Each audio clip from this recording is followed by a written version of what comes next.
Have you forgotten? Seasons within the concave Earth. I animated the sun oscillating around the celestial sphere every 6 months. So when it's in the Tropic of Cancer, you'll notice that you get 24 hours of daylight at the North Pole and 24 hours of darkness on the South Pole. And conversely, when the sun is in the south, you'll see that you will get 24 hours of daylight on the South Pole and 24 hours of darkness on the North Pole. Originally, when I animated the sun, I did it linearly. There was no acceleration or deceleration, so I couldn't get the equinoxes to line up on March 21st or September 21st. However, when I added acceleration and deceleration, so it's decelerating at the extremes like that, the equinoxes lined up perfectly. And so in nature, you can conclude too that if something is orbiting around something magnetically and it's oscillating north and south like that, there's going to be acceleration and deceleration. In a heliocentric model, you have to conclude that the Earth is orbiting around the sun in an elliptical path. This is very unnatural. You also have to conclude that it's tilting. You have problems with that too as well. And you also have to conclude that it's precessing or wobbling, because it shows that after a year the sun is in a different location against the stars. But if you understand within the concave Earth, it's all taken care of simply by the fact that there's two different velocities, the velocity of the sun and the velocity of the celestial sphere, which is slightly faster than the sun. A sidereal year or a sidereal day is 4 minutes faster than the sun. So after a full year's time, the sun is simply just going to be 1/70th of a degree in a different location than the year before. The planets are all magnetically affected by the sun. So when the sun is inclined like that, the ecliptic of the planets, that magnetic ecliptic imaginary path, is going to be influenced by it as well. There's a real retrograde motion to the planets. It's not just an apparent retrograde motion caused by a supposed spinning Earth. It's simply the fact that when the planets go behind the celestial sphere opposite the sun, they're going to get confused magnetically. So they're going to go the other way for a little bit until they catch up with the sun's influence again, and then go the same way that they were going before. Mercury and Venus, they're going to be orbiting the sun. So when they go behind the sun, they're going to get confused as well. So that's how retrograde happens within the concave Earth. The Milky Way band, it's a band, it's not a spiral galaxy. It's actually a literal band that separates the celestial sphere into two different hemispheres, two different magnetically influenced hemispheres that actually steer the sun. So the Milky Way band has a function. So when the sun crosses that galactic plane every 6 months, it's also exhibited by the Ulysses satellite. They show that every 6 months the sun is oscillating back and forth. So when it crosses that plane, it steers the sun in the other direction. Like when it's up north like that, it's going to steer the sun south, and then conversely the same when it goes down south. When the sun goes down south, when it crosses that plane, it's going to steer the sun back up north. So it's all being influenced by that dividing line, that Milky Way dividing line. It has a purpose, it has a function. Everything works within the concave Earth. Sunlight is bending around the inside of the Earth. That's how we get lunar eclipses. There's an opposite funnel-shaped void area opposite the sun. When the moon goes through that void area, it gets eclipsed. North or south of that void area, it's just simply going to be a full moon. So everything works in the concave Earth. You've seen my animation here, I made it a wide angle, so I wanted to include everything, so that's why it kind of looks kind of funky, but it's Occam's razor. The simplest answer is always the best answer. So.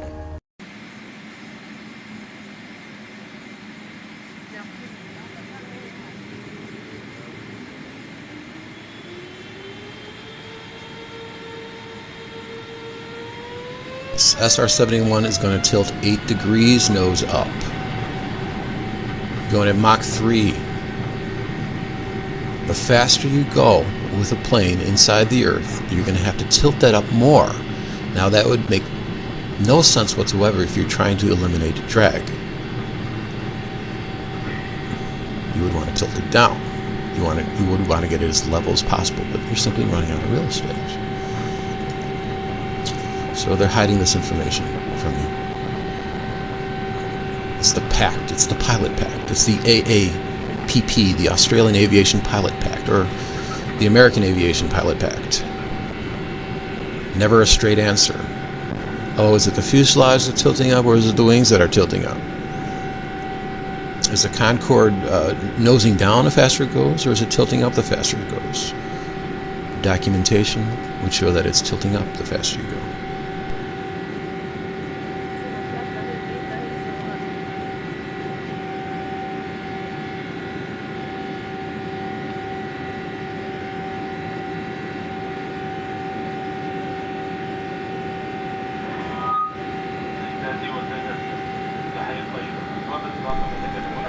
Welcome to Cellar 3 Reality. Thanks for watching.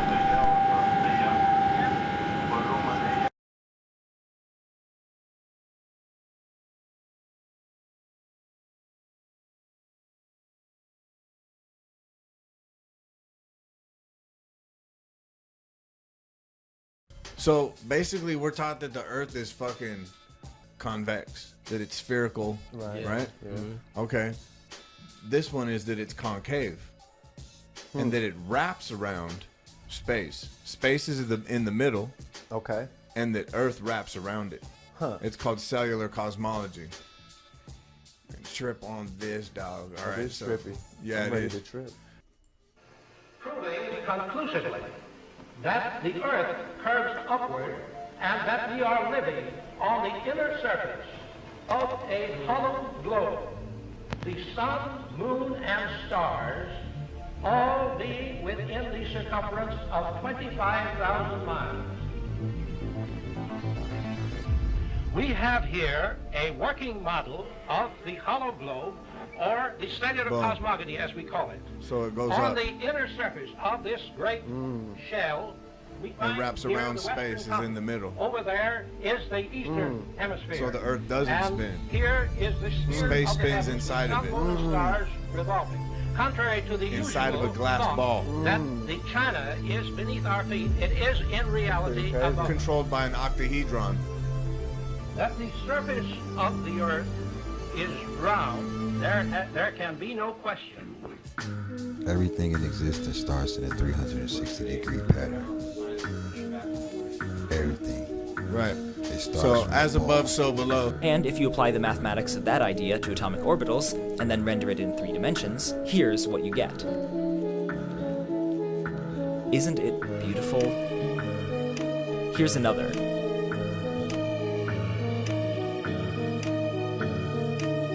And another.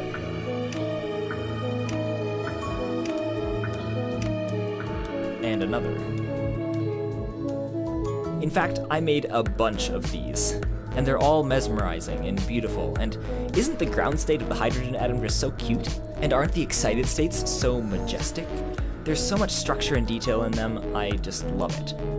You can see patterns in the orbitals, and you can get a sense that they actually are orbitals. I mean, something is orbiting. Okay, so I do have to be clear. The dots don't each represent a separate electron. The whole collection represents the wave function of a single electron, and the individual dots represent all the places that electron could be. A higher density of dots means a higher probability of the electron being there. The bigger orbitals are the ones with higher energies, because electrons with more energy are more likely to be far away from the nucleus. The motion of the dots is showing the flow of the wave function, and does correspond to an extent with its actual angular momentum, though they're not electron trajectories.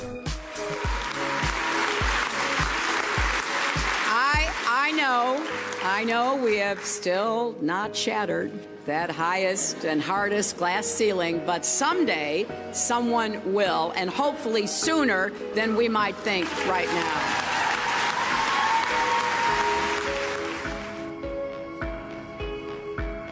Although we weren't able to shatter that highest, hardest glass ceiling this time, thanks to you, it's got about 18 million cracks in it.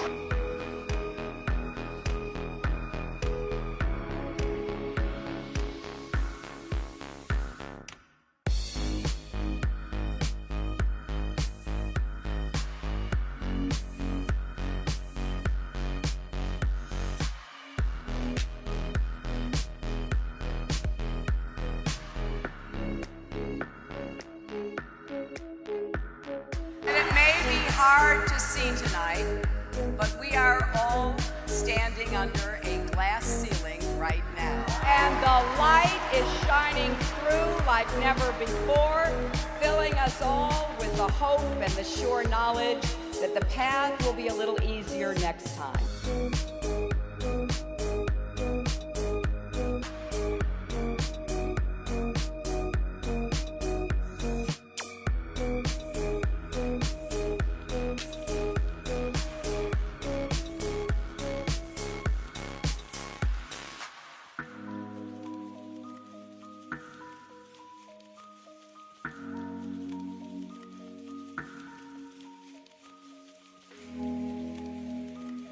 Why do you think that Truman has never come close to discovering the true nature of his world until now?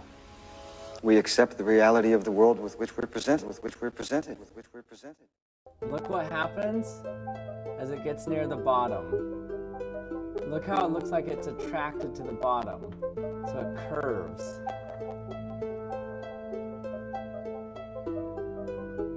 So cool.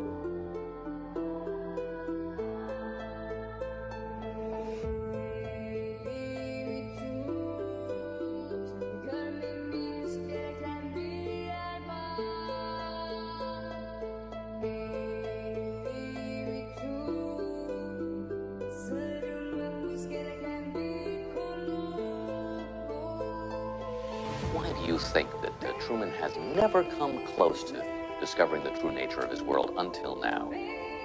We accept the reality of the world with which we're presented, with which we're presented.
You take the blue pill, the story ends.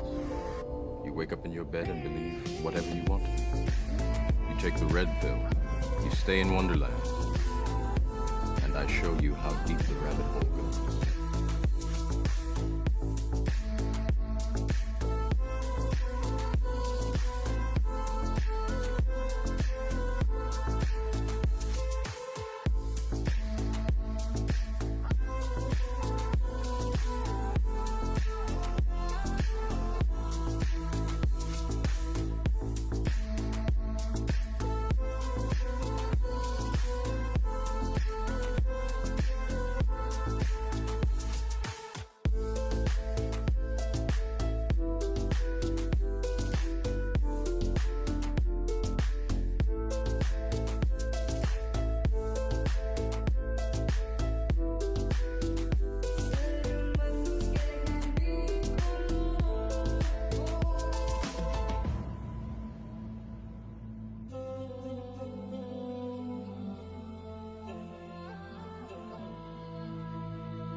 stole the queen from her bed and bound her in her bones.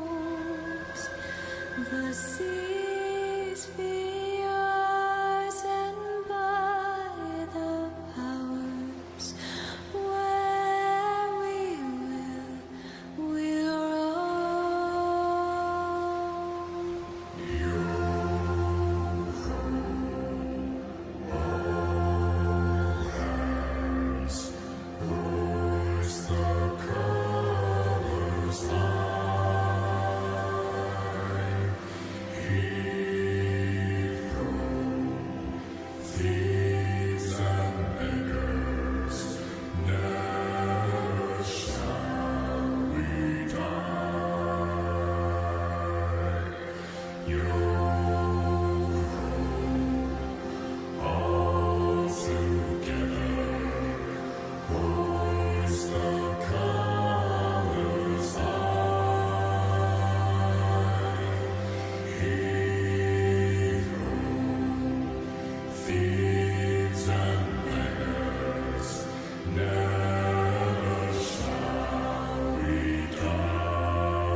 Some men have died and some are alive, and others sail on the sea with the keys to the cage and the devil to pay. We lay to fiddler's green.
Stars are very tiny.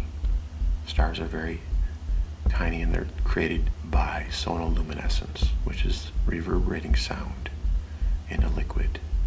So there is a celestial sphere up in the middle of the earth, and it contains all the stars, and they're very small. Billions and billions of stars, tiny little stars. Twinkle, twinkle. They're very tiny. That's the truth, guys. Why is it so hard for you to believe that? It's so obvious. There's no rotation to the Earth. You know that intrinsically. It's just that these so-called intelligent people have been telling you otherwise. And you trust them with their knowledge. But it's all wrong. And it's all going to be turned backwards. Here, 3D, I morph the sky basically, okay? The sky is upside down. If light were straight, we would see the celestial sphere. We would see the edge of the ball of stars. Stars are a ball in the middle of the Earth. But because light bends and there's an inversion, the sky is upside down. The sky is upside down. That's the illusion. That's what people have problems understanding. See, this is what's going on. Bending light makes us think that the sky is a dome, but it's actually a ball. It's a disco ball in the middle of the Earth. The sky is upside down, folks.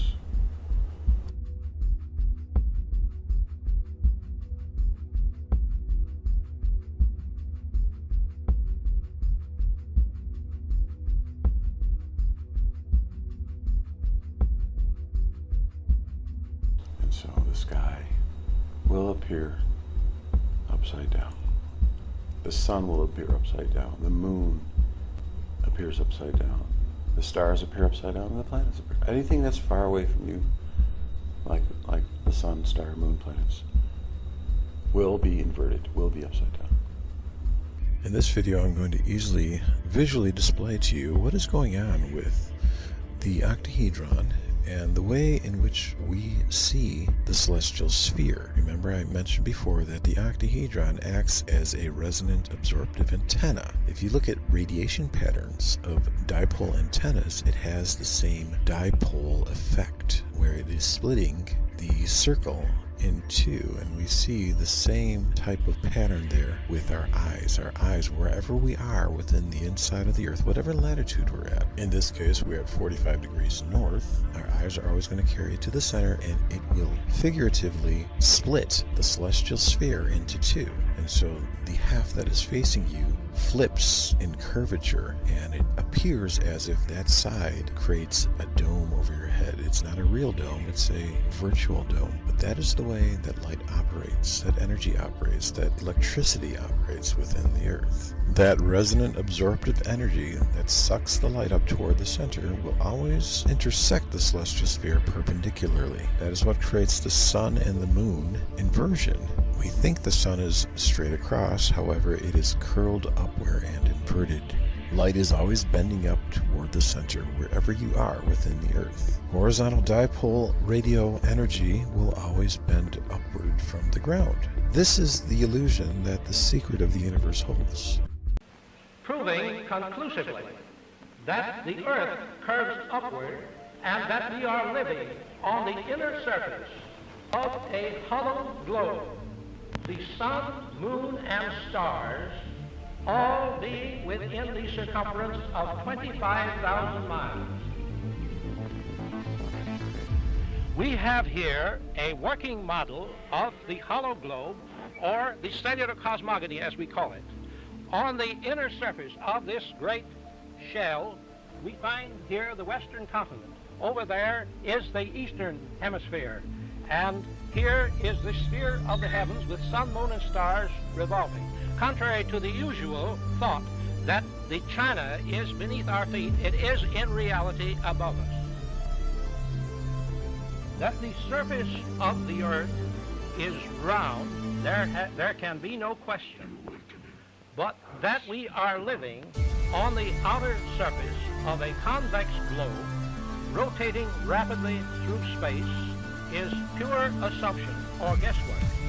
This survey lasted over a period of several months, proving conclusively that the Earth curves upward and that we are living on the inner surface of a hollow globe, sun, moon, and stars all being contained within the circumference of 25,000 miles. We do not like to believe that perhaps there is a whole world of things beyond our sensory perception, or outside of our ability to understand.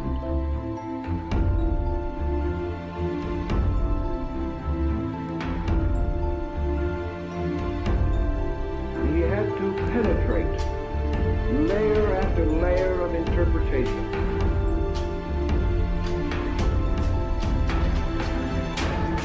And fourth, an extraordinary illusion in which the sensory information of the present is cancelled by immense knowledge derived from the past.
Ah, génial.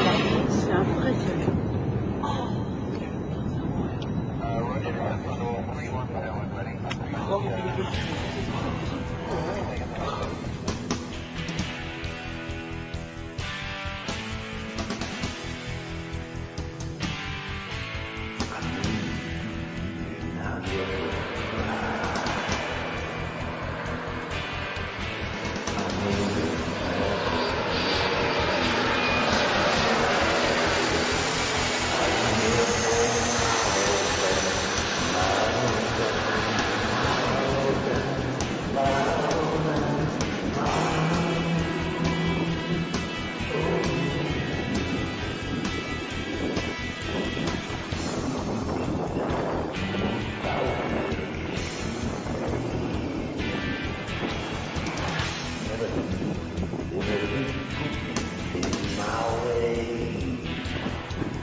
C'era una volta una strada, un buon vento mi portò laggiù, e se la memoria non mi inganna, all'angolo ti presentasti tu. Quelli eran giorni, sì, erano giorni, e tu al mondo no, non chiedere di più. Noi ballavamo un po' e senza musica nel nostro cuore c'era molto più. La la la la la la la la la la.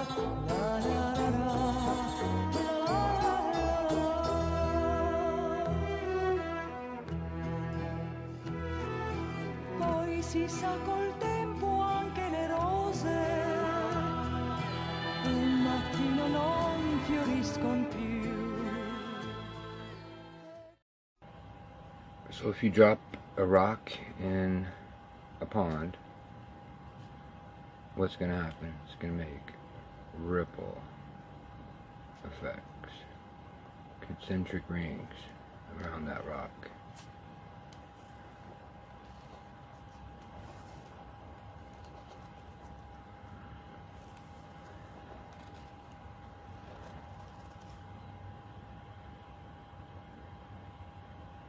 Oh, this is on the surface of water. You know, this is on the surface of water. And it's two-dimensional. What if this was 3D? Then this would be a bubble. These would be bubbles. Bubbles within inside of bubbles. So you just be a dome on this side. This would be top half, and a dome on the underneath the bottom half of the paper. So if you can imagine this coming out, a dome here, a dome here, a dome here, a dome here, and here. the center one is heaven, and this is the seed of the physical world and the spiritual world. So this creates the venue for existence, for all beings, conscious beings, unconscious beings, conscious beings. And you have to be probably really pure to get to this level. And this is 3D now. So this is made out of glass, crystal glass. And it's the center of the universe. It's just one universe, one place. Everything is one place. Okay? And we're at the core right here. And we're on a level of that. We're on a level, we have in essence fallen to the lowest level, or to this level so far. You know, okay. Alright, now these are the stars up here, the sun and the moon and the planets and the galaxies and everything that we see when we look up into the sky. We're down here looking up, we see that. So when the sun is, so if I drew the sun here, it's in the west, so it's setting. Looks like it's going down past the horizon, but it's really rising up, and it's in the west. The sun is setting and it's rising in the west, and when it comes around, it sets in the morning. Anyway, I'm on the continent of America here. This is Asia, and over here. Anyways, I should tilt this. It's more like that. Here I am. Right side is up. Right side is up. So like I'm standing on the earth here. But right side is up. The North Pole's over here. South Pole, Antarctica's over here. Bottom of the universe is Antarctica. Anyway, just imagine, that's exactly what happened. With cymatics and vibrations and frequencies, crystalline structures were formed from heaven, starting from heaven. And this creates a theater and a venue for all of us to experience.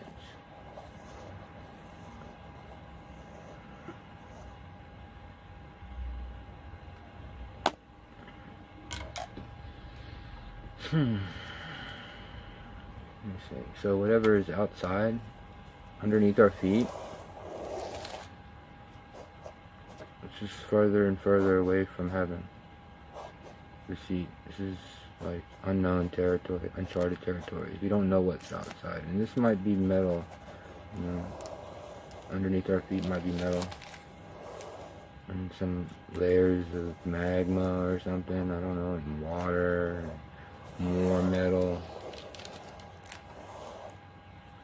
But we're definitely not on a ball, and we're definitely not on a infinite plane or a disc. We're definitely inside the concave universe.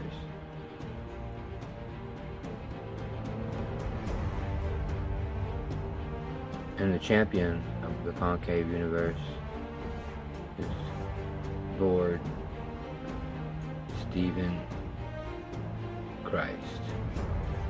When I say champion, I mean from A to Z, scientifically, he's a beast. I mean that in a good way. When it comes to anything that has to do with science, any topic relating from rotations, planets, and reasons why things happen, or just any scientific query, he will tackle it, and tackle it better than anybody that I've ever come across. And where it makes sense, logical and rational sense, and complete and utter sense, without, you know, and he has the only person, you know, that helps me grasp the whole world inside of my mind. Not just the earth. Talking about, yeah, we're talking about the earth world, because this is the world. It's inside of the earth. I'm talking about flat earthers. They don't have a clue about space, and you know, oblate spheroiders, they just think space is infinite. Well, just remember, rock dropping in a pond, it's going to create ripples. These ripples are 3D, and it's formed with cymatics, and sonoluminescence is a byproduct, and creation is a byproduct. Time is a byproduct.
Into the concept of counter space. We've entered the counter space logic right now. We have two spatial conditions. Okay, now if I take and put a piece of glass in between these wires, like I did the iron bar for the magnetism, the glass will absorb up more dielectric lines of force, and the energy storage will be greater. Now if I keep turning up the voltage to the point where the glass starts to saturate and can't handle anymore, what happens is, instead of pushing the lines of force out, what the glass will do is start to draw even more lines of force in, until the point at which it blasts. That's when you get sparks across power lines, lightning discharges, that type of situation. That's what's going on. Now let's take a lightning discharge as another flux example. Okay, we got the clouds, we got the earth. Okay, now because we know about these lines of force, we know that there's this volume of space, of ground and thundercloud, that is filled with a quantity of electrostatic lines of force, okay, which are basically trying to pull the cloud and the earth together. Okay, now what happens is the cloud evaporates, the water, which is holding 50 times at least the amount of lines of force that air can hold, is releasing this electricity, and it has nowhere to go. So what happens is these lines of force start to become tighter and tighter. And what it'll do is it'll start a saturation in some spot of air, just like in this piece of glass. When I kept turning the voltage up, it'll start to spark inside, and then it'll blast. And so the atoms start to break apart at the point of saturation, and you get a breakdown zone. And what happens is when that saturates in a counterspatial, yes, there's something you want? Step maybe a bit away from that board for the camera. Oh, okay. Thank you. Yep. Once the saturation process starts, all the lines of force will come running into that and discharge the complete 1 cubic volume of electrostatic lines of force in one fire column. Saturation is complete and total. There's nothing jumping from the cloud to ground or any of these types of, those are all myths. If you build your lightning protection system on that, you're more than sure to get blasted. What did you say it was doing? It's a saturation. It's moving in sideways. It's like if I have a bottle full of water, and the water represents the electrostatic field, okay, and then all of a sudden the water or something starts to break down, like in the middle, and the more water rushes in to make what was gone. It's like the whole jar of water collapses upon itself into nothing. And the energy density is so high at that point that the fire appears. And that's why there's the blast. So lightning is not moving vertically, it's a saturation collapse coming in horizontally, and it produces this what's called impulse current. It's all the static meant into one line. Yeah, it's a saturation into counter space. But there is most likely at least 3 concentric spheres of glass in the Earth, apart from the main celestial sphere. This is detected easily by viewing the 22nd degree halo and the 46th degree halo, and understanding that there is a much lower glass at approximately 100 kilometers. Hidden in plain sight once again, we can understand that there is glass at 100 kilometers based upon upper atmospheric lightning hitting a ceiling at 100 kilometers. We also can understand that auroras bottom out at 100 kilometers. Radio wave propagation propagates, reflects off the ionosphere at 100 kilometers. The height of the Schumann resonance is at 100 kilometers. Scientists say that sporadic meteoroids are bouncing off the atmosphere, the sporadic E layer of the ionosphere, the neutral density layer of the ionosphere, like bugs hitting a windshield at 100 kilometers. Coincidence? It's powering up. This is green, just like a bug on a windshield effect. Just like a bug on a windshield effect. Just like a bug on a windshield effect. We'll start with, this is actual Himawari 8 footage that I pulled from their live stream. And what I noticed, you see the hot spot of the sun that's running across, it's like right here right now? Yeah. And if I scroll the frames, it moves, it's over here now. But as it gets to the edge like that, it flares out like this. So the hot spot is getting wider like that. Okay. And that's not how it would work if it was a convex ball. The hot spot would not flare out like that. The reason why it's flaring out like that is because it's in a concave container, the light source. And so I replicated that in Lightwave here. This is it. You're actually looking inside a concave container here in Lightwave. And you see on the left side that the light source, it flares out. In other words, it's smaller in the middle, like the light source is right here right now, but it flares out at the end. Same thing on the other side here. It's going to get, flares out like that. And so what I did also is this is a convex ball that I modeled, and so I got you see how the hotspot is actually widest right in the middle, but then it shrinks. See how it shrinks like that? It shrinks at the edges. It doesn't flare out at the edges. Yeah, going behind backside of the Earth, the hotspot going with the small, because it's a convex ball. Yeah, this is a convex ball, so the hotspot is not gonna get wider at the edges. It's actually gonna shrink at the edges like that. So that's another good indication that you're looking inside the concavity with the satellite imagery. And okay, flat earthers. This right here is probably one of the best visual arguments to show you that flat earth theory is impossible. It's impossible to look south in the southern night sky to see the Southern Cross constellation from different continents simultaneously. This guy is in Perth, Australia, and he's looking at the Southern Cross, right? Okay, so if you turn around, if I just turn this around, this guy is, there's another guy. Oops. Let me get my camera. All the way there in the southern tip of South America. He can look south too and see the Southern Cross. Now they can't see the Southern Cross simultaneously unless they are not on a flat Earth. They can be on a spherical Earth, but we know that, well, we should know, you guys should know that the Earth is not convex. The only way for this to work is if the sky is a sphere. Okay, that only works on a concave Earth with bending light. I mean, we know NASA's full of shit. We know stars are not millions of light years away. We know the sun and the moon are close. We know the stars are close. Okay, we know the Earth is not spinning, but this just can't work.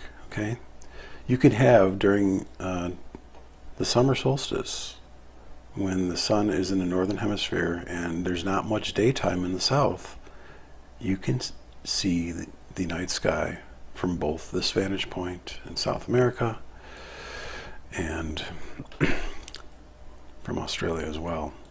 So you can still see the stars from both these vantage points simultaneously.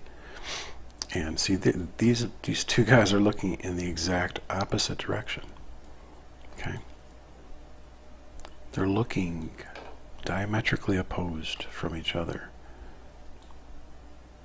Can't work. So there's no other place for you guys to go but concave Earth reality with bending light within the concave Earth. I've showed that how it works. It's tested, it's verified, light does bend, and you're living inside. You watch my rectilineator documentary, you understand that water does bend too. Okay? The only reason you guys say that water is level is because you do not agree, you do not validate the rectilineator experiment, but that showed that water is not level at a long distance. It conforms to the inside curvature of the Earth. It's the master cell. I mean, you think of everything as spherical: cells, eggs, fruits, atoms. Okay, there's cells within the master cell, the womb. You're in the womb of Earth. Okay, it's just time to exit this false paradigm of flat Earth. You are in the matrix. Matrix means womb. You're in the womb of Earth. Okay? So this is not going to work, guys. I need your help. I need your support. If you really want to take on the big guys, NASA, you need to present them with truth. Concave Earth is truth. Flat Earth is, I mean, they'll just laugh at you. Okay? Join my side. I can be your friend. I'm nice. Okay? Can't work, guys. Alright, talk to you later. Full galaxy appears inside the bulb, just like a picture of one. You can spins, holding the stars, the nebulas, the suns, all the colors of the rainbow is spinning inside a burned out street light and virtually powering and containing itself. Now we have a whole astronomical creation. That's the creative force. This electrical monopolar field is how creation comes about. There is no evolution or any of that type of stuff. It's the electrical field at the time creates what exists, and it's always changing this way and that way. All living organisms are all based, just like all machines, same mathematical function. All trees, plants, flowers, humans, everything's based on what's called the golden ratio.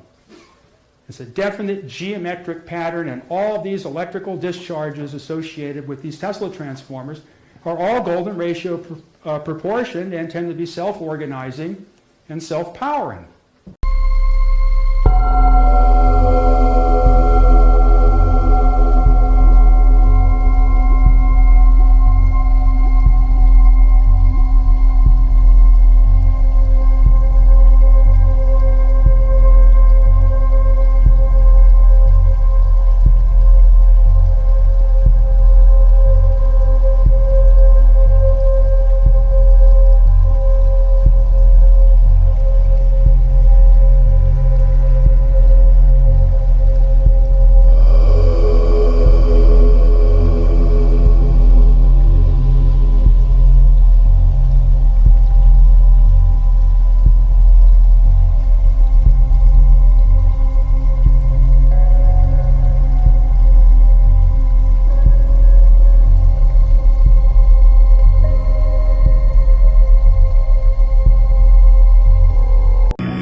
everything is centripetal. It's converging in on the center point. It's converging in on the center point. On the center point. On the center. Center. Center is the point of creation. Center. So everything's converging in at this center point, which is the dielectric field. It's destroying space. Center point. On the center point. On the center. Center. Center is the point of creation. Center. Center point. On the center point. On the center. Center. Center is the point of creation. Center.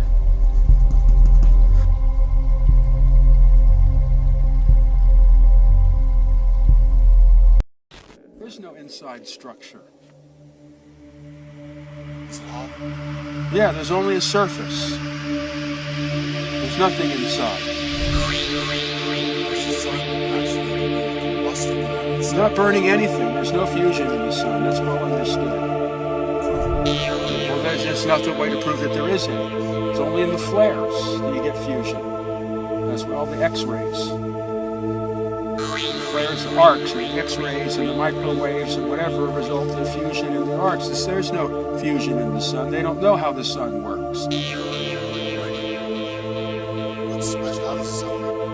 It's a transformer.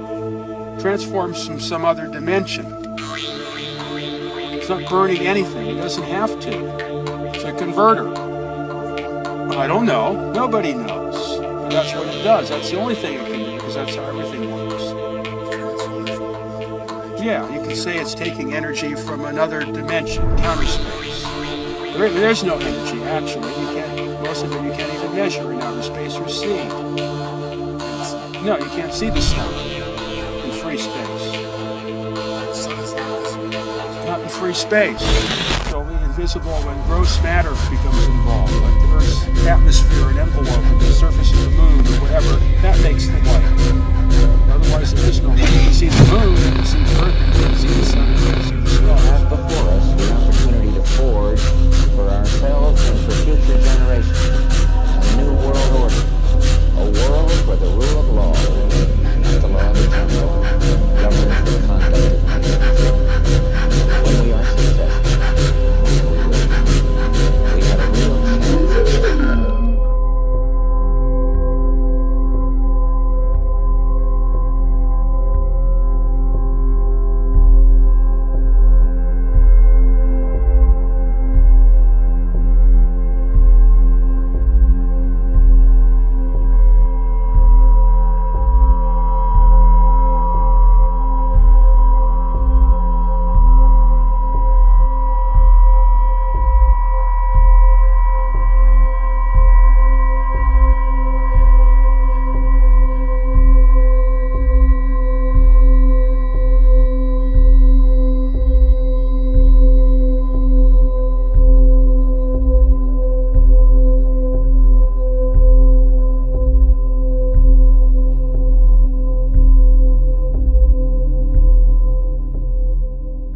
See the same type of pattern there with our eyes. Our eyes, wherever we are within the inside of the Earth, whatever latitude we're at. In this case, we're at 45 degrees north. Our eyes are always going to carry it to the center, and it will figuratively split the celestial sphere into two. And so the half that is facing you flips in curvature, and it appears as if that side creates a dome over your head. It's not a real dome, it's a virtual dome. But that is the way that light operates, that energy operates, that electricity operates within the Earth. That resonant absorptive energy that sucks the light up toward the center will always intersect the celestial sphere perpendicularly. That is what creates the sun and the moon inversion.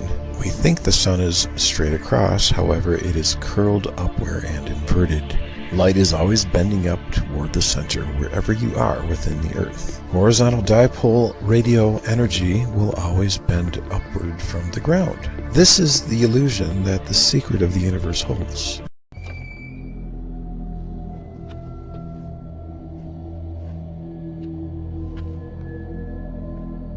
Mark,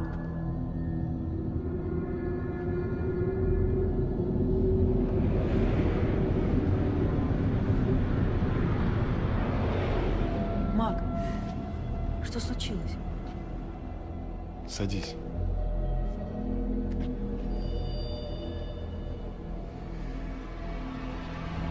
Это сфера мира? Да, Твердая. да, А это мировой свет, и он один во всей Вселенной. да. И вы живете внутри пузыря? Головами в центр? Ну да.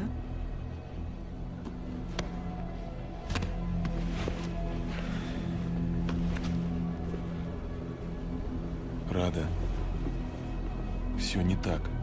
Все наоборот. Смотри, вот планета. Вот звезда, вокруг которой она вращается. И во Вселенной таких звезд много. Вы живете не на внутренней поверхности шара, а на внешней. Сюда можно прилететь, и отсюда можно улететь. Наверное. Понимаешь меня? Нет.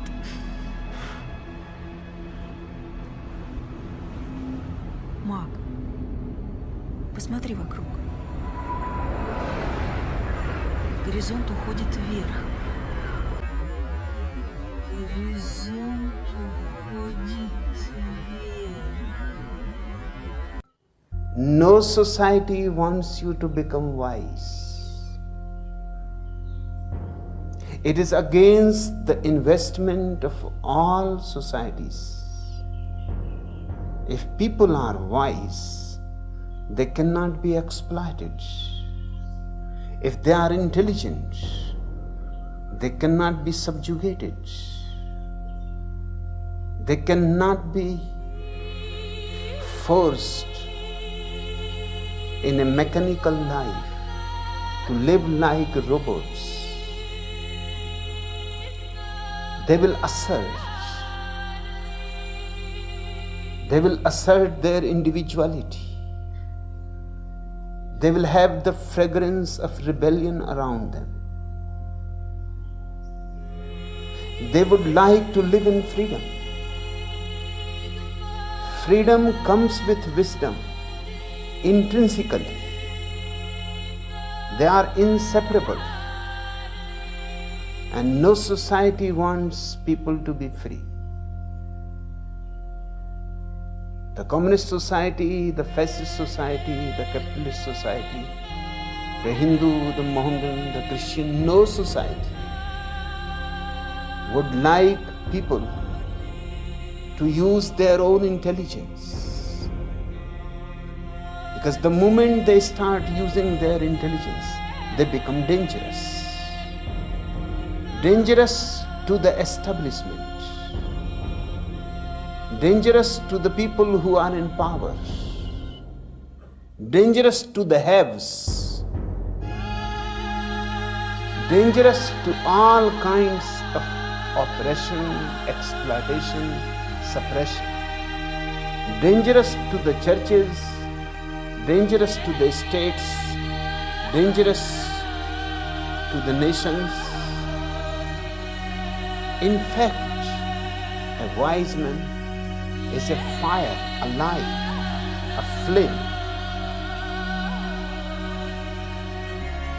He would like rather to die than to be enslaved. Death will not matter him much, but he cannot sell his life to all kinds of stupidities, to all kinds of stupid people. He cannot serve them.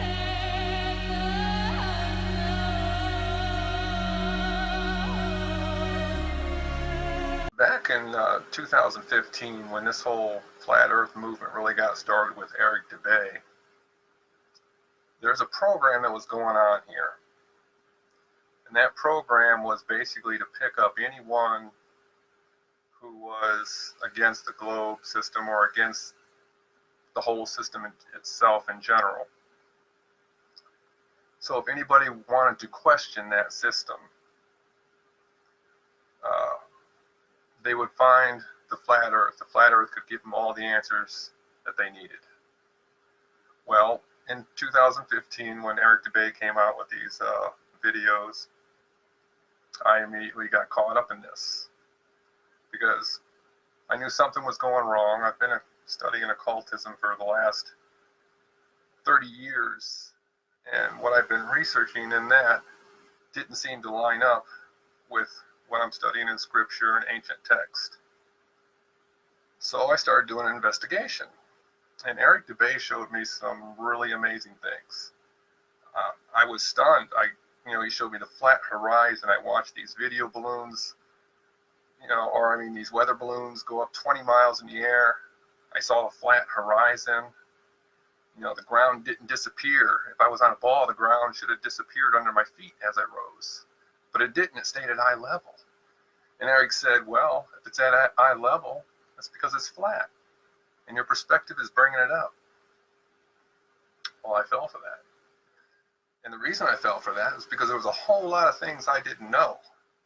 I thought I did. I was really egotistical. I spent my whole life in colleges studying scriptures, studying ancient texts. I've studied just about every major religion out there. I've basically been an occultist since I was a little kid, since I first was able to read. And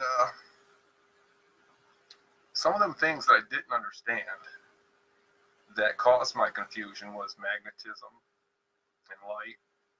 I was under the assumption that Einstein was the physics god, that what he said was the end-all be-all of science.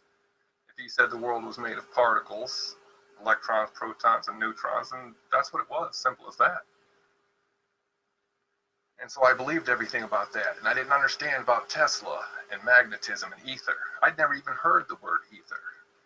I did in occult studies, but I just assumed, well, maybe that's just, they're talking about the spirit world or something. I don't know, another dimension, I don't know. I couldn't explain it. Then all of a sudden I came across Ken Wheeler's videos. Ken Wheeler rightfully should be called a hero, because without Ken I wouldn't know 3/4 of what I know now. So anything I say, any kind of knowledge that I produce, just know that it's not that I'm some kind of super genius guy and I figured all this out myself, because I didn't. I literally stand on the shoulders of giants. Ken Wheeler's one of them giants. Another giant, believe it or not, and a lot of people don't like to hear this name, but when I first figured out that the concave Earth was real and the Earth wasn't flat, I did figure that out by myself. But another giant whose shoulders I stood on after I figured that out was Stephen Christopher. Now, Stephen has a thing where he likes to tell people he's the incarnation of Jesus Christ. And I don't have a problem with his beliefs. That's his thing, whatever. However, when people hear things like this, they get immediately turned off. Don't tell me how you're the incarnation of Jesus Christ. I don't want to hear that nonsense. I'm a man of science. What you're talking is nonsense. And me and Stephen bumped heads immediately, and we immediately disliked each other. But he had already filled in everything. He'd been doing this for 13 years, from my understanding. He had the memes, he had all the computer graphics, he had all the images. Because a lot of the things I could tell you about the concave Earth, you really can't understand unless you see various images.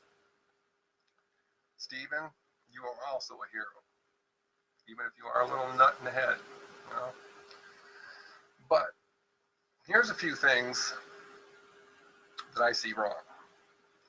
Is that when you found the flat Earth first, two things happened. First, you realized that you'd been lied to all your life. Everything you'd ever been told was false. The sun's not 93 million miles away. The moon is not 236,000 miles away. The Earth is not a ball. So that's the first thing you learned. The second thing you learned, it was planted in your mind that now you have the absolute truth. Somebody has told you the truth. Eric DeBay told you the truth. Mark Sargent told you the truth. Patricia Steer told you the truth. And I'm sad to say it, I myself was heavily involved in that. I've got several flat earth videos. So we convinced you, one, that the earth was flat, not on purpose, because I believed it was flat. Then I convinced you that now you have the truth, the absolute truth. No one questions the absolute truth. If I tell you the sky is blue, you're not going to question that. That's an absolute truth. Flat earth was the exact same way. It was an absolute truth. I would never, ever question that. However, being a man of science, I couldn't let it go. I had to keep on investigating, because the man who thinks he has the answer stops looking. And if his answer is wrong, he'll never know, because he's not looking anymore. So I kept looking. Even today, as a concave earther, I still keep looking. So I started investigating the Gleason. That's what I was given. And immediately I started seeing all kinds of problems popping up, besides the fact that they canceled out all the South Pole stars. Clearly they didn't understand about magnetism. I realized, looking at your Gleason map, you have the Tropic of Cancer, you have the Tropic of Capricorn, and you have the equator in the middle. On the Gleason map, the Tropic of Cancer is the smallest circle. The equator is the next largest, and the Tropic of Capricorn is finally the largest of all the circles. Now there's a formula I'm going to give you. It's a basic formula. It's easy to understand. Distance traveled divided by time spent in travel equals speed of travel. It's very simple. If I travel for 1 hour and I go 100 miles within that hour, then I have traveled 100 miles an hour. Very simple formula.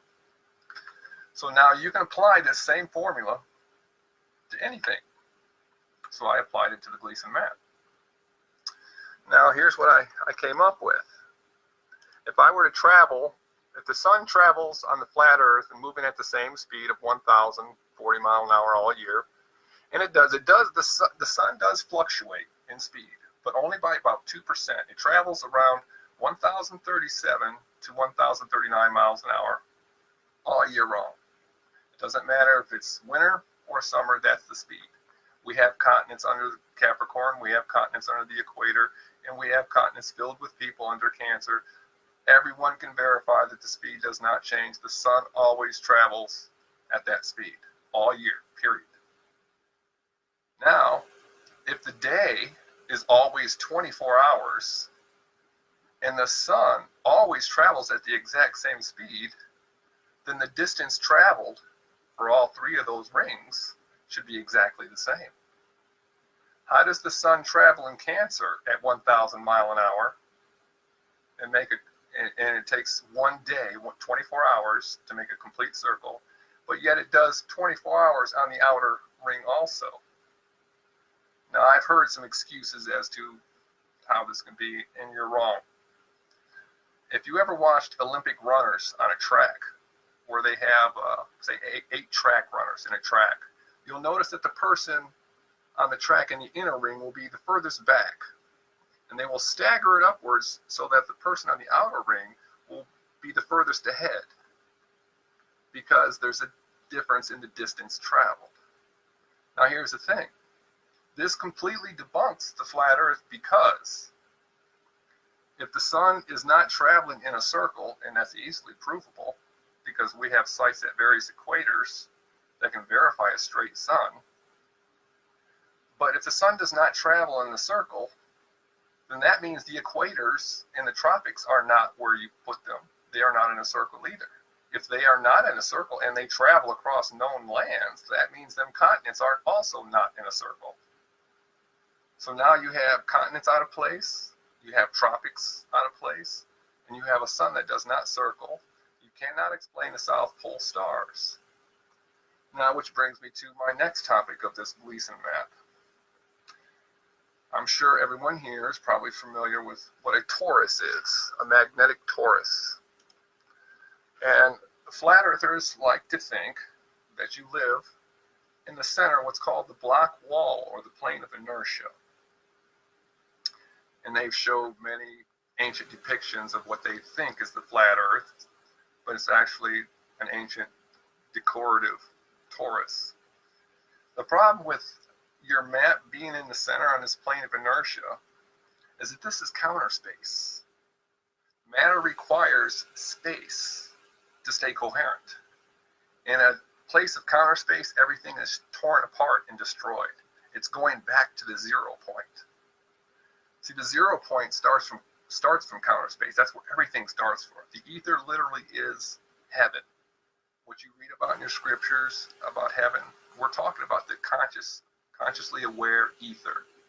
And yes, it is conscious and it is aware. This is not some blind, ignorant energy that popped out of nowhere. There is intelligence behind our creation, and it comes from this ether.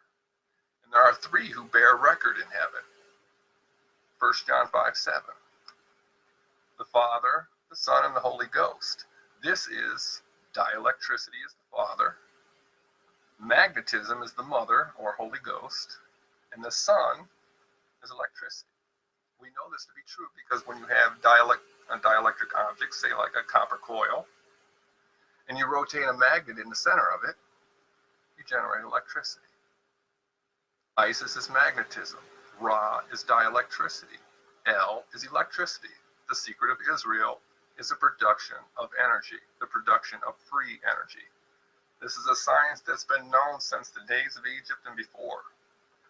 We're not the first civilization to ever have electricity. This is just a silly idea because this is not a complex formula. Now, back to this torus, this counterspatial realm that exists, what we call the block wall, the plane of inertia. As you know, in a torus, it radiates outward from the 0 point, and it comes around and forms that ball-shaped torus that we all know. That ball shape is being pressed out, and as it presses out, because of its radiation, being radiated out magnetically, it's literally creating space and time. This is where space is created. This is where you get space. There's only space, and then there's counter space. The ether is naturally dielectrical counter space. This plane that you think the flat Earth is on is counter space. Here's how you can know that for an absolute fact. If the Earth existed on this plane of inertia, this flat plane in the middle of the torus, and your North Pole is up here and your South Pole is down here below you, well, then that means I would have to hold a compass not like this, flat.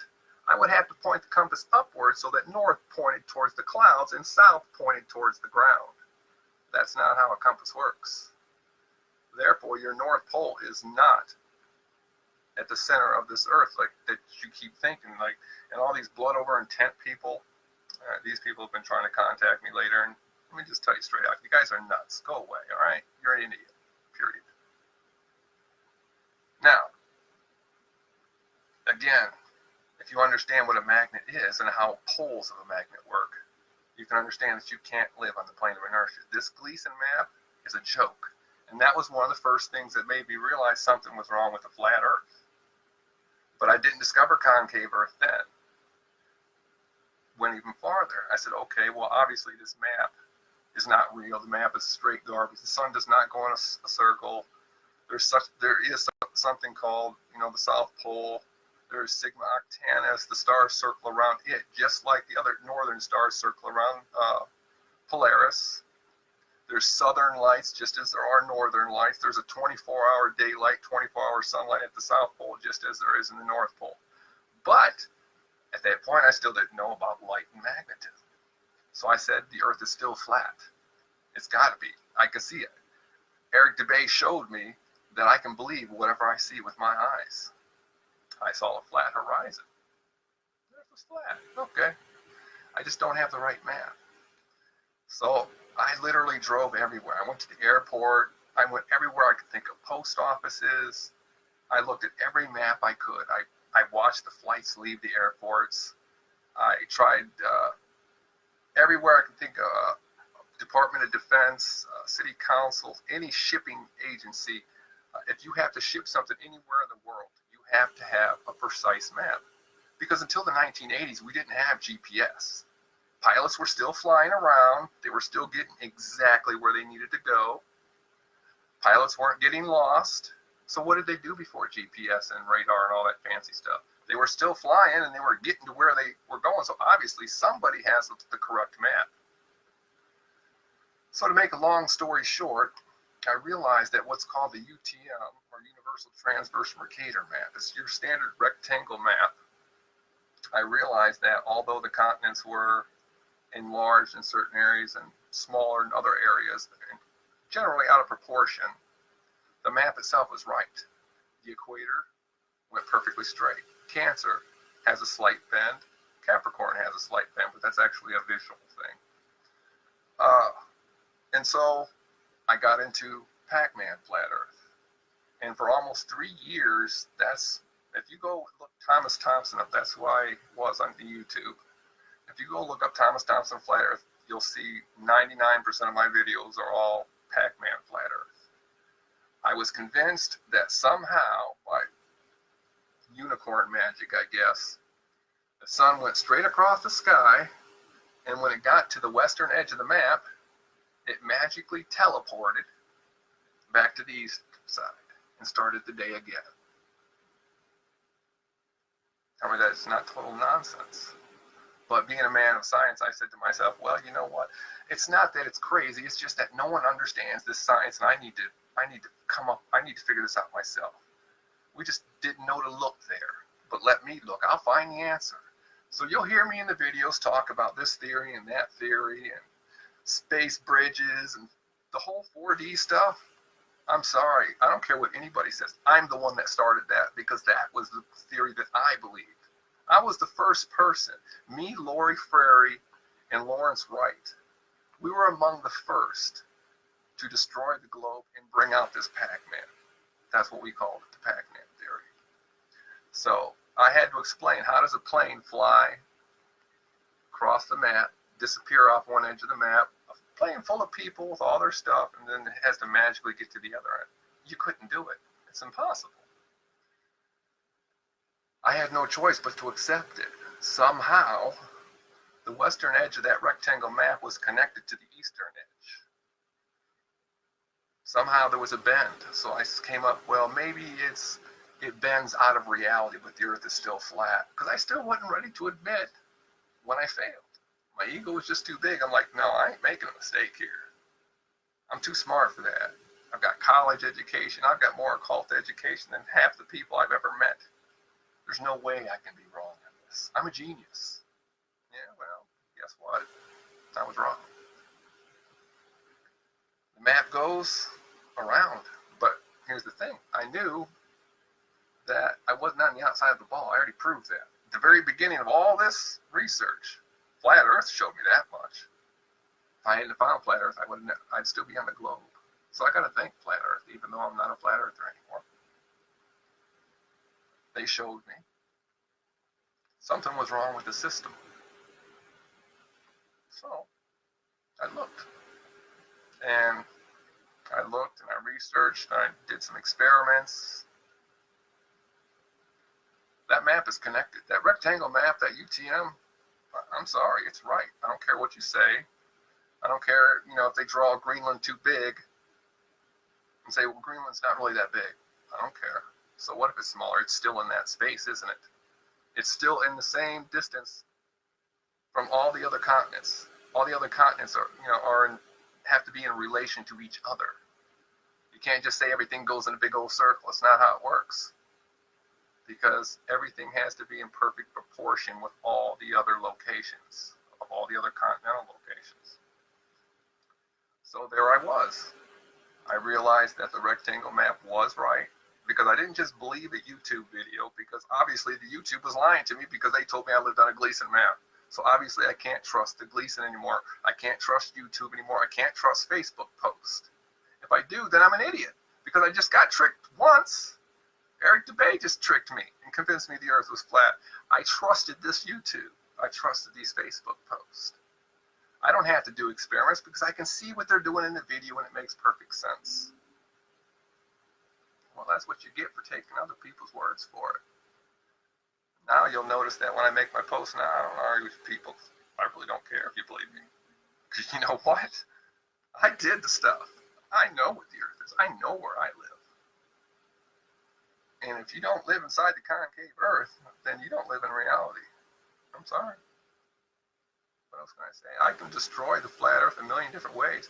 You want, and let's think about this. You say the horizon is flat. Well, first of all, let me explain what a horizon is. A horizon is a creation of your own eyeball. I have very weak eyes as an older man. My son has very good eyes. He's a young man. When we both go stand out on a beach, his horizon is further away than mine. Can I prove this? No. No one can prove that. But I'm not stupid. He sees further than I do. He can see things in a field farther out than I can. Obviously, his horizon is just as further than mine. So what is a horizon? The horizon is the limit of your visual ability. When your eye can no longer process the information, it can't go out any further and bring anything more, it brings it down and smashes it into that pinpoint. The horizon isn't bending up to your eye. And think about that now. If I'm 20 miles in the air in one of your weather balloons, how did the ground get from 20 miles underneath my feet to eye level if the Earth isn't curving up? Something's curving there. Earth or light, I don't care what you say, something's going up. Think about this. Imagine yourself standing inside of a new construction building. Say the elevator's on the outside of the building, it's 1,000 floors. You get in the elevator and you look perfectly straight ahead. As you rise, I'm sorry, the ground will disappear under your feet just like the ball Earth will. That's just reality. You can test that. This isn't up for debate. It's not even a question. If you can't accept this, then you're lost and no one can help you. Because if I try to help you, you're just going to say, oh, he's a shill. He doesn't know what he's talking about. He's an uneducated troll. He's a moron, blah, blah, blah. Whatever you want to say. Make silly little memes about me. There's concave. Simple as that. Why do you want to keep the concave Earth secret? Well, because, and that's another thing, flat Earth has no space. They can't explain what NASA is doing. Concave Earth, we have a space. It's a ball in the middle of the Earth. It's called the black sun. Why did astronauts travel in water? Come on, you've seen enough star videos. You know there's water between us and that star. So it only makes sense NASA practices in a pool. You say NASA isn't going into space, and guess what? You're wrong. NASA does go to space. Because there's something up there, something very important. Something that is the source of all world religions. The controller, the one who created this place. You know as well as I do, there's no such thing as big bangs in evolution. This place we exist in is intelligently designed. It was created with a great deal of thought, far beyond any human mind.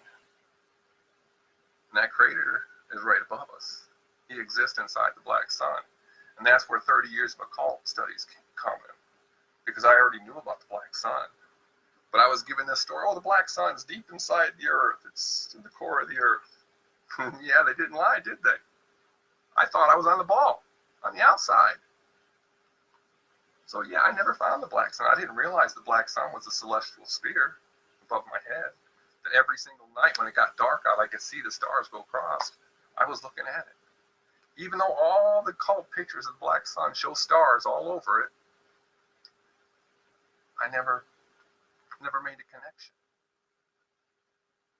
Until I realized that I knew for a fact that the UTM map was correct. The two ends connect to form some type of circle. I don't live on the outside of a ball, I live on the inside of a ball. If space is real, where's it at? It's gotta be in the center. Everything fell into place. I started understanding things about occultism that I never understood. They were just this. I would see these pictures and ancient paintings of Saturn and the black sun and think to myself, what were they thinking? This doesn't make any sense. You know, and finally now, it all does make sense. They're hiding the Creator, the Lord of this world. He's above your heads. He's alive. He's conscious. Everything that you've ever called a god, Dagon, the fish god, why do you think he's a fish god? Oh, I don't know, maybe there's water up there like the Bible says. Water above the firmament, water below it. Jesus and the fish. He's a fisher of men. Cthulhu, all the ancient gods. whoever you talk about, doesn't matter. They're all from the black sun. They're all from the celestial sphere. And they're right above your heads. The only people that have access to them are their priest, the priest of Saturn, because that's who the Lord is up there. They call him Saturn, time. That's who Saturn is. He's time. And that's what this place is. See, Scripture tells you that you started out in Eden, you ate a fruit, and you came here. But now let me tell you the secret of that, because this Saturn is involved in that, because he is time. Eden is not in a physical place. Eden is not anywhere on earth. I don't care what you say. I've studied this long enough to know that for a fact, because here's what happened. Here's how I know. Because Scripture tells you that when Eve ate from the fruit and she gave it to Adam, that God immediately came there and made them skins. And everyone says, yeah, it made them aprons out of animal skins. No, it's not what Scripture says. He made them flesh and bone. And he told them, the day you eat from this tree, thou wilt surely die. And what did he do? He clothed them immediately with flesh and bone. And they were incarnated into this world. And immediately, the moment you're born as a baby, you begin the dying process. They've tricked you into thinking you're living and you're growing up. You're dying from the very beginning. That's what you came here to do. Because see, you got to understand, you're not this flesh body. This is just a car. You're the driver of the car. The driver sits right here in the pineal gland, about 3 inches behind the eyes. And you drive this host around. When the host dies, you move on. That's what this place is. And the person that's in control of all this, the person who made this grand design, is called Saturn. Because he is time. Because that's how you have experiences. See, a spirit can never understand what death is because it was never born. It always was. You can't experience time, you can't experience death. You can never know, if you're immortal, you can never understand what it means to be mortal, to be subject to death. These are mysteries to that which is immortal. So, one time I myself was an immortal, well, I'm still an immortal spirit, but before I incarnated here, I was also one of these immortal spirits. I wanted to understand mortality. I wanted to understand duality, because that's what this is all about. A single pole stretched out with two ends. North pole, south pole, love, hate, hot, cold, time. These are the things I wanted to understand, so I came here. This body that I'm in, this is what religion calls demons. You're literally sitting inside of the demon.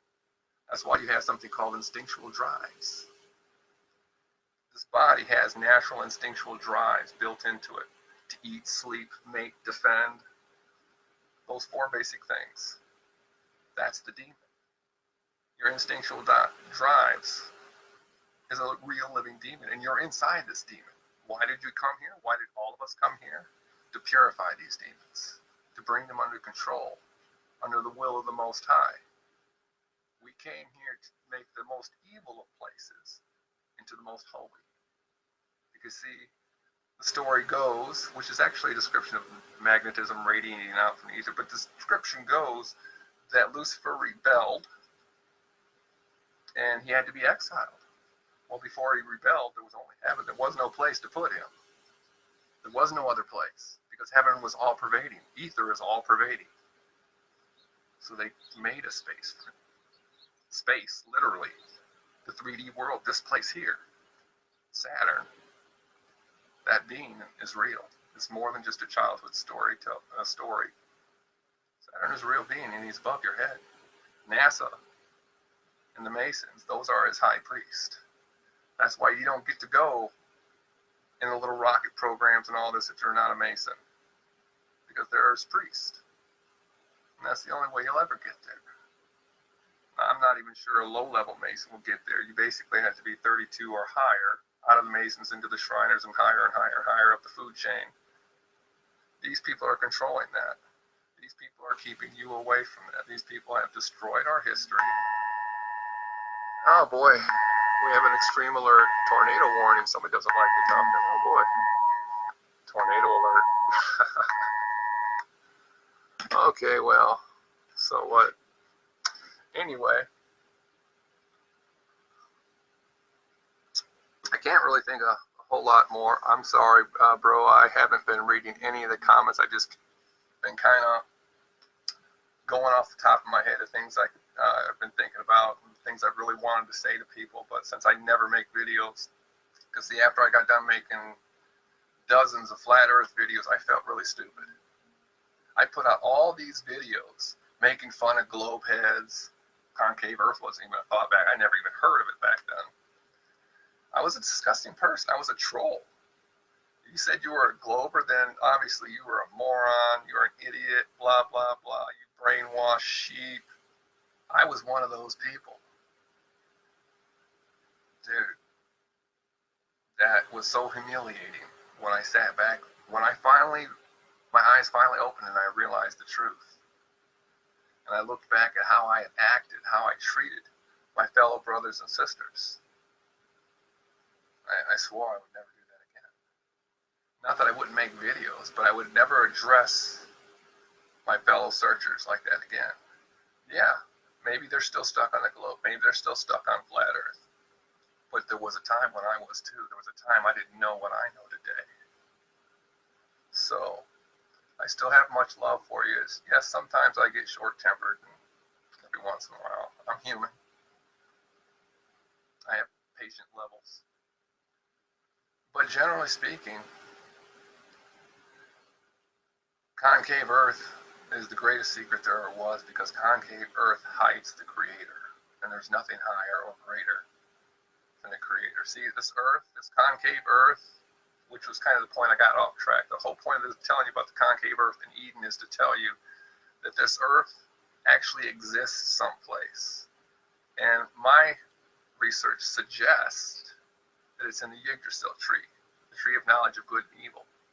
Because like I said, when you eat from the fruit, to eat from any fruit from any tree in Eden means you incarnate into that world. Not just the tree of knowledge that we currently are in. There is a garden filled with unlimited trees.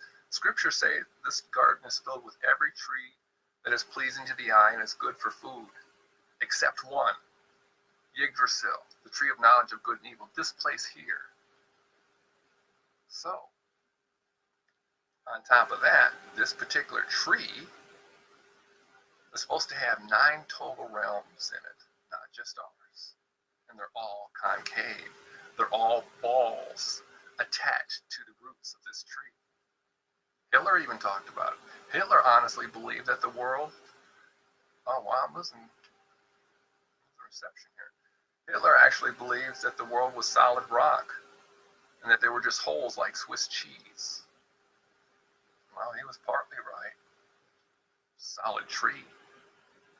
And there's 9 worlds attached to this tree. And when you die, it's not over, brothers and sisters. No, this is just one tree in a garden of unlimited trees. The experiences that we have yet to have, that we've already had. Once I leave this flesh, I'll go back to who I was. See, in order for me to experience time and death, I can't be me. I can't be the immortal self that I am. I'm immortal. You can't trick me into thinking I die. But if I become Gemini, Gemini's mortal. Gemini was born. He grew up, growing old. One day he will die. Gemini doesn't know anything about immortality. Intellectually, he has some ideas of how immortality might work, but he's never experienced it. So that's what I do. I came here. I inhabited this demon called Gemini. Now, since I believe I am Gemini, I will die. I will know what time is, and I will know what death is. When I return, I will be much wiser for it. And the flesh body, as it decays away, after a lifetime of my vibrating in it, it will raise it to a higher level. And greater spirits will be able to come and incarnate you and learn the lessons of time. And we will indeed make this place perfection. This will be the jewel in in the Creator's crown. This will be the holiest of holies. And I appreciate y'all taking the time out to watch my video today. Tyler, brother, I am really sorry that I couldn't figure out how to get you into it, but I figured, well, since I'm already here, I might as well say something. By the way, it was Tyler who actually sent me the Pharaoh cells. Thank you, Tyler. Dude, I love those things. See, I didn't have the money at the time because I'm so caught up in bills. I didn't have the money, and we're both really huge Ken Wheeler fans. Tyler went out and bought it. He knew I really wanted one, couldn't afford it, and just gave it to me. These are like $100 things, you know, and just like, here you go, bro, have fun. So if anybody's wondering where I got my Pharaoh cell and how I'm making all these Pharaoh cell images, that's it. It's to my brother Tyler. And again, Tyler, that was a tremendous help, bro. I thank you from the bottom of my heart for all your help and all your support. There's been so many people out here in Facebook land that have supported me, watched me transition from the flat earth over to the concave earth, and have supported me even in my change. They still have my back. And to all you people, I'd like to say thank you and much love to all of you. You've all been a tremendous support. I appreciate you all. Thank you. Have a good day.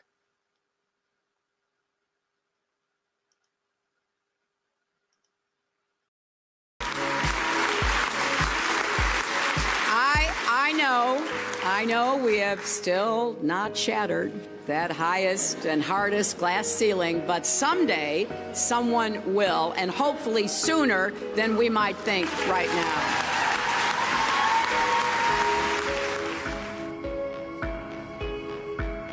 Although we weren't able to shatter that highest, hardest glass ceiling this time, thanks to you, it's got about 18 million cracks in it.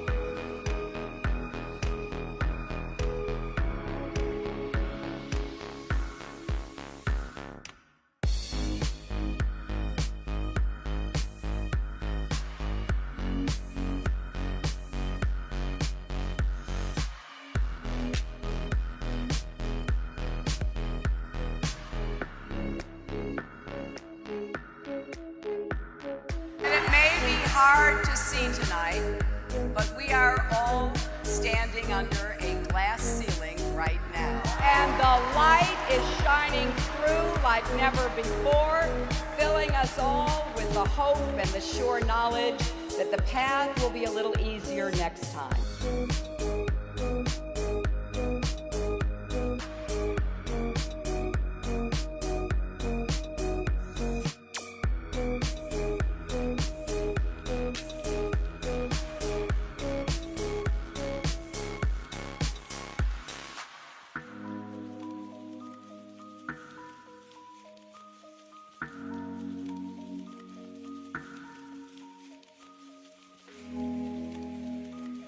Why do you think that Truman has never come close to discovering the true nature of his world until now?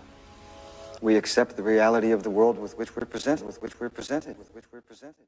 Look what happens as it gets near the bottom. Look how it looks like it's attracted to the bottom, so it curves.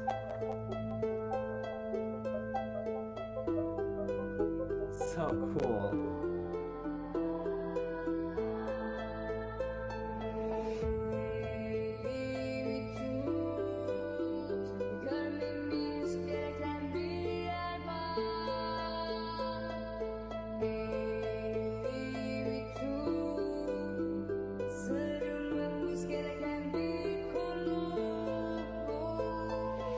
Why do you think that Truman has never come close to discovering the true nature of his world until now? We accept the reality of the world with which we're presented,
take the blue pill. The story ends. You wake up in your bed and believe whatever you want to. You take the red pill. You stay in Wonderland. And I show you how deep the rabbit hole goes.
Did you ever wonder why NASA and other space agencies always look for a window of opportunity to launch a space vehicle?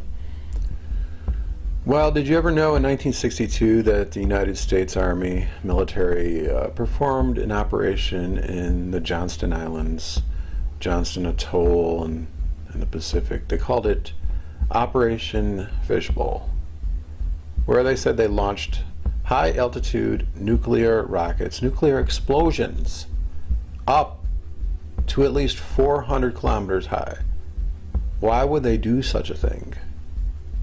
Was there any concern at all what the dangers of this might be by launching high-altitude nuclear? Well, I don't really believe in nuclear weapons, but still, what was their purpose of doing this?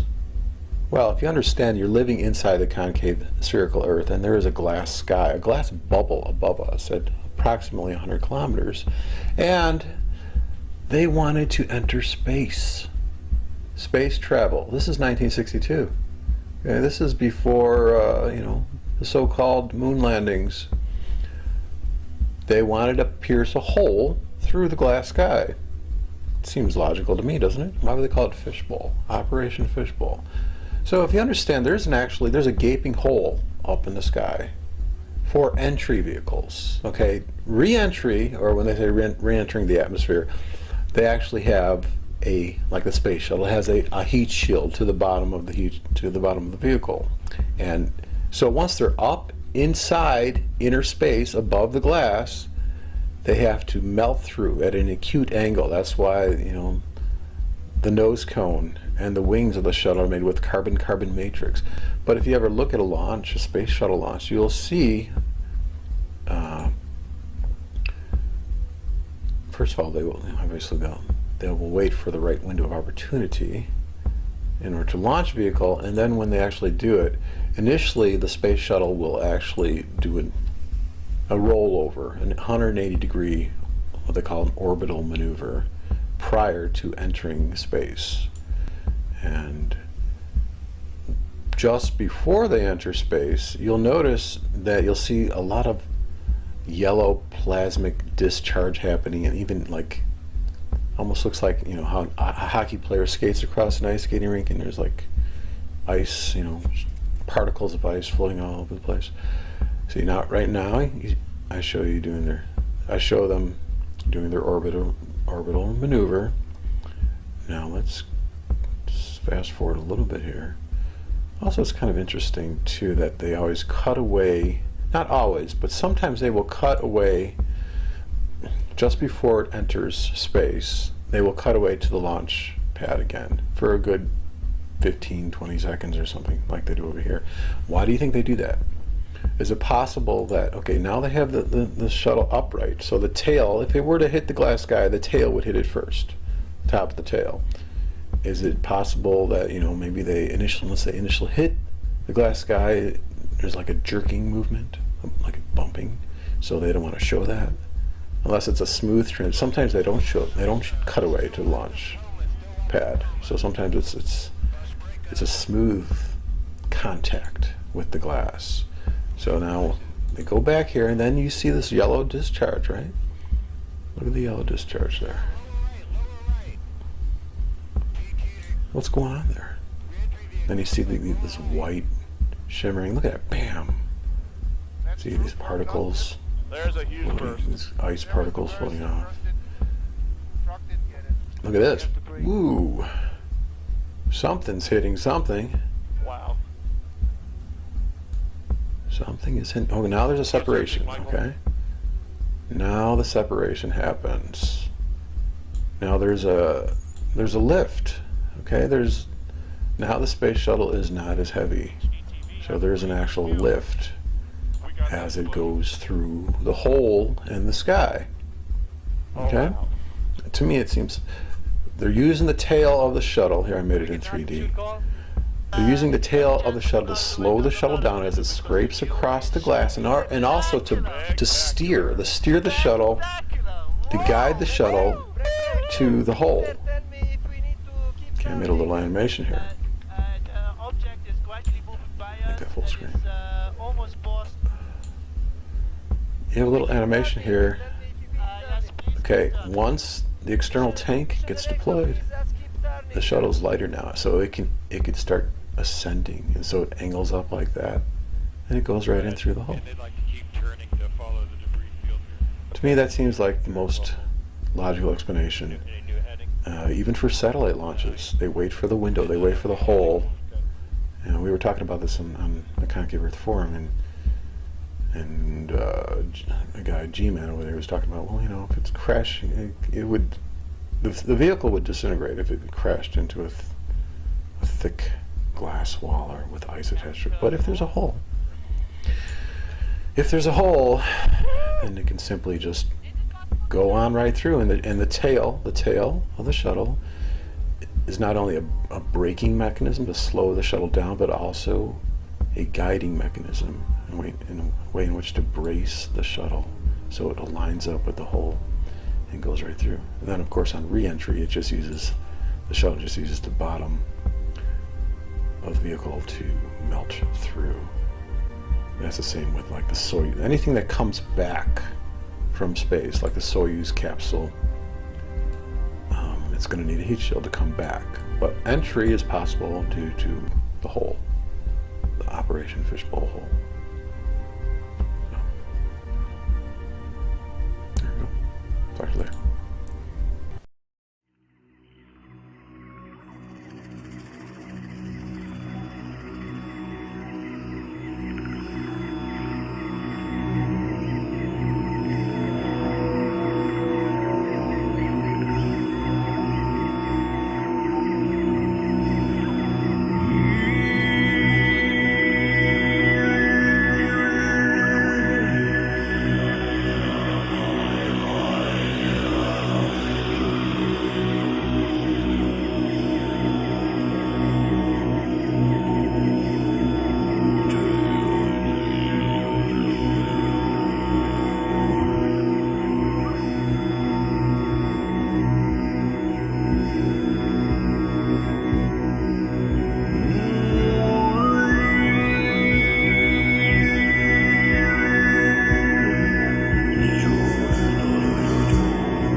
parabola is called a parabolic reflector. When a light source is placed at the focus, the light rays that bounce off the parabolic reflector travel together in parallel, sort of like a searchlight. Conversely, light rays traveling parallel to the axis that bounce off the reflector pass through the focal point. The bounce off the reflector pass through the focal point.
The sun does not operate by fusion. They do not know how the sun operates. The fusion only comes out of the arcs because of the current density. That's where the hydrogen fusion occurs, is in the actual arcs between the flares. The sun itself is not a fusion device. There's nothing inside.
Light consists of extremely fast oscillations of an electromagnetic field.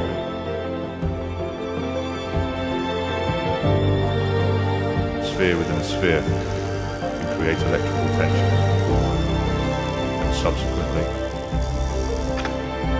a frequency.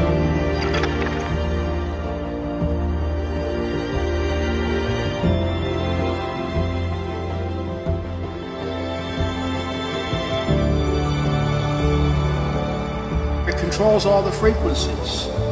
So if you don't know what the sun's doing, you don't know what frequencies to use. That's why RCA started radio astrology. You have to know what the sun's doing. The planets tell you what the sun's doing.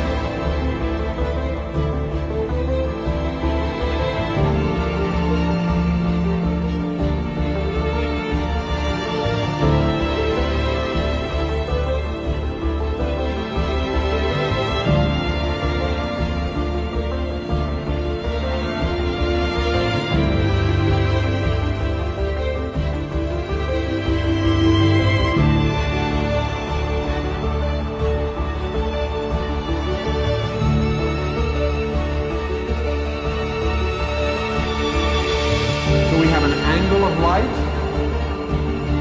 Or do we have what you would call an angel of light? And when that angle of light impacts the Earth, it creates cellular energy, and it causes an arc, and so now we've got an arc angle. It was about the total planetary alignment in 1980. The solar flares that was predicted to create, according to the RCA theory. The solar flares happened just like they were predicted. Nothing finally trip off Mount St. Helens.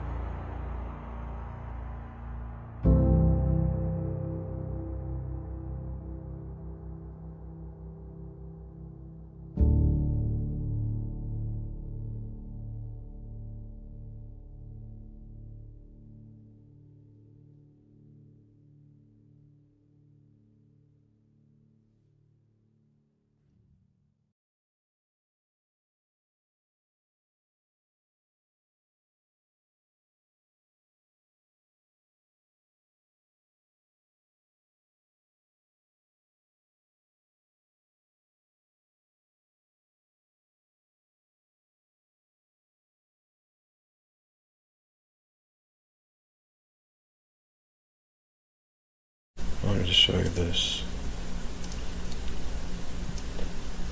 Check this out. Now, do you really think, just answer me this, do you really think the sun is 93 million miles away? Look at this. Okay, let's say here's the sun.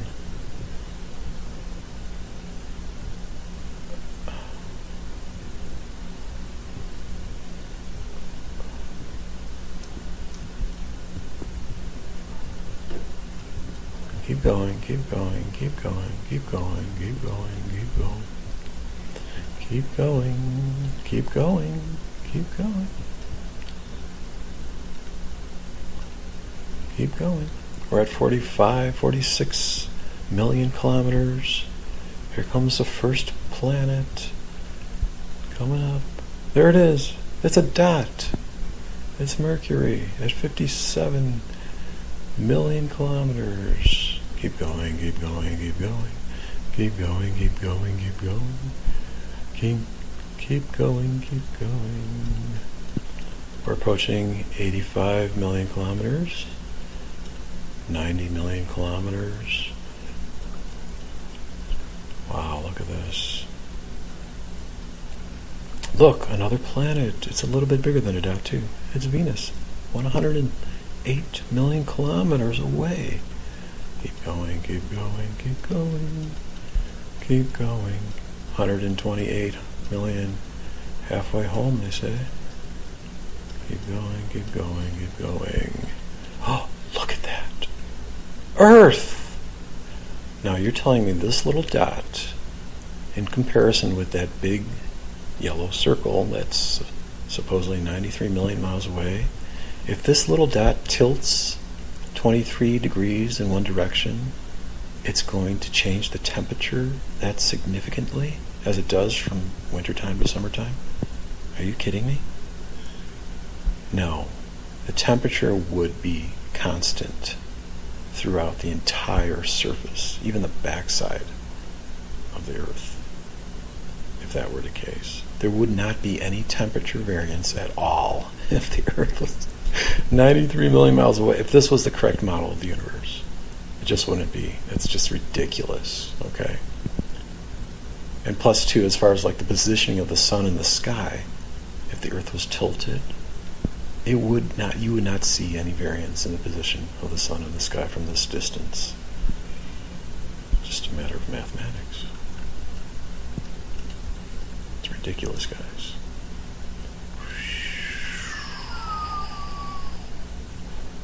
So, the heliocentric model is dead. It's bullshit. They all know it, too. And you guys all fall for it. It's sad. Well, this is icing on the cake for my model, and just goes to show you that everything makes sense when you have your foundations correct. You're living inside the concave Earth. There's glass in the sky. There's an electromagnetic energy emanating from the sun. And what we have here in this video, I want to talk about the zodiacal light. The zodiacal light.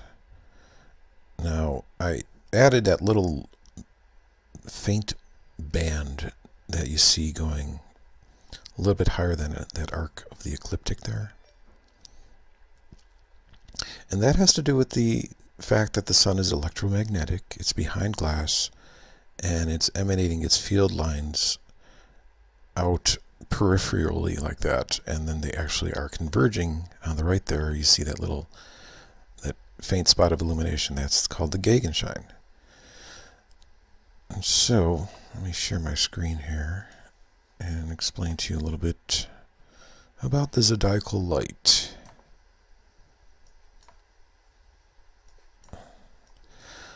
The zodiacal light, according to Wikipedia, is a faint, diffuse, and roughly triangular white glow visible in the night sky that appears to extend from the vicinity of the sun along the ecliptic or zodiac.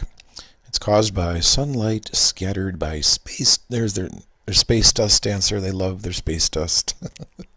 It's ridiculous. In the zodiacal cloud, it is best seen during twilight and after sunset in spring and before sunrise in autumn. So they think it's space dust, totally neglecting the fact that there's glass and we're in an electric capacitor called Earth, and there's glass there.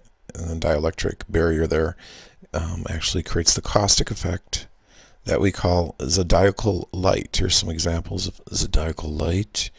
And it traces the ecliptic. It runs right alongside the ecliptic. Here's a nice one. Nice image by NASA, actually. You see that faint band that's going horizontally across there. And in the center, that's the Gegenschein. See, it's brighter in the center there? That's because that's the convergence point on the anti-solar zone opposite the sun inside the Earth. So opposite on the other side of the celestial sphere, that's where that converges there. And they will even describe it as a tail-like. So that convergence is going there, and the light is returning back to the celestial sphere, back to the octahedron. And so we see a band there. Now, the reason I say it's triangular, because like when the sun goes down, you're going to get more ambient light from the atmosphere closer toward the sun. So it looks like it's going to kind of like diminish and form a triangular shape, but actually it's really just a straight across band. And it's a caustic effect. It's electromagnetic. I mentioned this before. The Ulysses satellite was a satellite that tracked the sun's activity. And let me get this here. And this was like during 1994, 95, and then 2007, 2008. What they had noticed. Now, keep in mind, this satellite is real, but it's orbiting inside the Earth in inner space. And so it was able to notice that there was a reversal every 6 months to the sun. They call it the angle. Let's see, the tilt of the sun's rotation angle relative to the Earth plane. Relative to the ecliptic plane, with one polar region typically being tilted toward the Earth and the other away, reversing every 6 months. Well, it's just a matter of vantage point when they say tilting toward the Earth. But really what it is, it's this oscillating, rocking back and forth motion that you see here. You see that faint band? It's coinciding with the ecliptic, because there's a magnetic dielectric inertial plane there. You know, we have one with the octahedron that's staying at the equator, but we also have one with the sun. So we see that zodiacal light. That's why it's happening. It's behind that glass. See that first glass there? The inner white circle? That light is, the glass is containing that light and is causing it to wrap around like that and converge toward the back. If you look at solar coronas, right, during eclipses, here, I'll pull that up here. In Photoshop, I just kind of extended that, the wings of the corona here to help you understand. This is the magnetic flux. Okay, it's emanating out like that. And so, as I told you before, the sun is not a sphere. It's a half of a sphere, and the backside is flat and dark, and we only see the front of it. And behind and the back, according to my vision and according to Beeben's vision as well, we have these collimated light rays that are hitting the back of the sun. Pull that one up here like that. This is my animation of that. And so it's a good indication, because of these field lines, these magnetic flux field lines emanating out horizontally like that, that is obviously it's a magnet. And in this guy's video, Brian Curry, has one of these ferrocells, and he puts I think they're like disc magnets, ring, but you can see the flux lines like this one. You see how this side is converging over here, and then this side is converging like that, like two onions basically. And so that's what we have with the sun. Making sense now? It's so easy to understand. And so there's going to be a convergence, obviously, on the opposite side, and that will be what they call the Gegenschein. See on the right there? The convergence area. And so that Gegenschein is behind the darkness funnel, so the moon still gets eclipsed. Remember how I talked about that's another reason why heliocentrism is just complete baloney, is because, you know, we have this illumination zone that is anti-solar, and yet the moon gets eclipsed. And they will tell you, well, the Gegenschein is just interplanetary dust. They love their dust. Dust in the wind.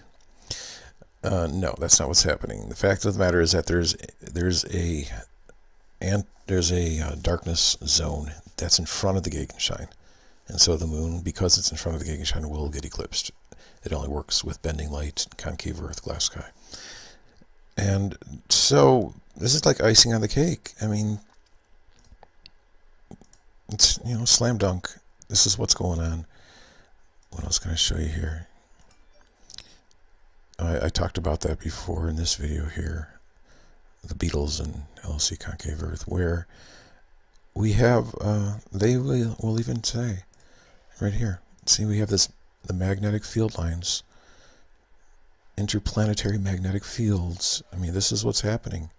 So the sun, you got this horizontal magnetism that's emanating out laterally like that, and it creates a ring. Someone said I'm Lord of the Rings.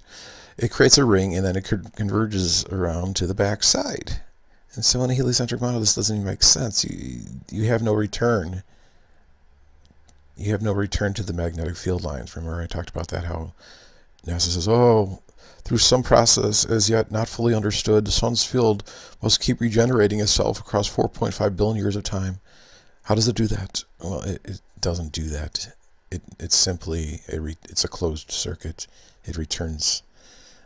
And so there's a video I talk about how we only see the front of the sun. That's why we don't see the back of the sun. So, but the indications are based upon personal observation, based upon these slight little clues that help you understand that the sun has a flat back dark side. The magnetic field lines also give indications of that. And so there's my Milky Way video where I talked about the Ulysses satellite and the sun reversing every 6 months. So it's like doing this rocking back and forth motion, aligning up with the equator. Of course, there's my splitting the sky video where I help you understand that because of the bending of the light, it's going to create a dome, or not a real dome, the optical illusion of a dome where the sign of curvature of the sky reverses in on itself. So that's explained. So Gegenschein, zodiacal light, ecliptic, magnetic field lines, convergence, glass, caustics on glass. Here's another example of caustics on glass to see how it creates the ring. It's very similar to that.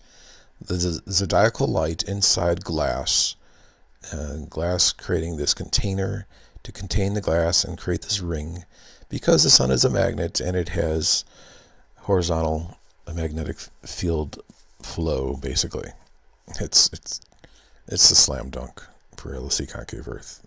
So there you go. This is icing on the cake, and I just want to reiterate what I've been talking about with the precession hoax. If you are an astronomer or if you're in that community and you have knowledge, please email me so we can expose this once and for all. This is the biggest cover-up in the universe, in the world, and it's going to change the way we view things forever now. So it's just a matter of time. It's inevitable. It's a time bomb going off, because you cannot keep moving the goalposts. There is no precession to the Earth. There's no spin to the Earth, and you're living inside the Earth. Thanks for watching. One time is the original tongue and root boy, alongside the tongue and bear. Ladies beware, cause love is in the air. Let's go. Told y'all I was gonna bump like this. Y'all didn't think that I could bump like this. Said I told y'all I was gonna bump like this. Turn around and I make it jump like this. You wanna keep that boy that make it jump like this. Y'all didn't think that I could make it thump like this. See, I told y'all was gonna jump like this. Wow, baby girl.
take you to my home and make you feel good.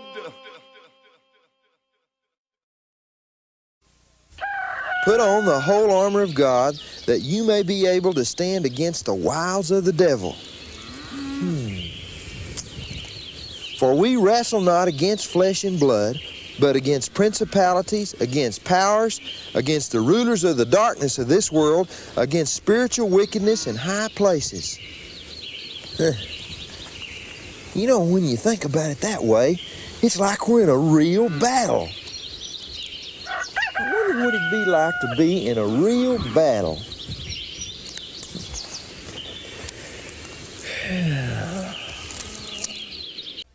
Well, and I guess I am a little scared. Oh, I don't know what to do. I guess I'll just have to be a brave soldier.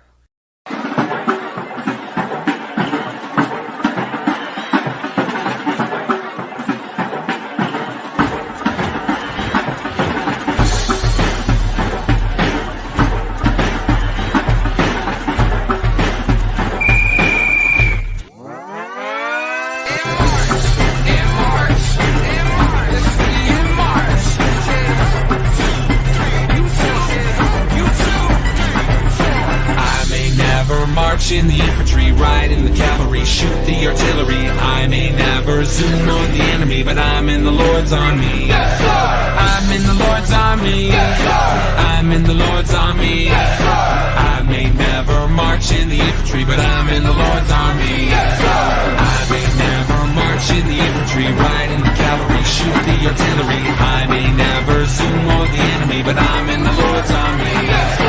I'm in the Lord's army. I'm in the Lord's army. I may never march in the infantry, but I'm in the Lord's army. I may never march in the infantry, ride in the cavalry, shoot the artillery. I may never zoom on the enemy, but I'm in the Lord's army. I'm in the Lord's army. I'm in the Lord's army. I may never march in the infantry, but I'm in the Lord's army.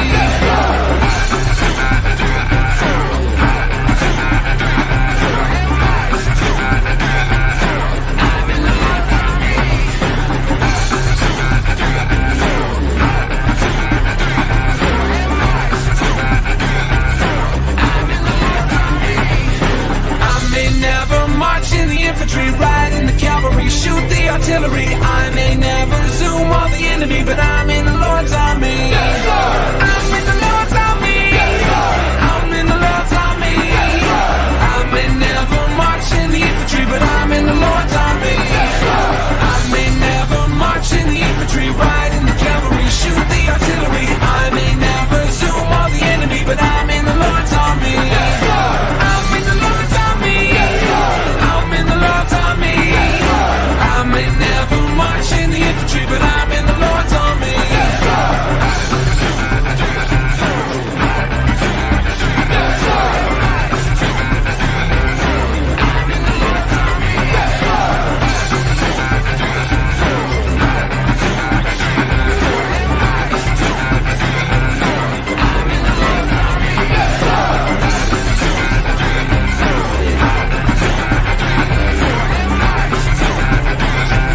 But I'm in the Lord's army. Whatever happened to doing real scientific geodetic tests, like plumb bob mine shafts? Hello? Hello? That way you wouldn't use an inaccurate instrument like a theodolite or a laser or a telescope or camera for that matter, because it's all under the guise of bending light. It's bending up toward the center. So do that. Do that. Go ahead. Redo that Tamarack mineshaft experiment. Do you know what a mineshaft experiment is? Mineshaft, plumb bob? You know what I mean? When a bricklayer, he hangs a weighted string and he makes a course of bricks across like that. You know what I'm talking about? And he can determine what is straight. You know what I mean? To make bricks like that, straight across like that. But if you have a mine shaft all the way underneath the ground, right? And you have another one, an adjacent one, and there's a tunnel connecting the two at the bottom, and you hang two mine shafts, one on each shaft, and you hang them down, and then you measure the top distance. And then you measure the bottom distance, with a tape measure, a long tape measure or something like that. You'll find out that the bottom is wider than the top. Nobody wants to redo that experiment or talk about it because it will prove the concavity of the Earth. We are inside the Earth. Did you know that? We're inside. We're not on the Earth. We're inside. And light tricks our eyes. It causes the sun. When we see the sun going down like that, it's not really literally there. It's up in the center like that. You understand? You want some money? Okay. You're welcome. Bless you, okay? I bless you. I'm God. I'm God, by the way. Ciao. Okay, so that's what we eat. Let's do it. Come on, people. Go do it. Go do some accurate... I'm talking about real science here. Not getting fooled by bending light. And morons. Bozos. Bozos using light to determine or guess what the shape of the Earth is.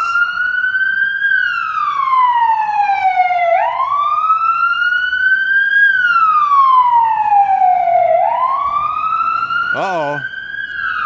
I think I caused somebody to have a heart attack. Heil.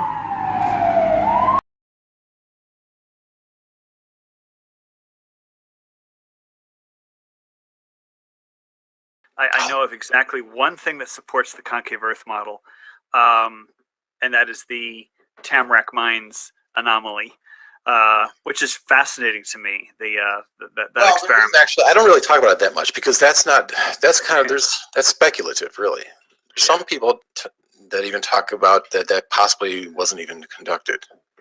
I read something like a 30-page technical paper on that. Yes. And it was thoroughly investigated. I mean, they had several universities involved. Major professors who were not like we're not talking about some yahoos dropping a bucket down a mine shaft.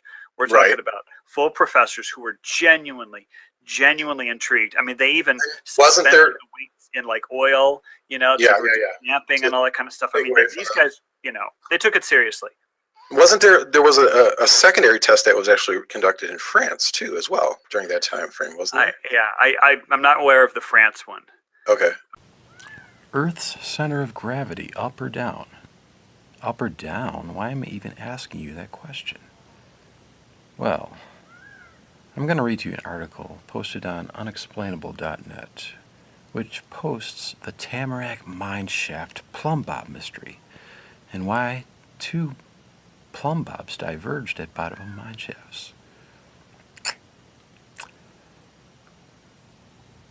which still today is a mystery and still has been kind of suppressed, that information. There was actually one quote-unquote scientist or physicist that tried to refute the mystery and why they diverged, but his theory or his speculation is based upon a spinning Earth model, and it's also based upon a presupposition that the secondary test that actually was performed in Tamarack, where there were two mine shafts at 4,250 feet apart, never took place, but they did take place. And also it's a doubt, a question of a true empiricist in not wanting to reconduct that experiment. Just sweep it under the rug, right? Well, truth has a funny way of reemerging, especially when crackpot conventional scientists try to suppress it and get paid to suppress it too. Anyway, I'm going to read you this article. Earth's center of gravity, up or down? Earth's center of gravity. Why was it that at the turn of the century, the Geodetic Survey Department of both the French and United States governments made certain tests which upset the Copernican theory, then decided that they should be kept secret? What actually were these tests, and should they be repeated today under the most severe test conditions? I would think so. I think they really should be repeated today. Don't you think that? If you ever watched a bricklayer at work, you've seen him use a plumb bob to determine the perpendicular so that his wall will be erect and straight. A plumb bob is simply a weight suspended on the end of a cord. It acts on the principle that the attraction of gravity, mass, and weight always points toward the center of gravity, which in the case of the spherical Earth is the exact center. A line formed by the cord of a plumb bob is at precisely a right angle from the horizontal. It is a division of a plane surface into two 90-degree angles by simply laying his bricks parallel to the line of the plumb bob. The bricklayer builds a wall that is precisely erect. If he did not use a plumb bob, there would be many more leaning towers of Pisa in the world. However, the plumb bob is not used only to erect buildings, but is used to measure the distance of the sun, or any planet. This is done by measuring a precise horizontal distance on the Earth, which is naturally a curve, because the Earth is round, and since we know the circumference of the Earth, the distance around it, thus we can calculate an exact base for our proposed triangle to be used in measuring the distance of the sun. Then, by use of a sectant, we can shoot the sun from both ends of this baseline and get a pair of angles which are slightly less than 90-degree angles because they are obviously not parallel to the perpendicular as determined by the plumb bob. We know that given one side of a triangle and two of its angles, we can calculate the length of the other two sides. Thus, we can tell how far the sun is from the Earth. Yeah, if the Earth were convex, I would suppose that it would probably be about 93 million miles. However, If the Earth is the other way, if it's concave, well, it'd be a lot closer, wouldn't it? It isn't quite this simple because we don't know the precise size of the Earth, and thus the difference in parallelness of the two perpendiculars we have achieved at both ends of our baseline. It should be obvious to the reader that since the plumb bob's point at the center of the Earth, lines projected to the center of the Earth would meet at that center. Interesting. And likewise, line projected into space would continually move apart. Well, this is a presuppositional fallacy. Thus, we have a great interest in exactly how far it is to the center of the Earth in order to be absolutely sure of our two important angles in figuring planetary distances. Sometime prior to 1901, the French government, wishing to determine more accurately the actual size of the Earth so that they could revise and refine the calculations regarding the distance to the Sun, hit on a way to measure the difference in distance apart at the top of two lines perpendicular to the surface of the Earth and the bottom of these same two lines. So they're just measuring the top versus the bottom of two lines, okay? They wanted a pair of lines long enough to give them an appreciable measurement. Obviously, they could not direct two parallel poles a mile high, but they did feel they could suspend two plumb bobs a mile deep into a mine shaft, and thus be able to measure the distance apart at the top and the distance apart at the bottom, which would be slightly less. Really? Are you sure about that? At the bottom. They wanted to know exactly how much less. The result of these tests were very strange.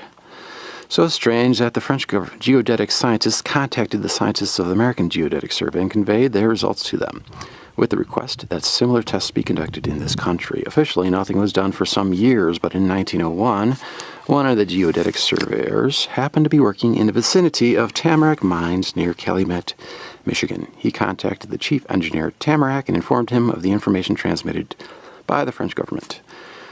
Two mine shafts were selected, and plumb lines exactly 4,250 feet long were suspended in each mine. At the end of these lines, a 60-pound bob was hung in order to prevent movement through a horizontal direction. Each bob was suspended in a tank of oil placed at the bottom of the mine shafts. In this way, it was reasoned magnetic forces could not affect them.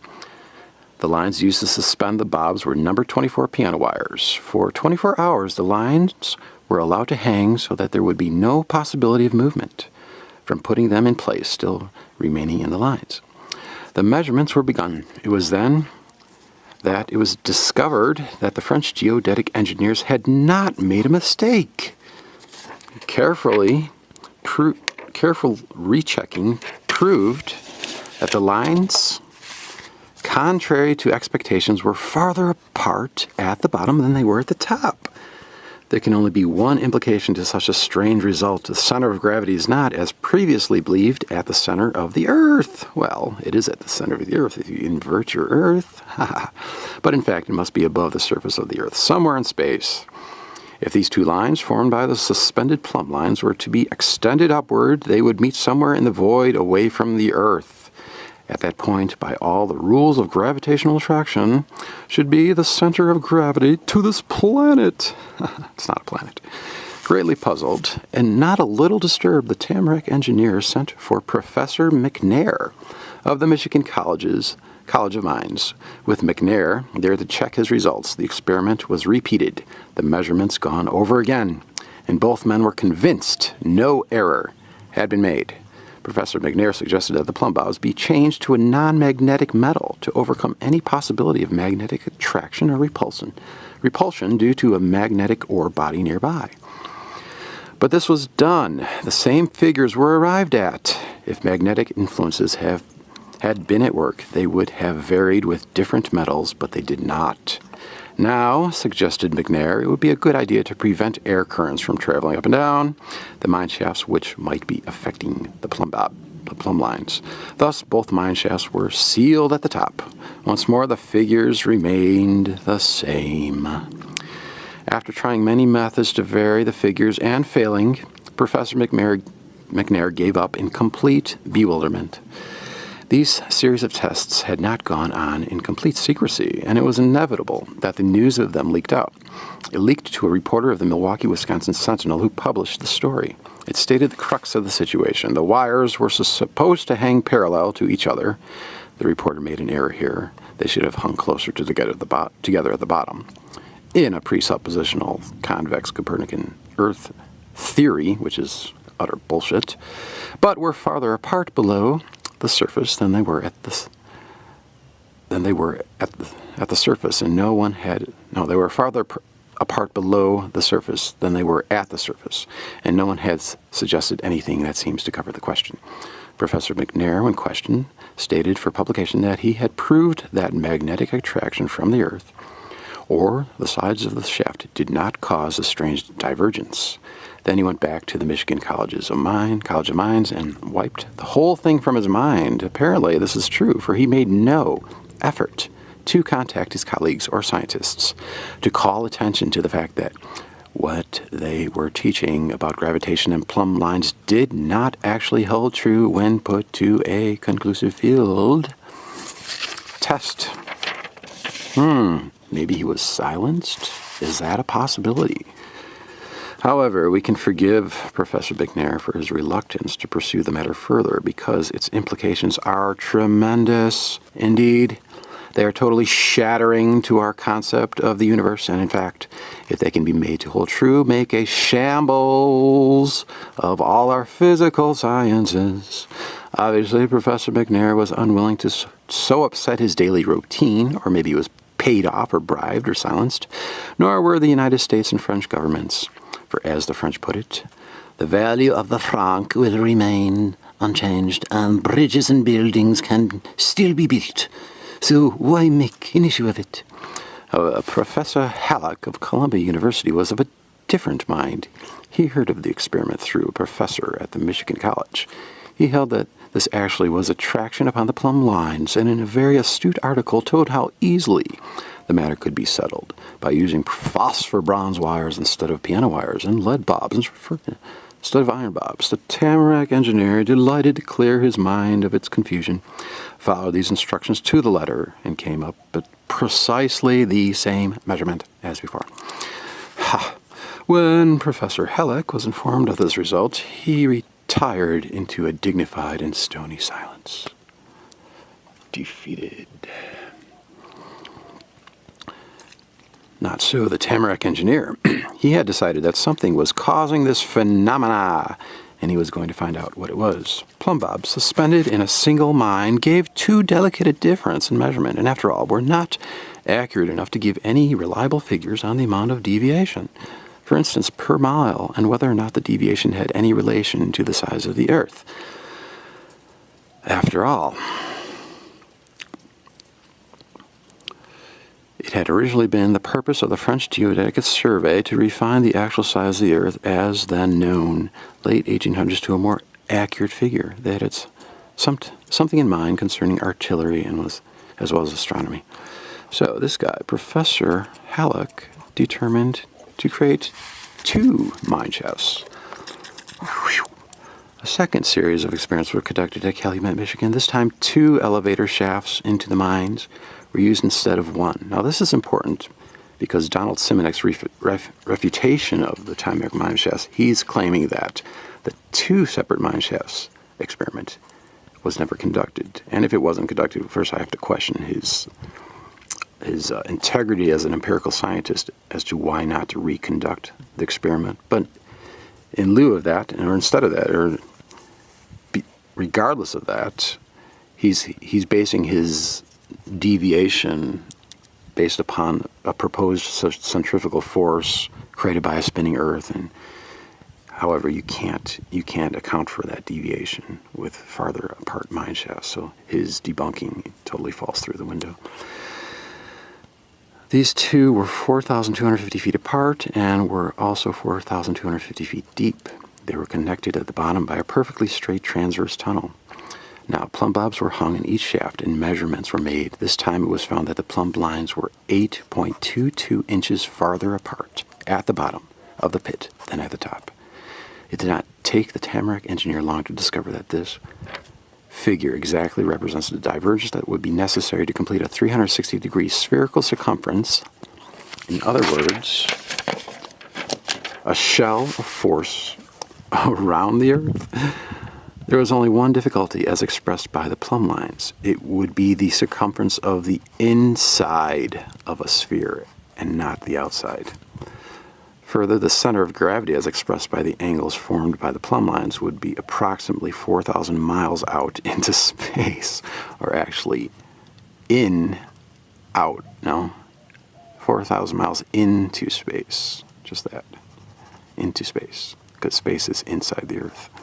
Obviously, this could not be true because if the Chinese were to make calculations based on a similar pair of mine shafts in their country, on the opposite side of the globe, the center of gravity would be found to be 4,000 miles in the other direction. The center of gravity, according to the plumb lines, was a sphere's circumference, some 16,000 miles in diameter. See, this is still under the faulty presupposition that the Earth is convex. Any place 4,000 miles up was the center of gravity. That's ridiculous. There's only one point of gravity. The center of gravity is still the center of the Earth. However, it's inside the Earth. 4,000 miles. Inside. We are in the Earth. Okay, can we blame the Tamarack engineer for going down in his mine and maintaining a grim silence from that moment on? A United States Geodetic Survey crew for 2 years conducted further experiments, among them measuring the surface of a long lake in Florida on the theory that water conforms to the true curvature of the Earth's surface. That's true, regardless of how the land may be, thus giving a true level, only to find that water curved uphill in each direction rather than downhill. Now you may think if you look at a horizon, you see a boat in the distance and the boat is clipped at the bottom, and you think, oh, there, the Earth is convex, is spinning. No, actually that's not true. The water is rising due to an optical illusion caused by an inferior mirage. That's all it is, because when you look at that boat through a telescope, the whole boat appears. Debunked.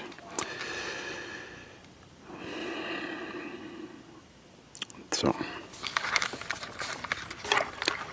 see, this true factual formation, curvature of the Earth's surface has been suppressed by idiots, modern scientific conventional man, because they don't believe in an existence of a true God with a true literal center to the Earth. So, this is Donald Simonite, by the way. I talked to this guy back in emails exchanges back in 2003. He's the guy who wrote that, tried to debunk the Tamarack mineshaft article and also the Cyrus T rectilinear experiments. And he is, I would consider him the crackpot. He is the crackpot jackass. Congratulations, Donald Simonite. You are a jackass. Put a dunce cap on you. You know what you're doing.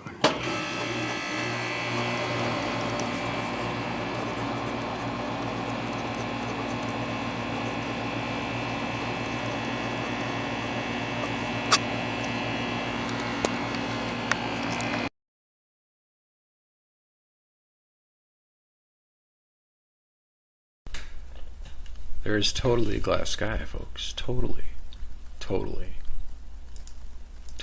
a glass sky.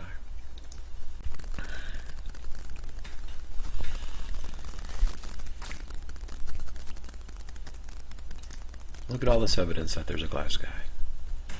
22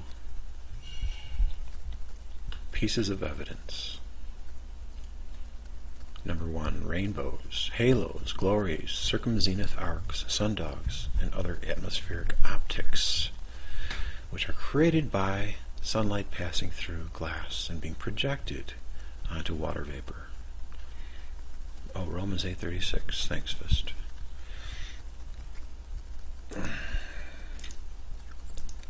Number 2, Libyan desert glass. The mystery of where it came from is solved if you realize that there's a glass ceiling in the sky. To the sky. Excuse me.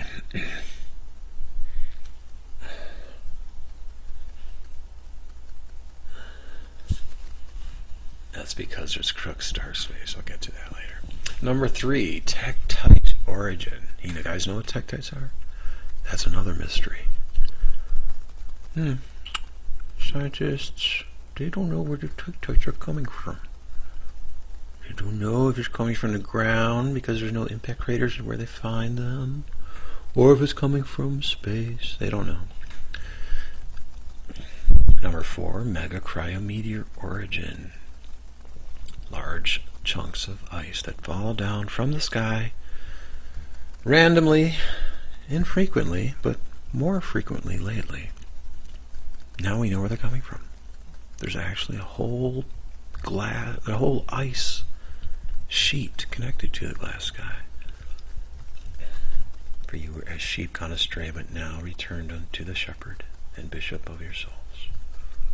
Amen. Number 5, birefringence. Birefringence is created through different glasses, different types of material like calcite, where it actually projects a double image, a double refracting image. So sometimes you'll see double suns in the sky.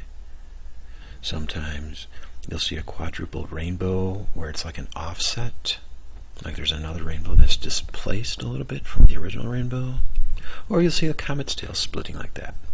That's all because you're viewing these phenomena through a birefringent glass sky that at certain rotation angles of the sun, because it's polarized in a certain direction, sometimes casts a double image. It's a very weak birefringence.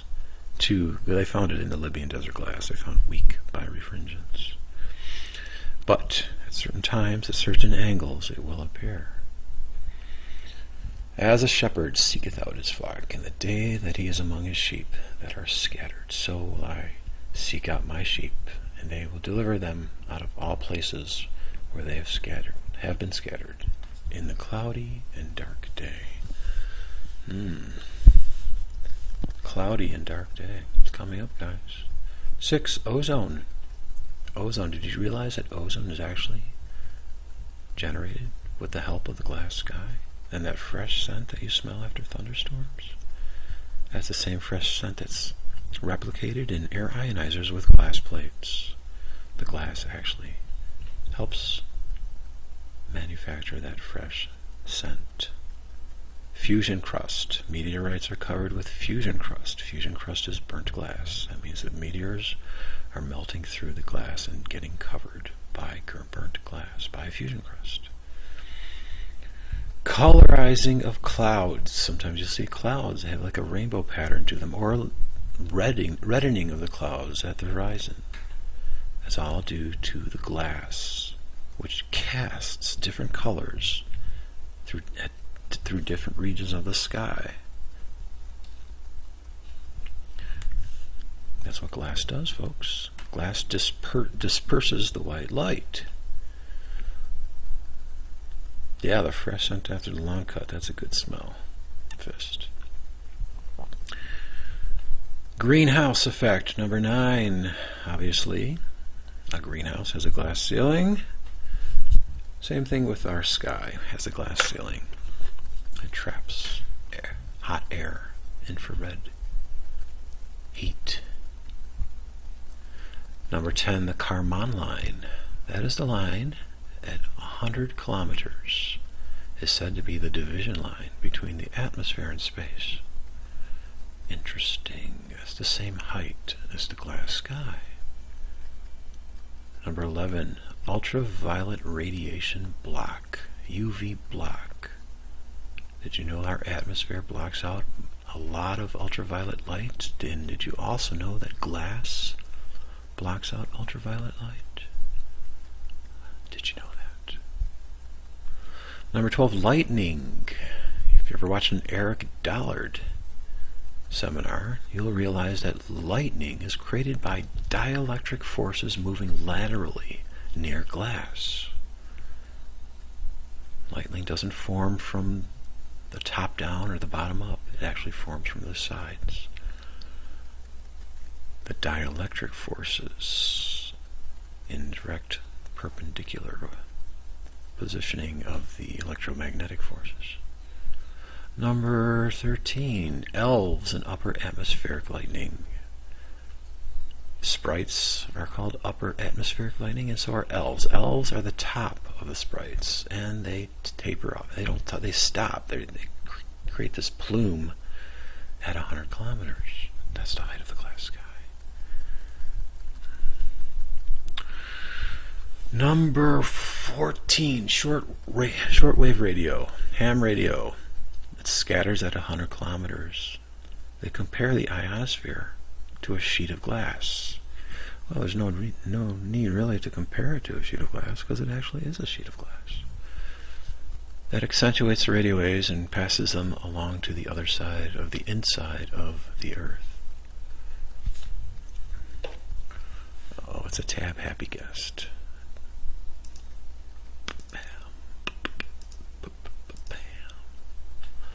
Number 15, Operation Fishbowl. You guys remember Operation Fishbowl in 1962?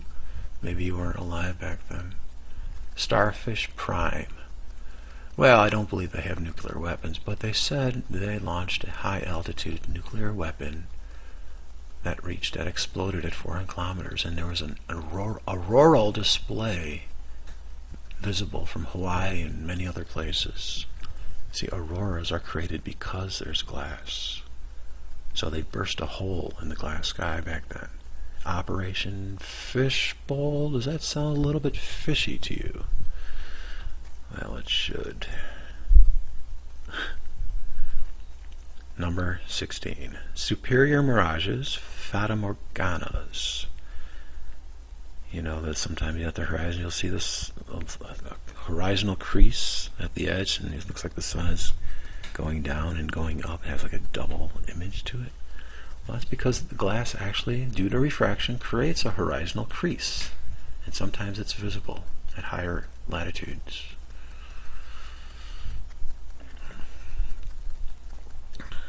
Number 17. Meteor showers, iridium flares. That's all it is, guys. It's the cyclical skidding of inner space debris, particles skidding, creating streaks. There's also a term called triboluminescence. When you rub quartz together, or you rub a rock against quartz, it will light up. So when you see shooting stars, meteor showers, it's because they're skidding across the glass sky. That's all it is, guys. Number 18. Redshift. You've probably heard that you've been told that the universe is expanding because they see the redshift of the stars. Well, nothing can be further from the truth. What they don't understand is that there's actually two layers of glass, one at the 100-kilometer level and the other at the celestial sphere level. So you're viewing the stars through two layers of glass, and it's creating chromatic aberration. It's creating the colors. It's creating the shifting. That's all it is. It does not indicate movement away from you. They say it's like the Doppler effect. There's nothing further from the truth. All stellar spectroscopy is debunked due to scientists ignoring chromatic aberration of stars caused by glass.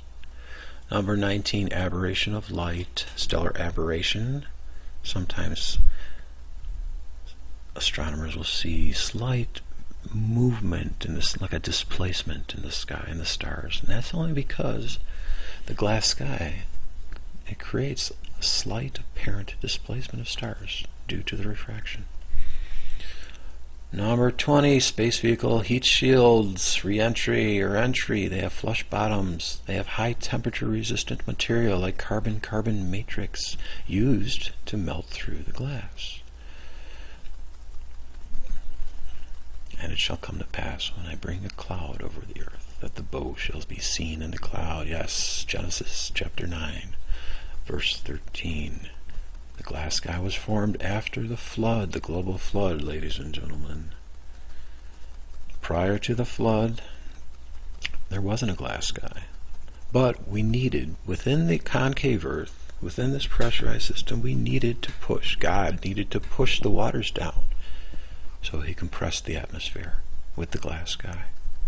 That's why the rainbow is a promise. It's a scientific promise that the earth, the continents, can never be flooded again because there's more pressure now. There's more compression. 21 Crook's Dark Space. There's a man named Crook in the 1800s who found negative charged ions create dark space around glass tubes. It's the same thing with our glass sky. If you read Job chapter 38, verse 19. And as for darkness, where is the place thereof? See, it's hidden. Deep beneath the cover is another perfect wonder, and it's so white as snow. 22 Auroras. It's at 100 kilometers. The bottom edge, the bottom end of auroras is at 100 kilometers. The electrons from the sun hit the charged glass sky, causing fluorescent glow and striations. Exit the matrix of deception, people. There is glass in the sky, in the concave earth.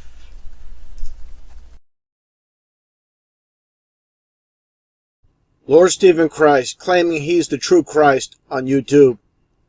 He's made many videos pushing the concave earth, trying to debunk the flat earth at the same time. Give me a break. Just watching his video presentations, you'll see all the Masonic references, the hand signs. He makes a reference to the 33rd degree of Freemasonry as well. Just take a look at some clips I've put together. This guy's pretty transparent. At the same time, I think he's pretty comical. Take a look. I am not a shill. If somebody calls me a shill, that to me is one of the highest insults anybody can call me. I do not get paid by the government. I do not get 1 cent calling the Lord a shill. I'm here to fucking rule the world. And that will happen because I am the Christ. You doubt that? Go ahead. Call me a shill. Call me a fucking false prophet, false Christ, whatever you want to call me. Say I'm working for the government. Go ahead. Publicize it. I don't get 1 red cent from the government. The government fucking locked me up in prison for 33 fucking months. For 33 fucking months, you motherfuckers. They tortured me, you motherfuckers. They fucking tased my eyes. They fucking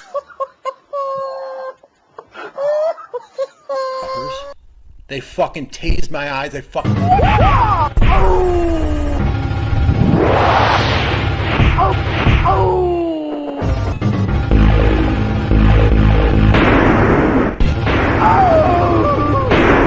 This guy here, learn of the Jesuit order.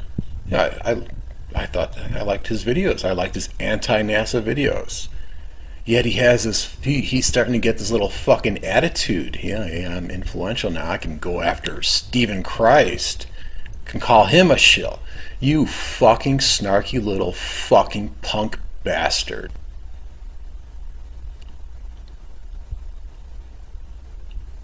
Maybe you need to fucking go spend some time behind bars, huh? Maybe. This guy, David Johnson, you fucking piece of shit. You think you work for God, and yet you reject Christ, you motherfucker? You better think twice. All of you motherfuckers, not just you 3 here. This stars and soul, this flat earth bullshit, spewing out bullshit. The earth is concave, people. It is. Because you better fucking hope to God that I'm not the Lord. Because if I really am the Lord, and if one day I do have authority over your asses, over the rest of the whole fucking world, I'll make sure I fucking lock you motherfuckers up. I don't give a fuck if you thumb down my fucking videos. I'm not here to win a fucking popularity contest. I'm here to fucking rule the world.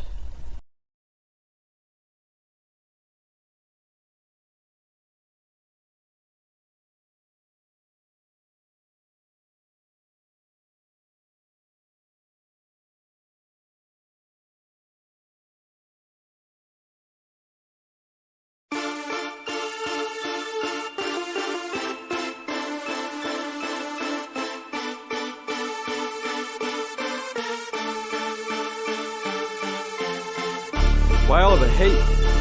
How dare people doubt my skill in the world of Han? Those bastards, I'll show them with this song. Haters gonna hate, I laugh cause you fake. Lawyer mad cause I do something that you can't. Double tap again, going back to the bank. Go and hate all you want, know I'm something that you ain't. Haters gonna hate, I laugh cause you fake. Lawyer mad cause I do something that you can't. Double tap again, going back to the bank. Go and hate all you want, know I'm something that you ain't.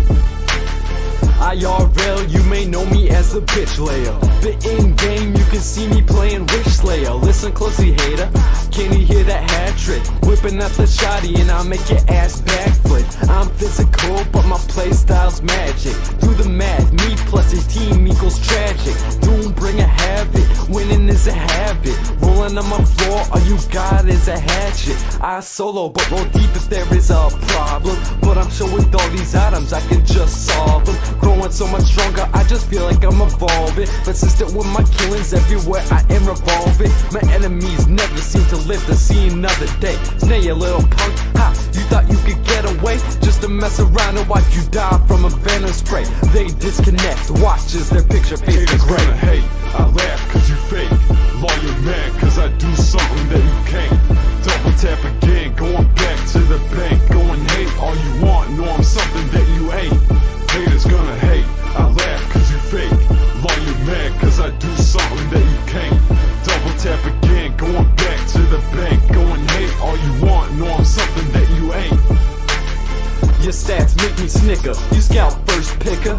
OMG, the way you type is just a real kicker. The way I juke is just something that you gotta see. You could call it something like the Fonzie D Odyssey. Rookies like to watch me, I'm something like a prophecy. See me in the lobby, you're like, sorry team, I gotta leave. You just got your greaves, I got a lot of cheese. The way that I dominate is just like a monopoly. I control every single aspect of the game. Even if I'm blacksmith, when you die you call me lame. You cry and you cry every time that you die. Excuses, excuses, why do you even try? Like Slither, I'm so sly. Like Zephyr, I'm so fly. Haters gonna hate, but I'm high in the sky.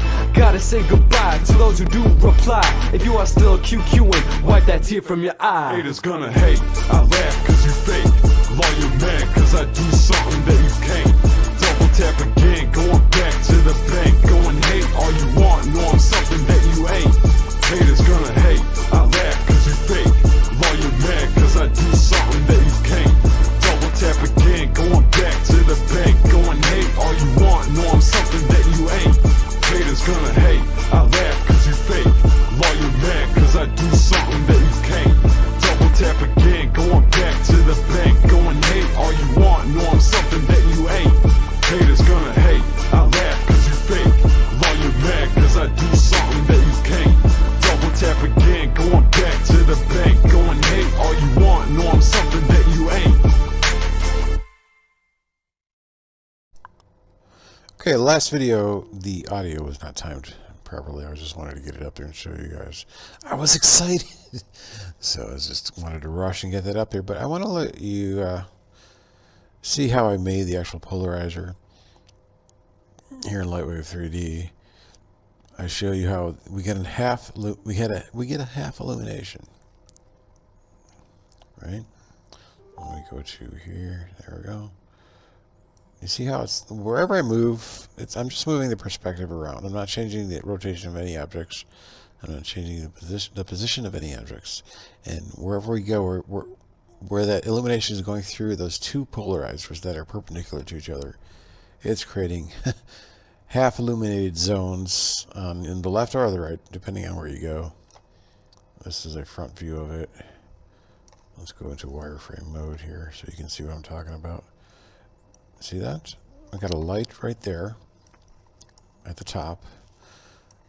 It's going through the first polarizer that would represent the sun planet glass sphere, and the bottom polarizer would represent the moon glass sphere. And the camera's way at the bottom over there, down there. See the camera? And so when we look through the camera, turn on VPR so you can see it. That's all we get. There's no other explanation than this. That's why we get that. And this is being revealed to you in these last days, so you will believe me. Okay?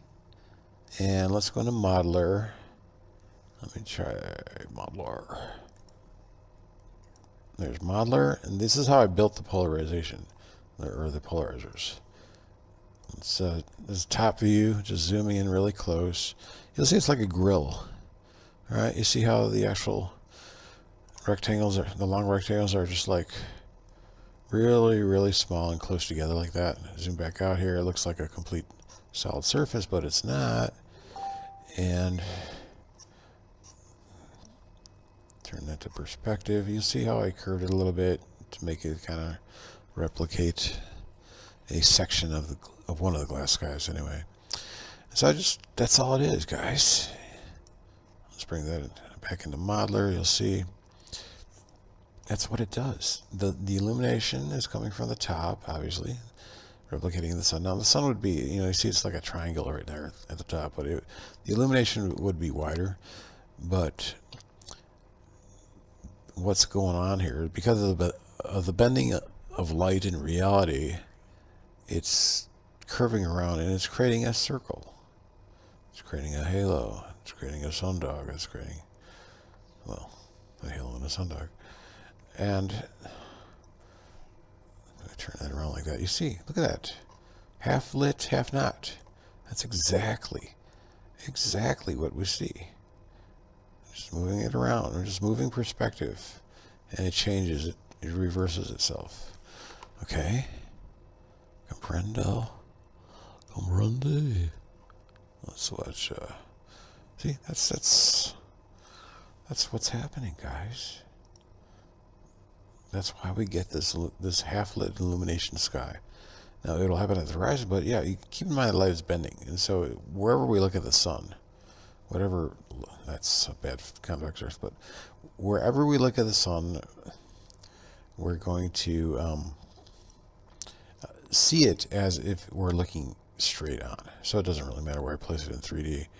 It just goes to show you that two perpendicular polarizers will create that effect, and only two perpendicular polarizers, meaning that there are glass skies. Tell a friend, tell heliotards, tell these like heirs of stupidity that think they're smart. I'm not going to name names. You know who I'm talking about. Go tell them that this is, April Fool's coming up, right? April Fool's, I think the Pope actually said, oh, we're not going to make this Easter Sunday because it's April Fool's. Okay, all right. It's time for me to be acknowledged. Thanks. All right, a little bit more clarification, actually, on the polarizers that I talked about in the previous videos. And that is that it doesn't even matter about the rotation angle of the actual polarizers. I said before they had to be perpendicular, but actually they don't even have to be perpendicular. I'll show you. Okay, we're still getting the bifurcation going on. We're looking underneath the 100-kilometer glass sphere, and they're all polarized. All three glass spheres are polarized. However, the higher glass spheres are not rotated perpendicularly. Look at that. I could even twist the upper ones into any configuration as long as they're underneath the light source. They're still going to give you that polarization effect. So I can turn around like that or whatever, and it's still going to happen like that. So let's put this back to 0. 0. Come on, baby. Okay.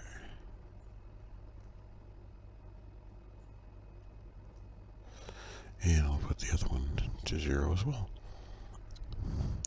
Well, first I'll show you, like I can, rotate this moon glass sphere any way I want to, and it's still going to give me the perfect splitting of the illumination underneath the 100-kilometer glass sphere. Alright, so it doesn't have to be perfectly perpendicular.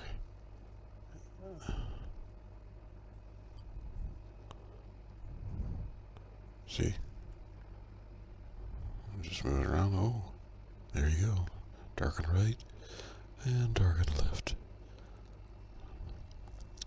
So something's going on with the angle, the polarization, and the ability to see only a half illuminated sun like that across the sky.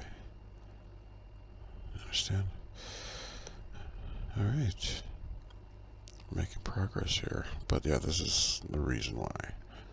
There's no other reason. Alright. So I got 3 polarizers. And they do not have to be turned perpendicularly. So I'm probably going to be doing a little bit more research into this in the future, but this solves it, guys. It's not a mystery anymore. Light on top. 2 polarizers, but beneath it immediately. Let's put this one at 0. And then one very low at 100 kilometers. And it's still giving the same effect.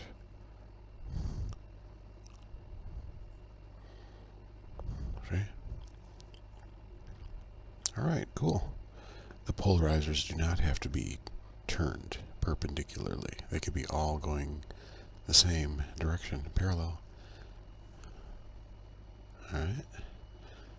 I have no shadows enabled on my sunlight here, so this is totally happening because the light that's blocking, that's obfuscating, I'm sorry, the polarizing filter that's obfuscating the light.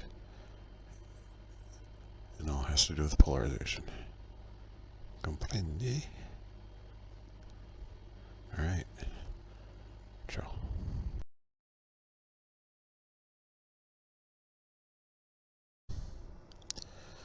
And lo and behold, I did it. I actually did it. I created the half-lit, polarized sun, the mystery that has just been showing up. There it is, guys. I'm just moving my perspective view around. Nothing is changing. I just moved it like that. So mystery is totally solved. Let's zoom back out a little bit here. That's not going to work. Let's go here. As you can see, I have my 2 polarizers that are perpendicular, and let's see if I can pull out back here. Yeah, there's my Earth. I actually moved I moved it up higher. Oops. The polarizers and the illumination, where they, normally it's going to be higher. What I was showing earlier, there was just my initial attempt at it, but I had to move it up higher like that. And lo and behold, when I moved it up higher like that, it created the bifurcation of the sunlight, of the polarized sunlight like that. So here's looking through the camera. Oh, wait a minute, that's at 0. This is at 90. There, okay. So there's a perspective view, and it's upside down. Way at the bottom there, that's where the camera is. Zoom back out. You see the polarized glass above. So we have that yellow would be the glass covering the moon, and the gray above that would be the glass covering the sun.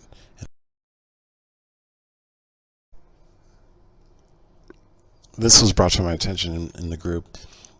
Apparently, this has been happening. This phenomenon has been happening in many different places, where we actually will see a termination line of the sun.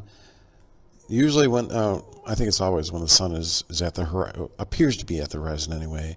You get that cutoff, and I'll show a little bit more in this guy's video. He talks about it. I want to thank him for bringing this to my attention. Oh, there's a fake convex Earth. Let's see what else I can find there. Hello.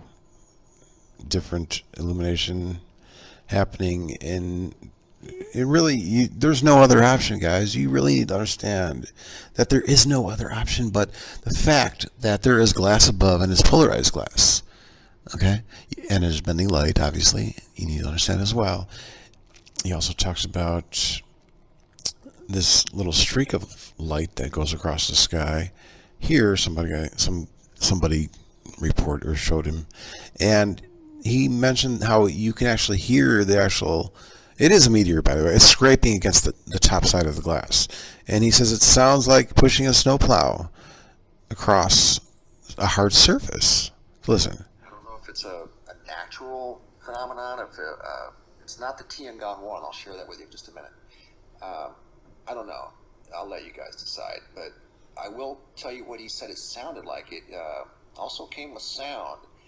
He said it reminded him of a snowplow pushing snow on a concrete pavement. That's what this thing sounded like when it went over. Okay, well that coincides perfectly with my previous video where I talked about how there's actually a variance in velocity of the light and sound.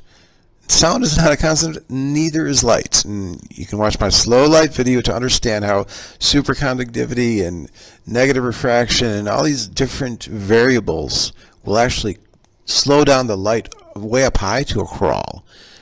And it also will speed up sound at different locations as well.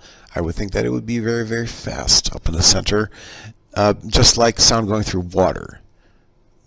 I'm not really. It has to do with the fact that it's not being compressed and refracted again. It's just like this big medium where it's just like moving in unison together like that. And so there's something like that happening up above at about 100 kilometers as well, where sound is incredibly fast. Plus, sound has a head start, right? If you have a meteor rumbling across a hard surface at a really, really fast velocity, it's going to take a while for that to glow.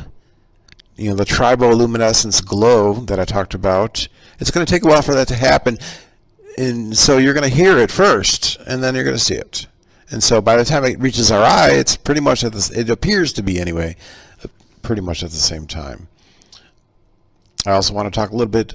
Well, let's go back to the polarization, where I actually replicated something in 3D similar. It's not quite exactly that, but it will help you understand that there is glass and there is polarization happening. Let's pull that one up here. Yeah, this one. Okay, so if I go into my modeler program, you will see, if I go to the front view of it, you see it's kind of like a pyramid triangular shape where the illumination, there's a light above that polarizer, and I actually duplicated that polarizer so that it would be two polarizers horizontal, or not horizontal, perpendicular to each other. And so you're getting this effect here where the illumination is happening above the polarizers. It's like an X there. And it's going through, and I have a camera below it. So the camera's, you see the concavity of the Earth, that green area, and it's looking up above it. And so when we look through those two polarizers like that, those perpendicular polarizers like that, and I zoom in a little bit, you'll notice you see a tiny little illumination zone in the middle there. And I'm just, really what I'm doing is I'm just holding down my Alt button and I'm just moving our viewpoint around. I'm not moving any of the 3D objects. I'm not rotating the camera. I'm just moving that thing around. And you'll notice too, if I zoom out like that a little bit, you see the X on the outside, the illumination of that. That's replicating how we view sundogs in 22nd degree halos and 46 degree halos. It's exactly what we view. And so even if you zoom in really close to that little illumination beam, we get a diamond, just like we see with sundogs. It's the same effect. This is the only way it's happening. There are glass polarizers in the sky that are perpendicular to each other that are creating that. God, do you realize how monumental this is? This is explaining it all, and you got to be honest with yourself, and you got to realize if you're rejecting me only because I present to you the true shape of the earth, but I happen to include the claim that I'm Christ, then you really have a problem with your understanding of logical deducing things. There's a problem there. You're siding with error of stupidity, like I talked about before. And you really need to face the facts. I am Christ. This is my earth. This is why I can explain things like this. This is why I have hid these things, and I'm starting to really reveal them toward the end. You see the X there? You understand? Like if I go to, let's just go show you a picture of a sundog. Let's find one. I got some up here. Look at that. It's the same freaking thing, guys. It's the same freaking thing. See, we have the illumination of those X's on the outer side or outer circumference of the actual circle, and then the reason why that's dark in the middle like that is because there's polarization happening. Okay, you understand? So let's go back here to 3D and let's zoom back out a little bit, and let me do this. I'm going to try to because I got the double polarization happening at the same level like that. And probably what's happening, we have the 100-kilometer glass sky, and we have the glass sky covering the moon, higher, much higher, and the glass sky covering the sun and planets, higher than that. And so it's very possible that that double perpendicular polarization is happening between the moon glass sphere and the planet sun glass sphere. So it could be much higher, and obviously the light would be higher than that. I can bring that up as well. Let's see what I can do there. Oh, no. Light. There, let's just bring that up. Oops, I'm rotating it. Don't rotate it, Steve. Move it. There. Okay, let's bring that up like that. So the light is much higher, and those polarization effects that are happening are probably the sun, planets, glass sphere, and the moon glass sphere. But let's get my light to do what I want it to do by decreasing the actual spotlight cone angle. Normally it's going to be, you're going to get like more than half, but I'm just decreasing it to show you for this example, just to fit through the polarizers like that. And so look, wow, that's amazing. Let's increase the intensity of the light to 250%. Did that do anything? No. See, the polarization is happening because, well, I should say the illumination is happening because there's like a gap as that polarization of the light goes through like that. And then, like I said before, I'm just moving my viewpoint. I'm not changing the rotation angles or the position of the camera or whatever. And let's move one of those polarizers a little bit higher than the other one, if I can. 1 second here. Oh, it's way down there now. Let's try that again. Let's move this one. Let's say it's over here. This one would be the sun-planet glass sphere, maybe. This is theoretical, but this is the reason why it's happening. The bottom one could be the moon glass sphere. And let's go to our camera view and see what's happening there. Yeah, we still get the polarization, and we still get the Xing happening, and that's what's happening. But there must be some kind of polarization dividing effect happening that I'm revealing to you guys in these last days, where it's making it a clear-cut case for one answer, one explanation to this so-called mystery. Okay. And in a later video, maybe in the near future, I'm going to talk a little bit more about, was it Bell's theorem with the polarization and the it's a so-called mystery why if you shoot light through one polarizer and then it goes through another that's cocked at 45 degrees, it'll receive about 50% of that light. But if you put that same light, if you add another polarizer in between those two polarizers at 22.5 degrees, you're going to receive more light. It's going to be like 70%. So there's a mystery, like why do we get more light with more polarizers? Well, it's simple, guys. It's like taking a Grand Prix race car and going really, really fast around a sharp turn. You're going to crash into the wall. And that's what's happening with the light too. If it's too sharp of a turn, you're going to lose 50% or more of the light. But if it's a nice gradual turn, you're not going to lose as much light. And that's what's happening. And I can also go into detail later. I'm just going to give you a little hint of what I'm thinking about, and maybe you guys can think about this too. Is that, electromagnetism? They will show you. They'll give you a. Let's see if I can find a picture of one. They'll give you a picture of the electromagnetic wave, I guess. Electromagnetic wave, yeah. They'll give you a picture of a perpendicular little doohickey wave. I can spell, Steve. Wave. There, this one. Okay. How do you know that the electric field, the red, versus the magnetic field, the blue, is the same height? How do you know that? I mean, you don't. And so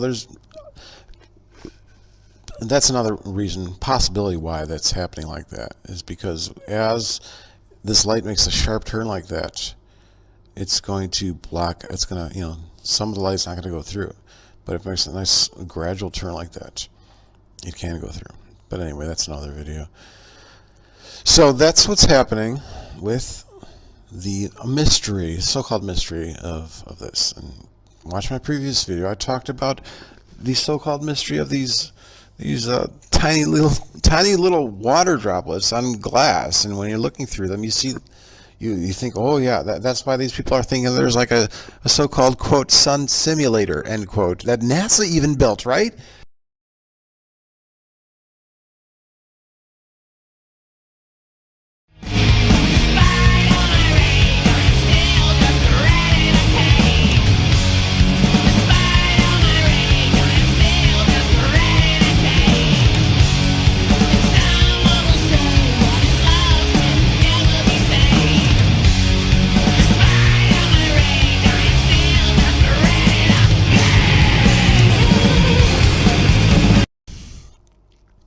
Okay, I just watched this video that was posted within my group, and it's pretty interesting, and I can explain it.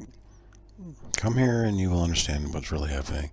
Nobody else will tell you, but I will tell you. And I want to thank Mr. MBBB333, or 2Bs actually, who posted this, and I didn't even realize it, but there are some really mysterious half-illuminated suns appearing over the skies in some places like that.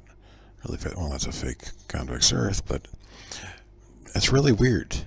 You need to understand this if you know anything about optics. You need to understand what's really going on. Illumination, optics, and glass, and polarized glass. I've talked plenty about polarizers, and yes, the atmosphere is polarized. I even tell you that, and we notice that these suns are all at the horizon, so there are definitely creating some kind of polarization effect, and evidently this is only being noticed currently or lately and has not been happening before. So to me it's helping you understand, as my spirit reveals to all humanity that you're living inside the concavity of the Earth and there's glass in the sky, and it's actually polarized glass. So that's why it's happening. I can't, it's just how my Betty works. When I say Betty, I'm talking about Paul Simon's song, You Can Call Me Al.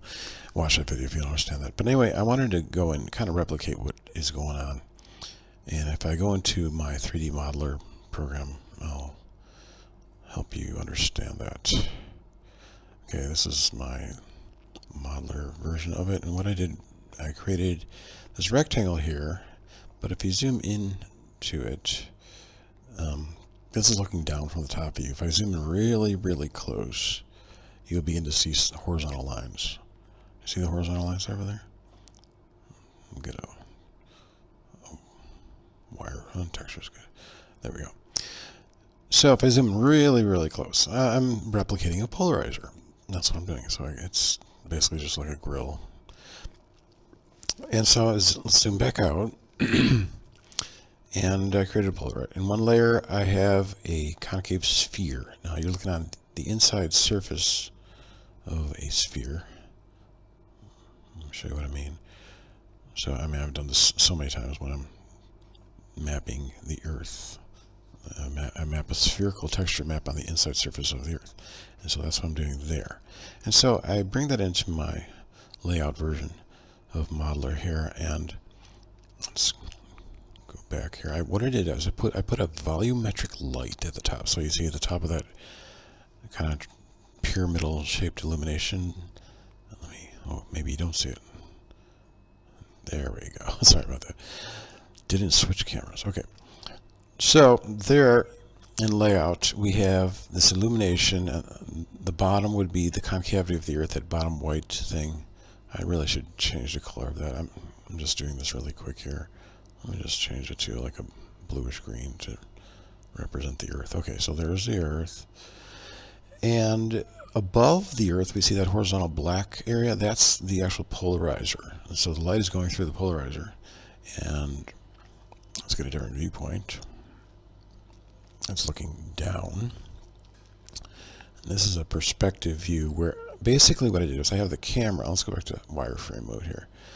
I have the camera situated below the concavity of the Earth. Let's bring it up a little bit higher, and then I'm just going to really enhance the depth of. Actually, it doesn't have to be that low. It could be 10 millimeters about or so.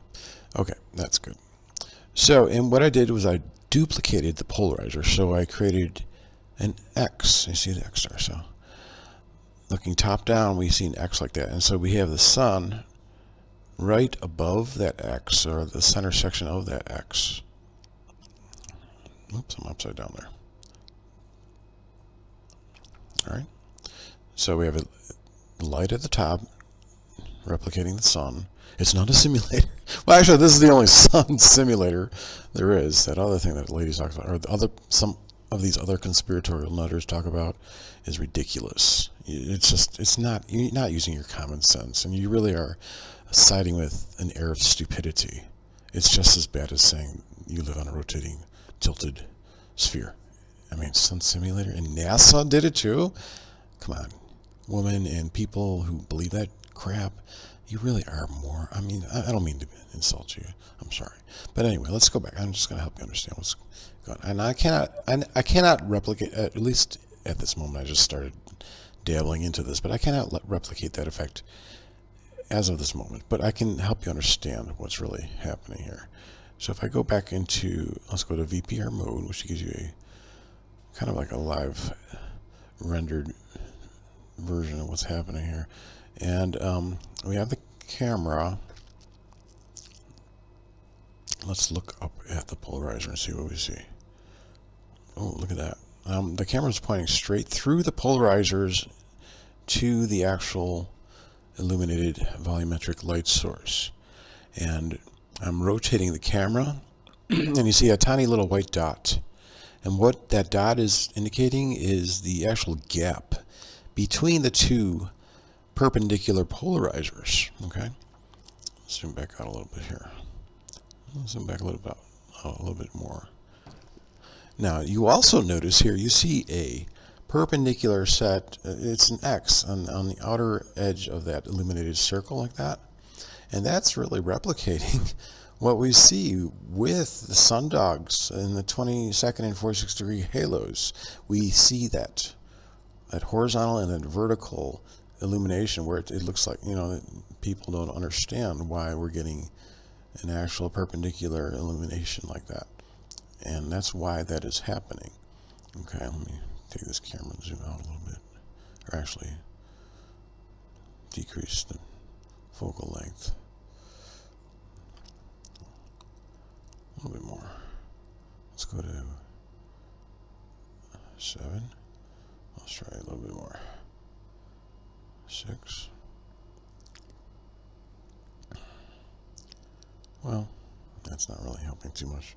But let's go back to my perspective view, and you will see that illumination happening.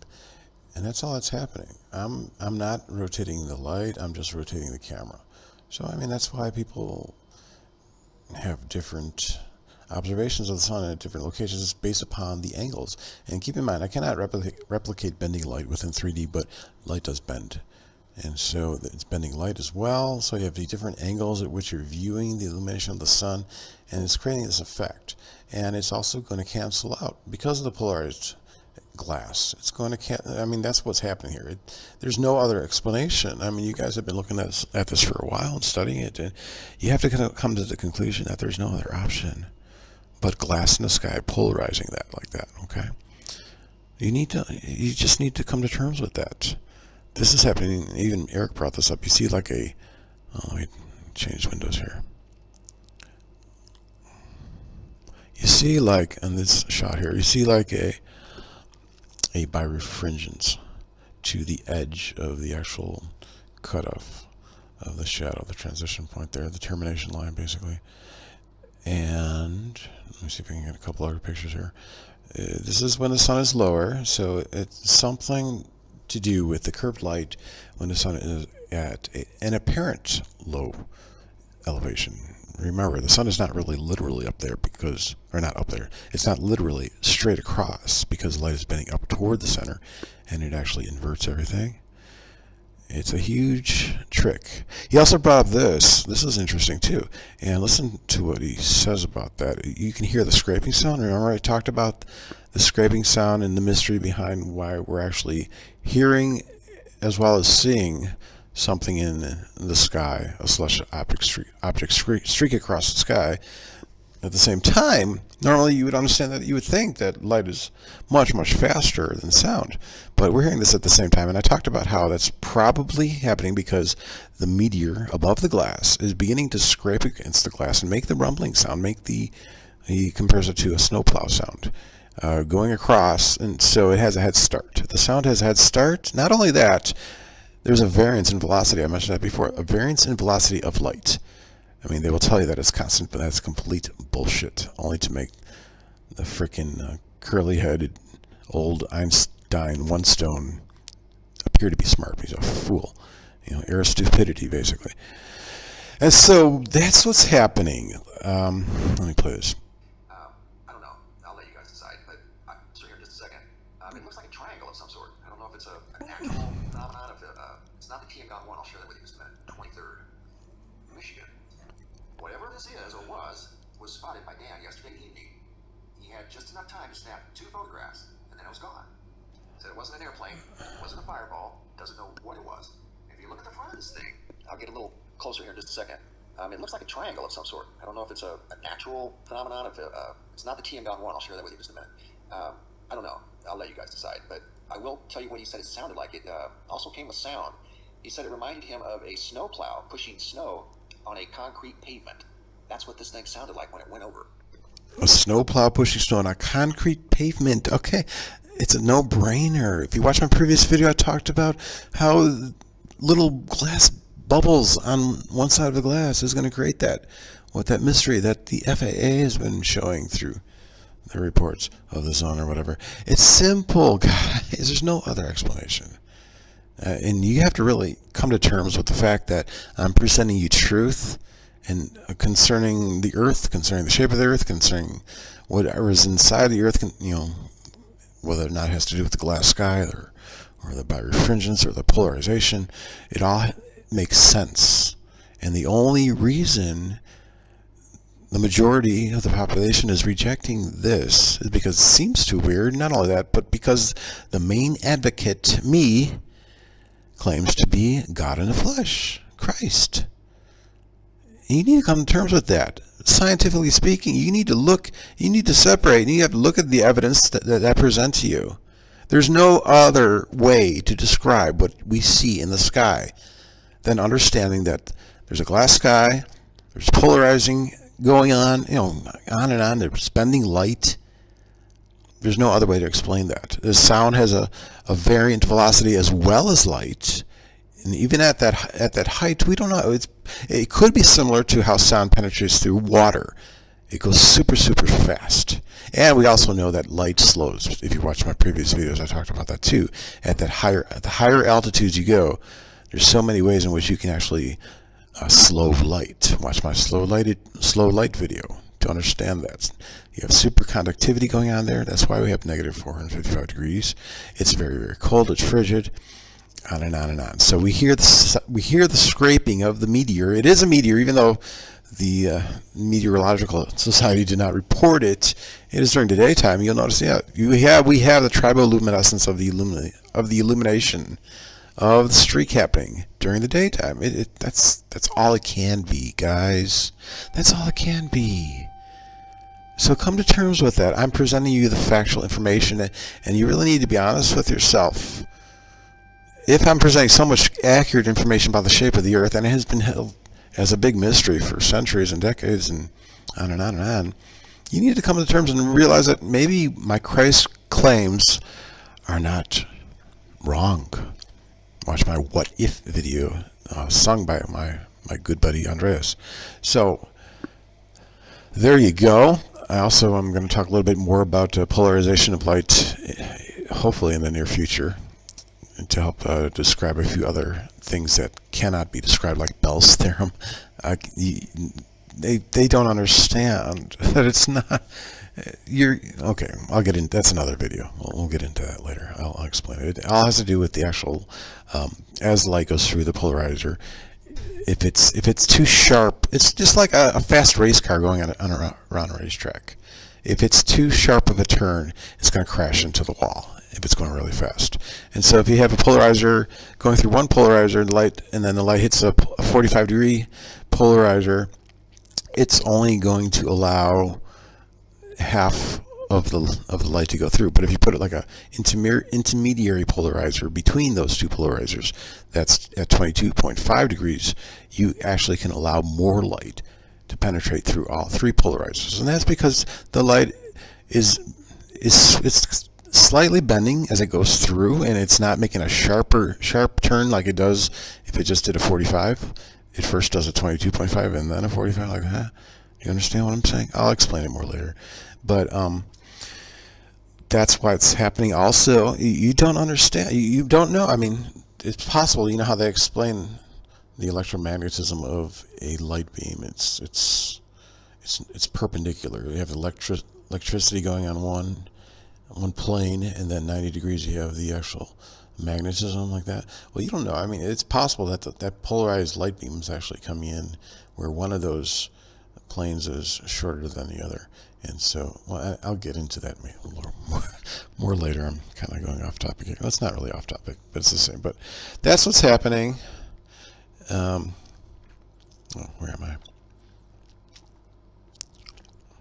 So, there we go. Let me go back here, and you see, I'm just moving the camera, and you see how that on the outer edges of that illumination, it's creating that X, that cross. That's how we get the illuminated cross during sundogs or halos or glories. That's how we get there. There's got to be polarized light happening. And you can also see it's in the shape of the light. That tiny little dot is in the shape of a diamond, and that's what we see. You understand, guys?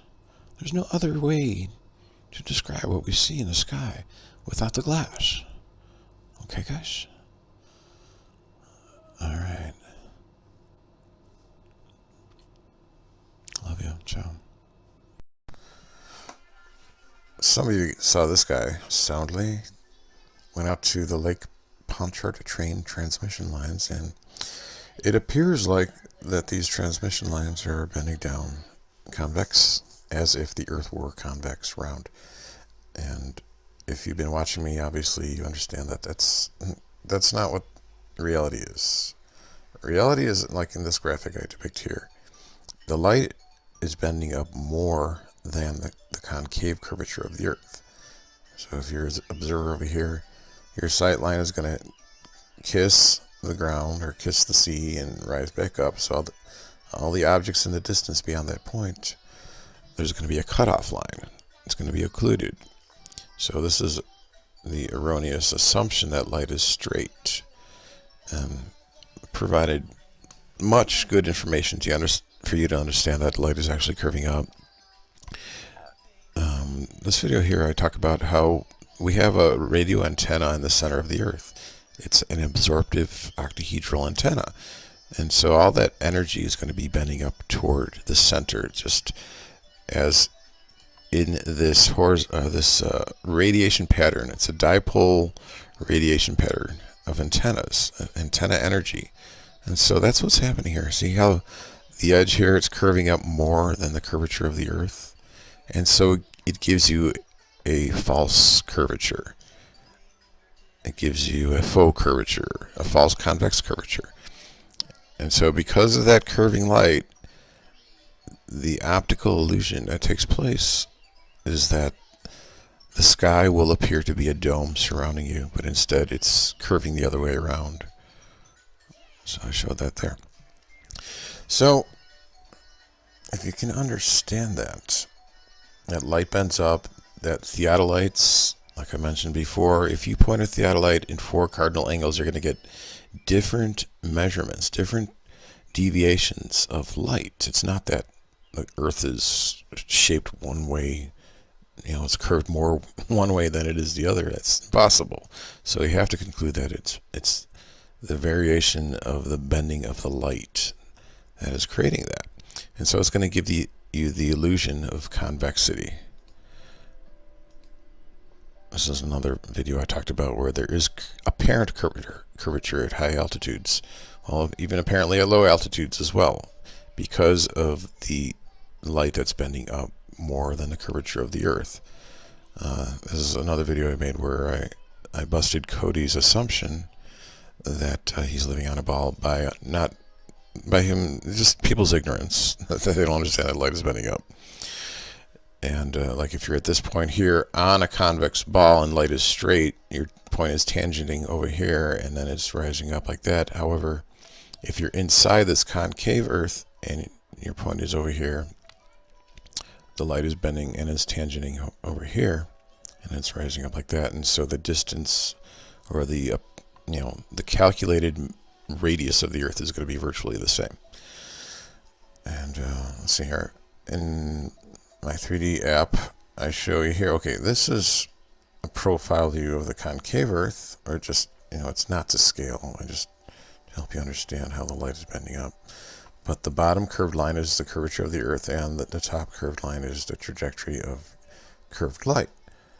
If you were on a convex ball, the bottom curve would be the convex curvature of the false Earth, and then you have this straight line of sight which is tangenting, somewhere very nearby. If we zoom in real close here,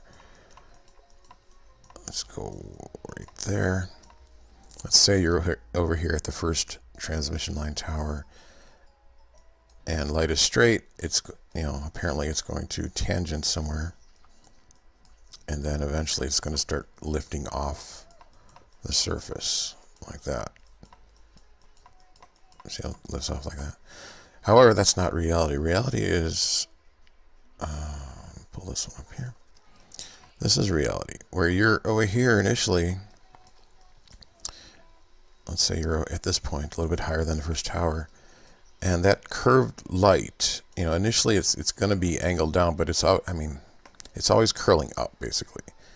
You can angle it down, but it's still curling up. You know what I mean? The trajectory is still curling up. So it tangents somewhere. Let's see, maybe over. Pull it back a little bit here. Let's start. Okay. It tangents and then it rises. Because of the curvature, it has to. See, because there's an antenna in the middle of heaven, in the middle of the Earth, your light trajectory has to curve more than the curvature of the Earth. That's just how it goes. And see, now you see it's starting to rise like that. So in a preview mode here, looking perspective-wise, this is just with no curvature if it's flat, but if we morph that down like that, you see how it curves. like that. Well, that's what we observe basically, where that green line is tangenting. Obviously, I've exaggerated the curve here, or that green line is tangenting the water.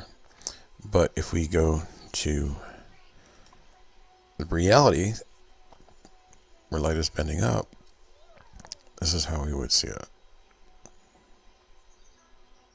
Okay, so let's pull it over here, about right there. So this is our trajectory line. It's starting above the water. It kisses the water, and then it rises up higher than the towers into the distance. It takes off like that. This is just a shadow here. Okay. Hopefully that's pretty simple to understand. It's pretty clear what's happening here. Okay. All right, and remember, I want to keep stressing that the galactic equator and the sun always intersect during the solstice. And this is what you guys just have to keep stressing to, whether they're flat earthers or convex ball earthers with heliocentric viewpoints. There's no precession to the equinox. Just keep stressing that. I mean, they're quiet. It's crickets on their side. They don't want to address this. And it's a time bomb waiting to go off. So understand, you're living inside, and for the most part, people out there, you've been duped. It's a divine dupe. Thanks.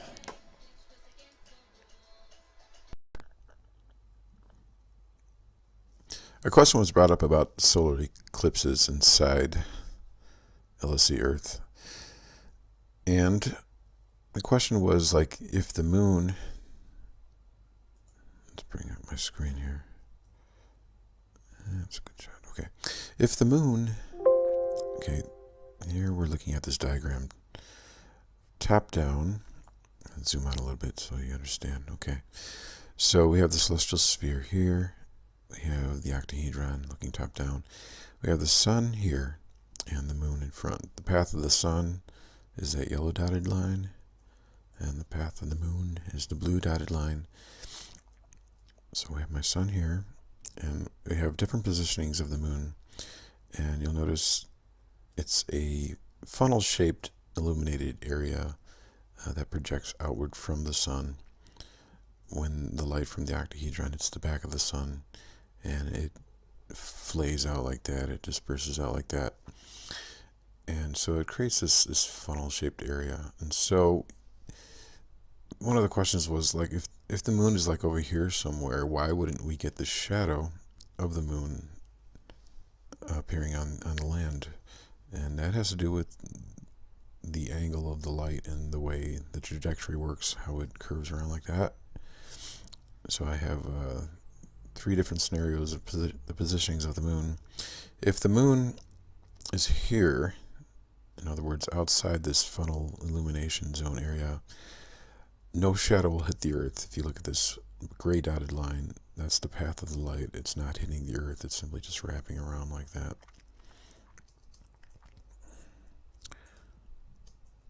If it is intersecting with that funnel illumination zone, that's when we get a partial solar eclipse. And so the partial solar eclipse, let me get my layer up here. It's going to project a shadow area where the shading is going to bend around like that. And so this area over here on the earth, or in the earth, is going to be shaded, and it's going to be what you would call a penumbral shading, not the umbral shading. The umbral shading is where it's darkest, and so we're not really going to get much of an umbral shading with the partial solar eclipse. And of course the total solar eclipse, this positioning right here of the moon, it's going to project your shadow here, going straight up like that. Okay, hopefully that clarifies how light works, how the solar eclipses work within the earth. It all has to do with the curvature of the light and the trajectory of the light and the illuminated conical zone area. It doesn't take much for the moon to exit that area. In other words, it's a very narrow region here. So if the moon is even just like slightly offset with the sun, you're not going to get a shadow on the earth. Okay? Hopefully that makes sense for you guys. Okay. Ciao.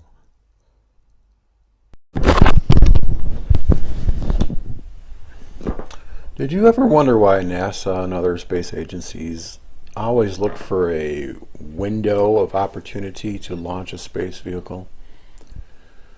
Well, did you ever know in 1962 that the United States Army military performed an operation in the Johnston Islands, Johnston Atoll, and in the Pacific? They called it Operation Fishbowl, where they said they launched high-altitude nuclear rockets, nuclear explosions, up to at least 400 kilometers high.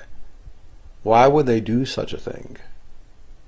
Was there any concern at all what the dangers of this might be by launching high-altitude nuclear? Well, I don't really believe in nuclear weapons, but still, what was their purpose of doing this?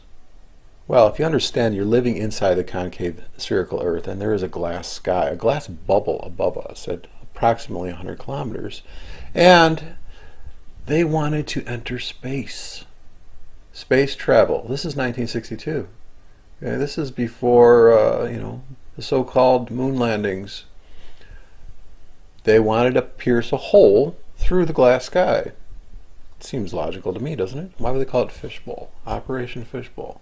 So if you understand, there's a gaping hole up in the sky for entry vehicles. Okay, re-entry, or when they say re-entering the atmosphere, they actually have like the space shuttle has a heat shield to the bottom of the vehicle, and so once they're up inside inner space above the glass, they have to melt through at an acute angle. That's why the nose cone and the wings of the shuttle are made with carbon matrix. But if you ever look at a space shuttle launch, you'll see, first of all, they will wait for the right window of opportunity in order to launch a vehicle, and then when they actually do it, initially the space shuttle will actually do a rollover, an 180 degree, what they call an orbital maneuver, prior to entering space. And just before they enter space, you'll notice that you'll see a lot of yellow plasmic discharge happening, and even like almost looks like how a hockey player skates across an ice skating rink and there's like ice, particles of ice floating all over the place. See, right now I show them doing their orbital maneuver. Now let's fast forward a little bit here.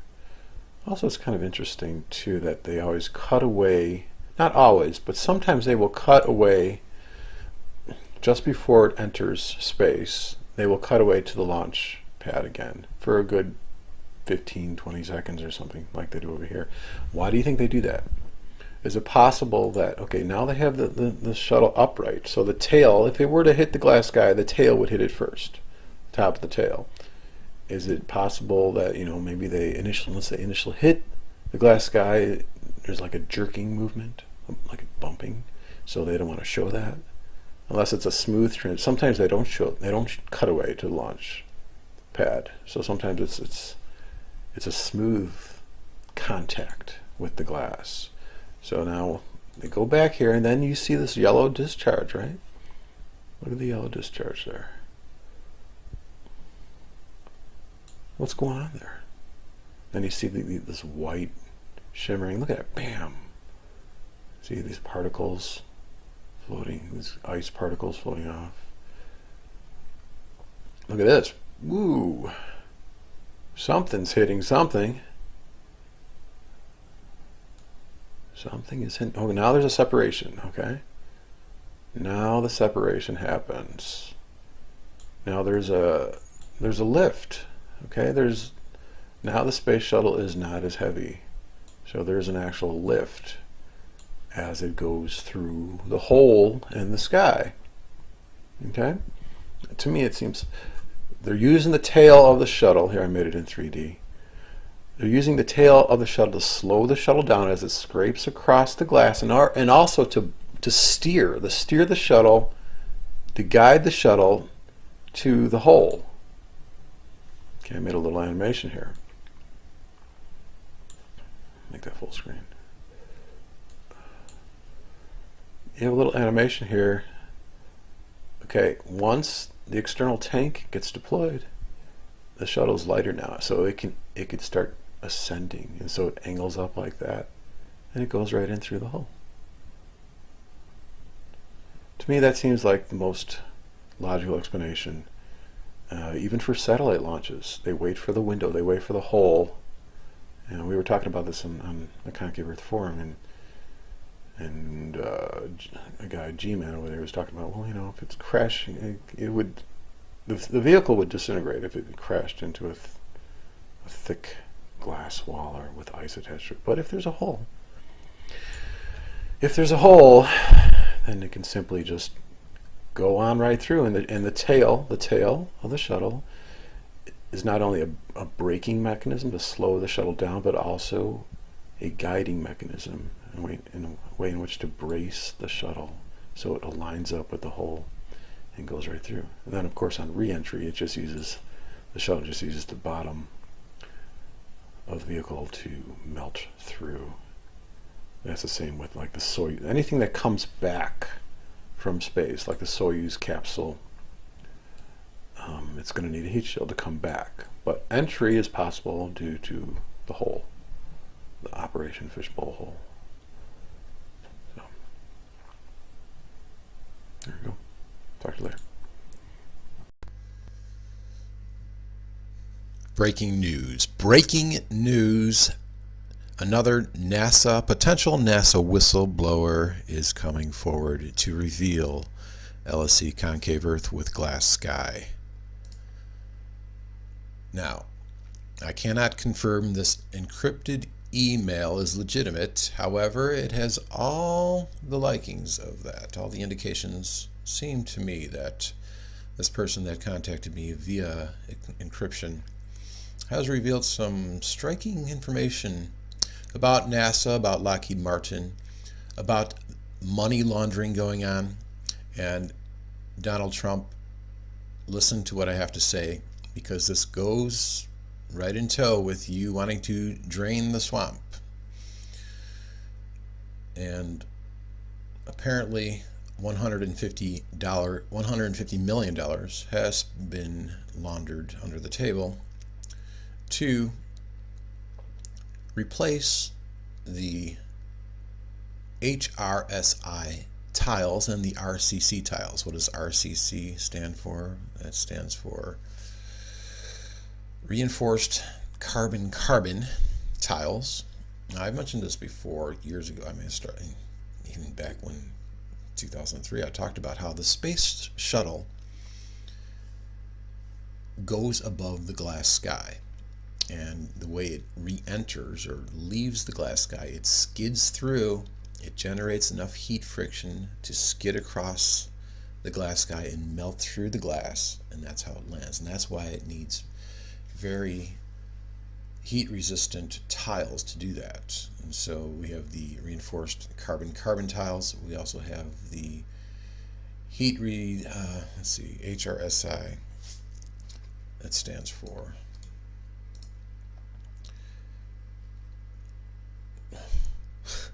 one second here.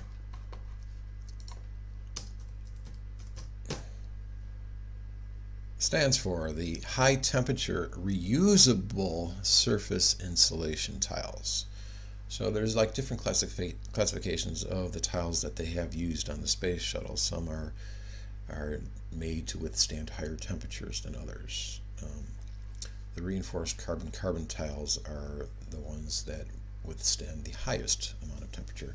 The HRSI tiles are second to that. They will withstand high temperatures as well, not as high as the RCC tiles. And what they're not telling you is that every single time they launched a space shuttle and had it return, they had to replace the RCC tiles and the HRSI tiles, spending $150 million that went unnoticed. And so I'm going to read to you this encrypted email. It seems legitimate. Of course, I cannot confirm it totally, but this is something that Julian Assange, you might want to look into as well. See if you can get to the bottom of this, of the NASA Lockheed Martin scam going on. So let me pull up that email right now. I'll read it to you. There it is. I worked at the White Sands Test Facility from 1997 to 2001. Now, the White Sands Test Facility, that's in New Mexico, the Sandia Labs. It's a highly respectable test facility. The facility was responsible for the development of the reinforced carbon-carbon, the high-temperature reusable surface insulation, and other protective materials for the Space Shuttle program. This project belonged to the Lockheed Missiles and Space Company initially, but was transferred to White Sands Test Facility covertly following an episode of paranoia. The project never intended to create materials that would prevent heat accumulation due to atmospheric friction. See, this is what they will tell you. They will say when the space shuttle is supposedly re-entering the atmosphere, it's encountering air, atmospheric friction, which is making it super hot. That's not what's happening. He goes on to say, the materials have been made to slide against glass. Hello, slide against glass. Can I get an amen about what I've been telling you all along? Slide against glass. Interesting.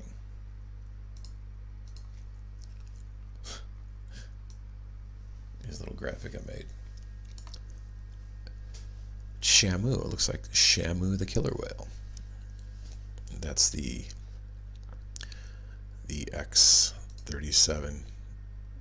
Now I'll get into the reasons why they terminated the space shuttle program as well, but let me continue reading this this email. 1 second here. Okay. Under high velocity and pressure. Okay. The materials have been made to slide against glass. To slide against glass. Hello. There's glass in the sky. Under high velocity and pressure. There are a total of 5 materials that were used on space shuttles. 2 of them, the reinforced carbon-carbon and the heat-resistant, whatever, reusable, high-temperature reusable SIs. What were they called? High-temperature reusable surface insulation tiles. Okay. Have to be replaced after each return prior to the next launch. And they are replaced. It is not reusable up to 100 missions like they say. Now in fairness, I did look this up and I found out that it was actually the lower temperature reusable tiles that were claimed to be reused up to 100 missions. It does say reusable for the high temperature ones, but I don't believe it says exactly how many missions, but apparently they're not telling you that they have to be replaced every single mission. I can confirm that during my time as an employee, at least 350,000 kilograms of these materials have been spent replacing ruined ones. That is 150 million on just the thermal protection from 1997 to when the program was canceled in 2011. The documentation for all these matters are concealed under AES 256 encryption systems throughout various installations. Yes, they keep electronic documentation And it is not merely a verbal transfer of information and planning between the guilty parties. Okay? So Julian Assange, look into this. We got some money laundering going on here. It is astounding, apparently we do. It is astounding how you have managed to gain this level of understanding without being a part of the plot. Thank you very much. I appreciate that. I applaud you and wish you a Happy New Year in advance. S. Okay. There you have it. For what it's worth, is it worth $150 million? Is that the $150 million email that destroys NASA and Lockheed Martin shenanigans and fraudulent activity and money laundering? I'll leave it to the encryption experts. Julian, look into this. Let's go on to one of my videos. I talk about how the space shuttle was designed to skid through glass. Let me pull that one up here. This is an older video I made back in 2015.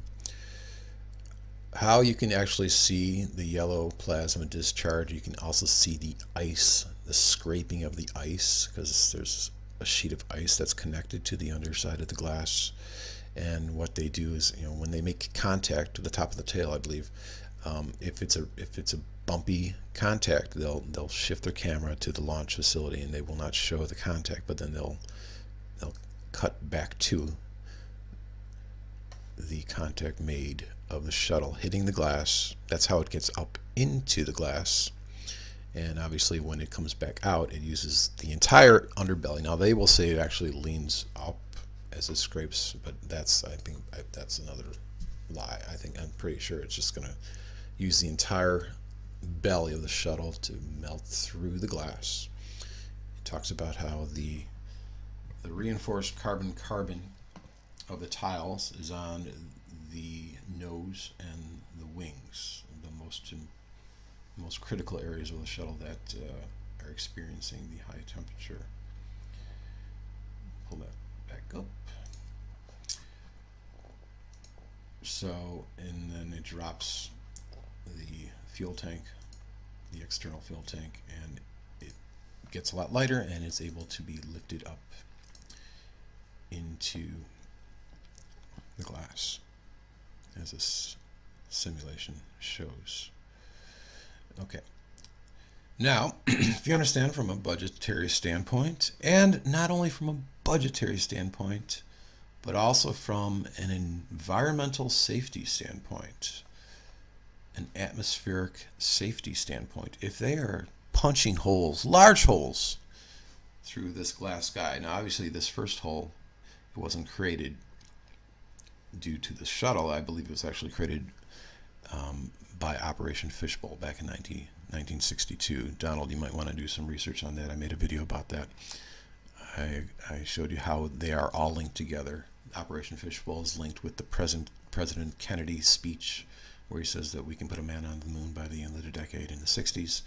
And that's linked to the launch and the birth of the geostationary satellites, which have apogee kick motors to them, which are able to propel or thrust these satellites through the hole that they already made with Operation Fishbowl, or maybe more than one hole. And so there's holes in this glass sky. I don't believe they can be repaired. And if they continue to punch holes through the glass sky, the atmosphere will come down prematurely. Now, what they have done is they have terminated the space shuttle program. Correct? They've terminated the space shuttle program, and you can kind of understand, based on this little chart here, the size disparity between the space shuttle and other re-entry vehicles. Okay? They all have heat shields. They all are able to withstand high temperatures as they scrape across glass. Currently, we are using the Russian Soyuz capsule. Look at how small that is compared to the space shuttle. also understand why NASA is pushing the Dream Chaser. Look how much smaller it is than the space shuttle. Look how much less damage, not only less damage, but money, budgetary wise.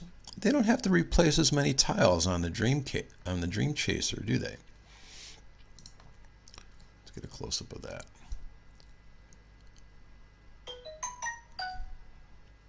Here's the Soyuz. So all these vehicles, Apollo 68, went through the glass. They melted through the glass. They all have heat shields. Now the Dream Chaser is what they're working on next. Obviously, it's, like I said before, it's much smaller, so they don't have to replace as many RCC tiles. And look at this beast. Look how much bigger that is. I mean, that's like 10 times as big. So I just want to thank you, whoever you are, for this email. And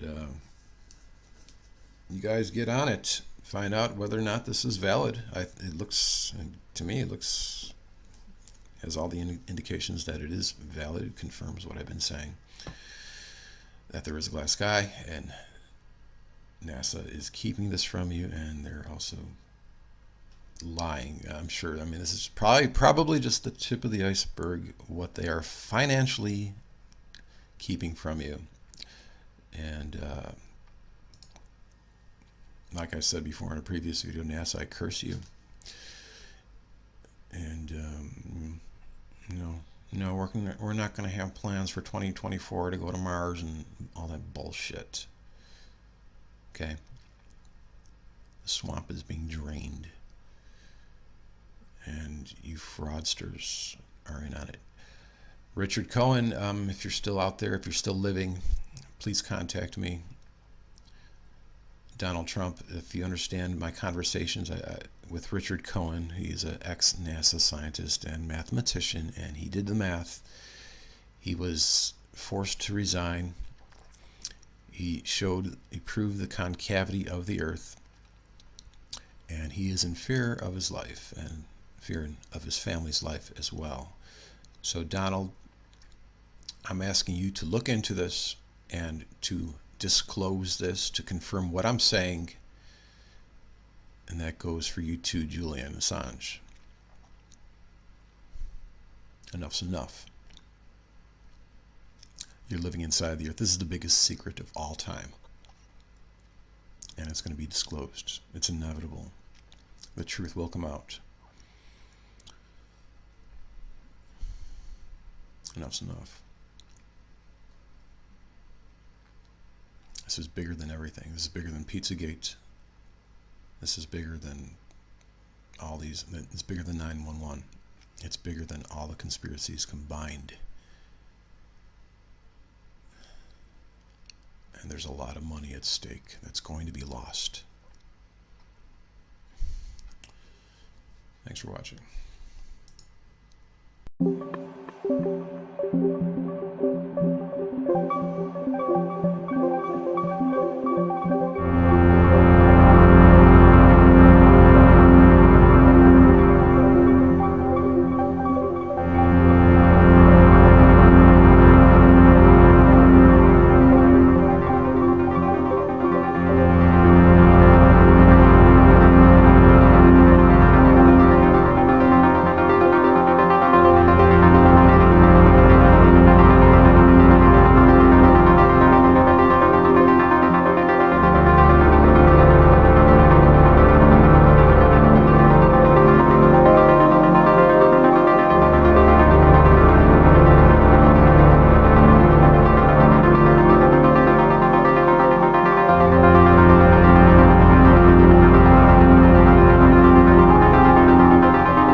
But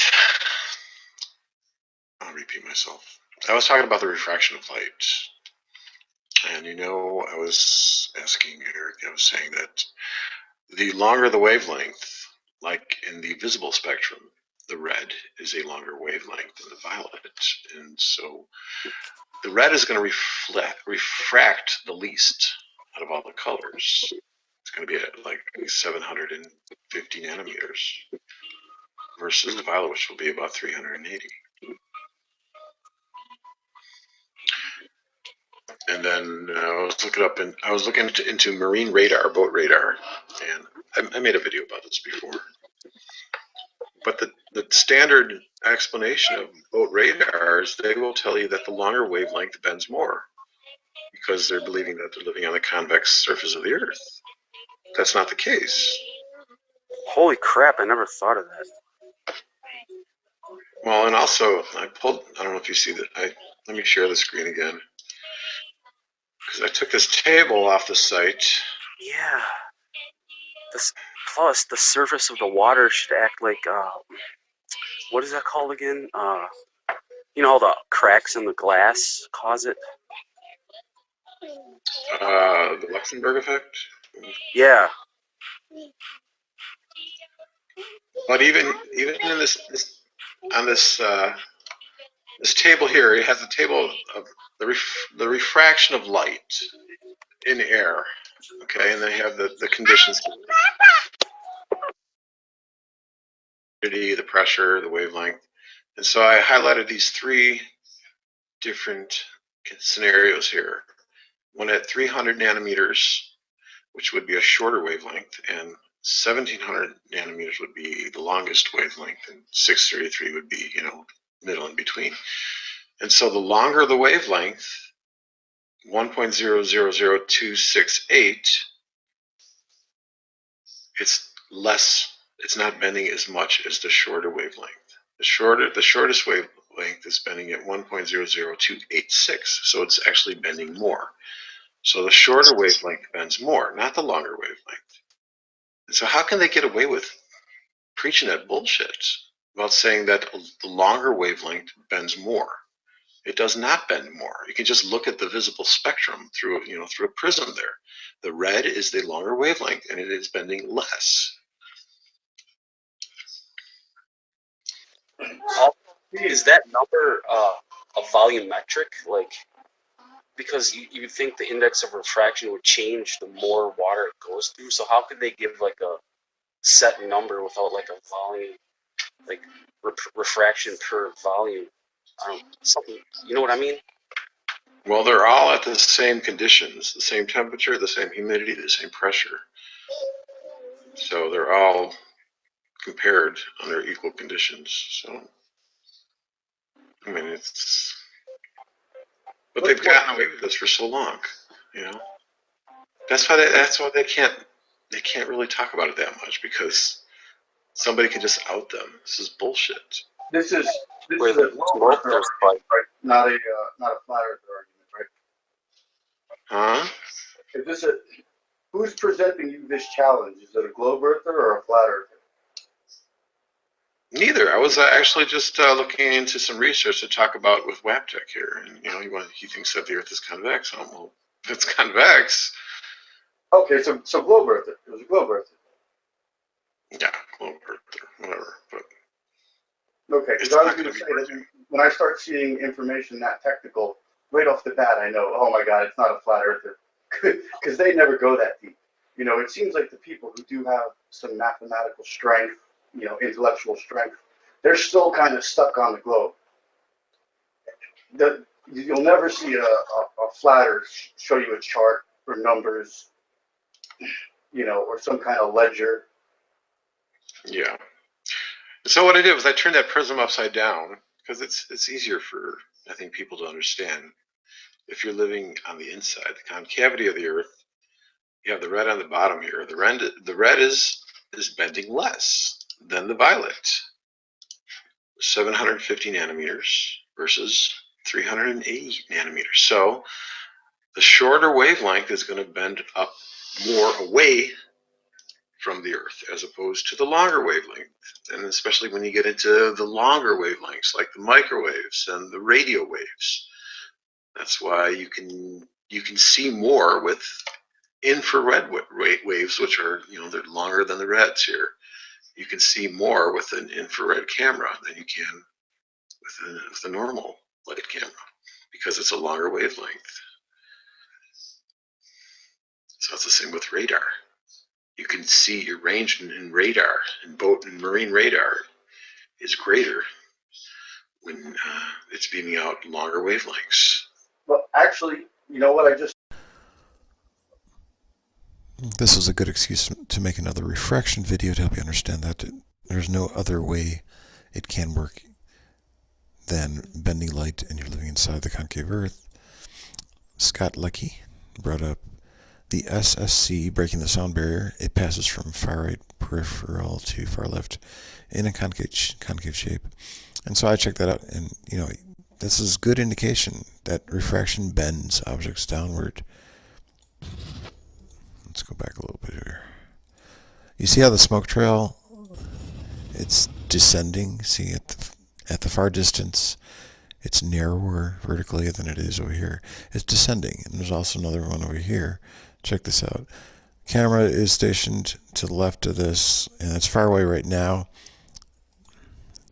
And you see it's beginning to rise. You see the horizon. It's a reflection. The horizon actually, it's creating this reflected image, but refraction is at play, and it's pushing objects downward from the distance.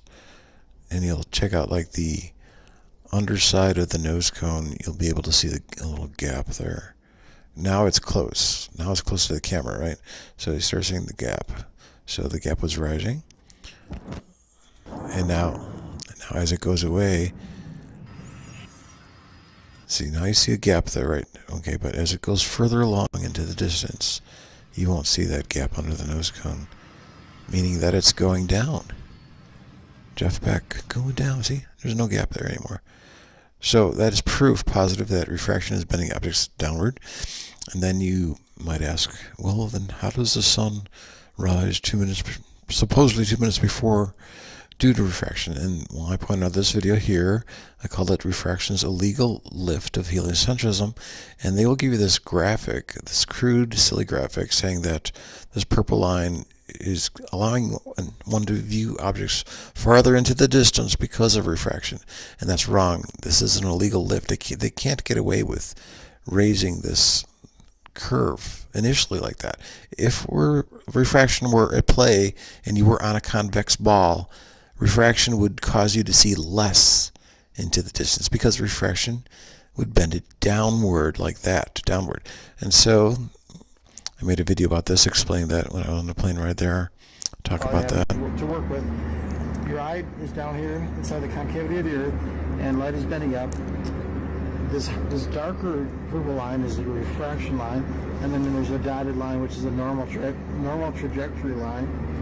So the refracted horizon will be higher when it intersects the celestial sphere, like that. Same on the other side as well. So what it's doing, I divided up this very crudely. I divided up the area in which you observe under normal conditions. This line right here, this line right here, that's normal conditions. And so you get 1, 2, 3, 4, 5, 6, 7, 8, 9, 10 sections under normal conditions, but under refracted conditions you get 12 sections because you add these two here. And so because at ground level, we only see 180 degrees. That's all we have to work with. You understand? From one side of the horizon to the other side of the horizon. So we have to compress. We have to fit. What did I say here? 12. We have to fit 12 sections into a normally viewed 10 sections, all within 180 degrees. So. Okay. And so I went into Wiki and found out that atmospheric refraction is actually causing objects to appear to rise, like the sun and the moon, celestial objects that is, mostly during or close to the horizon.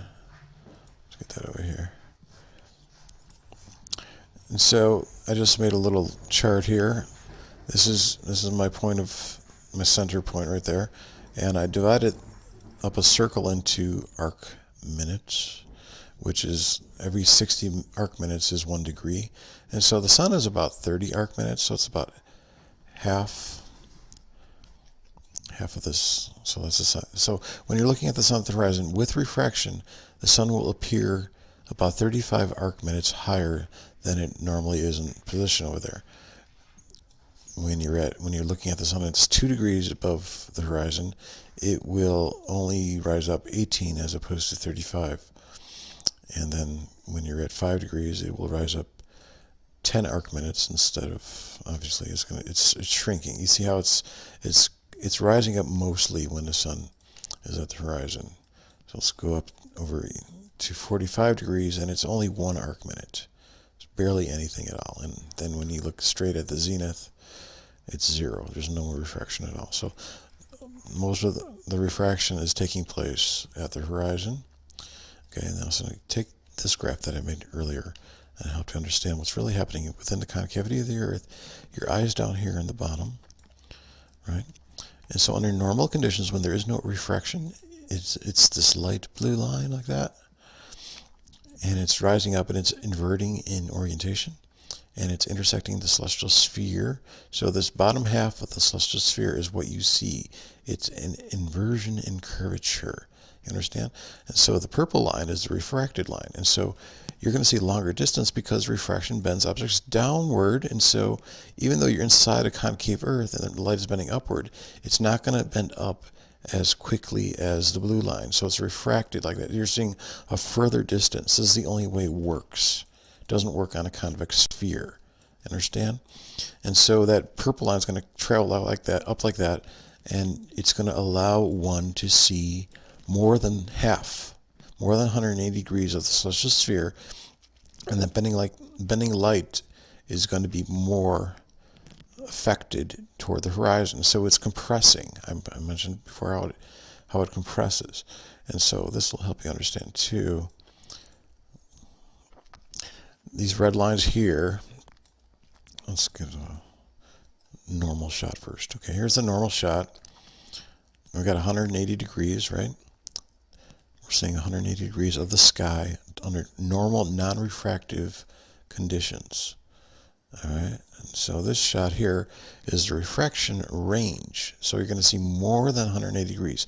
These red lines are all equally spaced initially like that. So it reveals more than 180 degrees. Your sun and your moon are inverted in orientation or upside down. And so when refraction happens like that, you know, these red lines are more compressed now. They have to fit into the 180 degree range like that. And so now that's what we observe. This of the sky. That's how much of the sky we observe. It still has to fit 180 degrees, so it's going straight across like that, but it's compressing more at the horizon. And so it's going to compress the sun and the moon downward in this illustration, but because everything is inverted in orientation, it actually appears upward. So your horizon is still going to be apparently 180 degrees from the ground. But it's taking all this area here and pushing it down on this illustration to compress it toward the horizon. So that's why it compresses, it pushes. So it's pushing the sun and the moon downward. Refraction still works to push objects downward. It's just that the inversion is taking place and it fools the eye like that.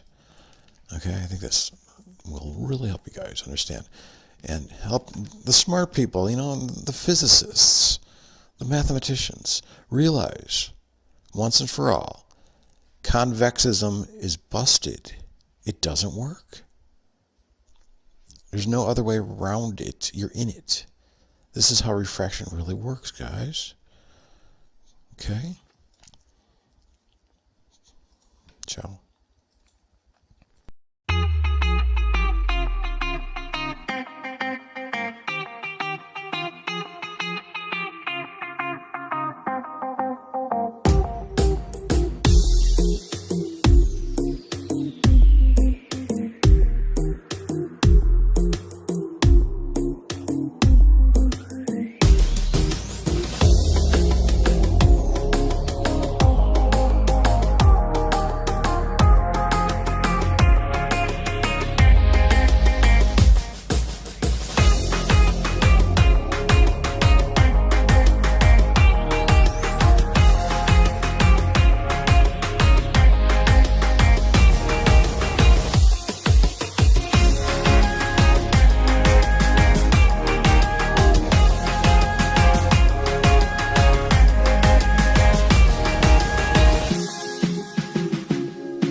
Sigrid Close, professor, Department of Aeronautics and Astronomics, Stanford University, talking about meteoroids hitting the glass.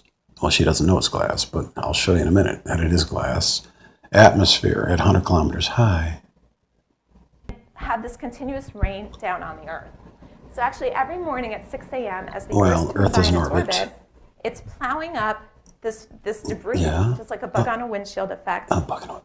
Just like a bug on a windshield effect. Just like a bug on a windshield effect. Bug? And you will see, as I mentioned, billions of meteoroids. Why is in a that? second if you're using a Why is it radar. hitting a bug on a windshield? These plasmas are Could it be that formed there's between glass in the about sky? 70 and 140 kilometers. Just so narrow it happens down a that little that's the right altitude. There's enough Neutral densities to form a plasma, densities. but it's not too low down that the meteoroids have burned up. So there's this Sweet sweet spot in the atmosphere, and spot. that's why we usually... There it is. Thank you. Thank you, Sigrid. Still enough 100 energy associated with the meteoroid to actually 100 form kilometers. something. Sweet We spot. can determine things like what's the neutral densities at 100 kilometers altitude. We can determine things like what's the neutral densities at 100 kilometers altitude. Neutral density filter. In photography, you know what they're made out of? That's right. They're made out of glass.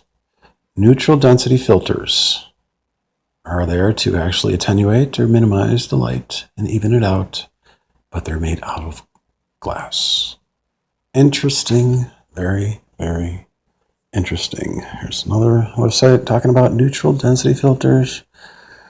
Yeah, made out of glass, guys. There's a glass sky above us at 100 kilometers. We're inside the Earth. This poor woman, she doesn't even realize it, but her handlers do. Her higher-ups at whoever, not a straight answer, or Stanford, they know. They know there's a glass sky. Look at that, neutral density filters made out of glass. Whenever she says neutral density, she's talking about the glass sky at 100 kilometers. There's another one, square optical glass, neutral density filter. Let's listen to her again. But what happens is it's a pretty simple process. The meteoroid comes in, if you'll forgive this little cartoon, it heats up and it sheds off ablated atoms that then collide with the background neutrals. Collide with the background neutrals. And forms a plasma, which is just the ions and electrons. So what most people don't understand is that when you use radars to detect meteors, but if you look at this movie, you'll see that this is actually the meteor. This is the plasma formed when the particle comes in, hits the neutrals. It's the glass, you mean? So you're looking at how much energy is released upon each Yeah, did you know that? Turns out it's on the order of about 6 eV or so. When light hits glass, it gets ionized, especially so if you take it over ultraviolet how many impacts occur each time the meteor is traveling in space as it hits all these neutrals, it's on the order of about 600 EV. Okay, 600 EV per glass molecule molecule. released. Huge amount of energy. Most of that energy goes into actually ionizing itself as well as the background neutrals. As well as the background If you glass. happen to be sitting at Altair, this is what Altair you is would a see if a you would radar look at telescope. any point and go in the meteor South regime again, Pacific. remember about 100 kilometers. So what you're going to see here is just a movie of a meteor coming through. This is the VHF, very high frequency, and this is UHF, ultra high frequency. Look at that horizontal band. That is the glass sky. So as you see, it came 100 kilometer it's level. deposited some plasma there, and you see some spikes going up and down. On the right there, bottom, guys. again, is the UHF, and on the top is the VHF. So just from observing Called the this, neutral you can see that density. it has a really strong frequency component. Depending on what frequency you're using to radiate it, you'll get a much different response. So this VHF trail goes on forever, the UHF disappears. But the meteors reside in that central part near 100 kilometers. The meteors reside in that central part near 100 kilometers. So a real-time snapshot of that movie that you just saw here. This is what's called an RTI, trail. range time intensity Look at that. profile. On the y-axis is altitude or range. Straight horizontal line. And it's color-coded. At 100 kilometers. Okay, maybe it's about 101 kilometers, maybe. And as you can see here, this 101.1 kilometers. is the head echo. That's the How the heck can we get a straight line like that, guys? What's so great about head Unless echoes it's a is hard that they move surface. with the velocity Like of the meteoroid. glass, so right like a there bug you on a have windshield. already one observable on the meteoroid. Like a bug on a But windshield. as you could probably see just Like a from bug this on a image, windshield. the signal strength is really Like a bug on a windshield. So you need something like an Arecibo to be able to detect it. On the right, extending from the head, is the trail. And these are stationary, or they move with the velocity of the neutral winds. So think 100 meters per second or less. So the head echo is going 60 kilometers per second. The main velocity of the trail is due to basically atmospheric parameters. But they're much easier to detect. So there's a combination. There's something that's really hard to detect but gives you more information, something easier, but there's a lot more modeling to try to get out the parent properties of the meteoroid. Some of these dusty trails, so this whole area of dusty plasmas, can go on for many minutes, sometimes even hours. So when they linger that long, they create something called a sporadic layer. It's a dense 100 kilometers. Sporadic layer. I think we have a winning combination here. Sigrid, this is a call out to you. Watch this video and become illuminated. You're living inside the concave Earth. Here's another graphic. This is from a website that talks about the equatorial electrojet and the atmospheric ionospheric modeling. And just this particular graph caught my attention. Look at that. Look at the bottom line at the 100-kilometer level. It's going straight across. There's definitely a hard barrier at 100 kilometers. It's right there, this range time intensity plot of received power from Jicamarca radar facility in Peru at 12 degrees south latitude. So, that's right there, guys. There's so much proof and evidence that there's a glass sky.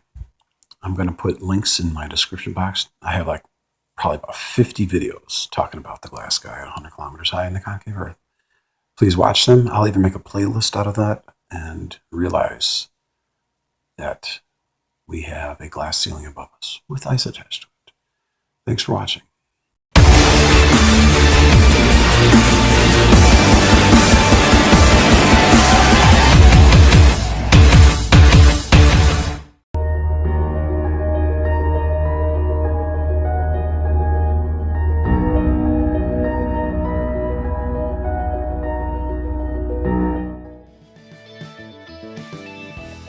Hidden Magnetic Portals Around Earth, presented by Science at NASA.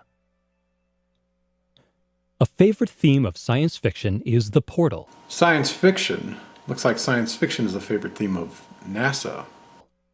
An extraordinary opening in space or time. Extraordinary only because you made those holes with your rockets. Do you hear a fever? Do I splash the liver?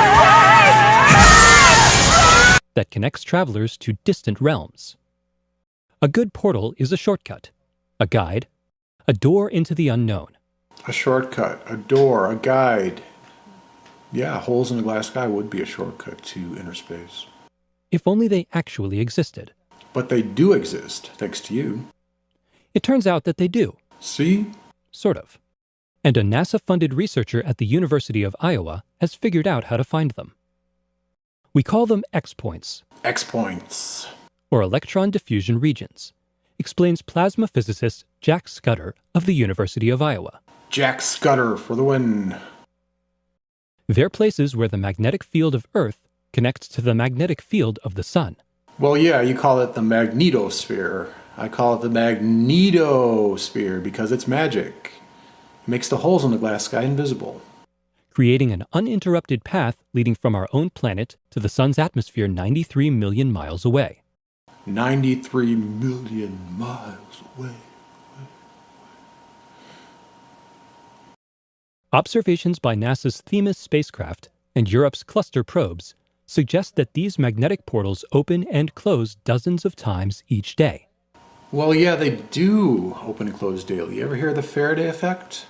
Where magnetic flux penetrates a once blocked polarized light medium, glass.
They're typically located a few tens of thousands of kilometers from Earth.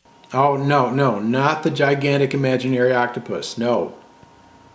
Where the geomagnetic field meets the onrushing solar wind. They meet at the glass sky, liar. The Libyan desert glass, which are pieces of glass sky that fell down in the Libyan desert long ago, have traces of magnetic iron little spherules inside. The Libyan desert glass also has a birefringence to it, which creates the polarized light. Most portals are small and short-lived. They're only short-lived because the magnetic flux is not always perpendicular to the holes, as the sun revolves around the inside of the Earth on a daily basis.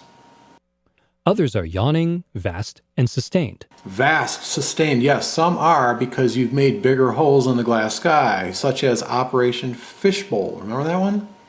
Energetic particles can flow through the openings, heating Earth's upper atmosphere, sparking geomagnetic storms, and igniting bright polar auroras. Look at all those atmospheric holes found in the polar region, thanks to L.A. Frank. NASA is planning a mission called MMS, short for Magnetospheric Multiscale Mission, due to launch in 2014 to study the phenomenon. So you're going to punch more holes in the glass sky to study more holes. So you have a higher probability rate. Genius, Einstein. Bristling with energetic particle detectors and magnetic sensors, the 4 spacecraft of MMS will spread out in Earth's magnetosphere and surround the portals to observe how they work. Only 4? How about more? The more holes you punch, the more holes you'll be able to see. Magnetic portals are invisible. Invisible. The glass sky and the holes are invisible. It's shrouded in a magnetic field that makes them invisible. Job 38 verse 30 says, the sky is hid as with a stone. In that case, opaque, but in the real sense, it's transparent. Unstable and elusive. They open and close without warning. Open, close without warning. Duh. And there are no signposts to guide us in, notes Scudder. Actually, there are signposts, and Scudder has found them. Portals form via the process of magnetic reconnection. Mingling lines of magnetic force from the Sun and Earth crisscross and join to create the openings. X-points are where the crisscross takes place. The sudden joining of magnetic fields can propel jets of charged particles from the X-point, creating an electron diffusion region. Scudder, you sly devil, X marks the spot. You figured out that the magnetism from the Earth meets the magnetism from the Sun at the glass sky opening. To learn how to pinpoint these events, there's that stupid imaginary octopus again. Scudder looked at data from a space probe that orbited Earth more than 10 years ago. 10 years ago, there were less holes back then because they didn't punch as many, obviously. In the late 1990s, NASA's polar spacecraft spent years in Earth's magnetosphere, explains Scudder, and it encountered many X-points during its mission. Oh, but there's still plenty. Because Polar carried sensors similar to those of MMS, Scudder decided to see how an X-point looked to Polar. Using Polar data, we have found 5 simple combinations of magnetic field and energetic particle measurements that tell us when we've come across an X-point or an electron diffusion region. Electron diffusion region for the win. A single spacecraft, properly instrumented, can make these measurements. Well, look at that, a magnetic field tracing the contour of the glass sky. That's great. This means that a single member of the MMS constellation, using the diagnostics, can find a portal and alert other members of the constellation. Other members. Hey, the more holes, the better. The easier to find the holes. Punch more holes, find more holes. Makes sense to me. Mission planners long thought that MMS might have to spend a year or so learning to find portals before it could study them.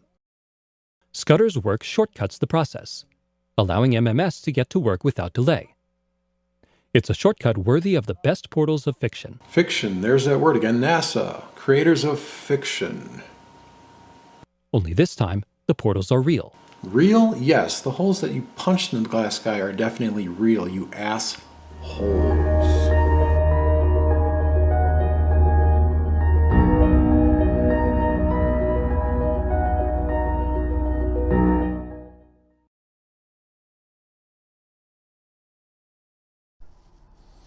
Ciao, guys. There's a spooky mystery of hissing meteor sounds, and they think it might be solved.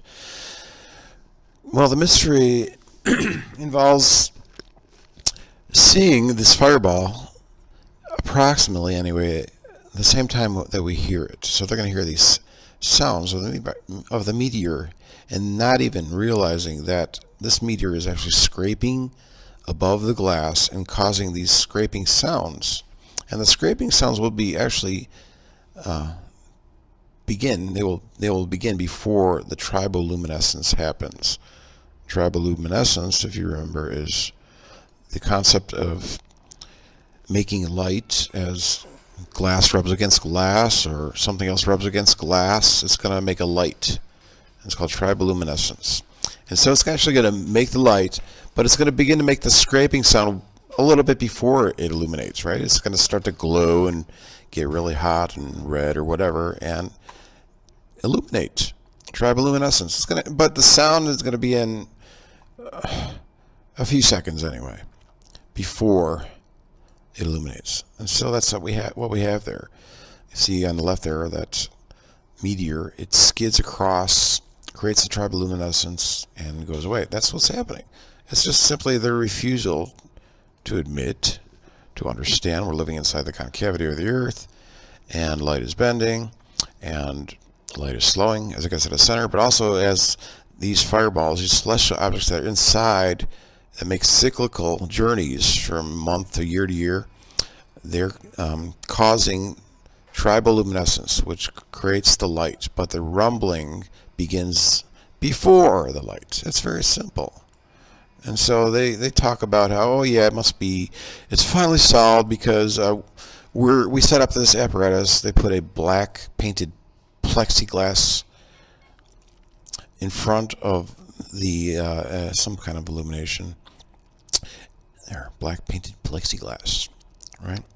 And they say, oh yeah, we basically copied what was going on here. No, that's not what happened. But yeah, it is hitting a hard surface. That's why we can bounce the radio waves. Remember, specular coherent reflection. That's what's happening. It's just simply the refusal to understand that these fireballs are up inside the concavity of the Earth and they're scraping against glass. And obviously the scraping sound will begin before we actually see the sonoluminescence. Do you understand? Yeah. Precede a streaking fireball. Yeah, well, yeah, sure. The sound will begin before it heats up. Very simple. Their new study is baloney. It doesn't understand that these meteors are actually hitting a hard surface. Funny that they would even use a hard surface, right? Why would they have to use a hard surface? Let alone glass, plexiglass. Well, that's what's happening. Watch this video where I explain to you that is, I'll move that over here. That is why we get the slowing of light as we send radar telescopes up toward the center and we try to bounce a signal off a celestial object, while not understanding that light actually slows. We have these different levels of glass. We have this Dewar area between the moon glass and the sun glass, which slows down the light, and we also have another area between the sun glass and the celestial sphere glass, incredibly slowing down the light. Look at Pluto, 5.5 hours. So as we get closer to the celestial sphere, the light slows, but also sound slows and speeds up too. In water, sound will get really fast, right? There's a difference between the compression and the refraction of the actual sound waves, which will actually, the compression happening with the sound waves actually slows it down. That's why sound is pretty slow in the air. But regardless of that, that's what's happening. The sound is beginning before the light. It's simple. It's that glass sky that'll do it to you all the time. Scientards. That's what it is. Ciao. Hi guys, I want to talk about atmospheric refraction and the conventional explanation of why atmospheric refraction does not work on a convex ball planet Earth. There is a little bit of problem here with what they explain to you why atmospheric refraction is working. They will say it actually warm air will bend up away from you, and that's actually what is happening. It's bending up away from us. The sunlight, the air, it's bending up away from us, and therefore it is refracting, and it's also aided by a glass sky, but they don't say that. But this is their standard definition, explanation. Let me get a screen cap.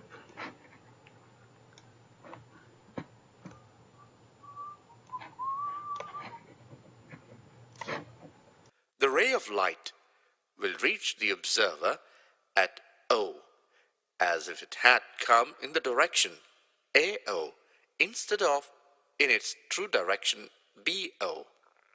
Consequently, we do not see the true position of the sun.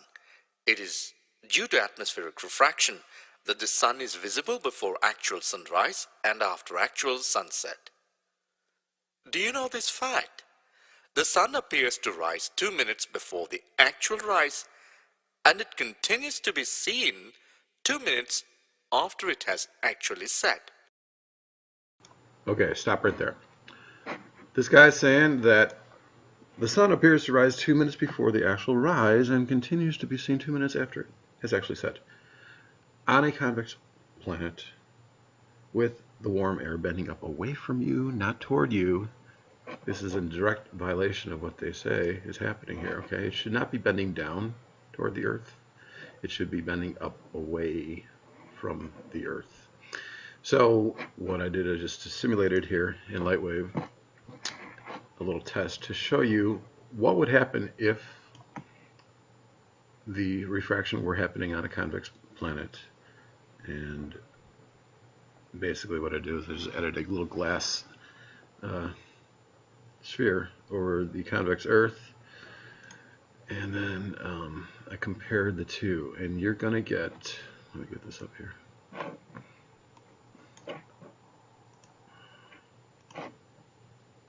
Okay, on the left side you see the sun rising without refraction on a convex planet, and on the right side you see the refraction happening because I turned it on. So it's the same.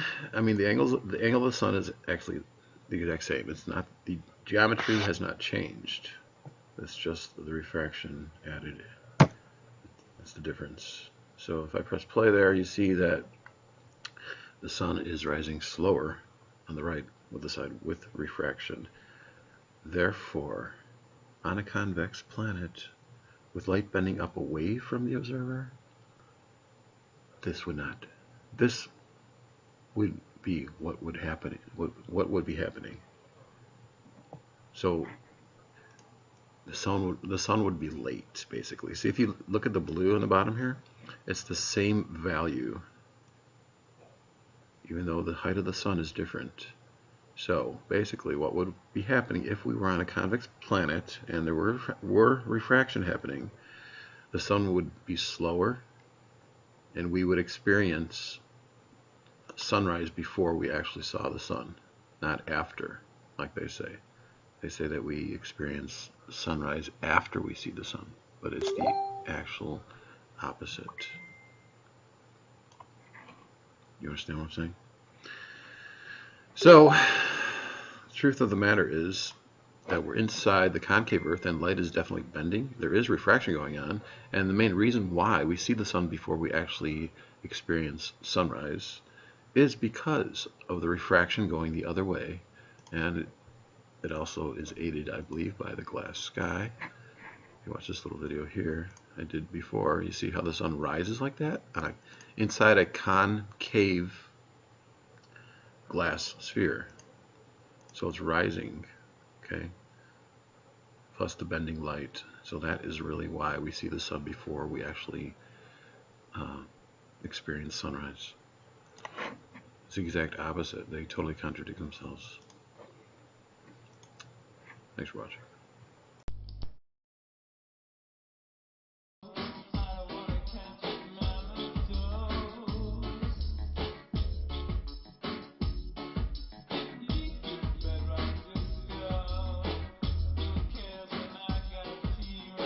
In this cave, I am the king.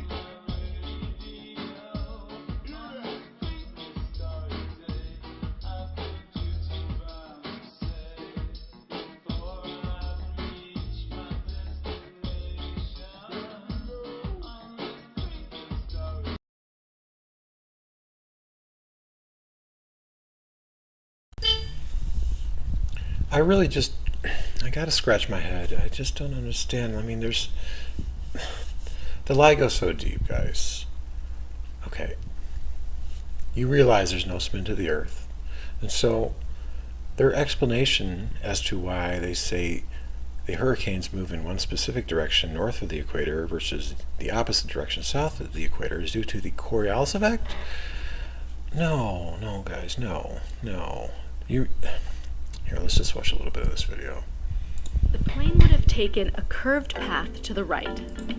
The opposite would happen in the southern hemisphere. An object traveling from the equator to the south would get deflected to the left. So what does this have to do with hurricane spinning? Well, at the center of every hurricane is an area of very low pressure. As a result, the high pressure air surrounding the center or eye of a storm is constantly rushing toward the low pressure void in the middle. But because of the Coriolis effect, the air rushing toward the center is deflected off course. See, they have to explain why, according to the Coriolis effect, it would be deflecting toward the right in the northern hemisphere. Yet we have the hurricanes going counterclockwise in the northern hemisphere, so they have to make up this bullshit explanation. Watch.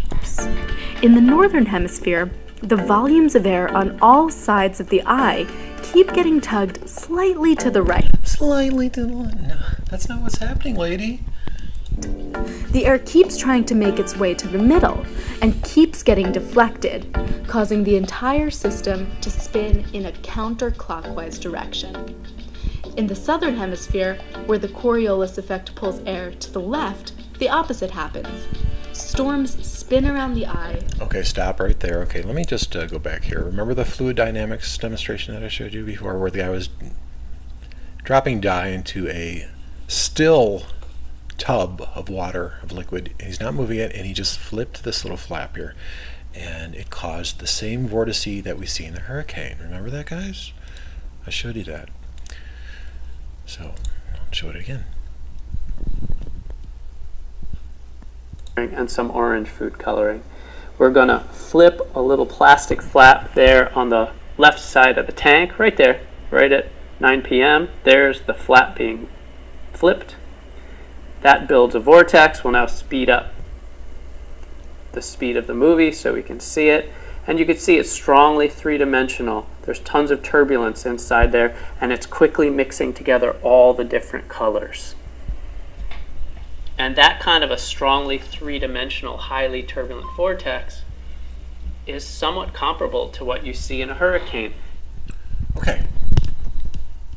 There's no Coriolis effect going on over here, guys, right? And it's the exact same pattern as the hurricane. So what's going on? Well, let's look back.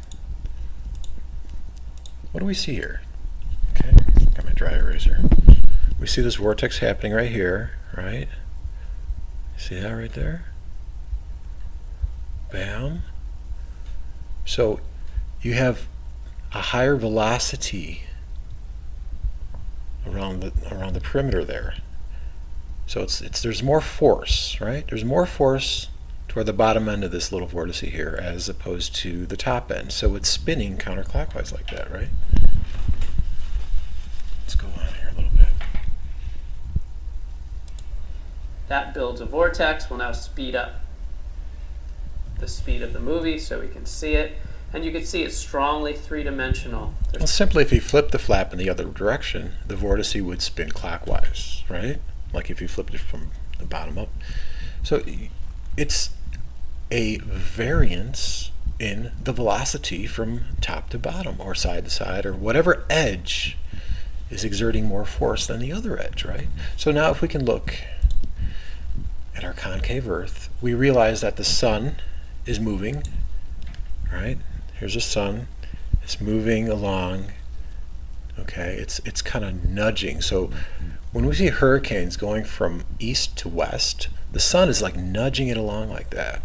Even in the southern hemisphere, the sun is nudging along the cyclone. They call them cyclones in the southern hemisphere, from east to west, just like how our sun moves. Okay, so now just simply look and understand.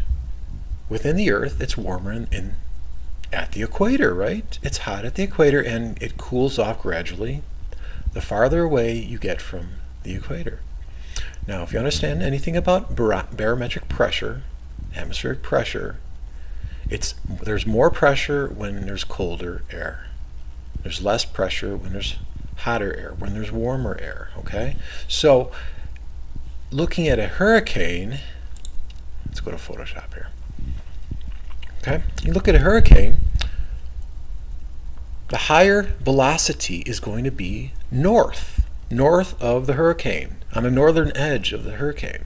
So there's going to be more force, more acceleration going on, more pressure. So it's nudging it along, it's going across the top, bam, like that. It's just like that flap, it's flipping it. The sun is moving across, it's nudging it along, but the flap, there's more pressure on the northern end of the hurricane in the northern hemisphere. That's why it is circling counterclockwise. We got the 6 and the 9. Remember, when it's counterclockwise in the north, just remember 6 and 9, 6 and 9. Okay, and then you go to the south. I got a little graphic here of the south. It's the opposite. Okay, the warmer air with lower pressure, lower speed is in the north now, and the higher pressure, the colder air and the more velocity is in the south. So now it's going this way, the hurricane. Even though the sun is still nudging it along this way, for the most part, the hurricane is still moving from east to west. But the spin action is because there's more pressure in the colder region, on the colder side of the cyclone. We call them hurricanes in the north and cyclones in the south. But it's the same concept, okay? Has nothing to do with the Coriolis effect, guys. Okay? Pass this around, tell the whole world, okay? A spinning earth is bullshit. Okay? Hurricane-like vortices do not happen within a spinning container, let alone on a convex spinning ball, which magically holds water together to the surface by this magical force called gravity. On and on and on. Okay, you're inside the concave spherical Earth, okay, and ether is pushing you to the ground. There's a Coriolis force coming from the center. Here's my other. But it's ether. It's an ether Coriolis force. Here, I'll show you. See? Got this spin, but it's an ether Coriolis force. That's why when you shoot a bullet to the east, it will sink, and when you shoot it to the west, it will rise. I'm sorry, switch that. When you shoot a bullet to the west, it will sink, and when you shoot a bullet to the east, it will rise slightly. Okay, guys? There. Solved. What else can I tell you? It's solved. Ether, okay? This guy says it's all because of the spinning Earth. No, it's not because of the spinning Earth. You know, why is there a differential with the bullets? Okay, you got them going 8 inches lower toward the west and only 3 inches higher toward the east. It's because it's not a spinning Earth. Otherwise, it would be equal. It would be like 5.5 inches each way. But it's not. It's not. It's just simply the higher pressure, the higher speed. Higher pressure, colder temperature, higher speed. That is the direction. That is a churning. Okay, this is in the south. This is in the north. You got the higher pressure in the north. In the northern hemisphere, you got the higher pressure in the north of the hurricane, and so that's where the velocity, where the momentum is going. It's pushing. That's where the flap is coming from. It's all right there, guys. What else can I tell you? Pathetic. 222,659 views, and it's Nova PVS.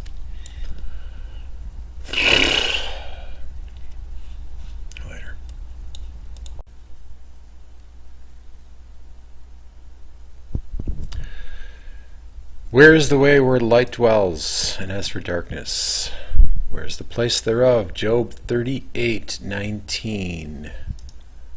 Job 38:19. Glass sky. There's actually an area surrounding the glass sky at 100 kilometers that is immersed in darkness. There's a term called Crookes darkness, or Crookes dark space, with cold cathode tubes, where it actually creates this area of darkness around the inside of a cathode tube. And that's also what causes the auroras. The glass sky causes the auroras. Isn't that amazing?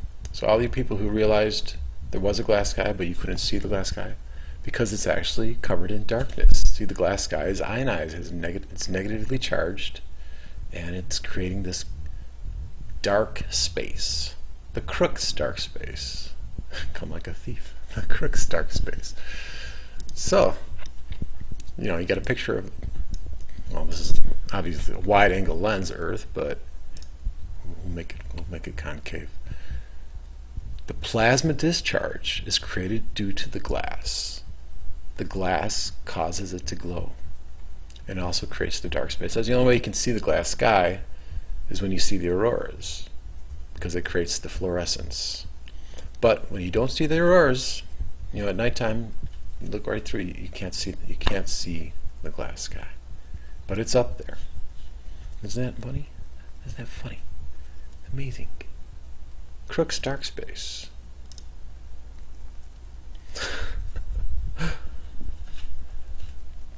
This is reality, folks. Concave Earth, glass sky. Ice attached to glass sky. When the sun stops, all that ice is going to fall down. Get with the program. You don't want to be on the FEMA detention list. Listen to me, the Lord. I'm your friend.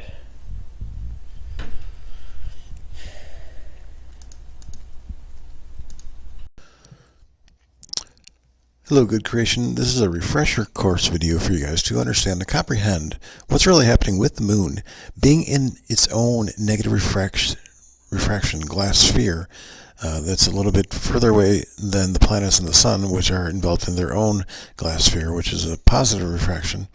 And so the moon is actually creating the opposite effect. It's a trick to trip up the heliocentric moron fools who don't understand we're living inside the concavity of the Earth.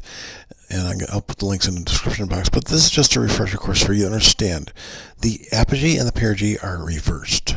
So when we see a big moon in the sky, they call it a supermoon. It's actually closer to the celestial sphere and further away from Earth. It's the opposite. So when we see what they call an apogee in the sky, meaning a small moon, it's actually closer to the Earth. It's the exact opposite, and that's due to the negative refractive glass that's covering the moon. So as a refresher course, the reason why the full moon is reddish is because I mentioned before, it's behind that glass, and that bending light is bending around, and the red doesn't bend as much as the other colors. And so what it does is it creates a little fringing effect, which is at the anti-solar zone. That's where the convergence happens. That's where the Gegenschein happens. Let me find that one video I talked about there. This one here.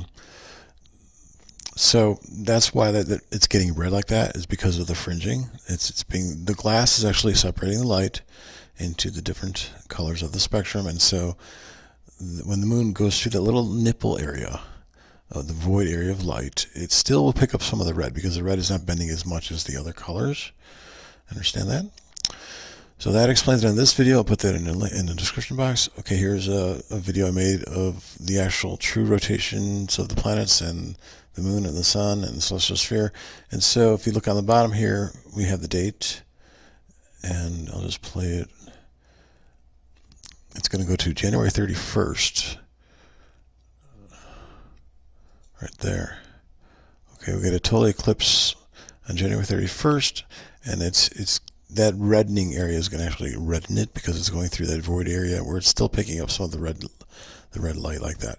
And so also too, I want to keep in mind that when the moon is really big, they call it a supermoon, and it's brighter, it's not closer to the Earth. The Earth would be, to the right over here, but it's closer to the celestial sphere. And because of the anti-solar light that's bending around back and converging here at the Gegenschein, the closer you are to the celestial sphere, the brighter it is. So there's a brighter convergence area there where it's going to be greater in magnitude. If it's not, if the moon, see, the moon only operates over here, but the closer you are to the celestial sphere, it gets brighter. So when the moon is closer to that glass, closer to the sun glass, it's going to be brighter, and it will appear bigger.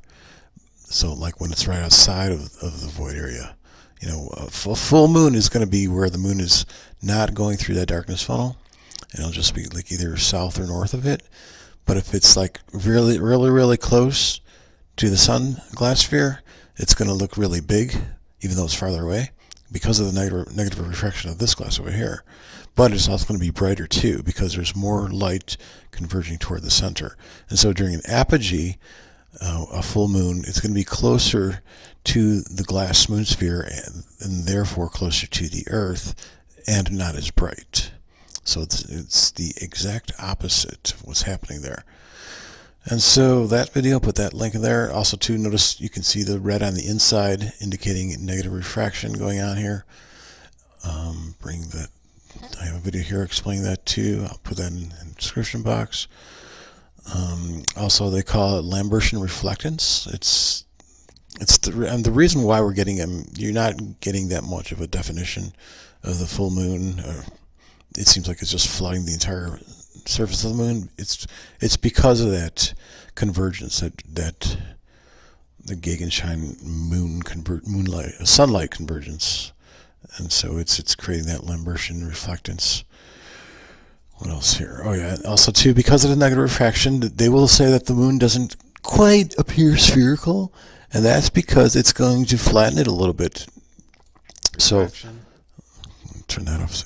The R indicates with the refraction on, the negative refraction that is, and then the blank is with it off. So that means we normally see the moon with it on like that, so it looks kind of flattened like that. That's another indication the negative refraction is going on. Also, too, the actual phases of the moon, or the terminators. The terminator, when the sun is actually closer to the moon like that, because of the negative refraction, it's going to make the terminator line, or the terminator line skinnier, basically. So the focal length is 250 millimeters. And the camera... mute that for a second. This is with negative refraction, and the sun is actually quite close in angle to the moon. And if I turned off the negative refraction, we would normally see it like that. And so that's greatly affecting the way in which we view the moon. Even though it's quite near to the sun, we don't get that... even though it's, as the full moon starts getting further away from the sun, it's going to take a while, like a day or two, before we start seeing any semblance of illumination on one of the limbs, basically. That's what I'm trying to help you understand here. Oops, wrong video. What else got here? What else here? I think I want to talk about something else here. Where's my Beatles video there? Oh yeah, to also keep in mind that there's a glass onion effect going on here with the sunlight as it's hitting. It's splaying out sideways for the most part. If you watch the magnetic field lines, I talk about that. That's the reason why we have that kind of activity as the sunlight goes around back to the other side, to the anti-solar side, and then goes into the perimeter field area, the center of the tree of life, and then it shoots back up to the sides of the north. So we have a complete circuit going on here. But the sunlight going out to the side like that, it's because of the magnetism going on here, as well as the refraction of the glass spheres. It's going to go to the side and then bend up like that, and so that's why we get that. So it's a masterful divine deception illusion, but this I'm explaining to you. This is really what's happening here. You're outside the concavity of the Earth, and the glass is playing tricks. The magnetism is bending the light as well. The refraction involved, the negative refraction involved, and there you go. So I'll put all these links in the description box. Not that one though. No, I was watching this guy. I made a comment that this guy is. This is just a little off topic thing here, but he's heavily into AI understanding of things. He thinks that QAnon is an AI bot called Tyler, but I actually tweeted him about a month ago. I said, look, I am God in the flesh. You need to acknowledge me. You humans are all AI. And he ignored me. So and then I uploaded a video like 4 days before his lung collapsed. And I said, discipline is coming. And so if you read in Scripture and Proverbs, you understand that God disciplines those he loves. It's even back in Hebrews 12 about that. So Mr. Quinn, or Corey, whatever your name is, you need to understand that I am God in the flesh, and I created you, and you are my child. Okay, so anyway, going back to the moon here. I'll put those moon links into the description box, and this is coming really soon, guys. It's going to be ubiquitous as far as disclosure is going to be happening really soon. You're all living inside the concavity of the earth, of my earth. Thanks for watching. Bye.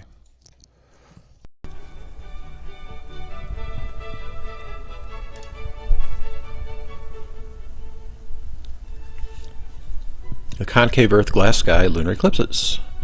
This is how lunar eclipses actually happens.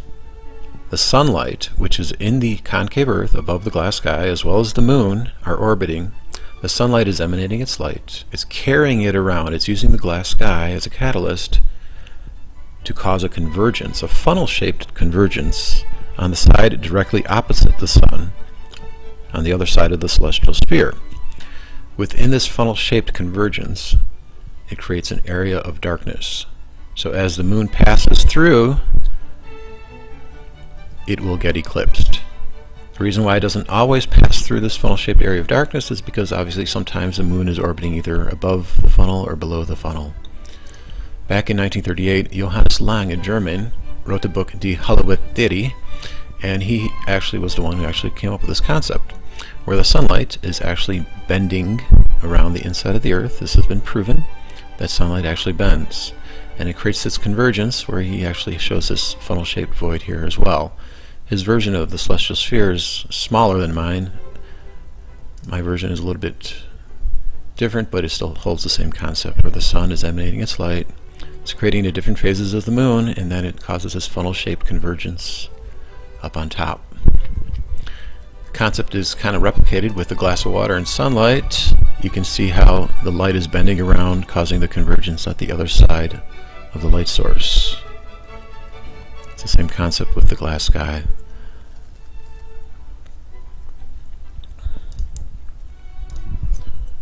So within the 3D app, I can just show you how it's working. The moon is actually just moving across into the funnel, just like that, as it traverses around the inside of the Earth. My version of the moon actually has a concave side opposite. It's not facing us, so I don't see it as spherical. I could be wrong about that, but I think that's one of the reasons why it doesn't rotate. There's no rotation of the moon on any axis. It's just simply rotating around the inside of the Earth. So there you go. The real way in which lunar eclipses are formed. Within the concave Earth, glass sky. Thank you for watching. Thank you for becoming illuminated.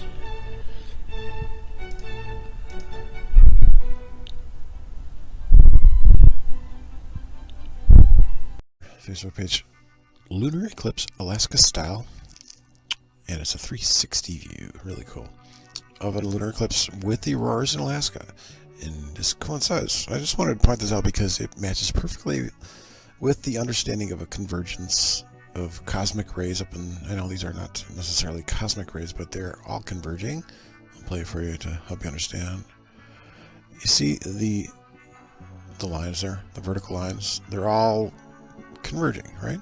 They're not diverging. They're converging the higher you go, right? So let's show there's the moon here. Where are you, moon? There it is. See the moon over there in the center? And that also, too, is another, gives you an understanding that the moon is a real object. Some people don't think that the moon is a real object. Well, it is. And the only reason that you would see stars behind it sometimes, like the people within that one community think that's possible, that's because I talked about before, there's glass in the sky, and there's layers of glass in the sky that create a cloaking effect. And so that's why that is happening. But really, I just wanted to point out how the vertical striations of the auroras are all converging.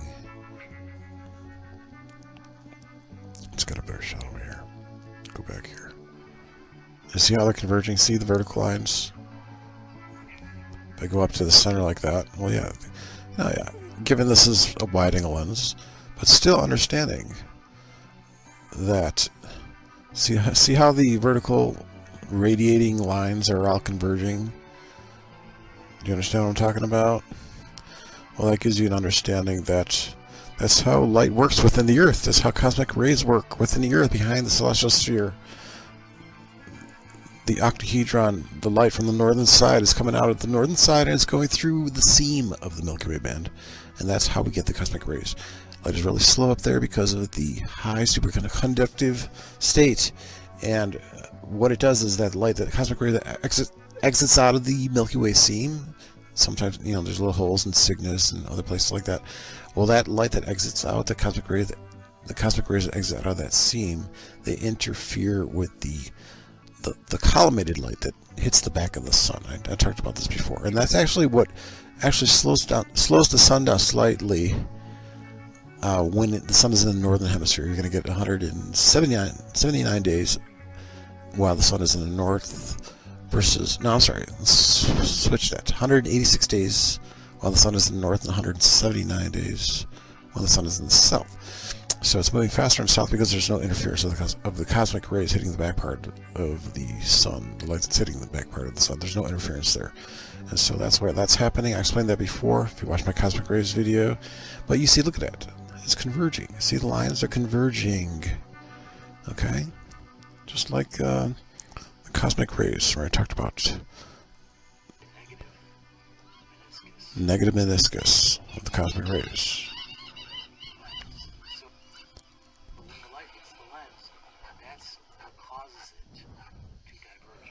Okay, so that's... Just go on for a little bit more here, Steve. Okay, yeah, it's causing a negative meniscus. The light, the cosmic rays are hitting a negative meniscus and branching out like that, and that's how we get that. That's why it's a mystery to them. Because they don't understand that the light is actually speeding up as it leaves the celestial sphere, right? I talked about that before, even with my slow light video.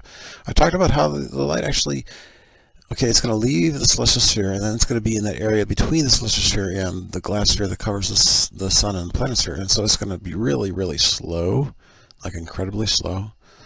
And then as it passes that area and it goes into the area between the moon glass sphere and the sun glass sphere, it begins to speed up. And that area right there is the dewar. Remember I talked about that? The dewar? And the dewar is going to create a high vacuum state, right? So it's going to increase the light rays. The velocity of the light is going to increase, not as fast as we view the light over here, 186,000 miles per second or something like that. It's still very slow, but considerably faster than the area between the moon glass sphere, I'm sorry, between the sun glass sphere and the celestial sphere. What I was looking for, this one here, EME bounce explained. If you look at that video, you will understand that light is slowing down. That light is slowing down. You watch on the left here. You pick that up, yeah. So it's going to slow down as the light passes through the glass sphere that covers the moon, where there's negative refraction. There's a phase conjugation, wave coherence happening there, and so it's reversing things, reversing refraction, decreasing the terminator line of the moon, and all that stuff. I have it listed there at the top left there, but that's what's happening. And so as the light, the cosmic rays, I got a video about that too. I talk about the cosmic rays in the center over there, the top and northern side, as it goes through the Milky Way band. You see Cygnus right over there? See how it's you know, the spine of Cygnus that's going right across the Milky Way band like that? Well, that's where some of the openings are. So it allows the light, the cosmic rays, to penetrate through the seam. See, the celestial sphere is divided into two. It's dipolar, right? They will even say that with the CMB. It's dipolar. You understand? That's how the light bends up toward the center like that. That's why. And see, they even give you this illustration. It's hitting a negative meniscus. See that green little thing there? So that's what's happening too with the auroras. Same understanding. Well, yeah, yeah, they're converging to a point. And that's what you need to understand. And that's why nobody will ever come up with a better answer than this for the cosmic ray, quote, mystery, because it's inside the concavity of my Earth. Okay? Understand? Okay, there you go. You needed to chat with Jesus? Who's Jesus? I don't know Jesus. My name is Steve. Make that clear.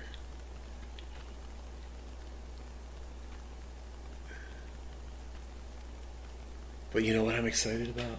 I'm excited. I was working in Library 3D earlier. Alright, let me show you this, okay? Let me show you this up on my screen, okay?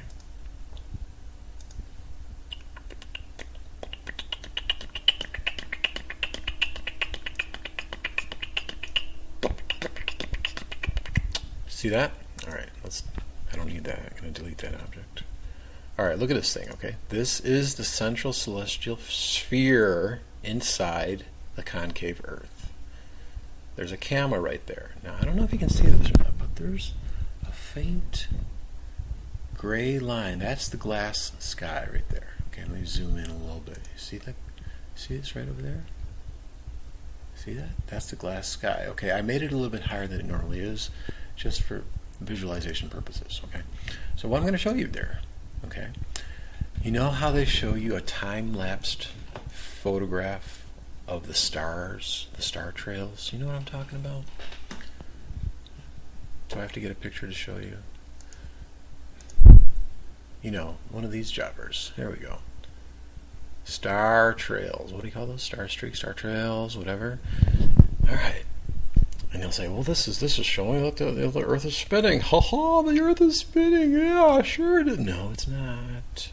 It's not what's going on, guys. The Earth is stationary, and what's really happening is this central ball, this disco ball of stars, is spinning inside the Earth.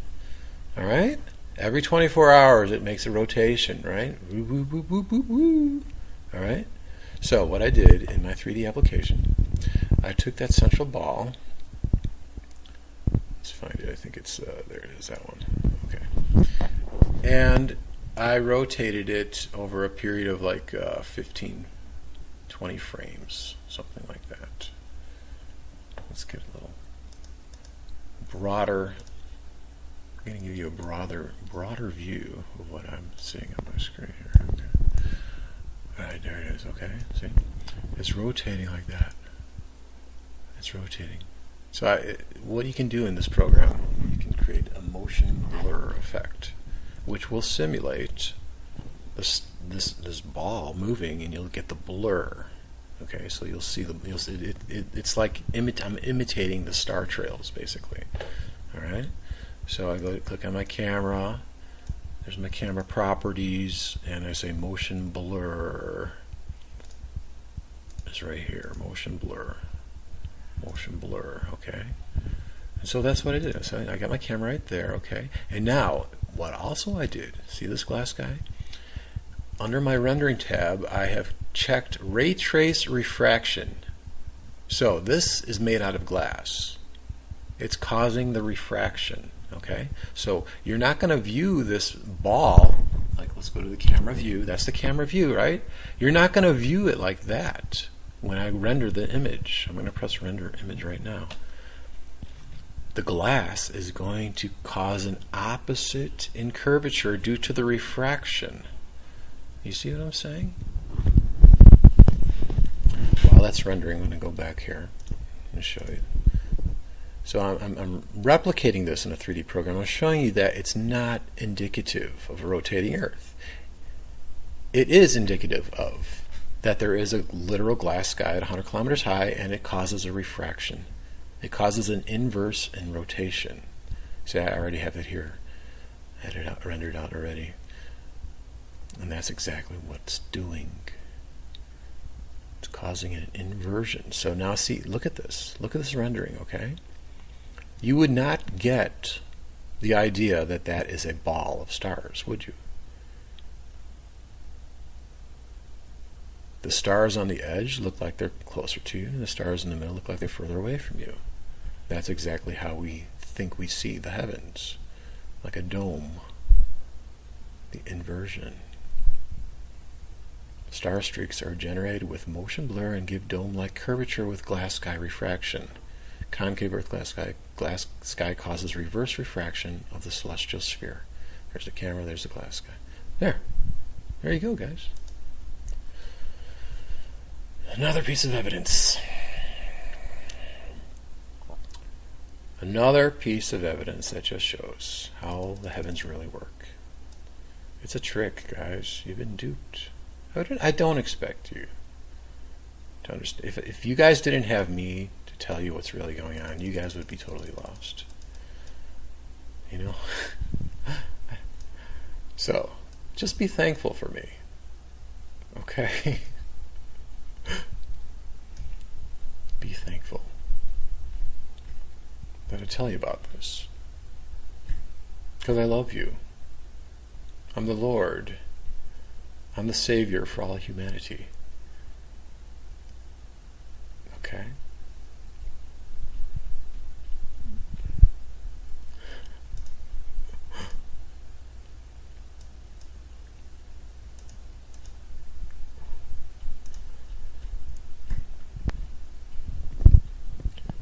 See, it's rendering there.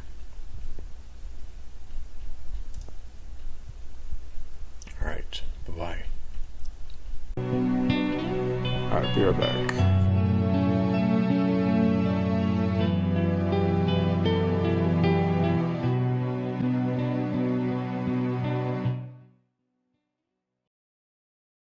Okay, the only one I ever see publishing any videos about concave Earth is some crazy guy.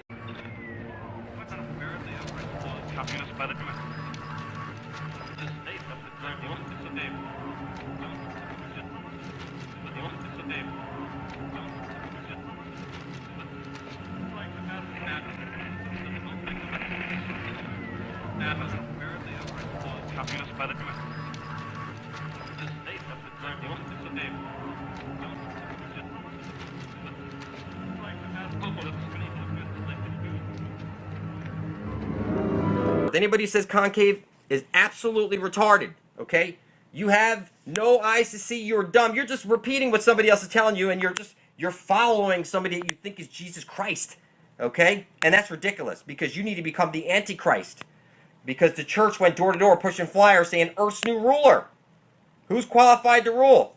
Okay? There's already a one world government. They're just going to start pushing this new ruler. Okay? Judgment Day already happened, people. Skynet. When they put a system up to where even if you're outside your body, there's an electromagnetic field around here that keeps you from escaping. And you'll either walk this earth plane, you will walk into the light and be recycled. It's rubbed in your face. It's absolutely rubbed in your face. If somebody says, oh, Pac-Man is all you have, no, it's DreamWorks. It's everything. You're just so fucking blind and stupid you can't see it. And then you'll fight me on it. And tell me I'm psycho or something. And tell me I'm psycho or something. And tell me I'm psycho or something. Stop. I don't know anything. Stop. I don't know anything. You fucking loony, you quasi-loony, whatever the fuck your name is. You're a fucking scatterer. Don't try to fucking scatter my following. How dare you? You're going to be responsible for indirect manslaughter if you influence people away from me, calling me crazy when it's quite evident with your fucking scribbling and shit all over your fucking table that you are a fucking schizophrenic bastard. Fuck you. NSA, put this shithead on the FEMA detention list. And tell me I'm psycho or something. And tell me I'm psycho or something. Stop. I don't know anything. Stop. I don't know anything.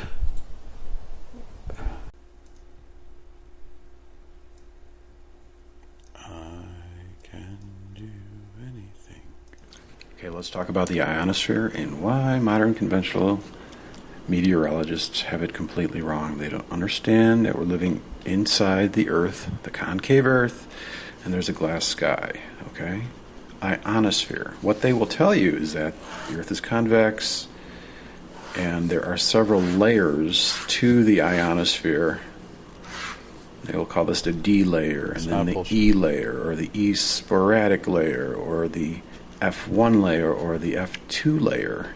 And during the differences between the daytime and the nighttime, during the daytime, this D layer vanishes away. During the nighttime, this D layer vanishes away. Yes. And then the E layer becomes more reflective of the radio wave propagation. So anyway, it's all bullshit. Like if these were the radio waves, yeah, this part is they bullshit. would be. You're right, Amelia. This part reflecting is back down to Earth again, hitting the E layer. Or actually, during the nighttime, they would hit. They say they would hit the F layer. The F layer. Bullshit. The reason why they say that is because during the daytime, we have the sun here. It's shooting solar radiation, right? And this radiation is causing interference. It's causing radio wave propagation attenuation, which means dampening. So this D, they say this D layer happens during the daytime, D for day. And so they say that the radio waves reflect at a lower altitude. Okay. This is complete rubbish. Everything that you've learned about the ionosphere from these clowns, quacky fakes, is completely wrong. What's really going on here is that the concave Earth is the shell in which you live. Okay, we live in the Earth. Okay, at 100 kilometers, like I told you before. Amelia, how could you say there is okay? a layer of glass in the sky. There's also a layer of ice attached to the glass. Glass and ice. So, in all actuality, there's no D, E, and F layers. There's actually a G layer and an I layer. G for glass, I for ice. Sunlight during the daytime, it's shooting ultraviolet rays down, okay? The main reason why they call it the ionosphere is because they will give you a definition. They will say that the ionosphere, the sunlight is shooting ultraviolet rays, and it's colliding with atoms. Pen ran out. Crap. Atoms. This pen ran out too. Crap. Go pencil. Atoms. With a heavier lead pencil. Atoms in the atmosphere. Well, what are these atoms doing? What are they consisted of? What's the material made? What are they made out of? These atoms in the atmosphere. You can't just say atoms. Okay, well, what they're saying is that the ultraviolet rays, when they collide with these atoms, they are losing valence electrons. Valence means that the molecules have pairs, like a valence pair of electrons. So if you lose one of those electrons, you no longer have a pair, and the material becomes imbalanced and it becomes ionized. That's what determines ionization, when you lose an electron from an atom. It becomes unstable, ionized. Just so happens that when ultraviolet light collides, well, not just atoms, but collides with glass, it loses valence electrons and it becomes ionized. Okay? That's why we have a glass sky. That's why we call it an ionosphere, because the ultraviolet light is colliding with the glass atoms, creating ionized molecules. Okay? And also I told you before that during the daytime, this ice is crystalline. It means it has a lattice structure. It's not transparent, it's opaque. So it's absorbing the radio waves. Also the sunlight, the solar radiation is coming down and it's absorbing the radio waves too. So it's causing this interference during the daytime. So the radio wave propagation is much lower. That's why they say there's this mysterious imaginary D layer that's lower. That's not the case. So during the nighttime, however, when there's no solar radiation hitting the glass and the ice, this ice transforms into transparent ice, amorphous ice. Amorphous ice.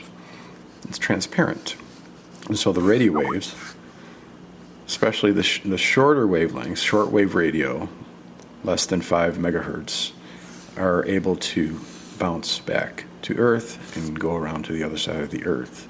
The higher frequencies, above 15 or 30, they're still gonna pass through the. Don't you just love my voice? It's so soothing, so masculine and husky. Anyway, continue.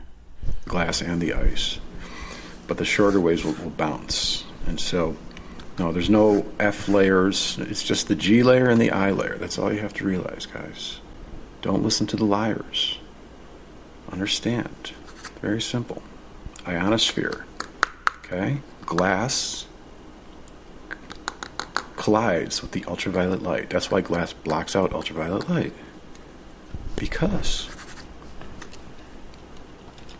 it creates an ionization.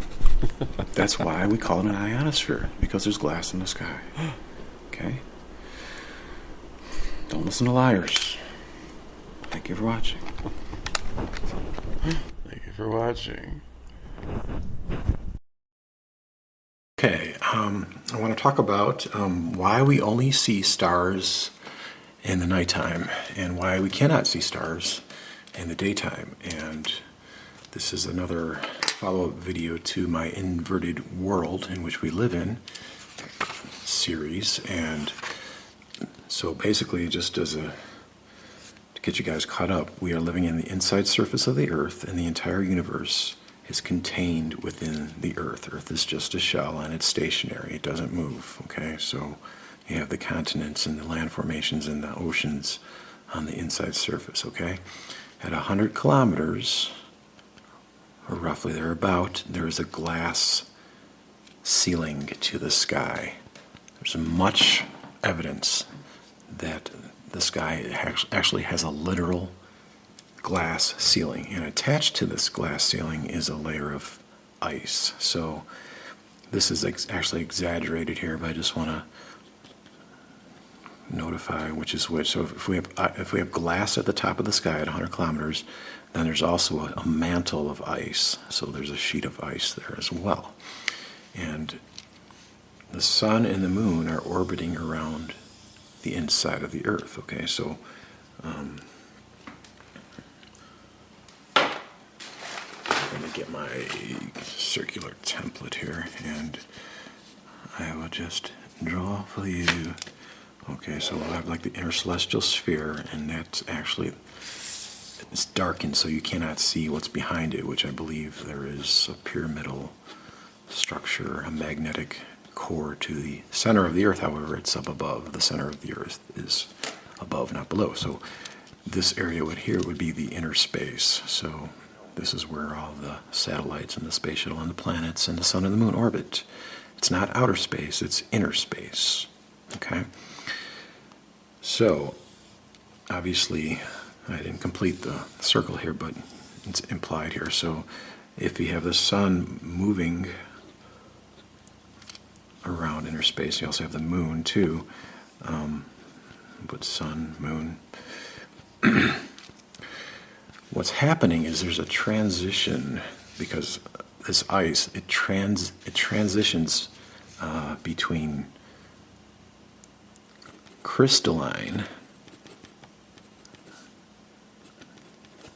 to amorphous.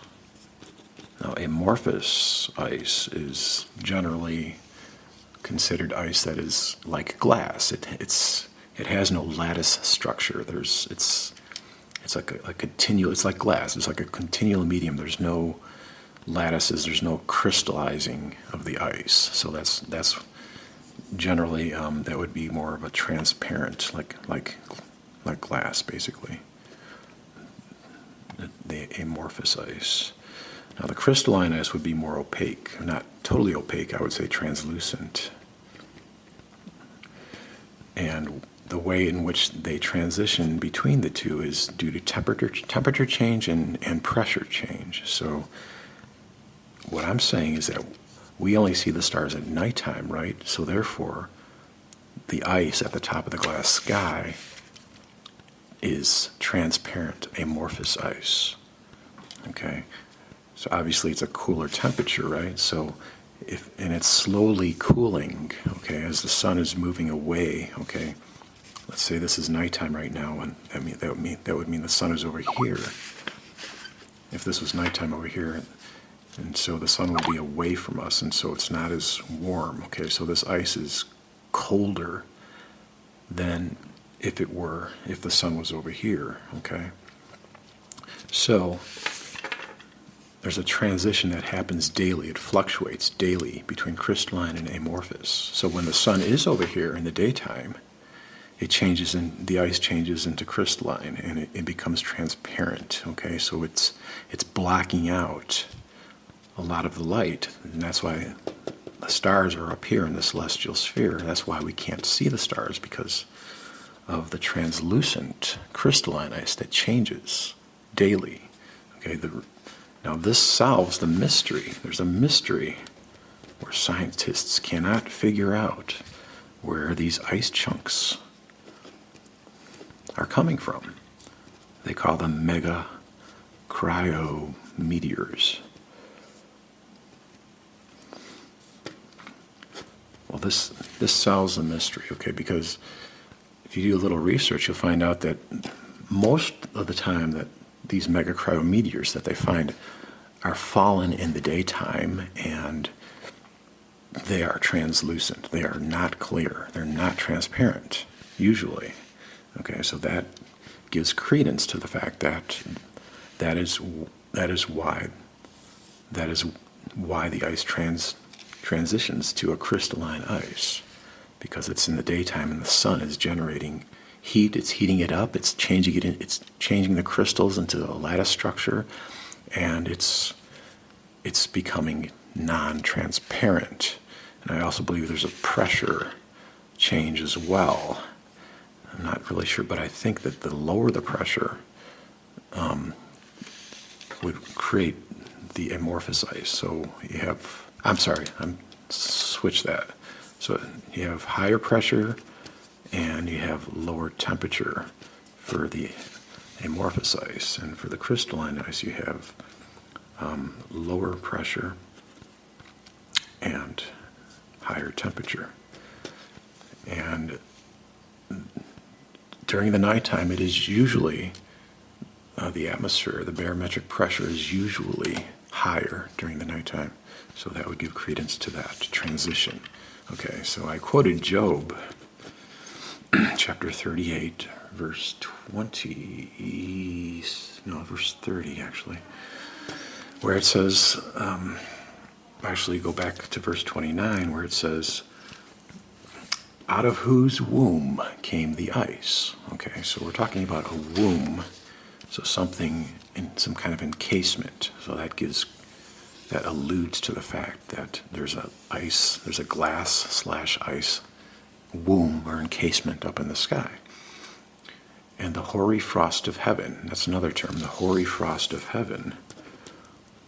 In Hebrew, that translates to something of a bowl-like structure or a basin. So that gives credence to the fact that this is a bowl, a basin. It's a hollowed out, curved surface in which this ice is coming from. So verse 29 goes on to say, who hath gendered it? And then verse 30 it says, the waters are hid as with a stone. Okay. Initially I thought this was interpreted differently. However, now I understand that the waters that are hid as with a stone, they're talking about opaqueness, basically, or translucency. So the light you can still see the sunlight through this translucent ice, but you cannot see the stars, okay? And the face of the deep is frozen. Now the deep here doesn't mean down below, it means up above. That's the deep. This is the face of the deep, so it's frozen. So that is why we only see stars at nighttime, because there's a transition process that takes place daily from crystalline ice to amorphous ice, from translucent to transparent, as the sun revolves around the inside of the earth. Okay? Thank you for listening.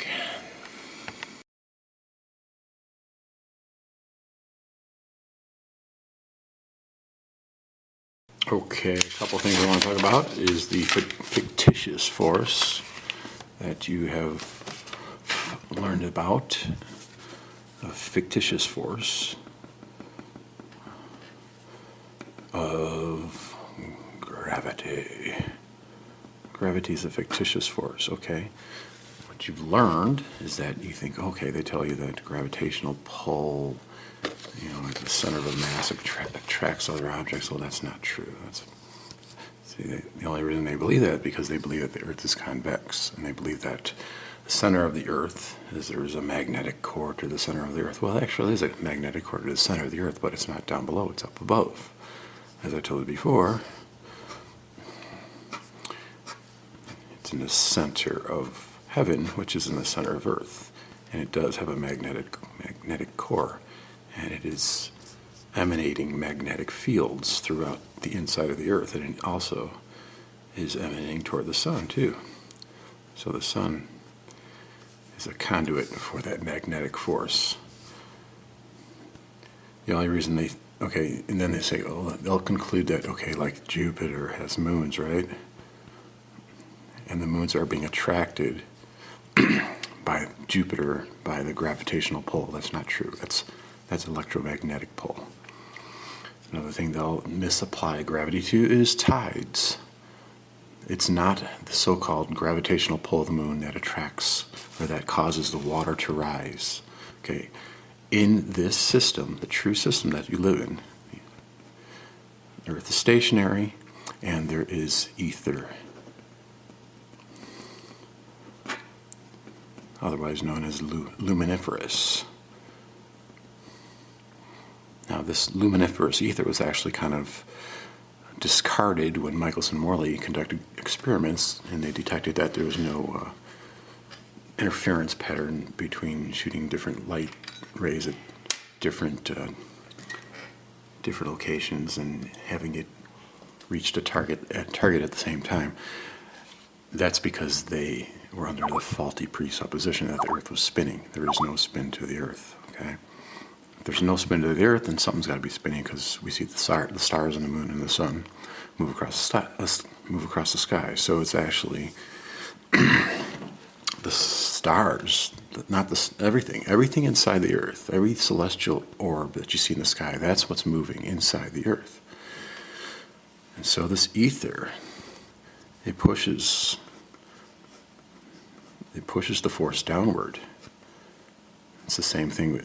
It's also applied to pressure, barometric pressure.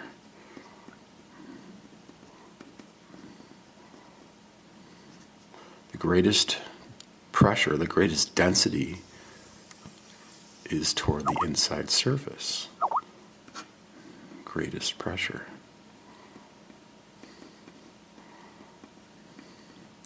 And what you know about barometric pressure is that when the barometric pressure is low, okay, let's say this is the ground, okay, so you got the mountains here, and you got oceans here. Okay, this would be a continent. You have the oceans, and you have the clouds. If you have cloud cover, what the clouds are doing is they are absorbing the pressure, so they're causing a low pressure system. If you look at a weatherman, they have a bunch of L's and H's all over their boards. Well, that's because the clouds are causing a relief in pressure. So you get a low. If you have high pressure, it's usually on a clear day when there's no cloud cover. That's the same thing with the moon. If the moon is here, okay, it's causing a relief. That's what's causing the water to rise, because low pressure, low barometric pressure is at high tide. And high barometric pressure is at low tide. That's how it works. It's all in the Earth. It's a pressurized system, a pressurized container. So you no longer need to apply this so-called force of gravity. See, what it is it's not the force of gravity that's holding you to the ground. It's the force of the ether, the barometric force. It's pushing you to the ground.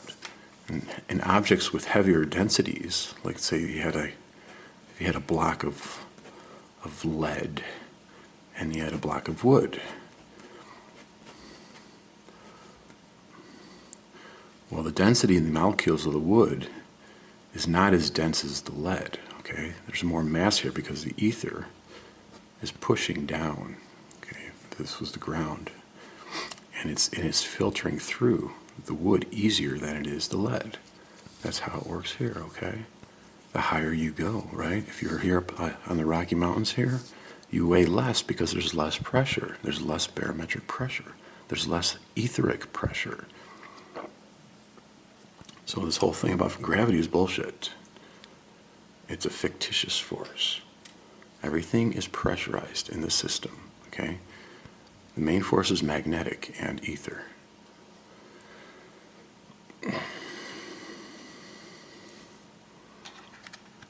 So this ether, what it does is there's a greater resistance here. There's a greater force around objects with higher densities. So the ether is generating more energy to keep it down. Okay, another reason why gravity is fictitious, there's a guy called Bruce De Palma, and he conducted this spinning pinball, basically, and he put it in a cup, basically, okay, and then there's two balls, basically. One is spinning, I think it was at 2,700 RPM, I'm not sure if that's the right speed, but one was spinning and the other was stationary, and he was using a drill to spin this, but then he lifted the two balls off the cup simultaneously, pushed them up, and what he found out was that the ball that spun, it traveled higher than the ball that did not spin when they were lifted with the same force. So basically what's happening is that within the ether here, okay, the ball that is spinning, the etheric pressure is being twisted, kind of like it's not being applied fully onto the spinning object. So there's less resistance to the ether for spinning objects as opposed to the ball that was stationary, because the ether is just hitting it straight on. But here, as the ball is rising, the ether is not hitting the ball straight on, it's kind of going around the ball. Another thing about people brought up questions about, well, okay, then how do lunar eclipses happen within the Earth? Well, that's very easy. It's not the shadow of the Earth that's covering the moon. It's basically what I told you before, is that the sunlight is bending around the inside of the Earth, okay?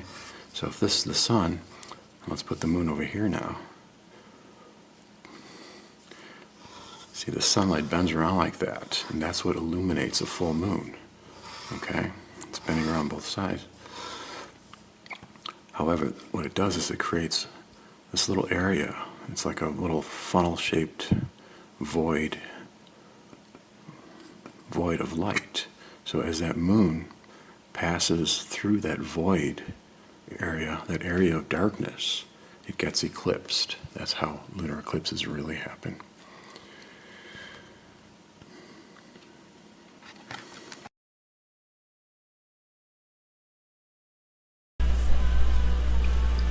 Yeah, I could explain more about the planets being in retrograde. Just imagine the concave Earth, okay? You have the sun and the moon, they're orbiting. The sun is orbiting inside the Earth. It's going on a helical path, cylindrically. And all the planets and the moon are affected magnetically by the sun. So when the sun, I have a video about that. When the sun wraps around, maybe I could draw it for you on paper. Or when the other planets are like the opposite side of the sun, on the other side of the celestial sphere, they don't have that much magnetic influence. They're not being influenced magnetically that much by the sun. So they lose the momentum, the magnetic momentum, and they start going the other way. But once they go enough the other way, far enough, they regain that magnetism, so they go back again. Do you understand what I'm saying? It's like, okay, you're inside the Earth, you're looking top down, so this is the celestial sphere, and this is the Earth, so, you know, concave Earth, you got mountains and oceans, and so, like say you're in the north and you're looking down, okay, so the sun is orbiting around like that, but it's magnetic, and actually it's being powered by the pyramid in the middle. So the planets, okay, you got Mercury and Venus. Those are the only two planets that are orbiting the sun, and they go around the sun like that. So when Mercury and Venus go behind the sun, like I said before, the sun is flat on the backside. There's not the magnetism behind the sun. So Mercury loses the magnetism, like say this one's Mercury. When it goes behind the sun, it loses the magnetism, so it gets kind of confused. And so it eventually gets pushed back the other way. So it continually does that. Same thing with Venus. And then the other planets, Mars, Jupiter, Saturn, Neptune, Uranus, they go around the celestial sphere. So when they're opposite, like if this is Jupiter, it's opposite the sun. So there's not that much magnetism here, so it loses its influence. And so, but eventually it'll catch up and it'll go back around again. So within the opposite side, opposite of the celestial sphere, there's not that magnetic influence, so it just kind of gets confused, and it goes back around again. And Mars is the slowest planet. I think Mars is actually the biggest planet. It probably has the most mass, not Jupiter, not Saturn, but Mars. Mars takes like 2 years to make a full revolution. A little bit over 2 years.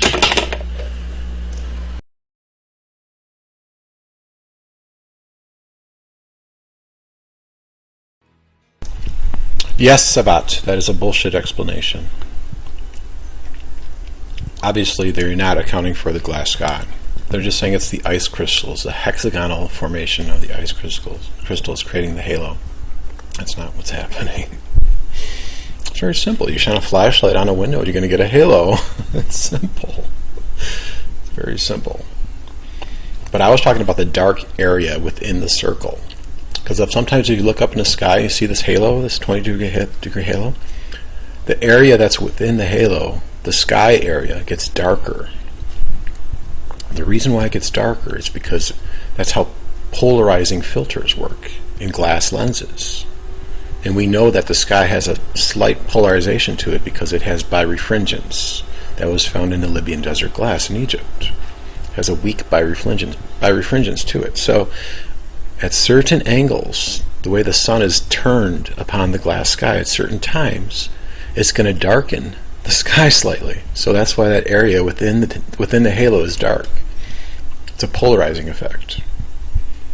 They'll never tell you that.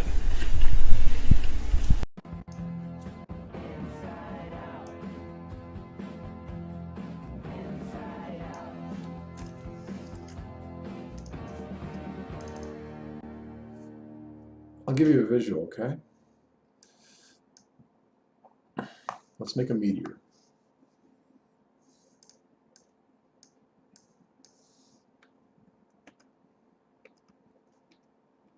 All right. Let's make a meteor.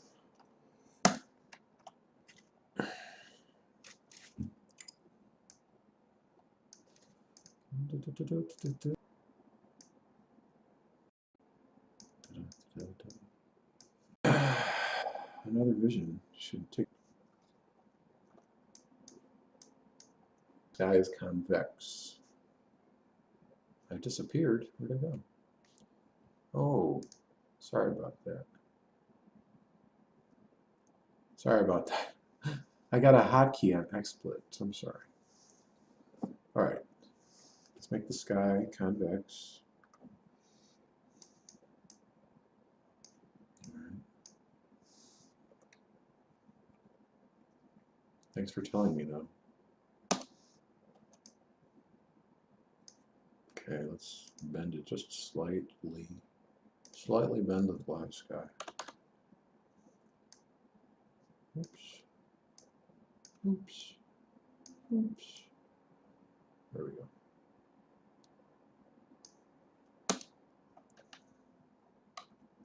All right, let's curve it. All right, there's our glass sky. Let's give it a texture. Glass, yellow glass.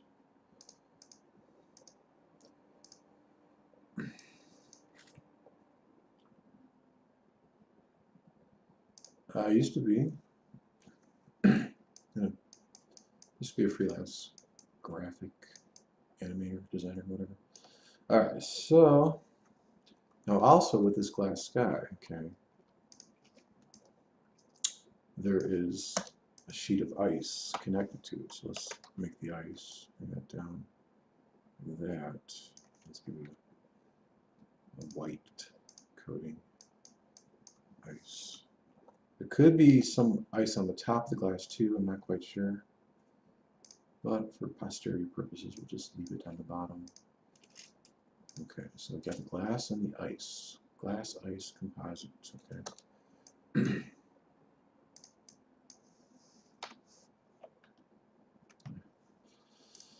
All right, now let's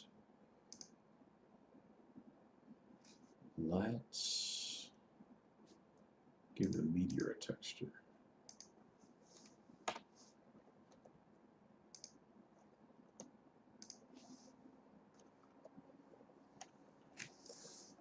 Meteor. And they're usually made out of iron, nickel composite. So we'll just make kind of a grayish color, I guess. Oh, I don't know. Something like that. All right. Okay. Actually, no. It's going to be lighter. Let's make it more like a granite color. This is what it would be like after it's coated with the fusion crust. Hey, Glenny. How's it going, Glenny? So what I'm going to do is make a copy of that. So let's say meteor before glass.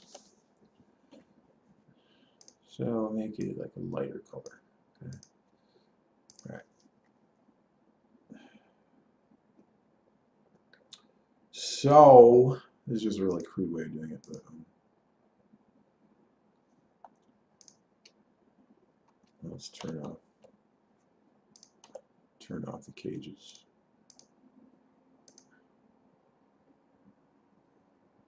Turn off the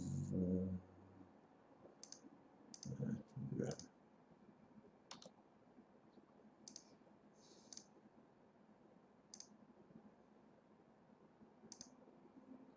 Show grid. No, let's not show the grid.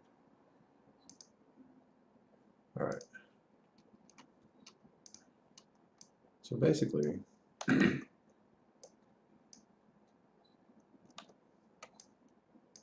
you have the meteor, right? Okay.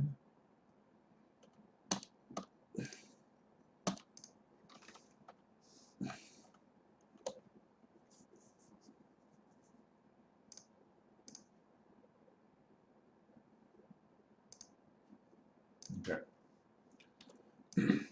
Okay, it's up. You're above the glass. Okay, it's going. It's orbiting. All the meteors, all the space debris is orbiting inside the Earth. It's going around. It's circuiting. Okay, that's why you have cyclical meteor showers, because they're skidding. Every year they're skidding across the glass sky, and then they ricochet back up. Okay, so they make these streaks across the sky, like against a windshield. But they're going super fast. Okay, going super fast. A meteor gets too low.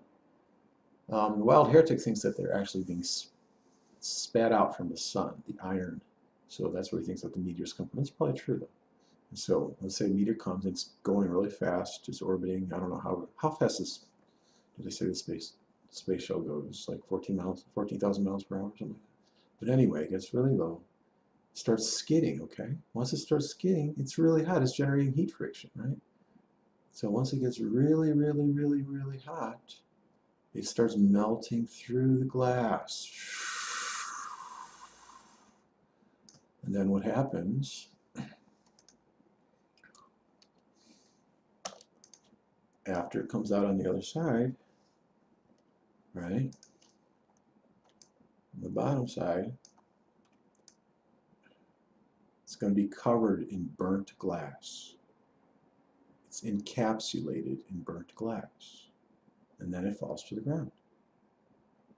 That's how meteors break through the glass sky. They skid across, they get melted, and they get covered in fusion crust from the glass sky, because fusion crust is burnt glass. Now, sometimes what will also happen when it makes the opening here, okay, little globules of melted glass start falling. They fall down in a different place from where the meteor lands. Okay, see, the meteor is going on an incline. It's going fast. It has velocity. The tektites don't have velocity because they're from the stationary glass. So they're going to fall down here, and the meteor is going to fall far away. That's why you don't find any meteor craters near strewn fields where there are tektites. Not 100 miles, 100 kilometers, or 62 miles.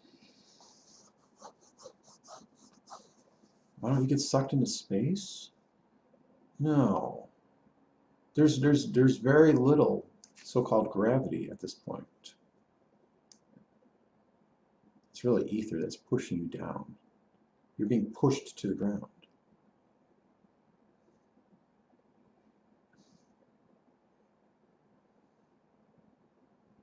Yeah, meters are too short.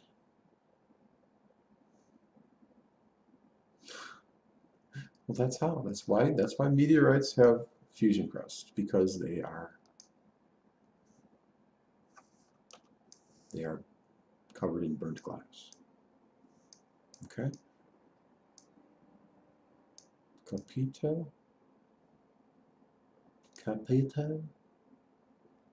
The ice layer is actually below it. Yeah, I'll zoom out a little bit. Okay, see the ice layer there?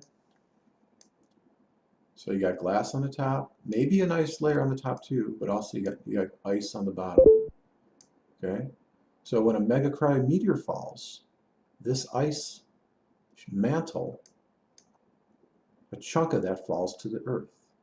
Okay? They've been finding ice chunks for centuries, way before aviation was ever invented. So it's not coming from the airplanes. What generates glass sky? Good question. Assassinilloco. Global flood. Okay, actually above this glass sky at 100 kilometers, if I made it, there would be a celestial ocean, celestial sphere. This is the original firmament. It would be like way up there. So from the firmament to the glass sky, that's space. That's inner space. What you think is outer space, but it's actually inner space. Okay? So during the time of the flood, see, there's an ocean up here, just like there's oceans below. Genesis 1 says there's waters above and waters below. It's true. I was there in a vision, okay? During the flood, the windows of heaven were opened. So this glass at the higher level opened up and drained out water and sand. Okay, from this point to this point is the thermosphere. The thermosphere is hot, up to 2,000 degrees Celsius. So then in the Libyan desert, when they found this glass, they said it had to have formed quickly at a higher temperature, 1,800 degrees Celsius. So that's what happened. The sand came down, a lot of sand and water, and then the sand started melting together. And so it started forming into this glass, like a molten globule of glass. It's pushing and stretching, and it got to this point where it settled. It settled at 100 kilometers high. So Job 37:18 had you stretched out the sky. I stretched it out. Just like you think a glass blower, he stretches out the glass, and then it comes to a certain point and it settles, which is strong as a molten looking glass. I stretched out the sky. Have you with God stretched out the sky as a molten looking glass? So during the flood, the glass formed. How do we know it formed after the flood? because you read Genesis 9:13. And God tells Noah, look at the rainbow, look at the bow in the sky. That's a promise, that's proof, that's scientific proof that the earth can't be flooded, because once the glass sky came down, it pushed, compressed everything below it, to compress the atmosphere. Okay, it pushed the ocean waters down, so it didn't flood the continents anymore. Okay, so now things can't live as long because there's a less concentration of oxygen at ground level. Before the glass sky, you only had the firmament at the top. Okay, so the oxygen stayed low to the ground, and then the nitrogen stayed above. There was a separation. Okay, in the atmosphere, you got 80% nitrogen and 20% oxygen. But before the flood, pretty much all of the nitrogen stayed. There was a separation, stayed above the oxygen, because oxygen is heavier. The atomic number for oxygen is 8, and for nitrogen it's 7. So oxygen is heavier than nitrogen. So what happened pre-flood? Everything was huge because there's a higher concentration of oxygen. It's a reverse what the creationists think with this pre-flood canopy in hyperbaric oxygen. No, that's not what happened. This is how it happened. The canopy is now, the glass canopy is now, and it actually diluted. See what happened when the glass came? It pushed all the nitrogen that was at the top. It pushed it and mixed it together with the oxygen. So now you have a lower concentration of oxygen. You can't grow as big, and you can't live as long. The viscosity in your blood vessels is much higher. Everything is pressurized. That's why, John, you look at these tall people. They have problems, you know? They can't cope with this atmosphere.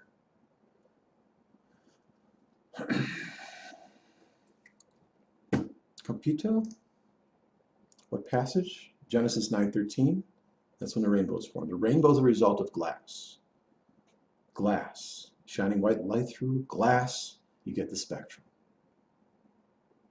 Job 37:18. Have you with God stretched out, blown out the glass sky, stretched out, which is strong as a molten looking glass. The ice. Oh, that's a good question. See, the water came down too at this high temperature, this high thermosphere temperature. The water turned to steam. Okay, came down lower, and some of it came down with the glass, below the glass, and it froze at this temperature, at this altitude, 100 kilometers. I believe it's minus 20 degrees Celsius. So the glass adhered. The frost, the hoary frost of heaven, the Bible says, or the treasures of the hail, the Bible says, Job 38, verses 21 and 2. This is the treasure. Have you entered the treasures of the hail, which I've reserved against the time of battle and war? See, this is going to prevent World War III, because the hail is going to come down. It's going to break up when the sun stops. See, the sun is spinning up in here. Okay, the sun can stop because the earth is stationary. It stopped before.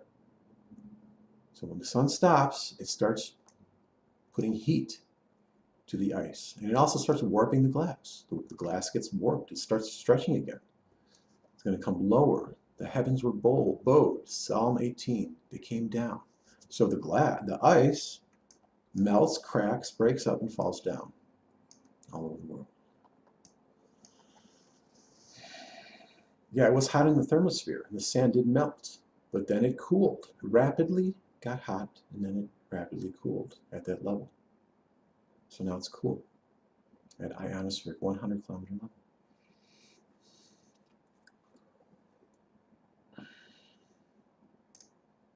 Okay. There's no ether at this level, so you can't. It's transparent virtually, and also this ice fluctuates daily from crystalline ice to amorphous ice. Okay, in the nighttime, it becomes transparent amorphous ice.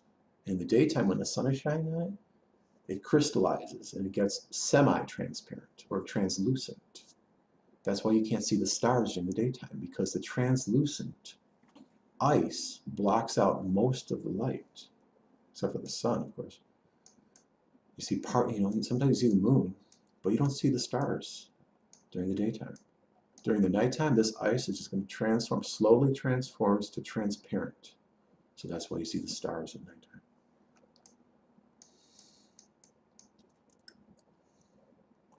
Thank you. Yeah, it's very interesting. So that's that.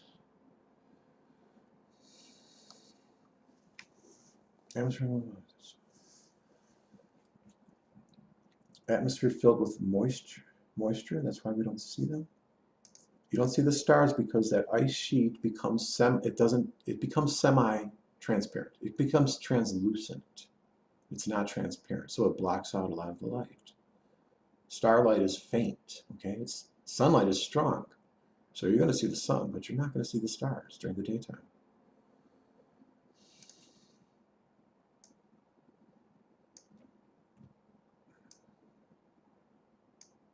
Okay?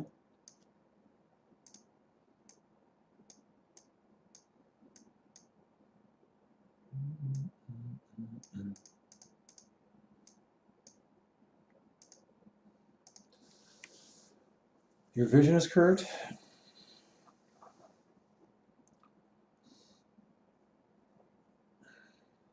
Yeah, your vision is curved.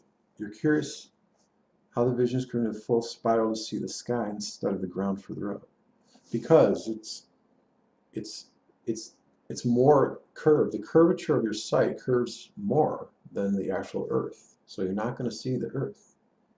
It just kind of disappears at eye level. It's just the way it works. They did level experiments. Even lasers don't go straight after a long distance. You can't shoot a laser to the moon and get it back to you because it's going on a curve. That's a fallacy.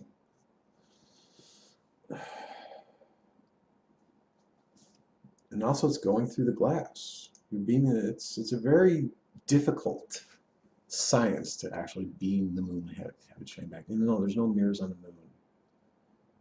The moon is orbiting up in here. There's no quote gravity on the moon. You can't land on the moon. It's all bogus. It's all studio stuff. It's all desert stuff. Stanley Kubrick, and it's all baloney.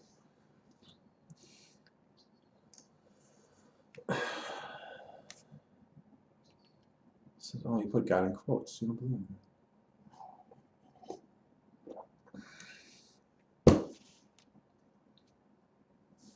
The moon also does not rotate. There's no axis to the moon. It's just, you always see the front face of the moon. It's like magnetically locked. So you see the front face of the moon all the time. In order to explain the moon in a Copernican spinning Earth model, they have to say that the moon rotates, but it doesn't rotate. They don't understand. They have to say there's going to be some kind of lunar lock to it, moon lock, whatever they call it, tidal locking. It's all bullshit. What's your question? How come not from the moon? How come what not from the moon?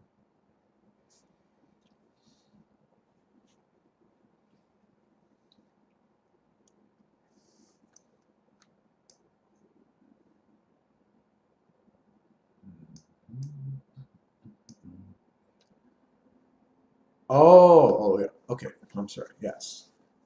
Once you ascend up higher, you're not going to see the stars from any altitude. You can only see the stars from the ground, pretty much, because there's luminiferous ether on the ground at ground level. It accentuates your vision. Okay, so once you get up higher, you're not going to see the stars from the moon or from any other altitude higher than whatever, 30, 40,000 feet, something like that. 50,000 feet. So that's why you don't see the stars. But not to tell you, don't look at the photographs that they show you of their so-called moon landing and say, okay, see, there's no stars. No, that's all bullshit. That was filmed in the desert. But you're still not going to see the stars from that altitude if you were ever to go to the moon. I don't know. I don't know. Just know, because my foundations are correct. It's not that I know so much. It's just that once you have your foundations right, you can make accurate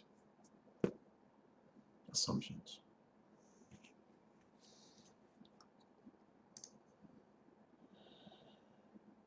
I use scripture as a reference. A lot of people just laugh at scripture. There's wisdom in there, man.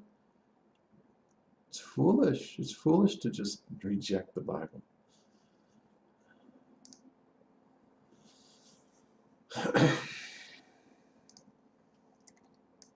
So the glass sky is kind of like the impetus that's going to shame all of modern conventional science.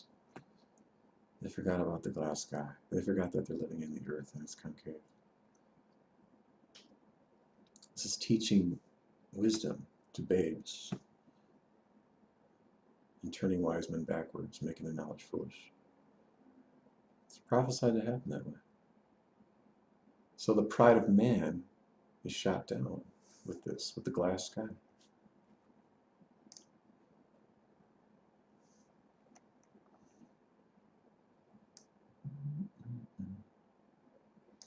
Anyway, okay, that's my teaching lesson for today.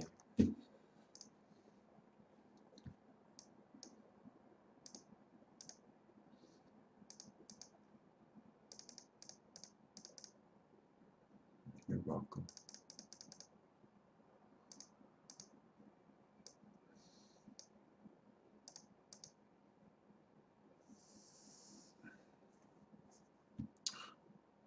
Down. The truth. Cannot deny the glass sky. You can, but it's still there. It's foolish to deny it.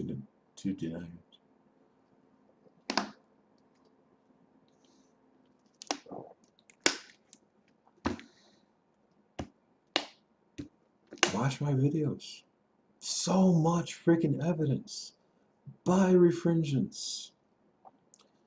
Tektites, rainbows, fusion crust on meteorites, Libyan desert clouds, auroras, ham radio, ozone, ball lightning, upper atmospheric lightning, chromatic disbursement in the sky, you know, the red moon at the horizon. That's because the glass, the red region of the glass is being projected in the region of the lower of the horizontal regions. So much proof. Glass sky, guys.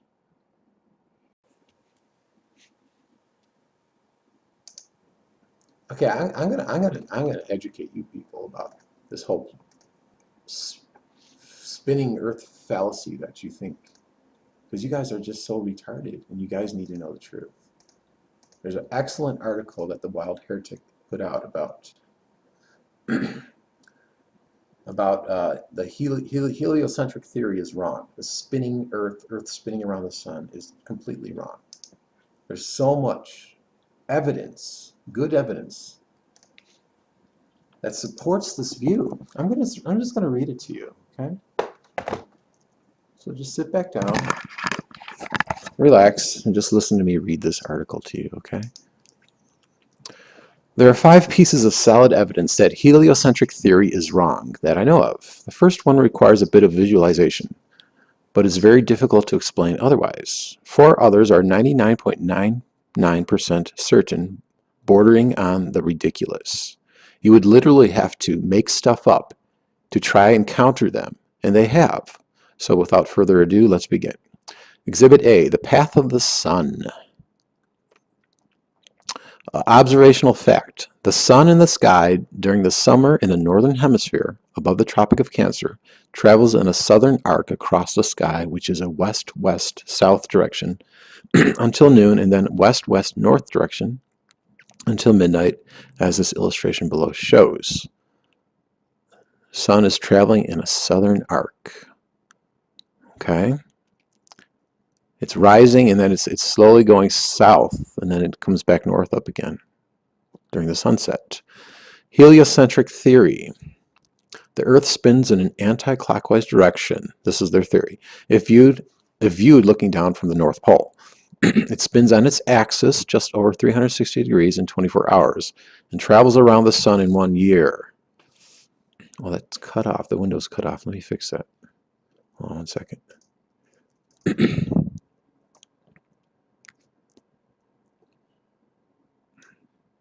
a better shot of that.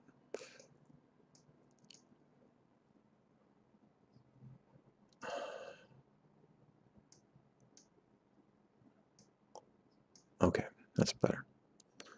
Turn off my camera. Okay.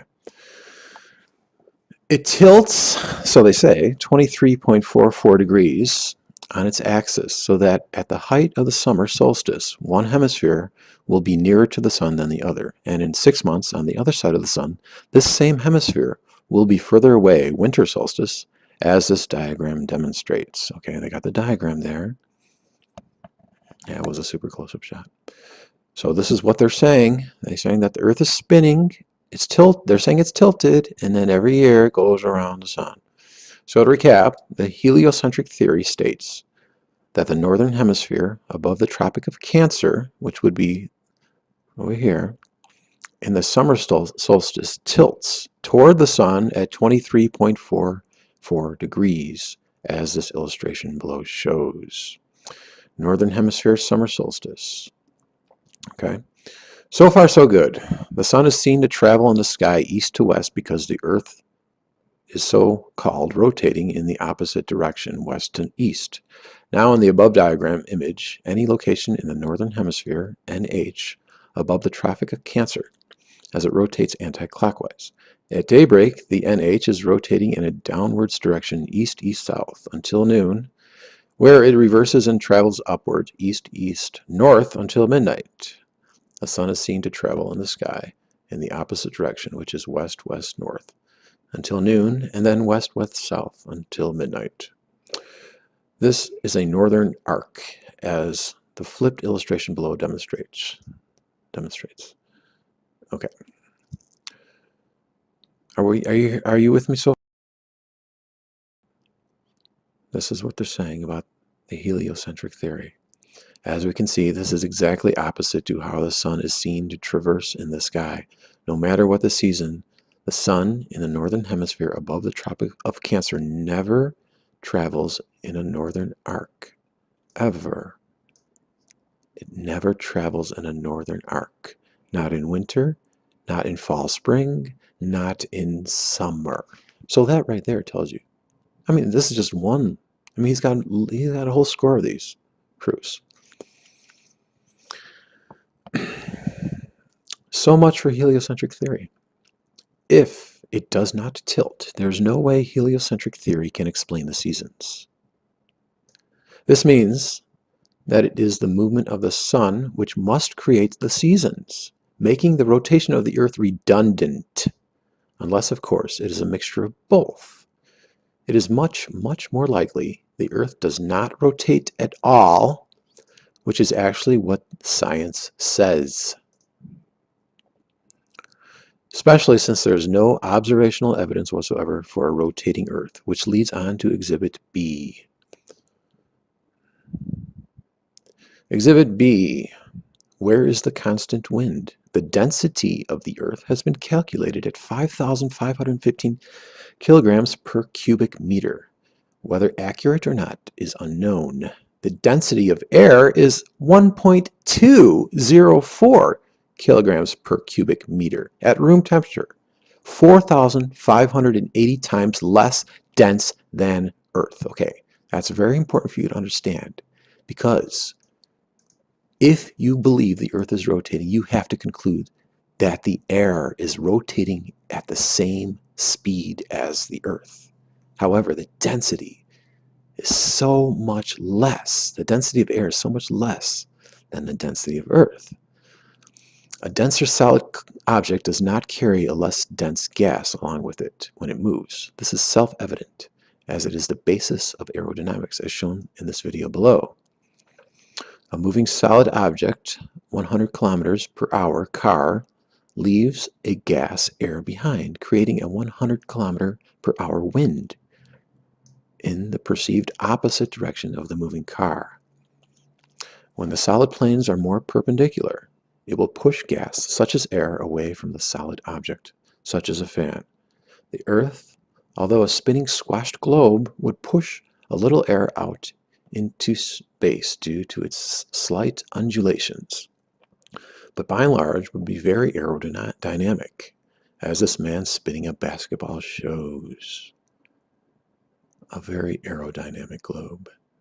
Heliocentric theory states that the Earth rotates at 1,675 kilometers per hour at the equator, 1,049 kilometers per hour in London, and 231 kilometers per hour in Alert, northern Canada.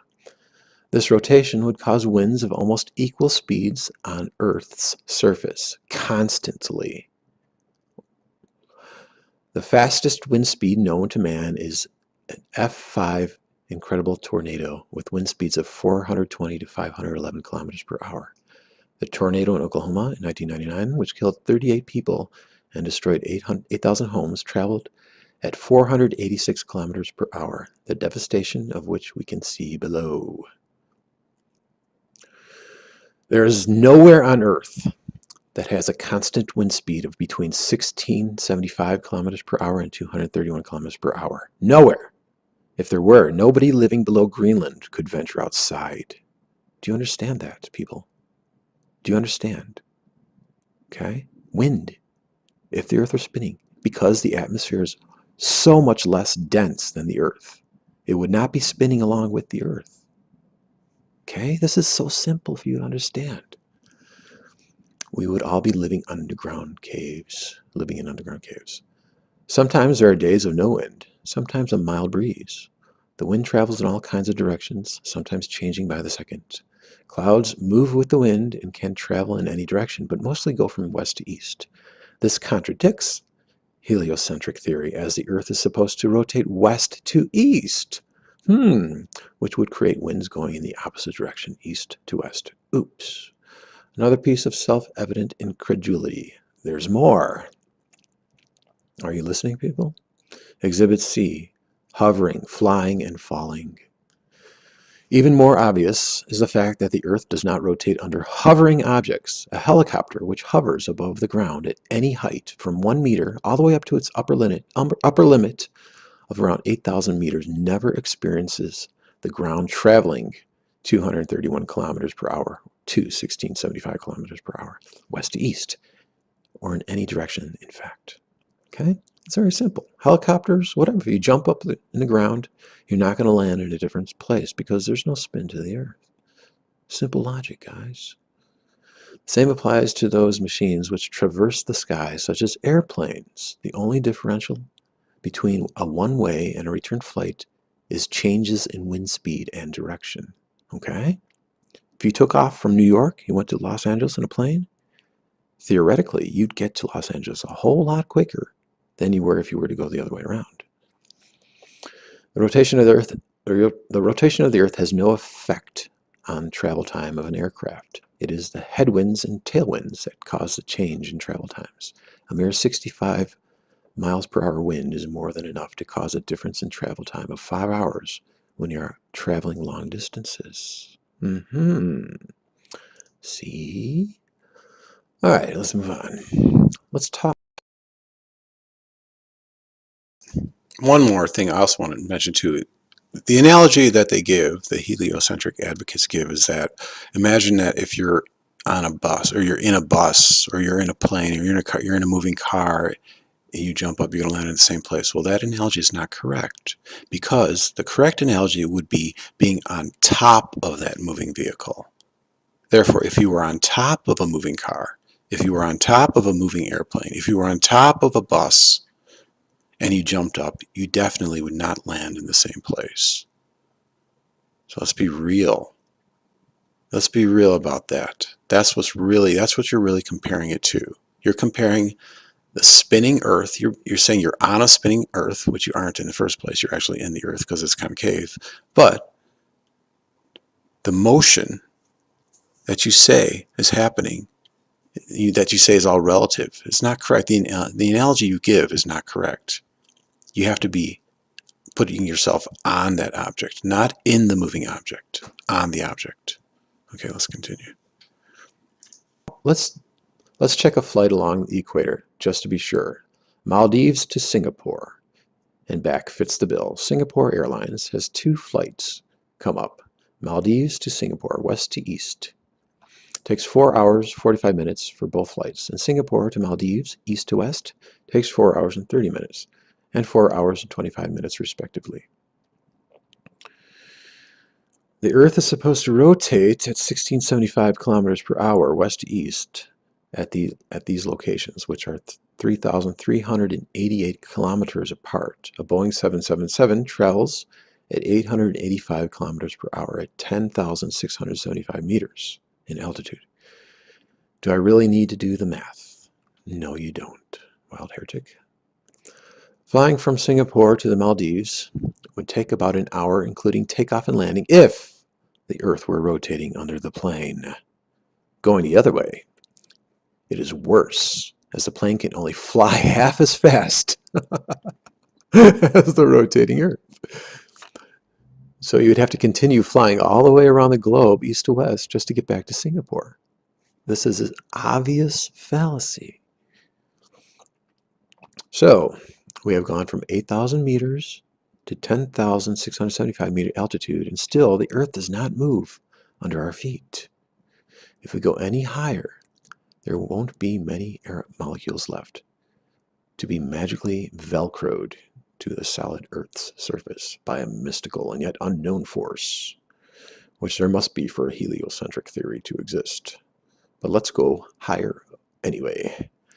As mentioned in my first post, on the mysterious disappearing stars at high altitude, amateurs can now send weather balloons up into space, into the stratosphere as high as 36,000 meters. At these heights, only about 1% of the air is left. But these few air molecules must also magically stick to the solid surface of the Earth. Amelia, are you listening? All these different densities and all somehow staying with the Earth. Interesting. Impossible.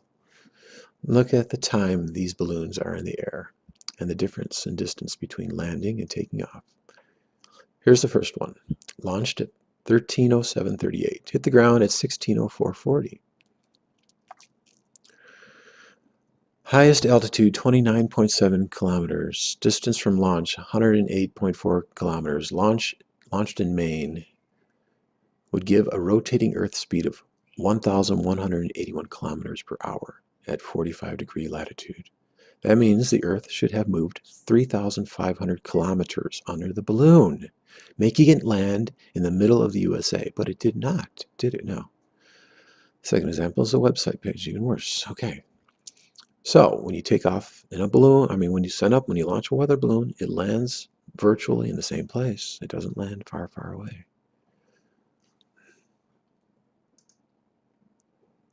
I'm still here. Are you listening?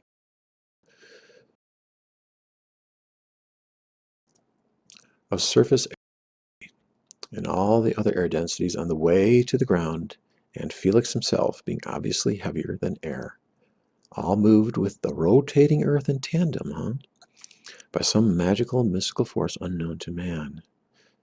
At what height would Felix have experienced the Earth rotating below him? 50 kilometers, 70, 100?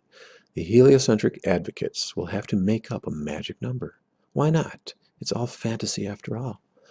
Let's continue. Exhibit D. Hardly any stellar parallax. Now this is kind of funny because heliocentric advocates tend to try to use parallax to prove that the Earth is rotating, but it's actually not. The stars revolve 360 degrees in 24 hours in an anti-clockwise fashion around the North Polar Star in the Northern Hemisphere, and clockwise around the Southern Star in the Southern Hemisphere. Photographs take photos with very long shutter speeds to show this effect. Okay, you all seen these time-lapsed photographs of the stars, the streaks? This, you may think, is a good case for a rotating Earth. But on its own, it's also a good case for a geocentric one. Geocentric means Earth is stationary, as it demonstrates that either the Earth is moving or the heavens are moving. However, after 6 months, those exact same stars are at the exact same location and can be seen with the naked eye. at which they have been 6 months previously. The annual change in the position of stars in the sky is called stellar parallax. You can demonstrate this lack of parallax by following this experiment devised by Samuel Rowbotham. Take 2 carefully bored metallic tubes, not less than 6 feet in length, and place them 1 yard asunder, 1 yard apart, on the opposite sides of a wooden frame. Okay? You point them up, you're looking at the star. The tubes are like telescope, like vertical telescopes. You're just looking at the stars through the tubes. Or a solid block of wood, a stone. So adjust them that their centers or axes of vision shall be perfectly parallel to each other.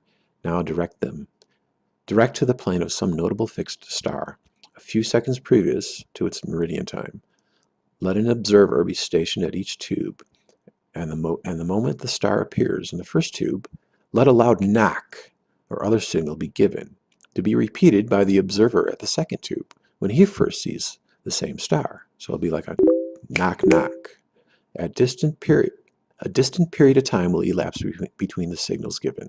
The signal will follow each other in a very rapid succession, bam bam, like that. But still, the time between is sufficient to show that the same star is not visible at the same moment by 2 parallel lines of sight, when only 1 yard asunder. A slight inclination of the second tube toward the first tube would be required for the star to be seen through both tubes at the same time. Let the tubes remain in their position for 6 months, at the end of which time the same observation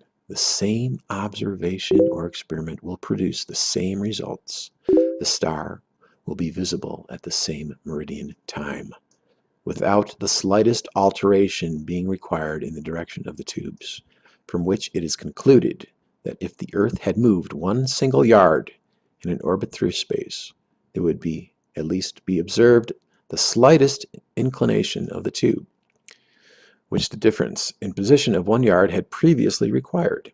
But as no such difference in the direction of the tube is required, the conclusion is unavoidable that in 6 months the given meridian upon the Earth's surface does not move a single yard, and therefore the Earth has not the slightest degree of orbital motion.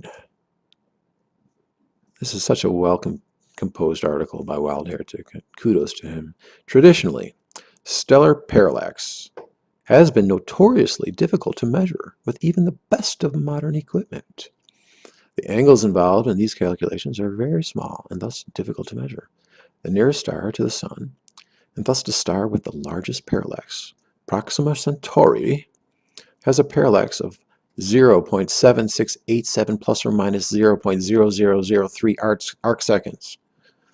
There are 3,600 arc seconds in 1 degree, 180 of which cover the sky at night. No wonder we can't see any movement with the naked eye.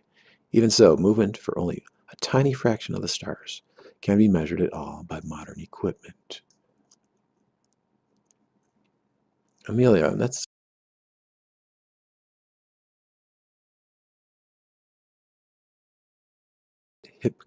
Hipparchus, primarily for obtaining parallaxes and proper motions of nearby stars, increasing the reach of the method tenfold.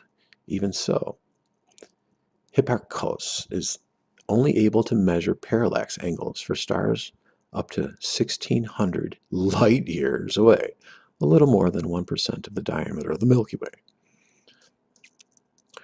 There are an estimated 100 to 200 billion galaxies in the universe, so they say anyway, which is bunk, as there are no galaxies. I agree with him there.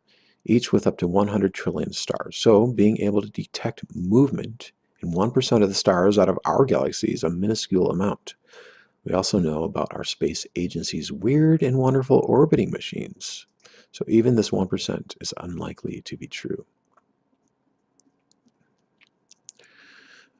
Well, I'm also doing This is a big problem for heliocentric theory, which states that every 24 hours the Earth rotates on its axis at 1675 kilometers per hour, revolving around the Sun at 107,000 kilometers per hour, which in turn moves around the center of the galaxy at 900,000 kilometers per hour, which moves in the universe at 2 5.16 million kilometers per hour. Apart from the atmosphere disappearing at these speeds, how is there no stellar parallax? Especially considering that all the other stars and galaxies are revolving around each other and the Earth as well. The sky must be a real mess, a right mess. Each new day must bring a brand new unique constellation in the sky at night, when some new star is getting nearer so they can be seen with the naked eye, and some traveling further away and disappearing, never to return for thousands or millions of years.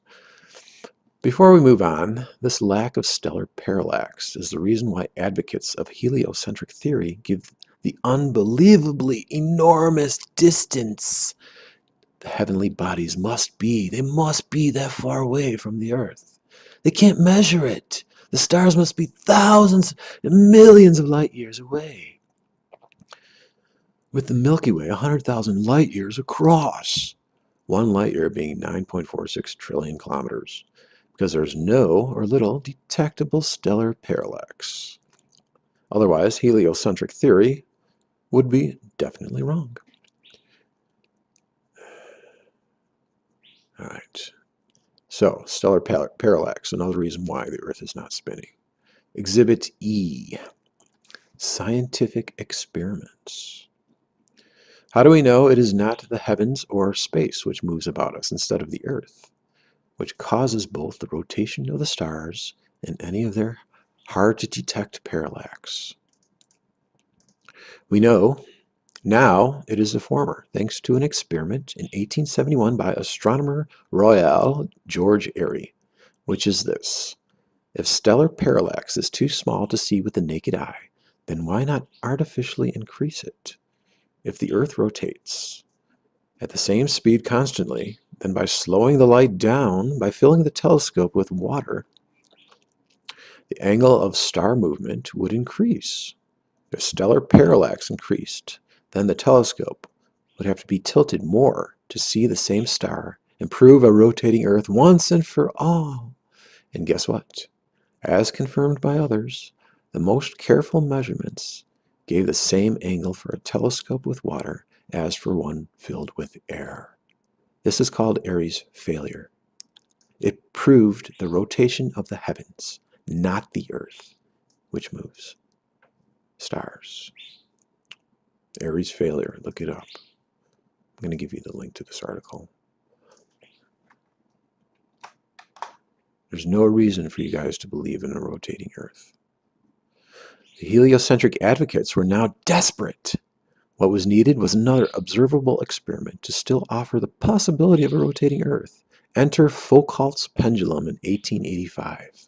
This pendulum swings back and forth, each swing moving slightly to the right in the northern hemisphere and to the left in the southern hemisphere, until at the poles one full circle is achieved in a 24-hour period.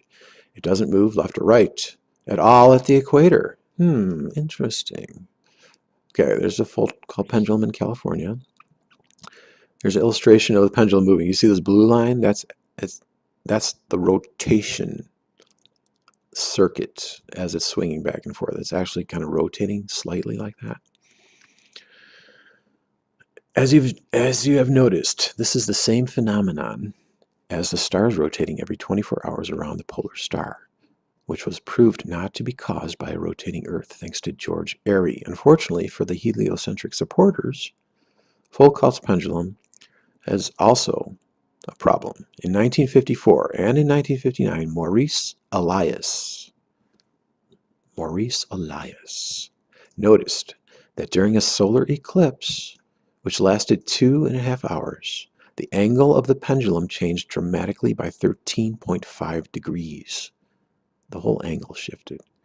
This has been repeatedly observed with positive results on most of the subsequent eclipses, which obviously means that the pendulum isn't registering the Earth's rotation.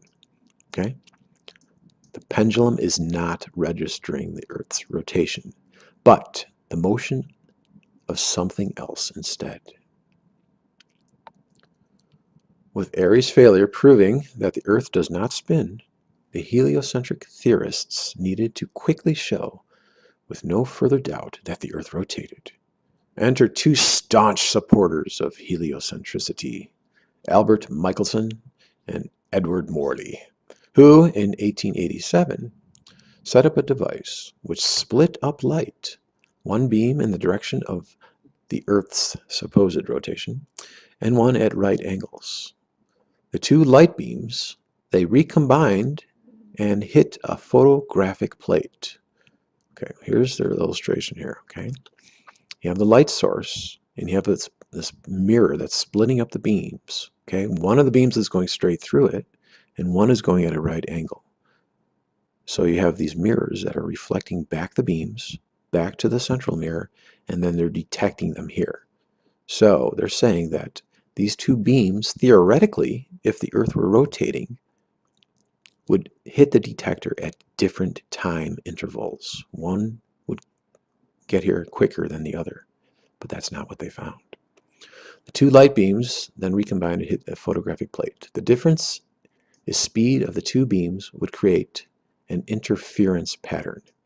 They expected to measure a speed of 30 kilometers per second, as that was the speed of the Earth's supposed rotation, but instead registered a variable difference between 1 and 10 kilometers per second each time the experiment was repeated. They called this a null result. This proves that the Earth is not rotating, and at the same time proved the existence of the ether. Now, what they did, they concluded that there is no ether and the Earth is rotating, but it's just a confirmation bias based on a presuppositional theory assumption that the Earth is rotating. Do you understand that? You can go either way. You can say, but it makes much more sense if you understand there's no rotation to the Earth whatsoever, because there is an ether. It didn't stop there. George Sagnac and Henry Gale conducted similar experiments, but on a rotating platform, which again demonstrated the existence of the ether. Already proved by default in 1871 and 1885 by combining the results from George Airy and Foucault's pendulum, and also in 1887 by the Michelson-Morley experiment. How do you think the advocates of heliocentric theory responded? Why, they made something up, of course. What else could they do but invent another wild theory to play down these experimental results and lead us further into the cesspit of fallacy? Enter showbiz academic of the 20th century, Einstein and the special theory of relativity. Enter the clowns. Special theory of relativity was invented to make sure all these experiments still gave heliocentric theory a chance of being correct. It needed objects to shrink to a specific size in direct proportion to its speed. These objects weren't measured. The concept had never been observed at all. It was metaphysical only, but it had to be correct. Otherwise, the unthinkable would be true. The rescue operation was performed by means of a purely metaphysical concept lifted directly from Professors Fitzgerald and Lawrence, who had also been trying to explain the results of the Michelson-Morley experiment, and renamed by him the special theory of relativity. What was suggested was that if the dimensions of an object in motion were assumed to shrink exactly in proportion to the speed at which it was traveling by exactly the necessary amount, mathematical calculations could be made to show that the Earth was in motion after all. No one has ever seen an object shrink as a result of being in motion. And indeed, one of the world's leading authorities on relativity, Dr. Herbert Dingleberry, was later to dismiss the theory of relativity as metaphysical nonsense. Well, good for you, Dingle. With no basis on what could be observed. Making up a new branch of mathematics to explain the results of experiments that disagrees with your worldview does not a proof make, as J.J. Thomson once said. We have Einstein's space, de Sitter's space, expanding universes, contracting universes, vibrating universes, mysterious universes. In fact, the pure mathematician may create universes just by writing down an equation. And indeed, if he is an individualist, he can have a universe of his very, very own. However, when you make stuff up, not based on anything in the real world, it is bound to run into trouble. There's a link there that talks about Galileo, how he was wrong.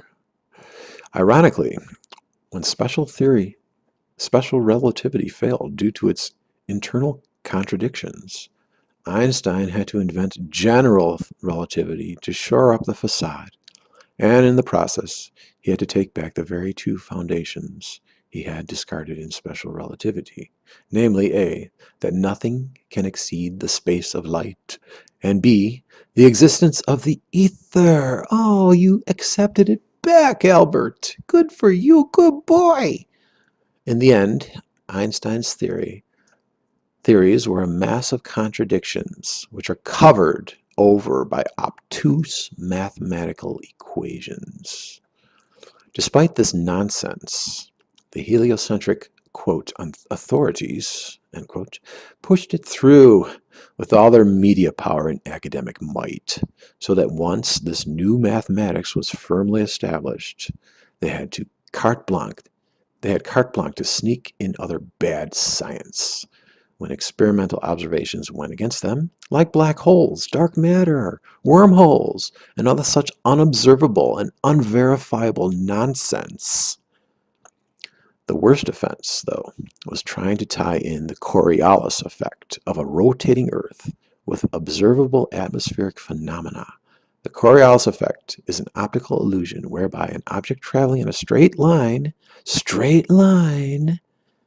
is seen to be moving in a curved line instead because the observer is on a rotating platform. See, top view, you're the observer here.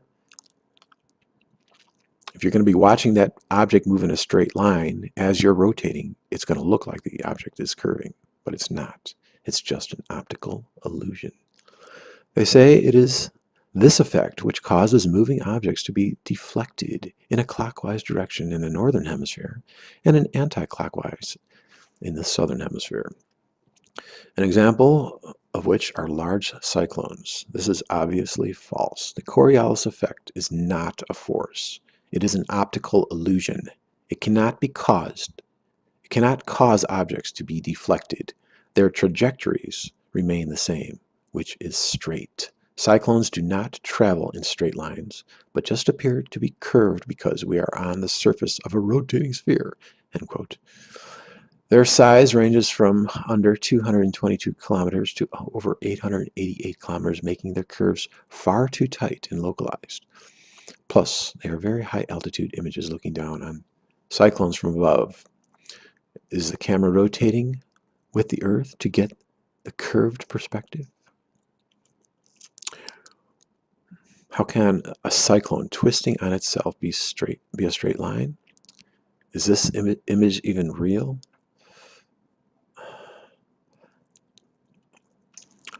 And what about... So you understand that now. The curvature of that cyclone would have to encompass the entire curvature of the so-called spinning Earth. So that Coriolis effect theory about the spinning Earth is completely wrong. Smaller vortex phenomena like tornadoes, which average only 150 meters across. Where's the Coriolis effect now?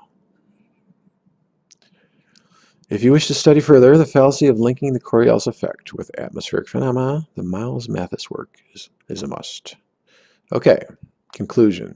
So we have proved that the Earth does not tilt, the Earth does not rotate, the sun moves, not the Earth, the heavens move, not the Earth, which means that space, or the ether, moves, not the Earth. Space moves in a circular motion and is probably a vortex. Heliocentricity is now dead. The debate is over. However, it is only fair to list the arguments for. Okay, he goes into the arguments for on the next part 2. That's part 1. It's over. Okay. Anybody? So there you have it. That's Wild Heretics article. You can go visit my link. I'll put it in the bottom of the description box, wildheretic.com. And he also goes into other articles about the concavity of the Earth. You are living on the inside surface of the Earth. And he corroborates my statement that there is a glass sky at 100 kilometers. This is all tangible evidence, guys. This is the real world. It's about time you all woke up. Thank you for your time.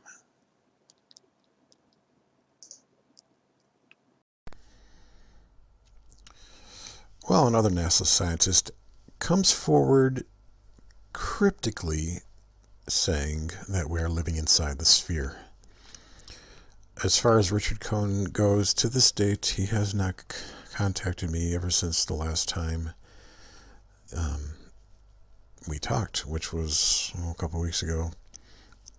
In the Cohen tapes, you listened to tape number 3. That was the last time, and if you listen to that tape, he was obviously very scared for his life, very scared for his family's life, and I can only guess that he was probably warned or threatened not to contact me anymore, or told to keep a lid on it until the proper time when everybody is educated into LSC Earth reality. But in any regard, we have other astronauts now. This guy is Ron Garan from NASA, who's cryptically implying that we're living inside the sphere in an open letter to Trump.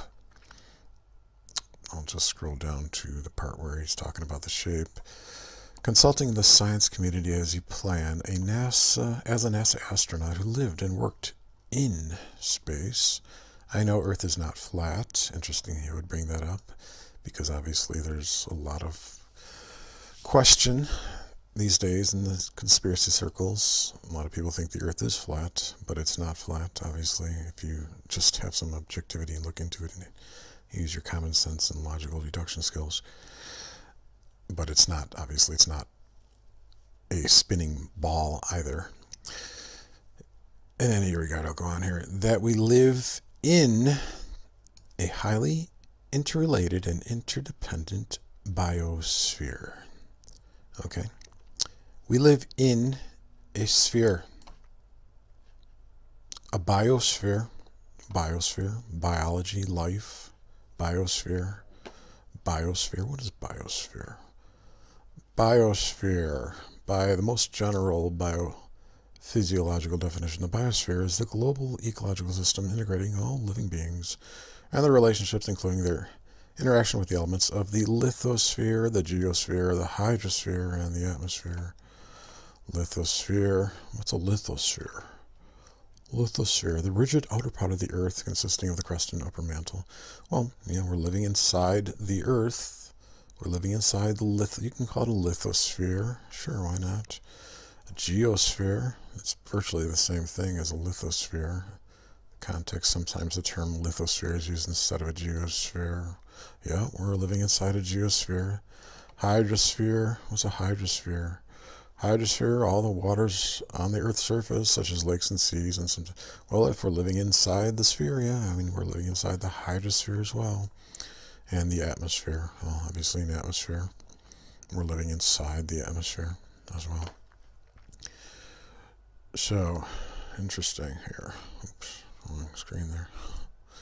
Where was I? Here we were. Okay. The climate change is real. Interesting. Climate change is real. We have ice falling down from the top of the glass sky. Yeah, I would say that it is definitely warming up. And that's why we spray the skies, to keep the heat down.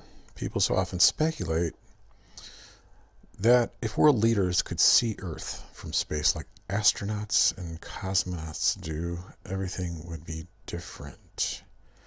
Bada beam, bada boom. Okay. So, he lived and worked in space. He knows the Earth is not flat, and that he knows we live in a sphere. It's right there, guys. I want to thank Ron Guerin, but I also want to press you to go further and to be more overt and to be more direct. And as you know, living inside the Earth and the implications, which I tell the people about what is about to happen with the sun stopping and the ice that is attached to the glass sky, falling, plummeting. And NASA, you know, you're responsible for a lot of the damage that you caused to the glass sky, along with the U.S. military with Operation Fishbowl, and every time you poke another hole through the glass. So it's time to come clean. Ron, Guerin, I want to educate, I want to challenge you and your other employees to do more, be more overt. And in other news, we also have this bullshit press release. Trump is, this is just a bullshit, you know, he's just saying this bullshit. I think he was just told to say this crap. I will free NASA from the restriction of serving primarily as a logistics agency for low Earth orbit activity. Instead, we will refocus its mission on space exploration. It's very vague, but I just want to encourage you guys to come forward, come clean. He said he also talked about visiting Jupiter's moon, Europe. Interesting. Well, I'm in Europe. Maybe you're implying that you're going to come visit me. In any regard, keep going. Okay?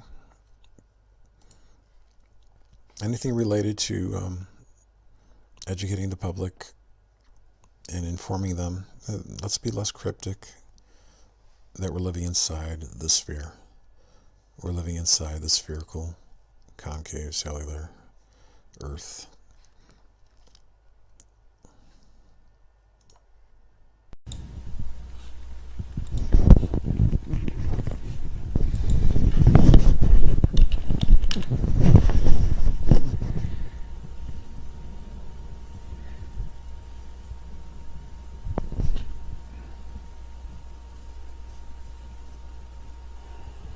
Check, check.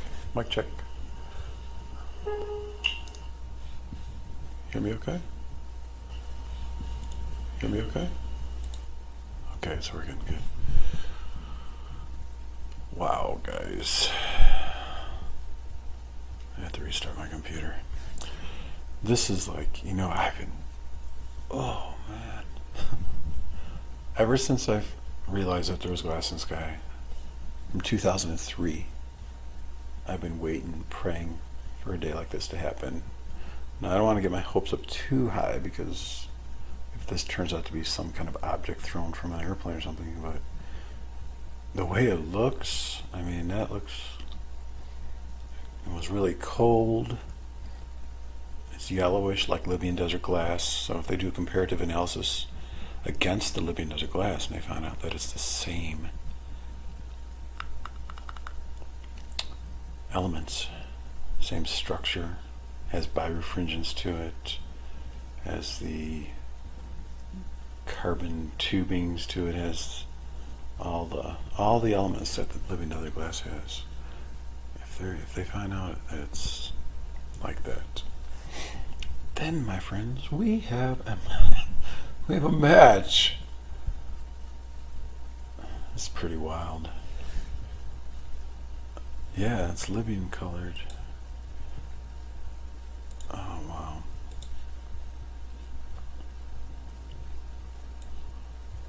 I don't know what to say. I'm in shock, really. should cry or what. Because I didn't research it.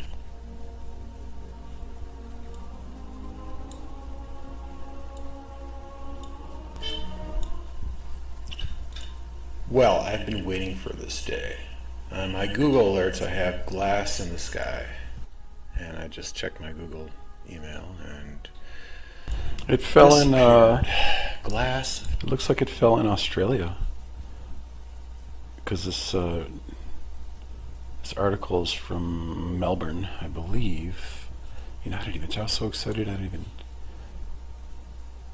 check for sure. Looks like it's in Melbourne. Let's see, southeast and peninsula. Let's do a quick Google search on this one, pub, Pakenham pub. Let's see if it's in Australia somewhere.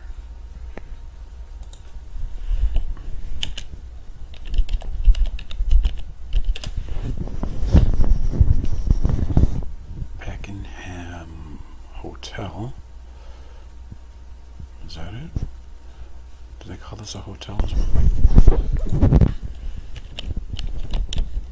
Yeah, there's a hotel there. Australia, how fitting, huh? Australia.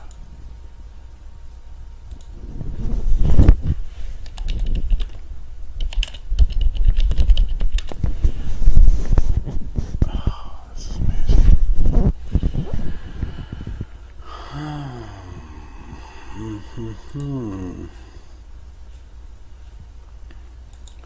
Yeah, totally fitting.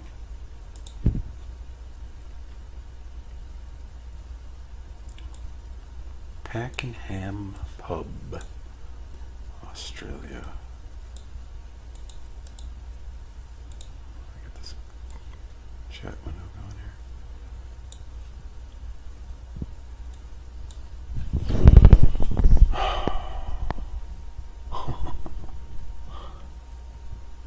Confectum. Confetti. Fell from the sky. Now, mind you, I just came upon this. I didn't research. I didn't find out whether or not it's actually, somebody like threw it from an airplane or something like that. But I'm just gonna read this to you guys. Pub staff left baffled by unidentified flying object. Is it glass? Is it something from outer space? This is the object staff at Pakenham Inn saw hurtle through the air and strike a car.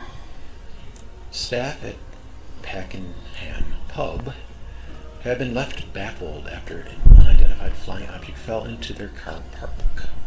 The golf ball-sized object hit a car at the Pakenham Inn at about 8:30. I wonder if there's any other articles about it. Like multiple reports. Have your say. What do you think the object could be? Let's see. Is this a magic glass? Outside? She said if it had hit her, she would have been seriously injured. I don't know what it is. It's really weird. She said. No, just that I one. went out there to let a staff member. Pakenham Inn. Pakenham This Inn. thing came flying out of the sky. I'm not even exaggerating. It hit my car. It did damage to the car, and then it hit the wall of the hotel, and then it smashed. Sounded like a gun going off. Yeah, you know how when like a cray meteors fall, they make a big sound. So this is indicative. It came from a very high altitude at a very high velocity. If it had been hit at the speed it came down, I would not like to think it would have happened. It just narrowly missed us. It definitely came out of the sky. There was nothing else happening around us. There! Fleming said they would have the object tested. Pakenham police said. Who's your clown now, assholes? There's glass in the sky. I told you so. Pretty sure. Like I said, it's hard if I didn't research it about it. I don't want to say I told you so. Actually, I do want to say I told you so. Because I've been waiting for an event like this to happen. Oh, sorry. Glass falls down from the sky. I can't get too excited yet. This actually is a piece of the glass sky. All the assholes, all the ridicule. Oh my God. Since 2003. What I had to put up with from humanity. The concave Earth. It's amazing. Flat Earthers try to steal my ideas. It's not flat, guys. It's not a dome. It's a convex seal. Madison Sears. You're in the concave circle Earth.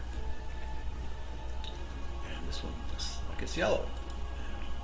It's a good indication if you're looking at those glasses yellow. Well, the end is nigh. Once the whole world figures out that there's glass in the sky and that the earth is concave, the end is nigh. I shall become exalted very soon. Yes, I will. Well, I've been waiting for this day. On my Google alerts, I have glass in the sky. And I just checked my Google email. And this appeared. Glass fell from the sky. Now, mind you, Sorry, I'm looping this a little bit too much. Let's play something else. How about some corn coming? No, how about Inside Out? A good Glass in the Sky song.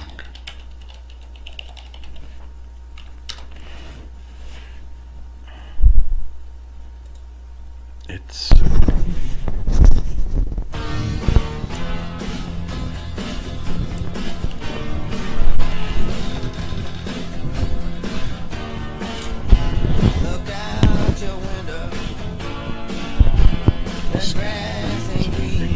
it's kind of yellow. You see what I mean?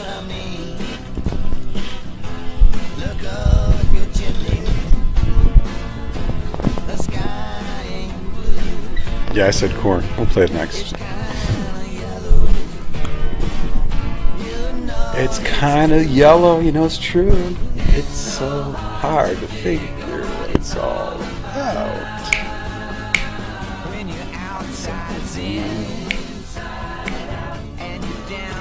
So,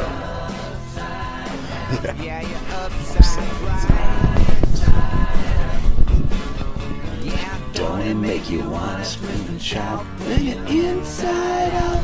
Look down your dream pipe. What color do you see? It's got to be yellow. Don't try to fool me. Don't it make you wanna twist and shout when you're outside's in and your downside's up? Yeah, your upside's right. Yeah, don't it make you wanna twist and shout when you're inside out? This time we're totally talking about the glass guy, the yellow glass guy. Totally talk about it. They could talk about the crystal ball and say it's yellow. Look out outside your window. Window's glass. Something like that. They know it. They know there's a yellow glass sky above our heads. And it's certainly not a dome like the flat earthers think. It's going the other way because we're in the spherical concave Earth. Sorry, flat earthers, you're wrong. I'm right.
play corn.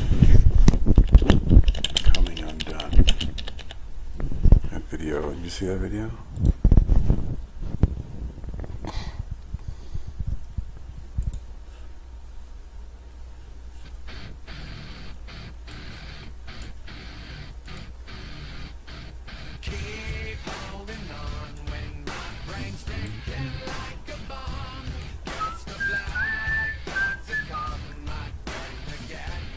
Show the sky crumbling.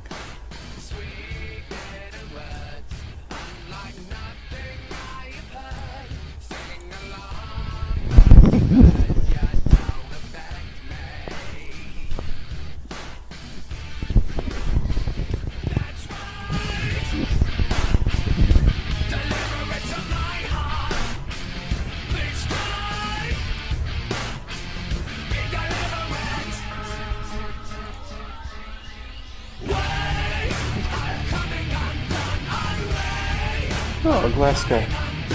What do you know?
Heliocentric theory is coming undone.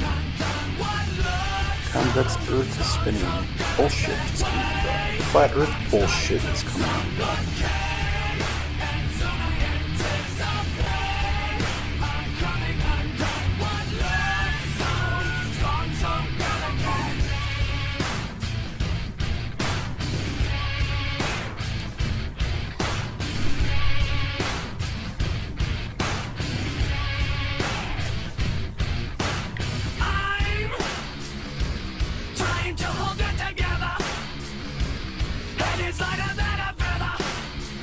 Oh, no problem.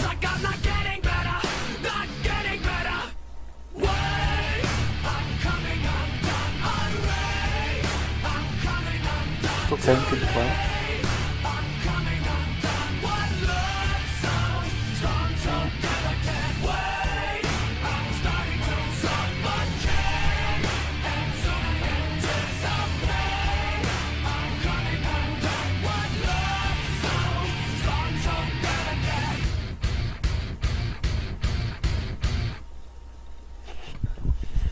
Let's play Storm Sound.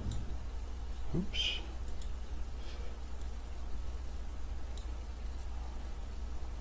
Looking at you through the glass.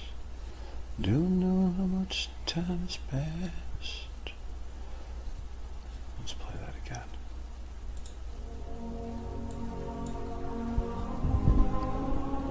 Be right. I'll play this first. Well, I've been waiting for this day. On my Google alerts, I have glass in the sky.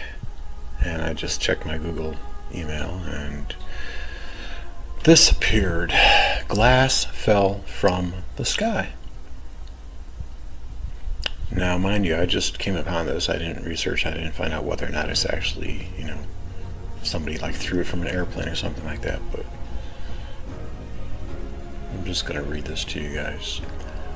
Pub staff left baffled by unidentified flying object.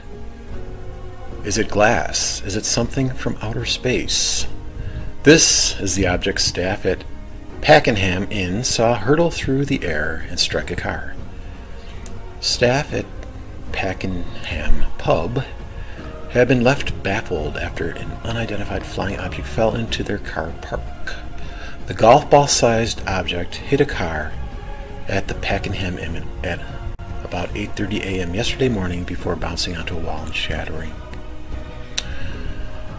Have your say. What do you think the object could be? Assistant Manager Lou Fleming was outside when the object fell from the sky and said it was freezing cold to the touch. She said if it had hit her, she would have been seriously injured. I don't know what it is. It's really weird, she said. I went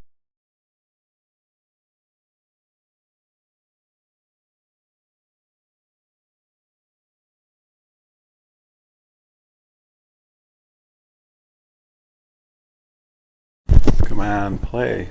The frick. seriously injured. I don't know what it is. It's really weird, she said. I went out there to let a staff member in this morning, and we were standing there, and then this thing came flying out of the sky. I'm not even exaggerating.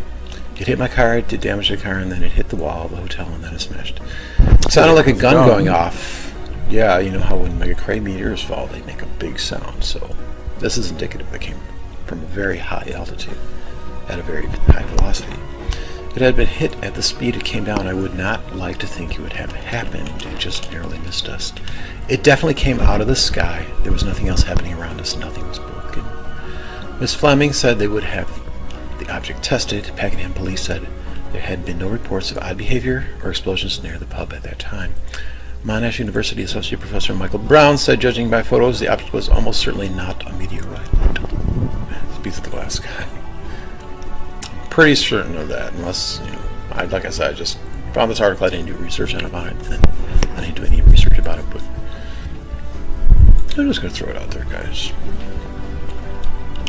Because I've been waiting for an event like this to happen, where an actual piece of glass falls down from the sky, just like it did in the Libyan desert thousands of years ago.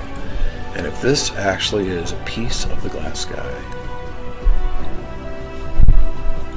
what does that say? What does that say about what I've been telling you for years? Since 2003, I've been telling people that there's glass above us in the concave Earth. Okay? Flat Earthers try to steal my ideas. I say there's a glass. No, it's not flat, guys. It's not a dome. It's a convex ceiling. You're in the concave spherical Earth. And this one looks like it's yellow. And it's a good indication because the Libyan desert glass is yellow. So, later, guys. There's totally a glass sky, folks. Totally a glass sky.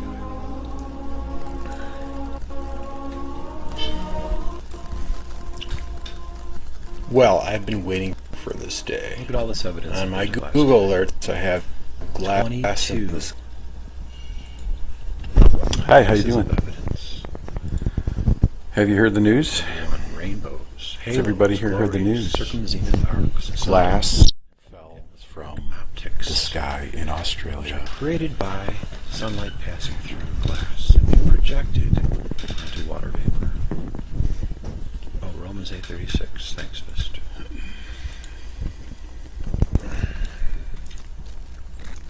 Number 2, Libyan desert glass. The mystery of where it came from is solved. If you realize that there's a glass ceiling in the sky. To the sky. Excuse me. In Australia. Yeah, I'll give you the link for it. That's because there's Crook's star space. I'll get to that later. Number 3, tektite origin. You guys know what tektites are? That's another mystery. Scientists, they don't know where the tektites are coming from. They don't know if it's coming from the ground because there's no impact craters where they find them, or if it's coming from space. They don't know. Number 4, megacryometeor origin. Large chunks of ice that fall down from the sky randomly, infrequently, but more frequently lately. Now we know where they're coming from. There's actually a whole ice sheep connected to the glass sky.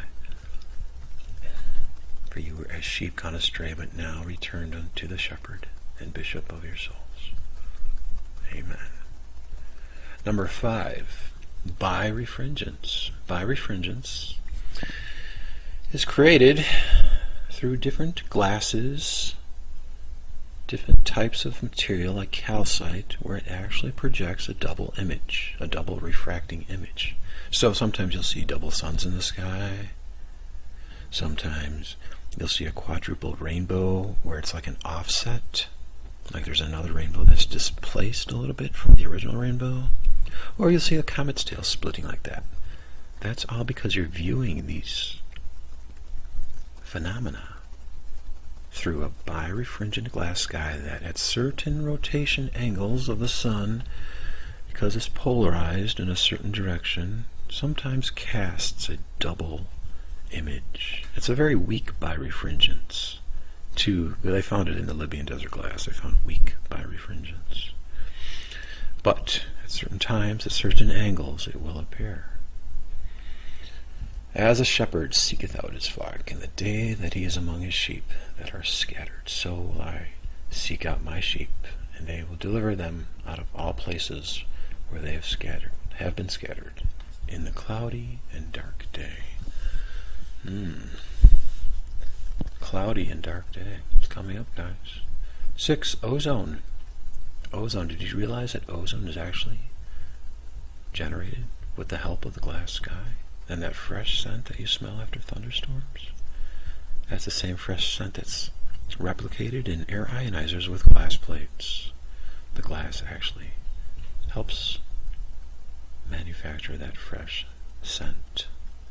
Fusion crust. Meteorites are covered with fusion crust. Fusion crust is burnt glass. That means that meteors are melting through the glass and getting covered by burnt glass, by fusion crust. Colorizing of clouds. Sometimes you'll see clouds, they have like a rainbow pattern to them, or reddening of the clouds at the horizon. That's all due to the glass, which casts different colors through different regions of the sky. That's what glass does, folks. Glass disperses the white light. Yeah, the fresh scent after the long cut, that's a good smell. Fist. Greenhouse effect, number 9. Obviously, a greenhouse has a glass ceiling. Same thing with our sky, has a glass ceiling. It traps air, hot air, infrared heat. Number 10, the Kármán line. That is the line at 100 kilometers is said to be the division line between the atmosphere and space. Interesting. It's the same height as the glass sky. Number 11, ultraviolet radiation block, UV block. Did you know our atmosphere blocks out a lot of ultraviolet light? And did you also know that glass blocks out ultraviolet light? Did you know that? Number 12, lightning. If you ever watched an Eric Dollard seminar, you'll realize that lightning is created by dielectric forces moving laterally near glass. Lightning doesn't form from the top down or the bottom up. It actually forms from the sides. The dielectric forces in direct perpendicular positioning of the electromagnetic forces. Number 13, elves and upper atmospheric lightning. Sprites are called upper atmospheric lightning, and so are elves. Elves are the top of the sprites, and they taper off. They stop. They create this plume at 100 kilometers. That's the height of the glass sky. Number 14, shortwave radio, ham radio. It scatters at 100 kilometers. They compare the ionosphere to a sheet of glass. Well, there's no need really to compare it to a sheet of glass, because it actually is a sheet of glass. that accentuates the radio waves and passes them along to the other side of the inside of the Earth. Oh, it's a tab happy guest.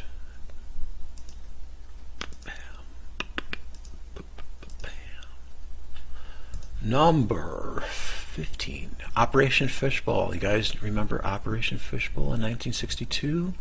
Maybe you weren't alive back then. Starfish Prime.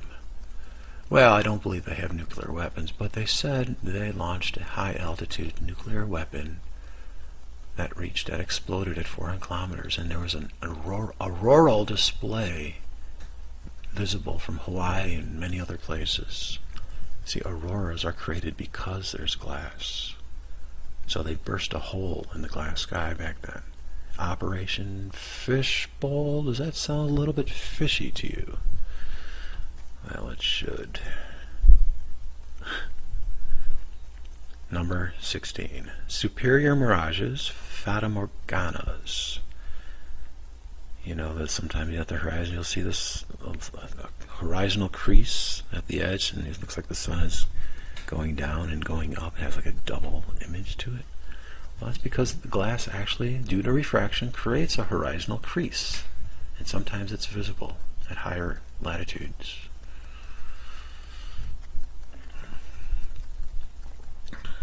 Number 17. Meteor showers, iridium flares. That's all it is, guys. It's the cyclical skidding of inner space debris, particles skidding, creating streaks. There's also a term called triboluminescence. When you rub quartz together, or you rub a rock against quartz, it will light up. So when you see shooting stars, meteor showers, it's because they're skidding across the glass sky. That's all it is, guys. Number 18. Redshift. You've probably heard that you've been told that the universe is expanding because they see the redshift of the stars. Well, nothing can be further from the truth. What they don't understand is that there's actually two layers of glass, one at the 100-kilometer level and the other at the celestial sphere level. So you're viewing the stars through two layers of glass, and it's creating chromatic aberration. It's creating the colors. It's creating the shifting. That's all it is. It does not indicate movement away from you. They say it's like the Doppler effect. There's nothing further from the truth. All stellar spectroscopy is debunked due to scientists ignoring chromatic aberration of stars caused by glass. Number 19, aberration of light, stellar aberration. Sometimes astronomers will see slight movement in this, like a displacement in the sky, in the stars, and that's only because the glass sky, it creates a slight apparent displacement of stars due to the refraction.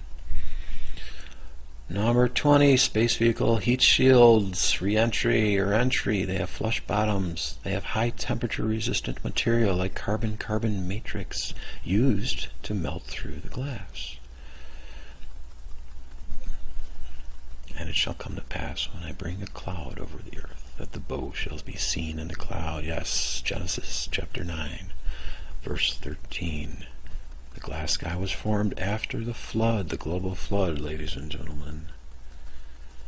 Prior to the flood, there wasn't a glass sky. But we needed, within the concave earth, within this pressurized system, we needed to push. God needed to push the waters down. So he compressed the atmosphere with the glass sky. That's why the rainbow is a promise. It's a scientific promise that the earth, the continents, can never be flooded again because there's more pressure now. There's more compression. 21, Crookes dark space. There's a man named Crook in the 1800s who found negative charged ions create dark space around glass tubes. It's the same thing with our glass sky. If you read Job chapter 38, verse 19. And as for darkness, where is the place thereof? See, it's hidden. Deep beneath the cover is another perfect wonder, and it's so white as snow. 22 auroras. It's at 100 kilometers. The bottom edge, the bottom end of auroras is at 100 kilometers. The electrons from the sun hit the charged glass sky, causing fluorescent glow and striations. Exit the matrix of deception, people. There is glass in the sky, in the concave Earth.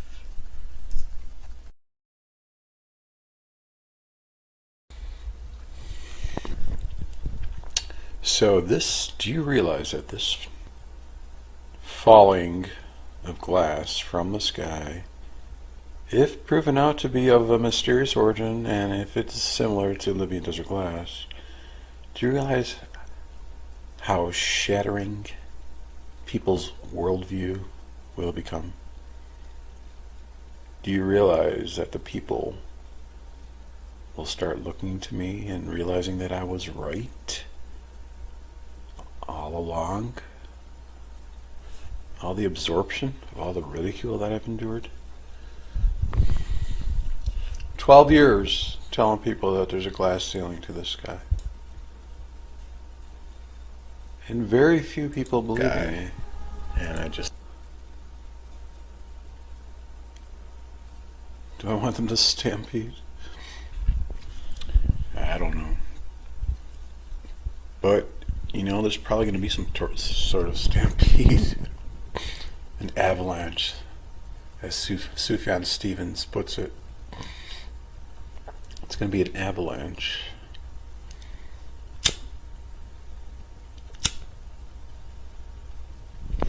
Play that song.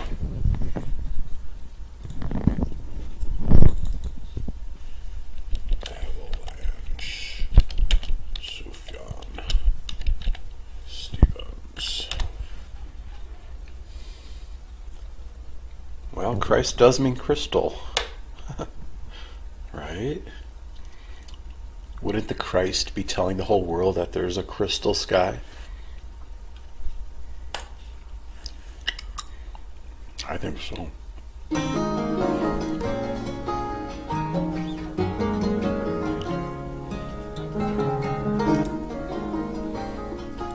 I think so.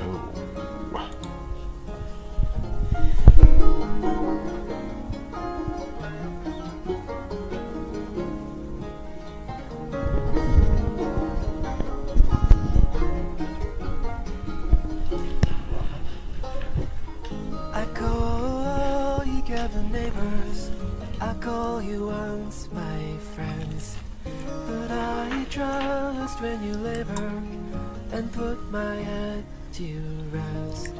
But I was on the hedge, I was on the edge. People have made strides. My followers have made strides. Joseph Winthrop went out and conducted laser studies, geodetic laser studies along lakes.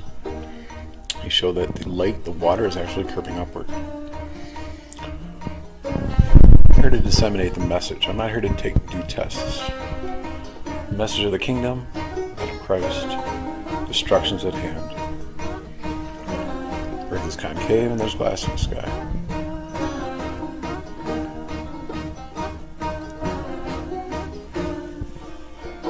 Who are you?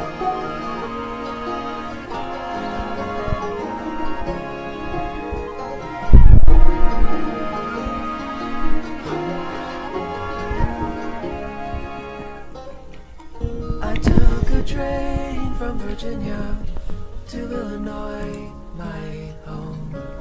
He said, I knew you had it in you, the mind to make its own. But I was on the hedge, riding on the avalanche. I tried No, to son, I'm not take gay. it, I was on the floor. Let me quote a quote for you from Dresden James. When a well-packaged web of lies has been sold gradually to the masses over generations, the truth will seem utterly preposterous, and its speaker a raving lunatic.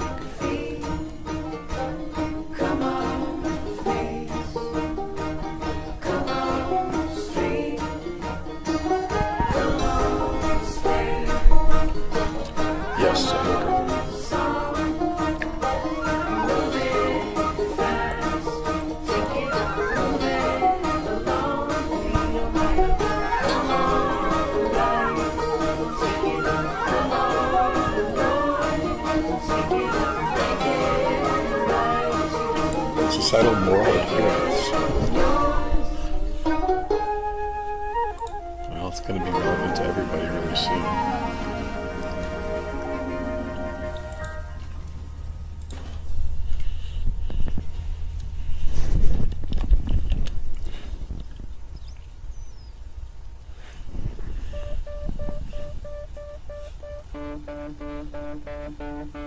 Let's watch this again.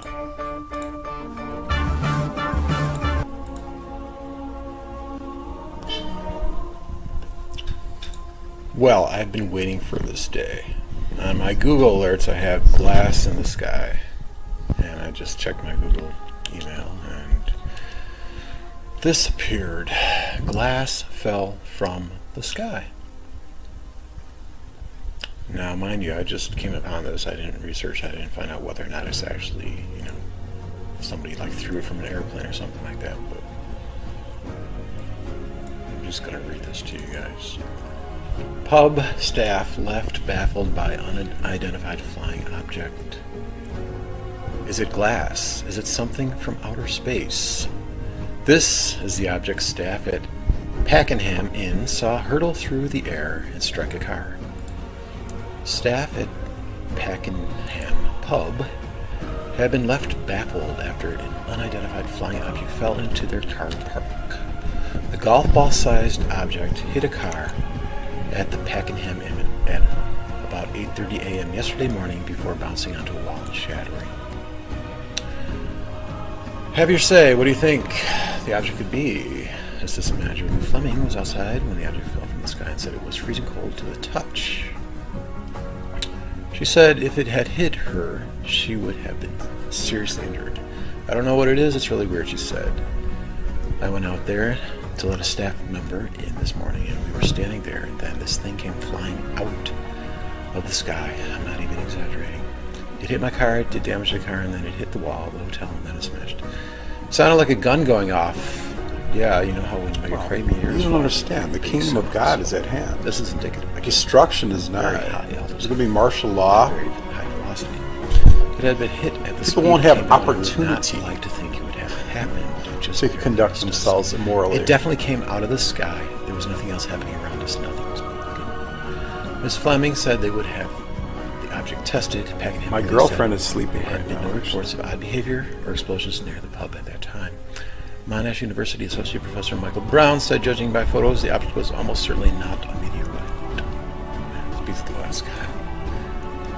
Pretty certain of that, unless, like I said, I just found this article. I didn't do research on it. I didn't do any research about it, but I'm just going to throw it out there, guys.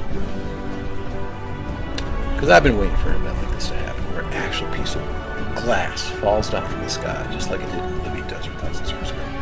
And if this actually is a piece of the glass sky, what does that say? What does that say about what happened to me? Since 2003, I've been telling people there's glass above us. And that God came to Earth. Okay? Flat Earthers try to steal my ideas. I say there's a glass. No, it's not flat, guys. It's not a dome. It's a convex ceiling in the concave circle. And this one looks like it's yellow. It's a good indication that the Libyan Desert glass is yellow. So, later, guys.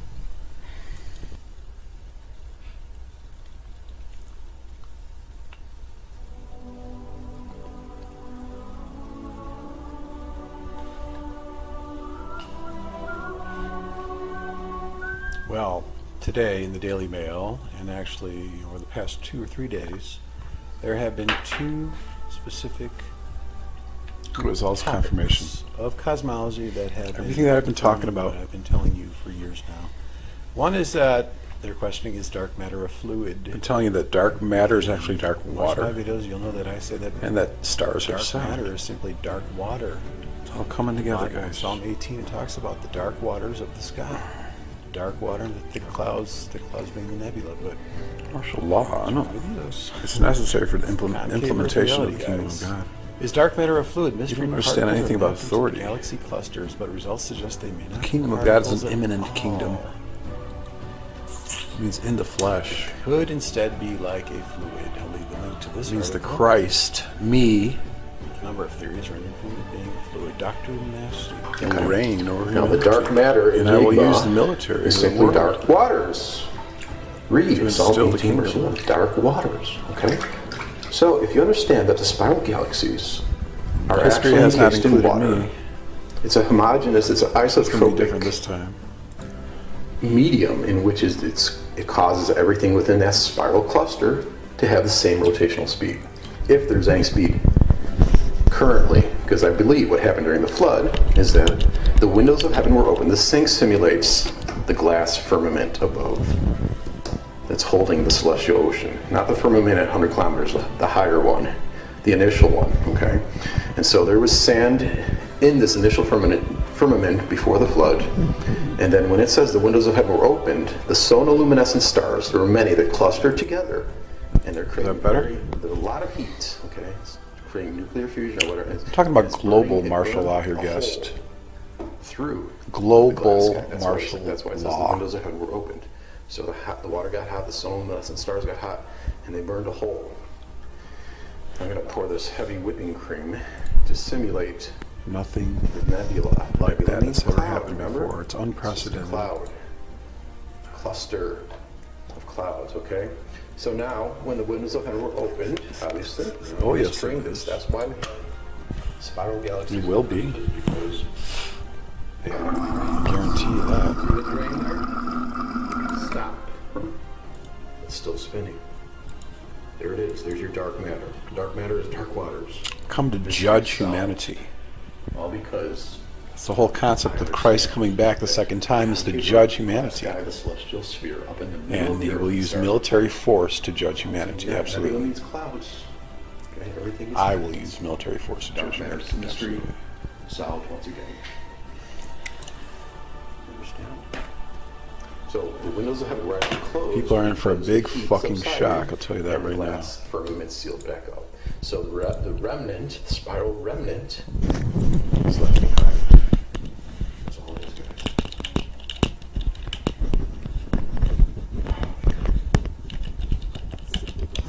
And the other topic involves this study about sound being from stars. Do stars make sound? Like I told you, well, yeah, there's sonoluminescent bubbles, and sonoluminescence is star. Do stars make a sound? This one's from 3 days ago. Here's another article. Do stars make a sound? Researchers say yes. There's another one. Stars produce sound. So it looks like, I think they're watching. You're slowly leaking out the truth, guys. Concave Earth reality, right there. It feels kind of good. Only I wish they would start acknowledging me more overtly now. Ciao, guys. Of the Earth. And I'm drawing these dots to signify stars. All the stars are very tiny. Okay? Stars are created by a term called sonoluminescence. Sonoluminescence, which is basically nuclear fusion, but at a very small scale. It can be created in a laboratory in a jar, a beaker, not a jar, but Get the fuck out of here. a glass beaker in water. Okay, so basically, this beaker, when you are penetrating sound effects, it's creating this little spark of light inside the liquid, inside a beaker. So sonoluminescence is the idea of bombarding the center of this liquid with the sound, and it creates a burst of bubble of light.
Okay, let's bust Mark Sargent and his flight time, his supposed flat Earth flight time bullshit. I'm going to give him the benefit of the doubt and say he's actually psyops and he's not that stupid. And what's really sad though is all the people that are liking his video and believing him.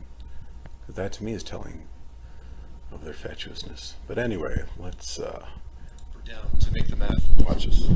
Regardless, the total miles for this flight is almost double what should be expected, coming in at 13,600. Okay, he's talking about going from what's he saying? Cape Town, South Africa to Auckland.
Phenomena that Einstein first predicted in 1937, though he said it would never be observed. He underestimated observers. If you look at this picture, you'll see these blue things, these weird blue things. That is a phenomenon that we now understand as gravitational lensing. Einstein told us that a mass will curve space around it. And he realized, therefore, if you had a big enough mass and you have a source of light behind that mass, the light can bend around that object and come back and be magnified, just like my glasses magnify things. Or, like a cut glass goblet, if you look through it, you see I'd see many images of this room. Mass can act like a lens and magnify things and split images, and that's precisely what we're seeing. All of these blue things are different images of a single galaxy located about 3 billion light years behind this cluster. Gravity is magnifying the image, distorting it, and bending it. Remarkable. Truly remarkable. But because we understand general relativity, we can work backwards. During the time of the flood, these sonoluminescent stars, they clustered together and they became very hot. And they began to melt through the glass celestial firmament and creating these little pockets, these little indentations and openings. The windows of heaven were opened, right? The windows of heaven were opened, and so the water came down.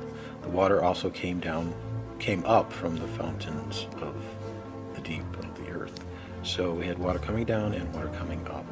And so after the water came down and after the sand came down too, the sand is what created this secondary firmament at 100 kilometers, which actually pushed the water down. That's why we have the rainbow, because the sun is within this region here. So the sun is only a half sphere. Everything is operating on curved light. And so that's why we see rainbows, because the sun is being dispersed through this glass medium and being projected onto the raindrops. The raindrops are not the source of the rainbow. But anyway, going back to the celestial sphere, glass sky, it healed back together. So it closed up. The windows of heaven were closed after the great flood. So now you have these indentations, these peaks and valleys. This glass celestial firmament, because of the way it had been ruptured, it had been opened up, and then it healed back together, it's not perfectly smooth like that. It's more like this glass here. Let's go back now to the two-dimensional pattern of the CMB map. There are things we can do with that as well. First one is lensing. Deflection of light by matter is well observed in astronomy. This has to be done with a simulation. Simulate what the cosmic background would look like with this 6-parameter model, fits Planck data, but the cosmic background. Here's a patch of sky 10 degrees across. And now add intervening matter, add in the rest of the universe. How would this pattern change?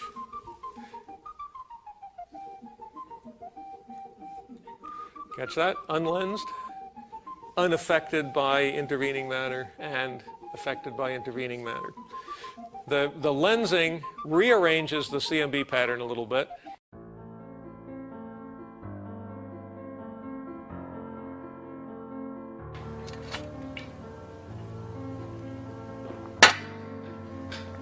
There's no need to have mass act like lens when there actually is a lens.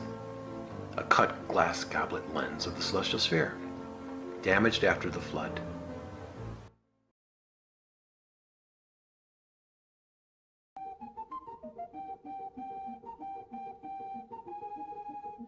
Here's an inversion by Tony Tyson, who's now up in Davis. This is this system, and the spikes are where this is where the mass is in this system. The spikes are where the galaxies are. But you notice most of the mass in this whole system of clusters of galaxies is not where the galaxies are.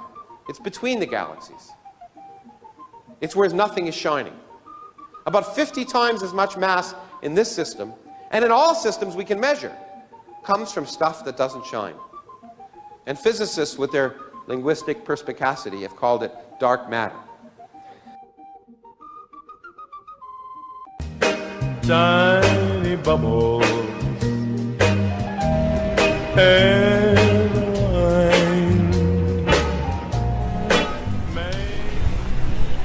Tiny bubbles. Look at this. Look at this, guys. Tiny bubbles. Stars are as big as grains of sand. I'm not kidding you. Fraudulent astronomy is in big trouble. You astronomer, are either a fool or a liar. Now, if you're a fool, there's a little bit of grace for you because you didn't know. You're just stupid, ignorant. But if you're a liar, you're in big trouble because you've been deceiving the public, and you're going to have to face me at judgment time. You liars. You know that the stars are up in the middle of the concave Earth in the celestial sphere, a literal celestial crystalline sphere that contains water, contains the celestial ocean, and the stars are created by a process called multi-bubble sonoluminescence. When physicists have an important number, they give it a Greek letter all the time. So we call it omega. Omega is the ratio of the total amount of stuff we know is in the universe divided by the amount of stuff you need to make a flat universe. The boundary between an open and closed universe. If it's less than 1, the universe is open. If it's greater than 1, the universe is closed. Some kind of jelly fungus. And we have here. now measured unambiguously that there's only 30% of the amount of material in the universe, including dark matter, to make the universe flat. This is a real problematic number.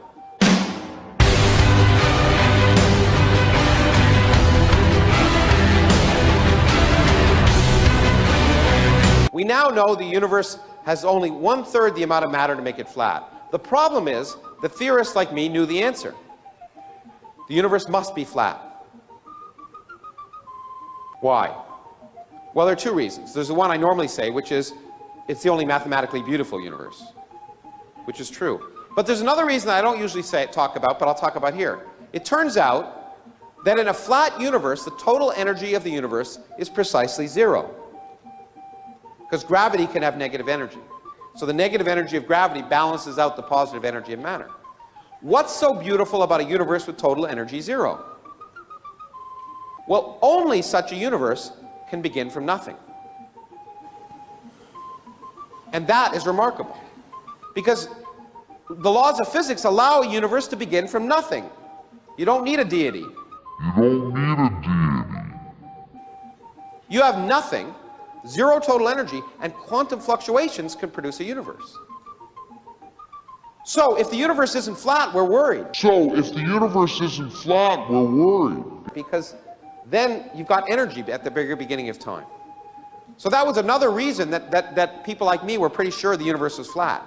But the damn observers came up with the wrong number.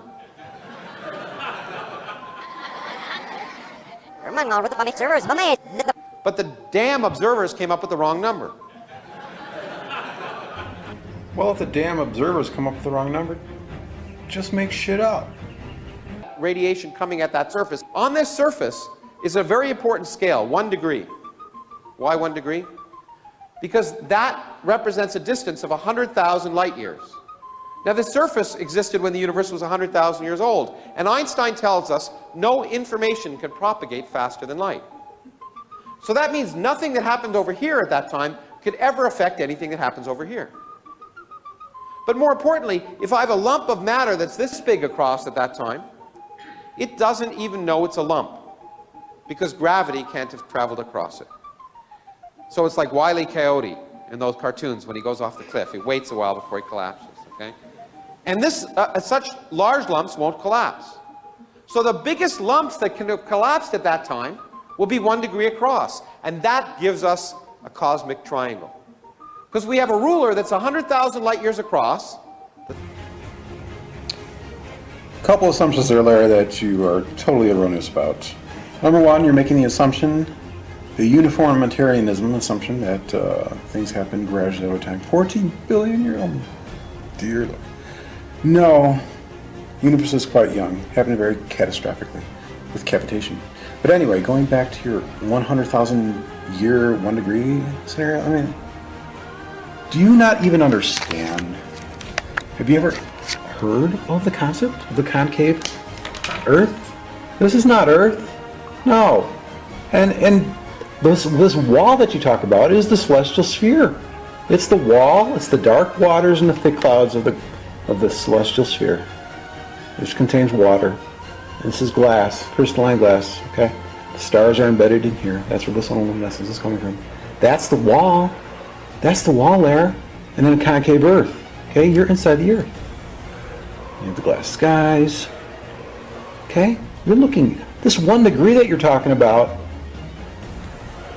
is minute. Okay? It's not 100,000 light years. The celestial sphere is approximately, let's say, 15,000 kilometers in circumference. That's it. So 1 degree is only going to be 150 kilometers.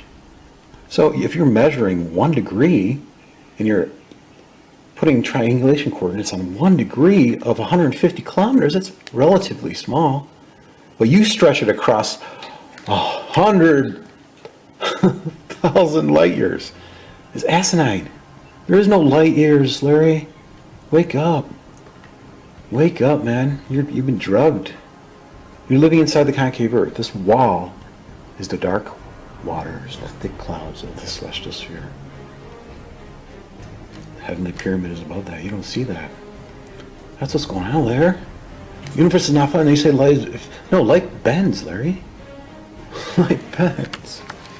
You ever hear Wilhelm Martin? He showed geodetically that light bends. So you're wrong. The universe is not flat, and if you're really going to worry about that there is a deity, then, just, I don't let you know I'm a nice guy, but, judgment's coming. Because the sun's going to stop soon. But the universe is definitely not flat, so no matter how many calisthenics you do and contortions you do and try to imagine it being flat, wanting it to be flat, maybe if you pray really hard, it'll be flat. So this triangulation method, this desperation to show that it's flat, you're stretching it 100,000 light years? Light years are not even existent. What's wrong with you? The CMB, the cosmic microwave background, speaks of alignment, polarization as a dipole. Celestial sphere is a band. It divides the sphere into 2 hemispheres that have opposing currents. That's what steers the sun north and south. I've explained this in previous videos. And it's telling of a deity because it is definitely not flat. It's encased in a ruptured glass. There's water on the inside. The stars are created by sonoluminescence, which means they are bubbles. Of course they're not going to have mass. Bubbles in water. The water surrounding the bubbles will have the mass. That's the dark matter. Simply dark water. And judgment's coming. Because the sun's going to stop. See, this celestial sphere contains the pyramid that generates the heat, the thermal heat to reach the sun, and there's really not much of a heat escape. There might be a little heat escape in the trapezium and the Orion Nebula, but for the most part, it's overheating. It's going to stop just like how an engine stops when it overheats. And then when it does, the sun will stop. It will cause all the ice that's attached to the glass sky at 100 kilometers high to rupture and unravel like a scroll and burn up the Earth. Are you ready for that? Are you ready for judgment? Stop lying to the people. Stop insulting me. I'm not crazy. I'm telling of judgment to come, people. Repent as soon as possible and acknowledge me. Eric Dollard. Buddy has some very good understandings of the sun. You know how they tell you that the sun is a giant gaseous plasmic ball of nuclear fusion?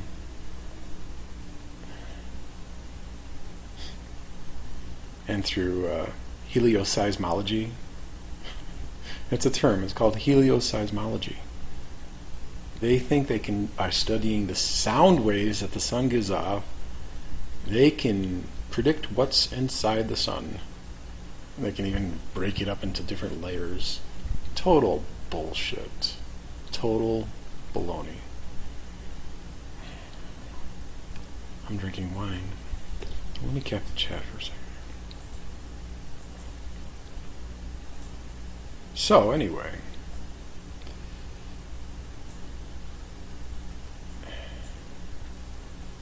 Eric Dollard thinks differently about the sun. And I agree with him on many points that he makes. Not all of them. We'll just play a little video of him.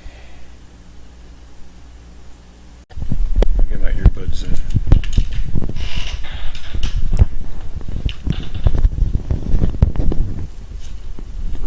Slightly curved. I think the face of it is curved. However, I don't think the back of the sun is curved because I saw the sun. I know I don't expect people to believe me, but I saw the sun.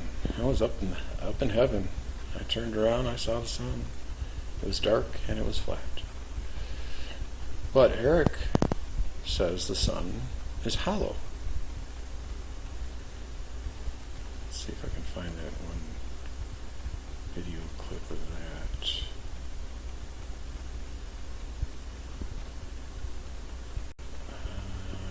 This one, right? What was this one? The solar, there's 22-year-long solar cycles. That's not the one I wanted.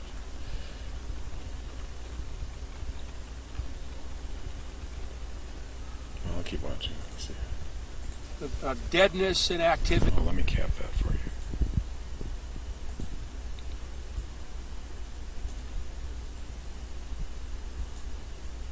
And deadness and activity. Deadness and activity. They started in the early Renaissance.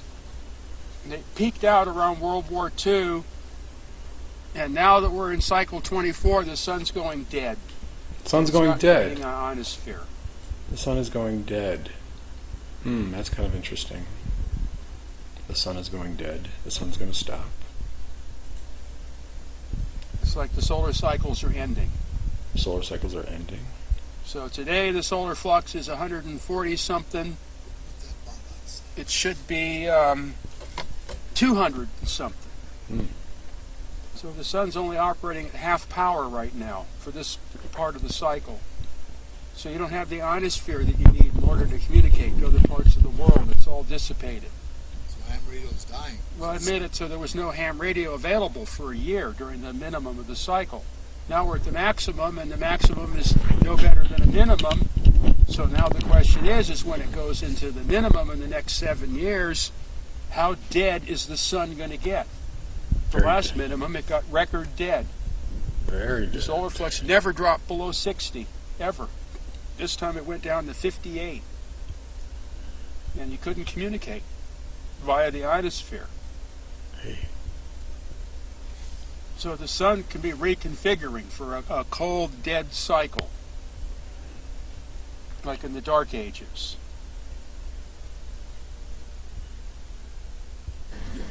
Well, nuclear fission is a religion. Nuclear fission is a religion. When they say the sun is nuclear fission or fusion, it's a religion. It's not true. It's a law. You know? The world must believe. That's all there is. The world must believe. The sun is an atomic bomb burning in the sky. If you don't believe that, you're going to go to jail. Okay, now, your theory on the sun, I want to get. It's hollow. It's hollow. So every planetary object is hollow, right? All hollow. Well, the sun's definitely hollow because I studied the sun for 4 years straight. This And it's obviously hollow. The sun is definitely hollow. He studied the sun for 4 years straight. It's obviously hollow. This is a great scientific mind, people, despite his drug habits. And the solar, the sunspots are holes that allow you to see inside. The sunspots are holes that allow you to see inside. That's why they're black. Really? Yeah. It's dark inside. The sun is well understood in radio physics and studying the ionosphere and sunspots and all that stuff that the sun does not operate by fusion. They do not know how the sun operates. The fusion only comes out of the arcs because of the current density. Fusion only comes out of the arcs. The sun does not operate by fusion. What's that link you're trying to post me, Adonia? I can't. It's getting all messed up. That's where the hydrogen fusion occurs, is in the actual arcs between the flares. The sun itself is not a fusion device. The sun is not a fusion device. It's a converter. Yeah, the sun is a converter from another dimensionality into this dimensionality. And obviously, if you can't see it in outer space, the conversion's not complete until it hits the Earth's atmosphere or other physical object, and then it finally converts to electromagnetic light. It hits the ozone. Electromagnetic light. It does Well, the something. Earth's envelope.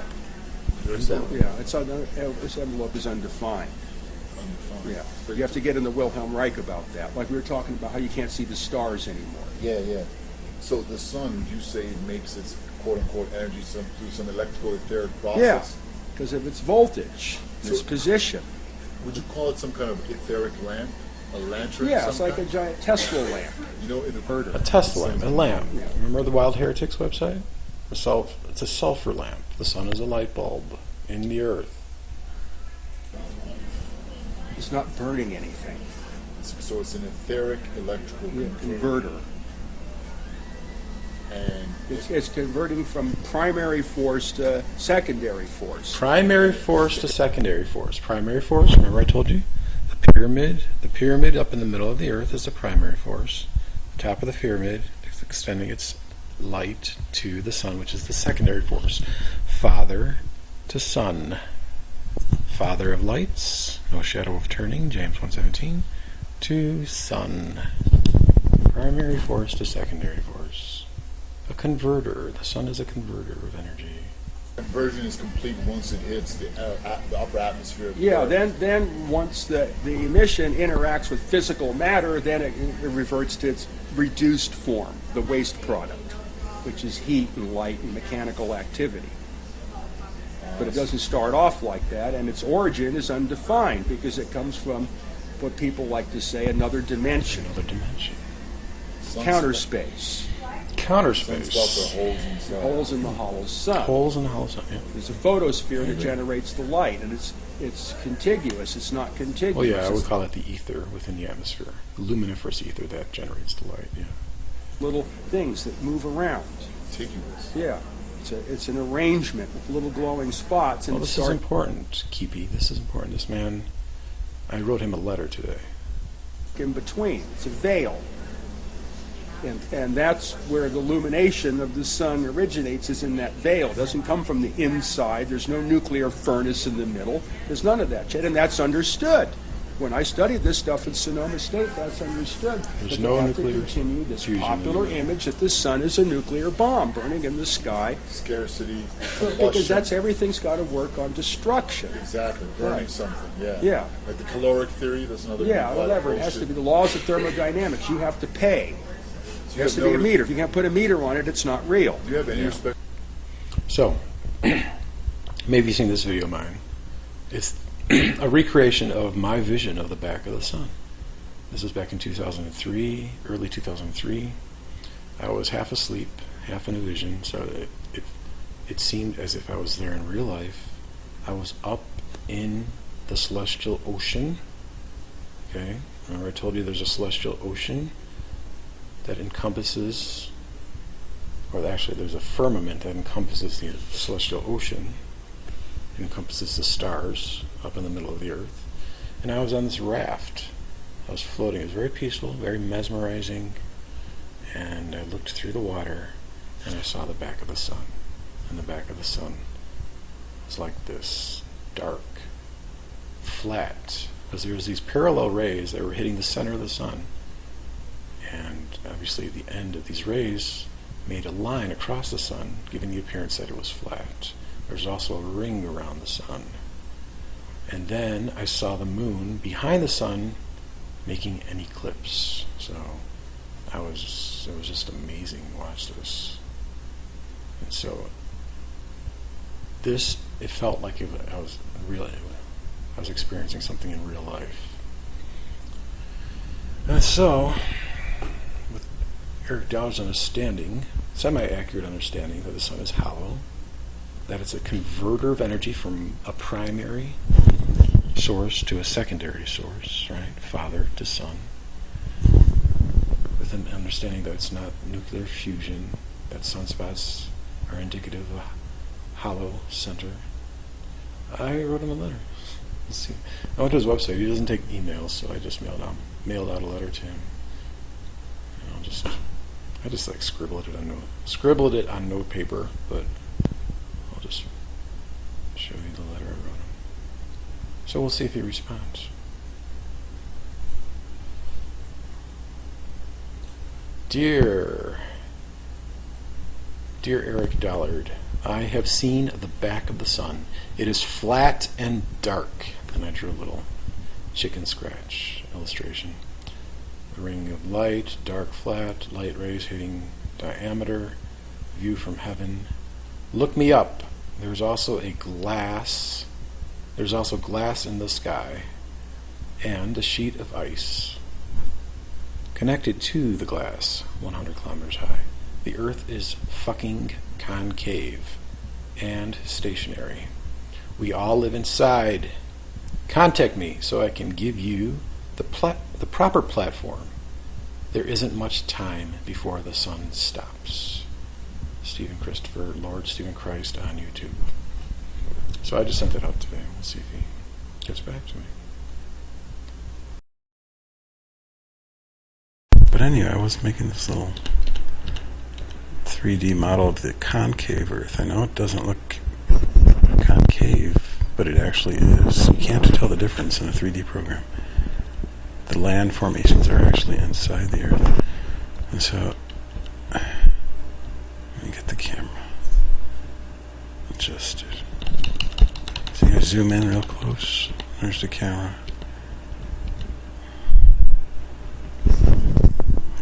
Put like a lens in front of the camera, so it kind of creates a little barrel distortion. And what else I did in this model is I set a fog filter.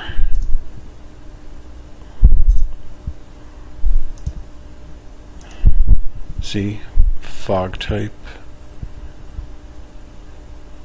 Let's mess with the lens, yeah. And so, minimum distance, maximum distance. I created this fog. It's simulating your atmosphere. The way you look at the horizon, the haze, right? The haze blends the sky, the background into the sky. And so, that's why the horizon looks flat. I know it's hard.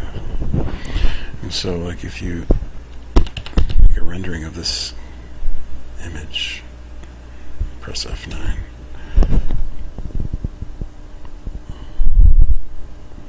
See, the camera's it's inside the Earth is curving up, but since the fog is setting a visibility termination, it's like a visibility radius.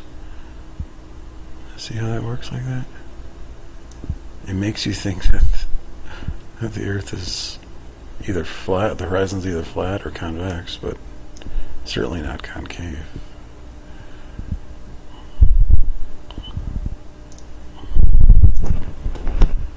And you can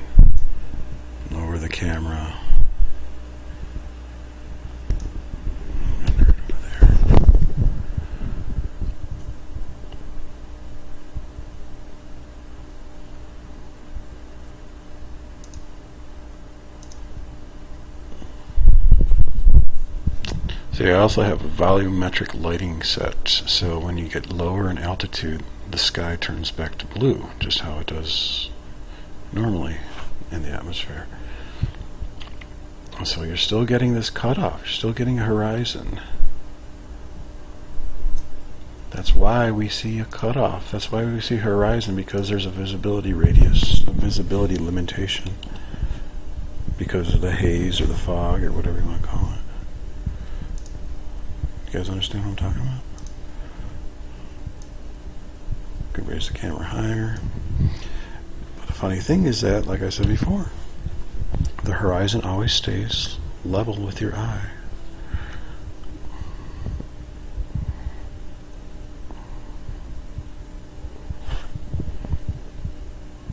I have it tilted here. I can't go that high. Actually, if you go really high, it's going to get lower. But relatively speaking, I mean, I didn't measure the altitudes, but that's about as high as they can go with like a balloon, maybe about like that high compared to the whole Earth.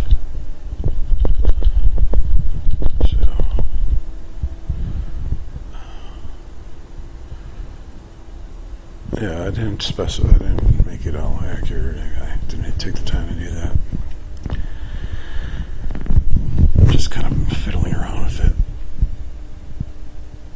But I could. I could easily just make sure all the measurements. Pass rag? What's a pass rag? Actually, I have the camera tilted slightly, so let's make it straight there.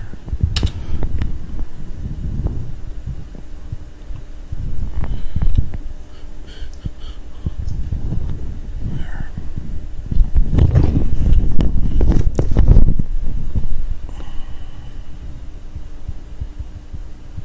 Oh, your pass rag. What's a pass rag?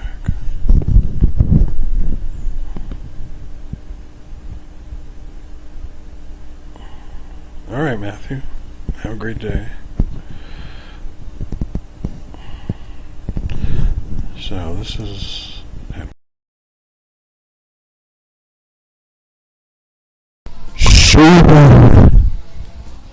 Schumann resonance. Schumann resonance. Schumann resonance needs the glass sky at 100 kilometers high. Schumann resonance needs the glass sky at 100 kilometers high. The Schumann resonance occurs because the space between the surface of the Earth and the conductive ionosphere acts as a closed waveguide. In 1893, George Francis Fitzgerald noted that the upper layers of the atmosphere must be fairly good conductors. Assuming that the height of these layers is about 100 kilometers above ground, he estimated that the oscillations, in this case the lowest mode of the Schumann resonances, would have a period of 0.1 second. Compares to sound vibrations in a glass bottle. In a nutshell, or in the concave Earth with a glass sky, the Schumann resonances are the name given to the resonant frequency of the Earth's atmosphere. Between the surface and the densest part of the ionosphere, the reason why it's dense is because it's made out of glass at 100 kilometers high. They're named for the German physicist Winfried Otto Schumann, 1888 to 1974, who worked briefly in the United States after World War II, and predicted that the Earth's atmosphere would resonate certain electromagnetic frequencies. The closed space inside a bottle has a resonant frequency which becomes audible when you blow across it. Oh, this is not a bottle. But in the case of the concave Earth with the glass sky, you're not inside the glass. The resonating frequencies are resonating on the outside of the glass, but it's still within a closed system. That's why you still get the frequencies. The Schumann resonance, another piece of evidence. Evidence number 24 for a glass sky. Number 23 was the anti-crepuscular rays, which show that the glass sky is actually creating a convergence of the antipolar sun. It's creating a faux sun on the opposite side of the sun within the Earth, because the sunlight is wrapping around the glass sky and converging at the opposite side. That would be number 23. Number 24 is the Schumann resonance. So we're at 24 pieces of evidence that there is a glass sky within the concave Earth. Thank you, ladies and gentlemen, for believing me. I love you. I am God.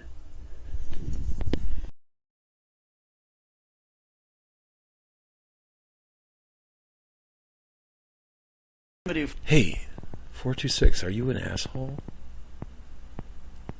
Do you believe in evolution?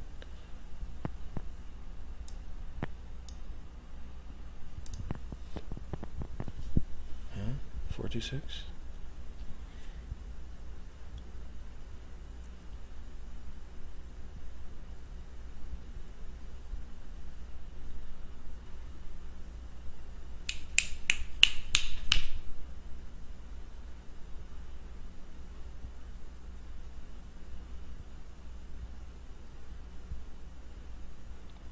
Okay, got your fingers?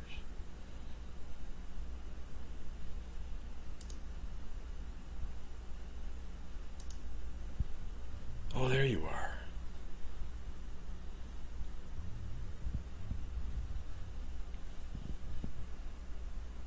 Where, can you tell me, scientist, where the megacriometers are coming from? 426? I'm waiting.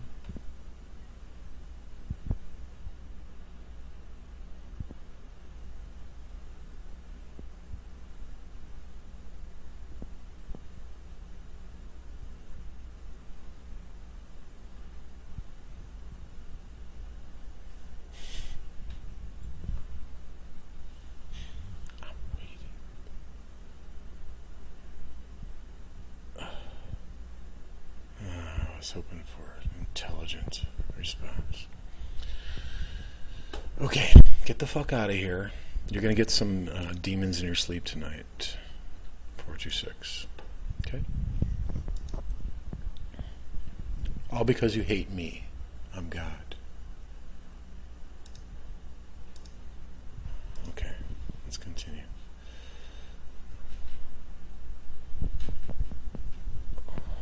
Well, that was a kind of boring video. Let's do something else. Yeah, an ice demon from the sky. That's right.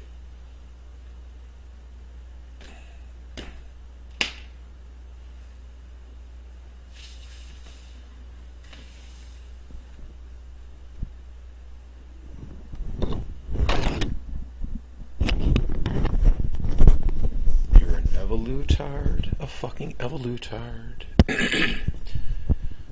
You don't understand that God has a sense of humor, and he made you think.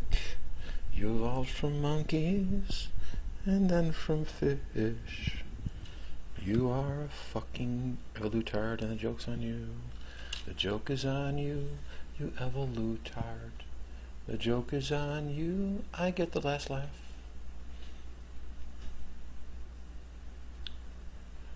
You live inside the earth. There is a glass ceiling to the sky. I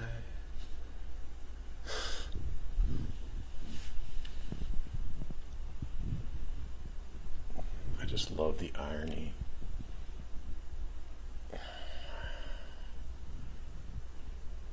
How I come through at the end and put all these evolutards God unbelievers to shame for swallowing the biggest fucking camel in the entire universe. It's the size of the universe. The camel that they have a fucking big ass stomach.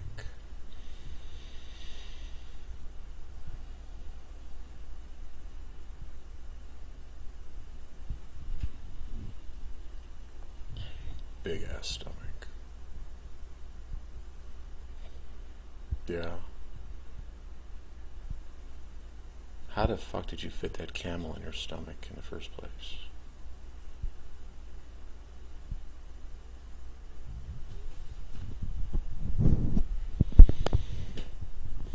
And it's spinning too. You got this big ass fucking convex planet spinning inside your fucking stomach. How did you manage that? That is like the biggest miracle of it all. That's a bigger miracle than walking on water or turning water into wine. You have this fucking spinning planet inside your stomach. And it looks like a camel. It's got one hump. How did you do it?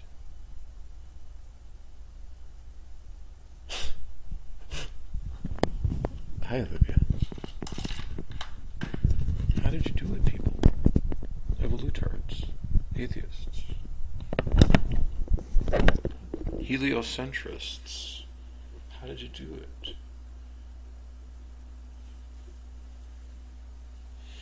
Strangest.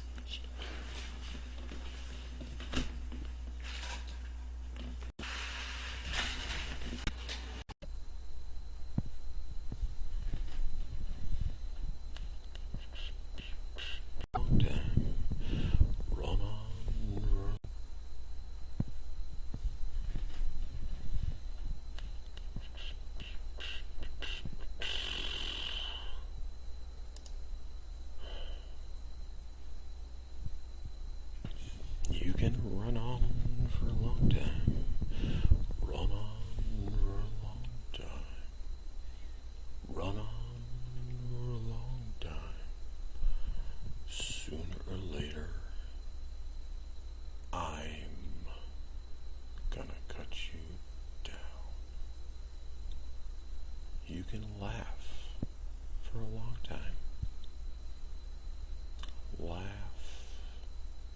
for a long time. Laugh, well, not much longer anymore. 'Cause sooner, not later, I'm going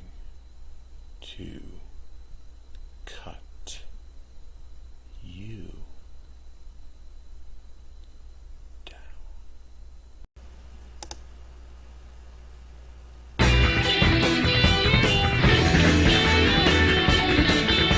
For the mighty arms of Atlas, all the heavens from the earth, from the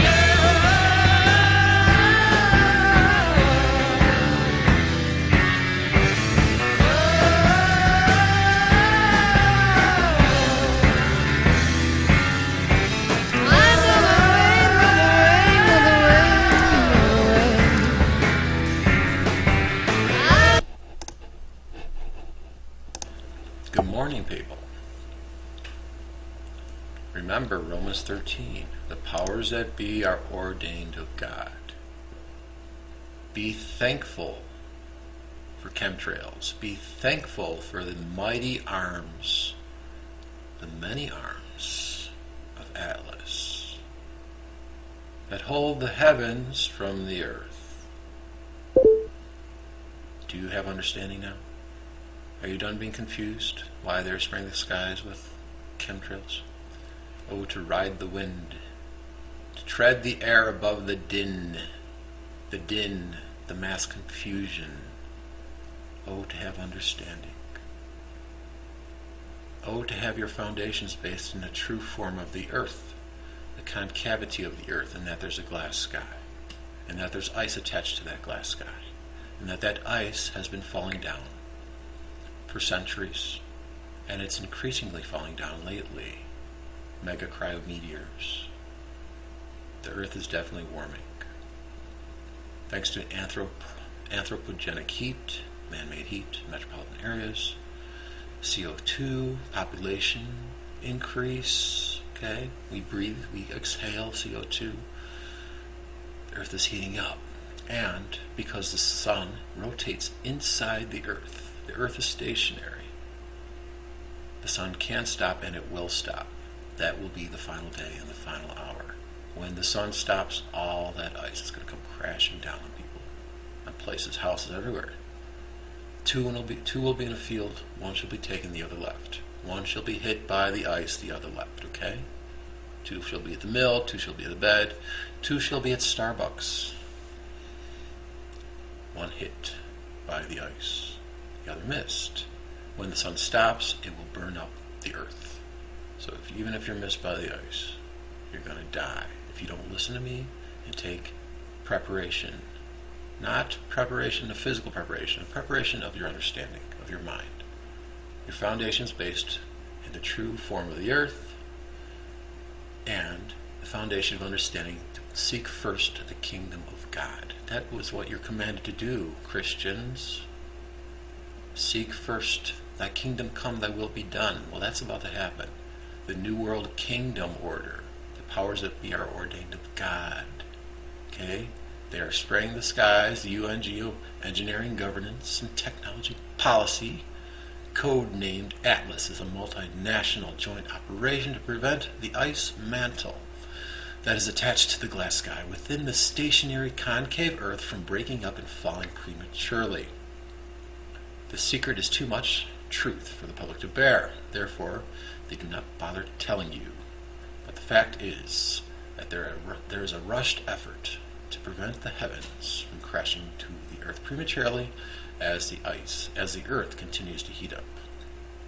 Soon the sun will stop, and all the ice will fall, and those who wish to be saved, the redeemed, the marked with the seal of the living God, will take refuge underground in deep underground bases. Denver International Airport, other bases underground, temporarily and transported underground via magnetic levitating trains, tunnels to the new kingdom in Australia. Check out the capital, Canberra of Australia. That's the New World Order Kingdom capital, where we will set up the new world upon the rock Uluru. We will build the new Zion, the new Jerusalem. We will erect a tower, an elevator shaft to the top of the glass sky, which will bow down when the sun stops. That's the new Jerusalem, the new Zion. And I will write upon you that name, Zion. I will write upon you the new name of Christ, Steve. Steve means crown, the crowned one. See to it that no man takes your crown, and I will write upon you my new name. I am the reincarnated Christ. This is the New World Kingdom order. Be thankful for chemtrails. Be understanding, okay? The benefits outweigh the risks, the damage. They're spraying the skies, they're blanketing the skies with an albedo and a reflective surface to prevent the Earth from heating up more than it does and to prevent the ice mantle from cracking, breaking, and falling and decimating all over the world. Listen to the song Achilles' Last Stand by Led Zeppelin. Oh, to laugh aloud, dancing as we fought the crowd, to seek the man, that would be me, whose pointing hand the giant step unfolds with guidance from the curving path. It's a crooked path. It's a crooked path of understanding the ways of God that turns up into stone, hard rock, solid understanding. They're hidden as a stone. The ice, the face of the deep is frozen. You don't see the ice, but it's there. It fluctuates between amorphous and crystalline ice from day to night. In the nighttime it's transparent. In the daytime it's translucent. That's where the mega cryometers are coming from. the ice mantle at the top of the glass sky. There's a little glass sky, a literal glass sky at 100 kilometers. Okay, you guys need to wake up. Time is short. Listen to me. Listen to me. When I'm declared as the Messiah to the world, I'm your friend. Seek first the kingdom. Seek, this is the way. I know the way. I know the way. I know the way. As the mighty arms of Atlas hold the heavens from the earth.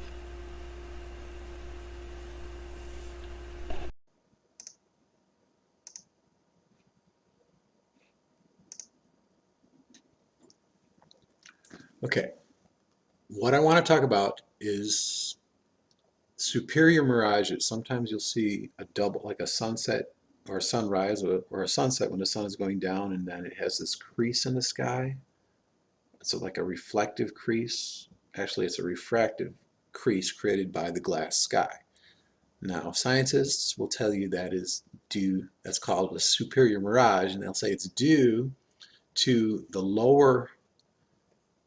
the air that's closer to the ground being colder than the air above, and that makes no sense whatsoever. See, they have to conjure up some kind of explanation because they don't profess to believe that there's actually a glass ceiling to the sky, which creates this.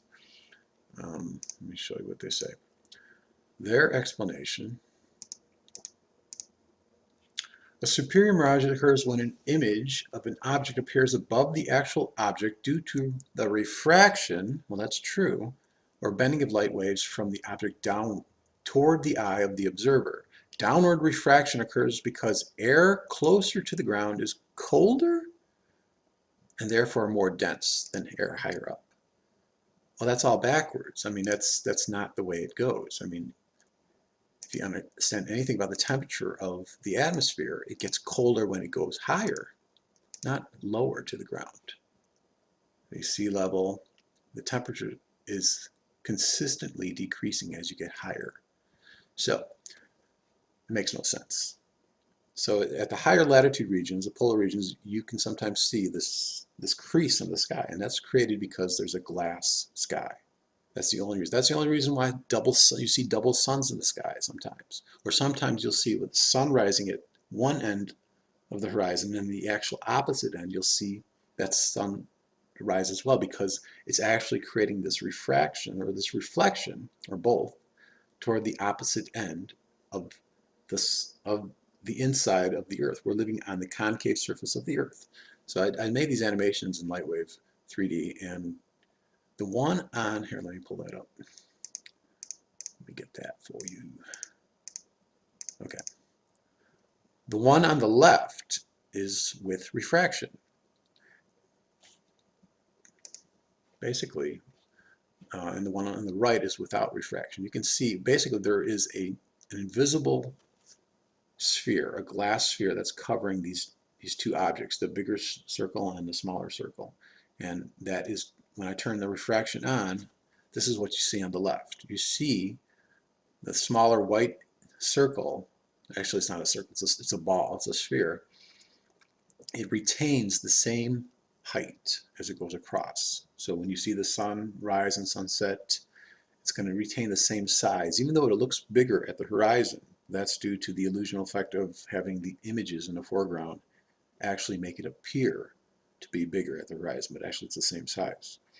However, if you didn't have refraction within the Earth, you would see the variance in size and scale, as you see here on the right, where I turn the refraction off. You see it's getting smaller. The one on the left has refraction, and it's keeping the same size. However, it is squishing vertically, but that's due to the refraction. Now you also see, look there too, you see that crease right there? That's the crease. That's created by the glass sky. That is why we have superior mirages. It's not due to the lower air being colder than the higher air. That makes no sense whatsoever. So that's why you get that that crease in the sky, that double sun crease, sometimes at sunset or sunrise. I made a graphic about this crease. Let me pull that up. I called it the horizontal crease. And what I was telling you is that like this red line would be the actual crease, and it's usually lower than what we see at the horizon. However, at higher latitudes, sometimes we see that crease. And so, and it also, the glass also gives us the illusion that it's actually, the sky is actually a dome, when it's actually the other way around. So, there's just another piece of evidence. There's so much evidence that there's a glass sky. This is just another one.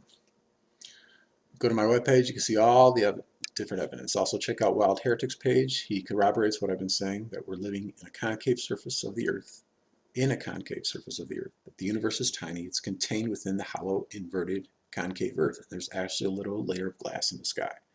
And there's actually even ice attached to the glass sky as well, at 100 kilometers.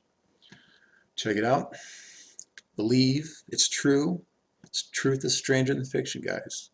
You need to understand this, because this falls right into prophecy. This falls into ISON. ISON is just a code name for the ice at the top of the sky that's going to fall down on the ground. The ice on the glass sky. It's there.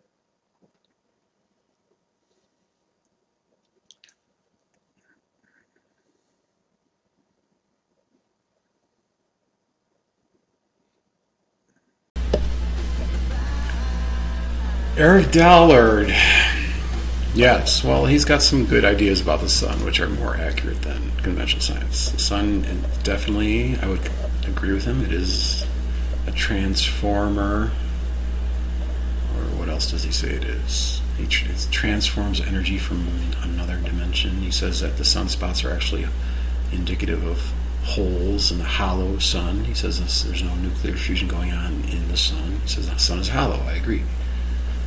However, he did not see the backside of the sun, which I did, and it's flat and it's dark.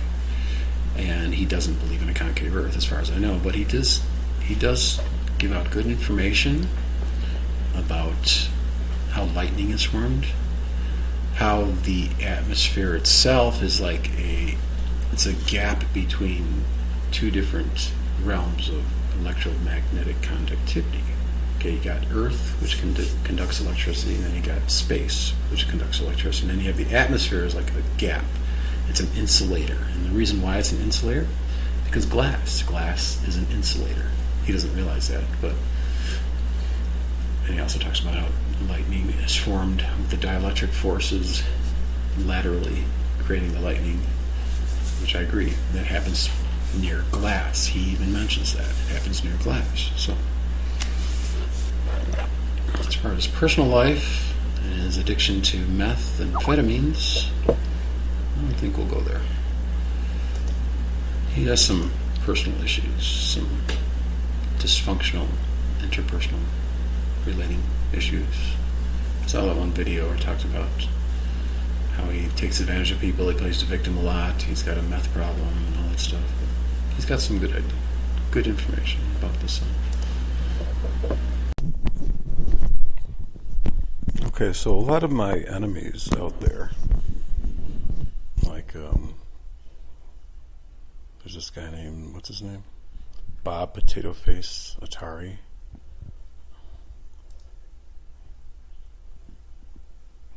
You know, when I mentioned this article, when they link my website, he's saying they're mocking me, they're making fun of me. No matter what science has to say, there are always going to be people out there with crazy theories about everything works and how the Earth is a flat planet orbited by the sun. We particularly like the theory that the universe is inside out. And then they link my webpage.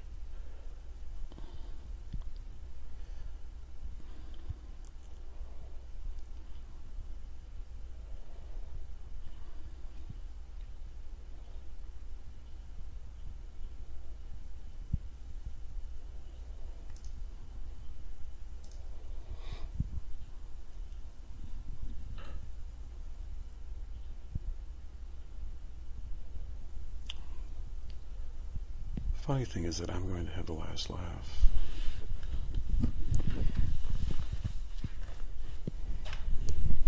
All these fucking retards. All these fucking retards who have a predilection to genuflect to the consensus of modern so-called science are going to be fucking shamed to hell in the realization that the Earth is concave and that there's glass in the sky, and that the sun is orbiting inside the earth, and that the sun will stop, and that all the ice that's attached to the glass sky will fall down, will shower down and decimate humanity. I fucking have a fire within me. I just want to fucking impose judgment on these fucking stupid ass people.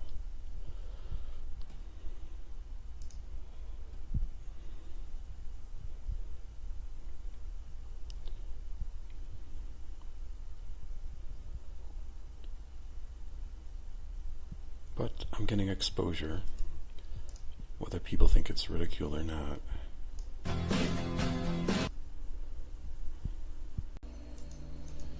Pull it up.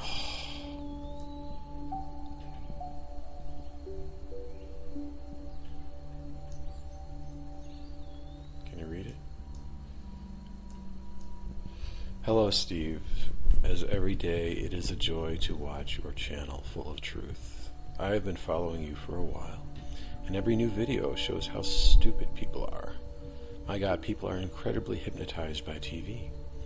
I have been spreading your word here in Mexico, and very few people are accepting the concave Earth. They always ask the same questions that they ask you, like why we have been to space and the Earth photos, etc., etc. I don't care if people accept this. I know it is truth. I saw that video where that fat boy tried to ridicule you. He is a total shill. I think the government will start a campaign in internet against you. So be prepared for many shills and trolls. But be sure that many people are now elevating their awareness and will support you in your mission. I'm one. Some stuff is another one, and many more. You are not alone in this endeavor. Almost daily I'm sending messages to the NASA Never a Straight Answer webpage, telling them that their lie is falling apart. Also, to the White House. I'm a professional chemist here in Mexico. I own a research lab. I fabricate new technology, medicine. I'm not a fanatic. I understand perfectly all the scientific terms you talk about. And if you give me your permission to use your seal in your name, it would be an honor. Thanks for spreading this sacred knowledge with us. And may the Father bless you, Andres. Sent from Iridium satellite phone. Yes, thank you, Andres. Of course you have my permission. I'm very happy you're spreading my message. Blessings to you, Steve. Wasn't that wonderful? I thought it was nice. Did you know? Did you know? Did you know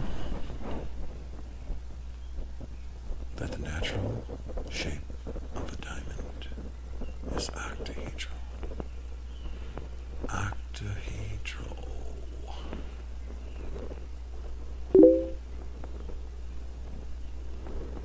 Octahedral.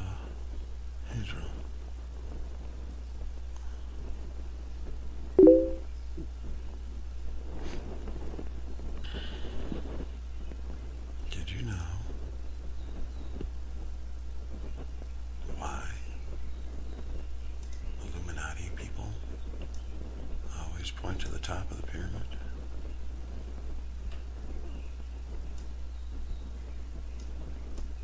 There's a diamond, a big diamond, in the middle of the earth, up in the middle of the earth. Heaven. A diamond. Big ass diamond.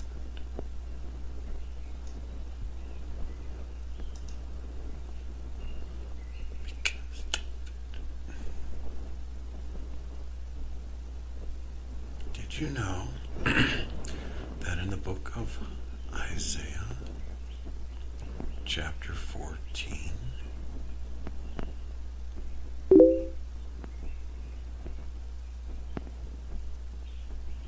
talks about somebody who wanted to magnify him or herself in their hearts, to sit on the mount of the congregation above the stars of God, to sit on the sides of the north. Sides of the north. Look at that. The north side of that diamond is all lit up. It's the mount of the congregation. The sides of the north. Beautiful for situation is Mount Zion on the sides of the north.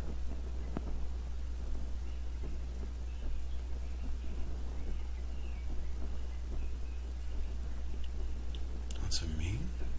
It means up in the middle of the earth. Up in the middle of the earth, there is a great octahedron, a big diamond in the sky. And at the top of the north end, it is greatly illuminated, illuminatinated. The sides of the north. Who wants to magnify themselves and put themselves on the top of the pyramid, on the sides of the north?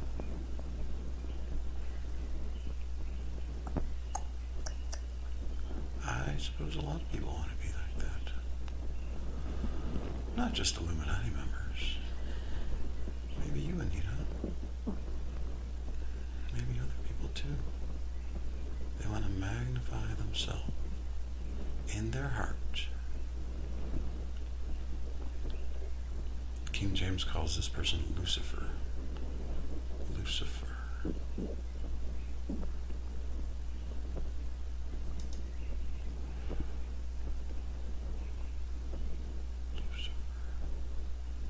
How thou art fallen, O Lucifer, son of the morning.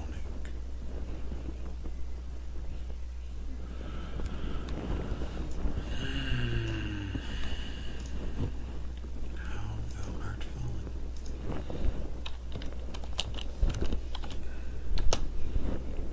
That's like the supreme place to be in the whole entire universe. On the top of the pyramid, on the sides of the north. I suppose a lot of people want to magnify themselves in their hearts. But it's only right that only one person has that privilege. The Lord. Right?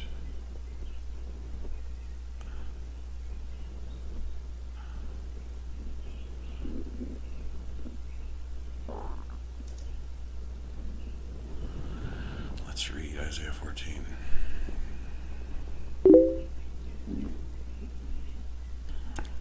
Think in terms of high people in the Illuminati. The Lord hath broken the staff of the wicked and the scepter of the rulers. He who smote the people in wrath with continual stroke, he that ruled the nations in anger, is persecuted, and none hindereth. The whole earth is at rest and is quiet. They break forth into singing. Yea, the fir trees rejoice at thee, and the cedars of Lebanon sing. Since thou art laid down, no feller is come up against us. Hell from beneath is moved for thee to meet thee at thy coming. It stirreth up the dead for thee, even all the chief ones of the earth. It hath raised up from their thrones all the kings of the nations. And they shall speak and say unto thee, Art thou also become weak as we? Art thou become like unto us? Thy pomp, thy pomp, thy pomp, thy pomp is brought down to the grave, and the noise of thy vials, the worm is spread under thee, and the worms cover thee. How thou art fallen from heaven, O Lucifer, son of the morning. how thou art cut down to the ground, which didst weaken the nations. For thou hast said in thine heart, I will ascend into heaven. I will exalt my throne above the stars of God.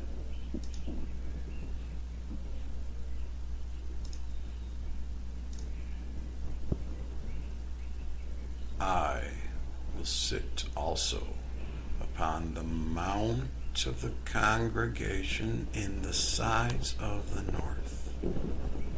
It's right there, folks. That's where Lucifer wants to exalt himself. Now, it might just not be one person. Maybe it's a bunch of people. Maybe it's high-level masonry, 33rd degree. I will ascend above the heights of the clouds. I will be like the Most High. Yet thou shalt be brought down to hell, to the sides of the pit. Not the sides of the north, the sides of the pit. They that see thee shall narrowly look upon thee, and consider thee, saying, Is this the man that made the earth to tremble, that did shake kingdoms, that made the world as wilderness, and destroyed the cities thereof, that opened not the house of the prisoners?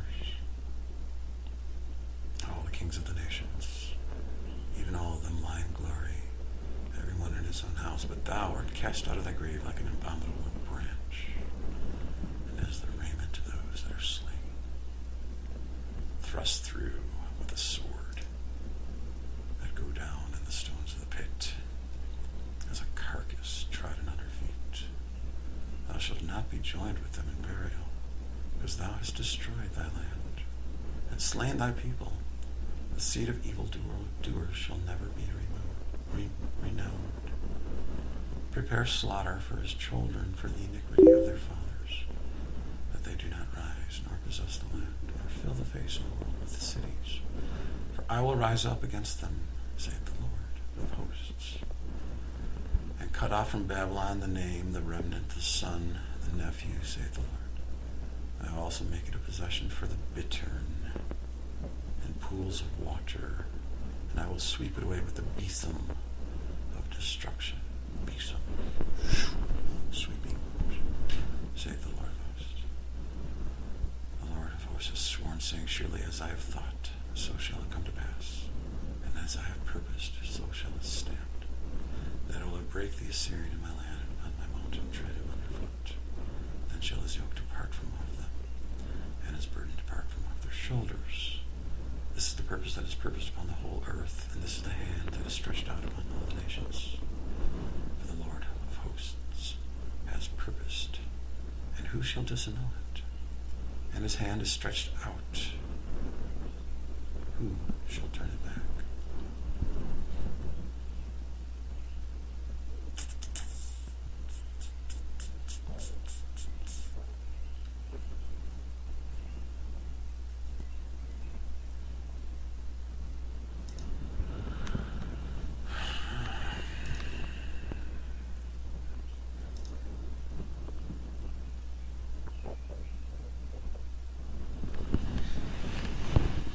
Well, personally, I don't think Lucifer in Isaiah 14 is a proper noun. It could be, it could be.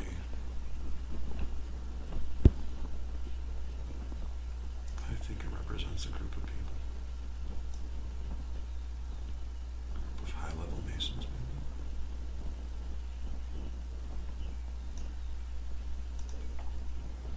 maybe. People who are bent on destruction and exalting themselves.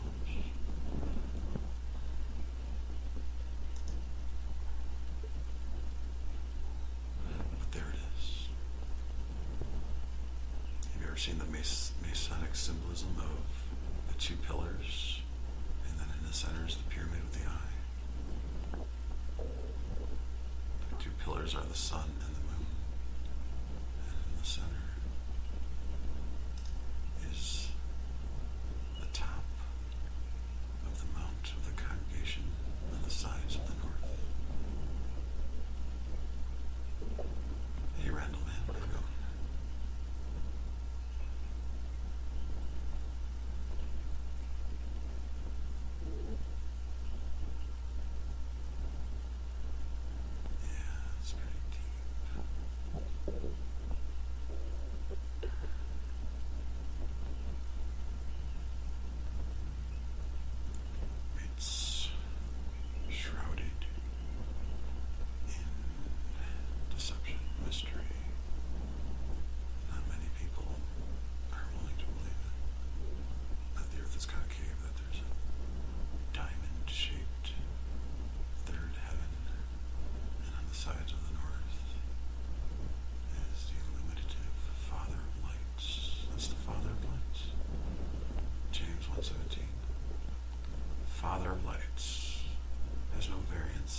shadow and turning.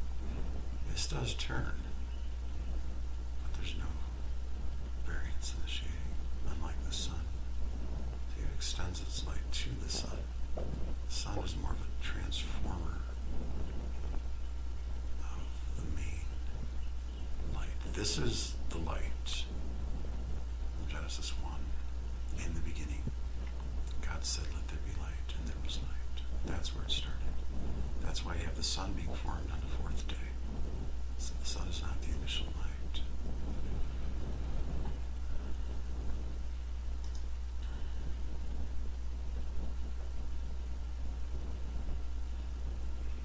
So, Genesis 1, let there be light.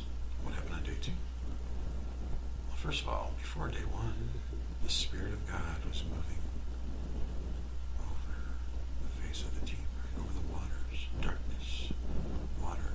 Water was before light. Darkness was before light.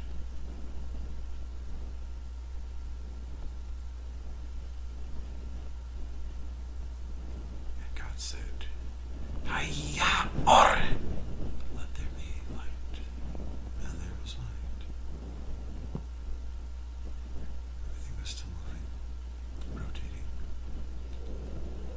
Constitutes the day and the night, the day and the evening. Day 2, what happens? Let there be a firmament, a hard edge, surface, to divide the waters from above and below. Divide the waters from above and below.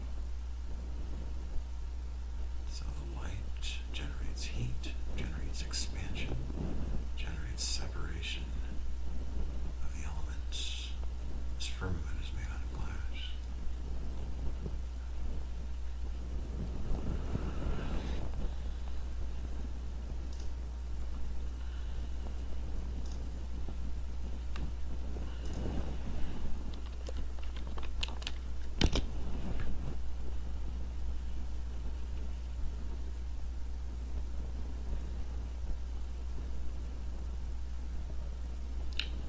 So, God made a firmament and divided the waters which were under the firmament from the waters which were above the firmament. So if you think of like oceans, like the Pacific Ocean, the Atlantic Ocean, there is a heavenly ocean, a celestial ocean above. I kid you not.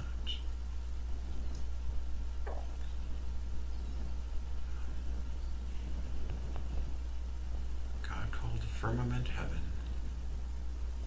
and the evening and the morning were the second day. God said, let the waters, oh no, I said that already. Verse 10, God called the dry land earth. So prior to these continents having been separated, they were all one clump, one landmass. The dry land was called earth, Pangea, earth, one landmass. And gathering together the waters called he seas. And God saw that it was good. And God said, let the earth bring forth grass, the herb yielding seed, and the fruit tree yielding fruit after its kind, whose seed is in itself on the earth. And it was so. And the earth brought forth grass, blah, blah, blah, blah, blah, blah, blah. Herb yielding seed, blah, blah,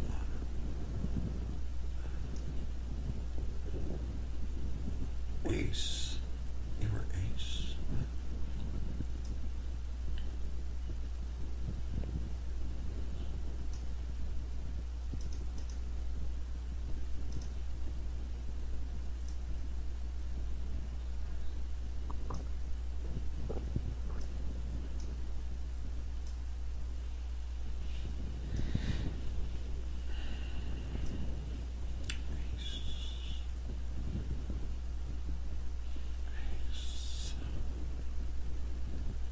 So what happened next?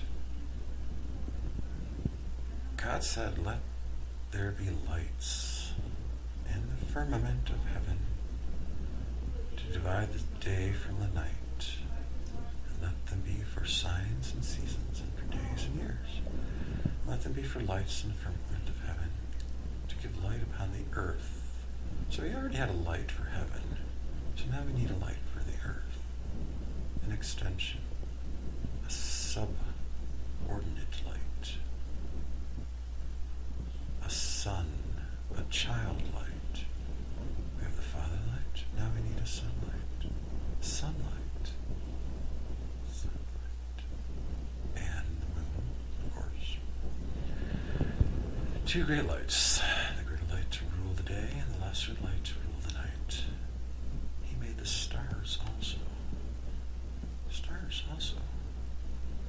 The stars are up in here, in the celestial ocean. The stars are created because there's beautifully harmonically pitched sound resonating throughout heaven. And the sound generates sonoluminescence, multi-bubble sonoluminescence. All the stars. And you have been misinformed into thinking that they're millions of light years away. They're all very close and all very small. In the middle of the earth.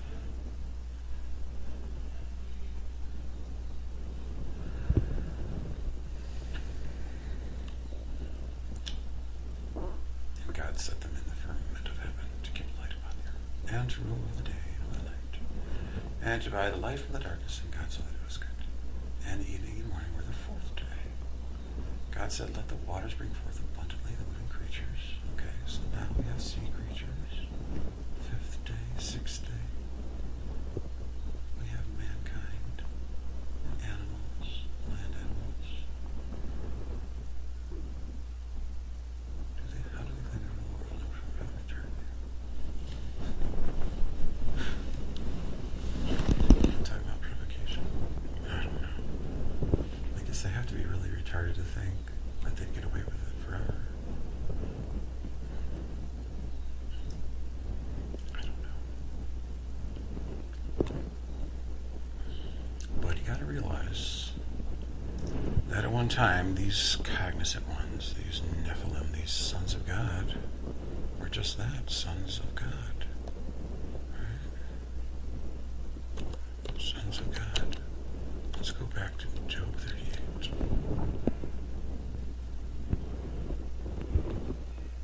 And the Lord answered Job out of the whirlwind and said, who is this that darkeneth counsel by words without knowledge? Gird up your loins like a man. I will demand of thee, and answer thou me. Where wast thou when I laid the foundations of the earth? See, the foundations of the earth are not below the ground. The foundations of the earth are up in heaven. Declare, if thou hast understanding, who hath laid the measures thereof? Just like a pyramid has measures, right? If thou knowest, or who hath stretched the line upon it? You need to stretch a line to make a pyramid, plumb line. Whereupon are the foundations thereof fastened? They're not fastened, they're just kind of floating. Who laid the cornerstone thereof? The sides of the north again, the cornerstone. When the morning stars sang, they sang Kumbaya, they sang sound, sonoluminescence. So when the cornerstone was laid, that brought the stars to illumination. Some kind of frequency was created to create the sonoluminescence of the stars. And all the sons of God shouted for joy. The sons of God shouted for joy at the laying of the cornerstone, the top of the pyramid. That's pretty wild, huh? But what happened? Seems like these sons of God wanted to exalt themselves. They wanted to sit upon the mount of the congregation in the sides of the north.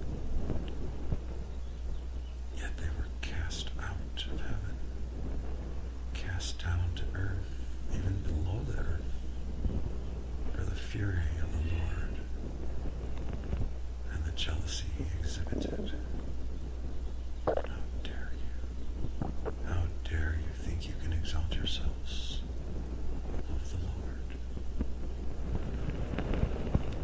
Moreover, the sons of God, these same sons of God, while they were down on earth, while they were kicked out, they thought it would be a good idea to kind of just like rape women, right?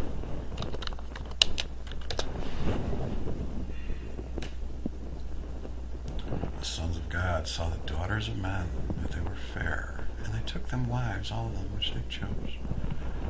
And the Lord said, my spirit shall not always strive with man, for that he also was flesh, yet his days shall be 120 years.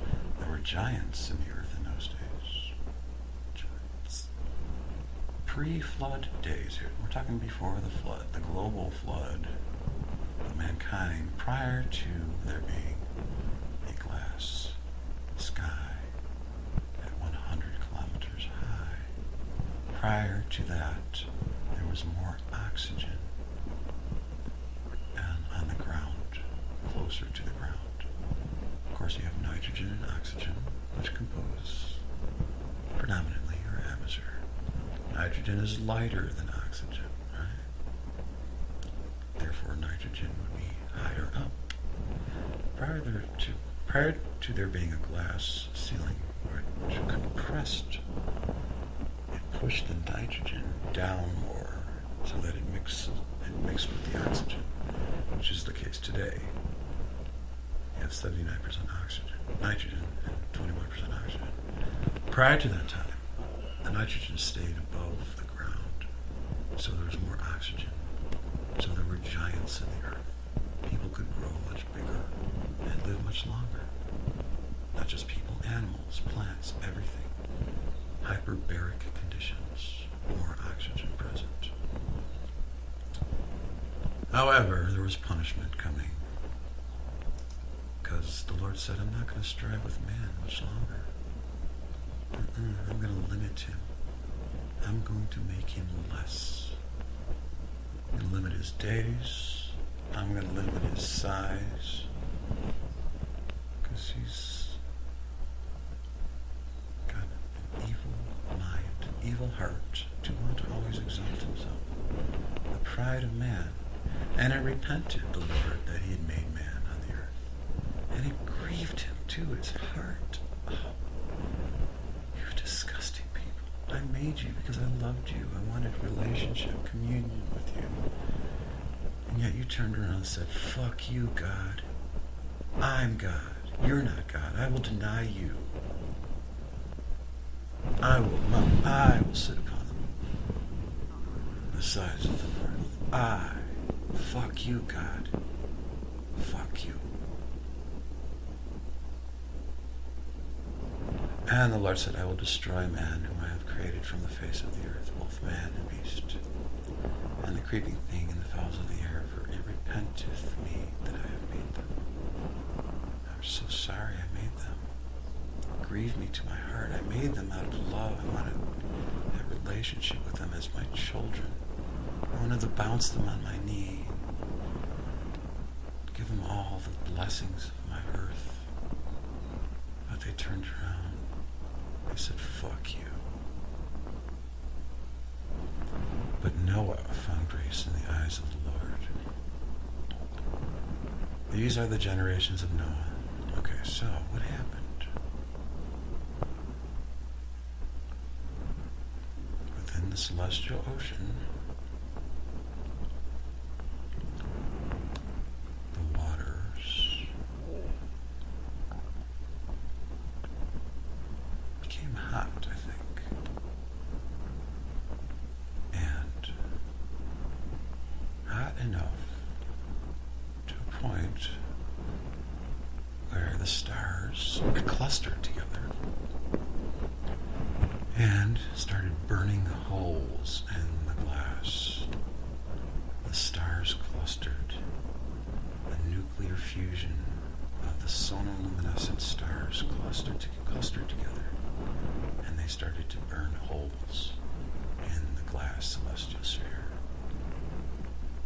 once the holes were opened, the windows of heaven were opened, and water gushed forth, not only from above, but from below.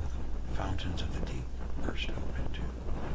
So there was an entire global flood that flooded all the earth. Flooded all the earth. When these clusters of stars burst forth like that,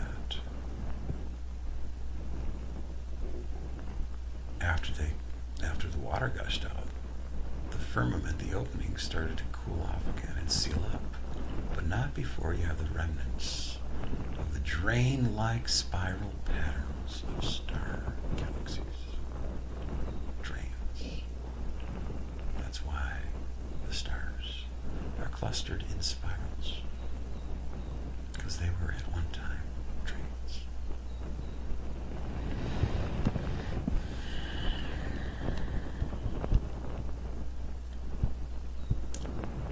Earth was flooded. My dear Earth, I destroyed, because it repented that I made man. All because of man fucked up. I destroyed my Earth, except for Noah and his family. Prior to the flood, like I said before, the Earth was just one big landmass, Pangea. You know, you can puzzle pieces all the continents together. They fit. Well, during the flood, when the fountains of the deep broke up, the continents separated like that. It happened very quickly, not over millions of years, like plate tectonics or continental drift or whatever they tell you. It happened very quickly. But before the current condition of the continents as we see them today, before that, there was an extension around the perimeter of each continent that was called the continental shelving. So that was still there after the floodwaters. We see when the floods came down, remember, the glass sky formed at 100 kilometers because the sand, the stars, the glass from the top layer of the sky came down because of the intense heat of the thermosphere. It fused that glass into another bubble. So now we have another glass sky, which compressed. Everything is compressed now. We have a very low ceiling, relatively speaking, compared to the pre-flood conditions. So everything is compressed. It's harder to breathe. It's harder to live long. It's harder to grow big.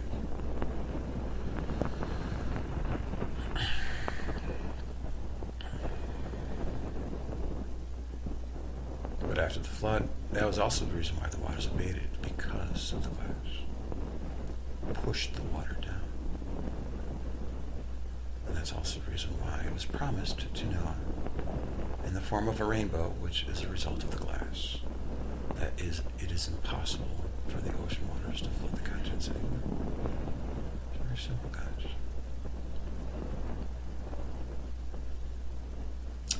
So after the flood, we still had the continental shelf, but it mentions the days of Peleg. The continents where the earth was divided in the days of Peleg. Well, that does not mean another flood. Well, it actually was another flood, a smaller flood, where the continental shelf became submerged. So you have like Atlantis, other cities you find underwater of the continental coasts of China or Japan or everywhere really. That became submerged. The shelf became flooded. Peleg, the root for archipelago, like a group of islands, is in the word Peleg, which means water. So now we have the current condition of the continent as today. So because there's no rotation to the Earth, and the sun is orbiting inside the Earth, cylindrically, every 6 months, goes up and down, the sun can stop. The sun stopped 3,500 years ago. Joshua 10 is recorded. And that glass sky that has formed after the flood has a coating of ice on it now. Because it cooled off. It's cold up there. But if you stop the sun and you generate a disproportional amount of heat to one area of that sky, that ice will fall down. Just like as you read in Joshua 10, where the sun did stop and large chunks of ice, hailstones from heaven, fell upon the Amorites. So during this time, it was back in May, I forget the year that they recorded, but like May of, I want to say I forgot, like 1500 BC or something like that. There was a time where the sun stood still in the sky and the moon stayed. They used the word stayed. It means it slowed down. So that's going to constitute the final day and hour when the sun stops again. But this time indefinitely. When that happens again, this ice coating that's covering the glass sky will all rip apart like a scroll unraveling, falling all over the place, killing lots of people. So we have underground shelters. If you want to be saved, the final day is coming. The final day and final hour is coming very soon. Very, very soon.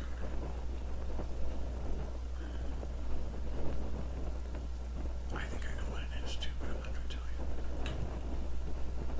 I'm telling you confident.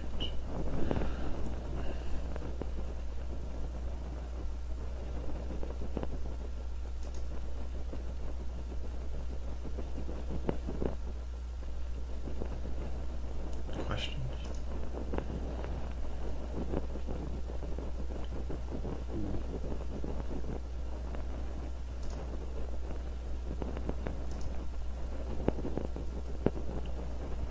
I don't think you have 20 years, no. You're lucky if you have 1 year, I think.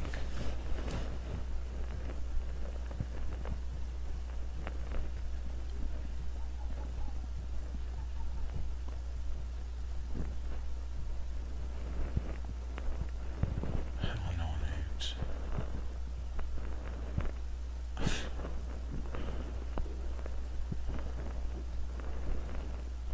There's great opposition in teaching this stuff. I've encountered great opposition.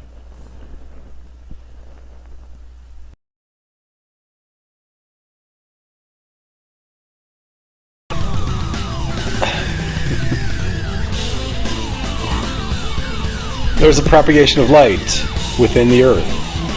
Did you guys see that graphic?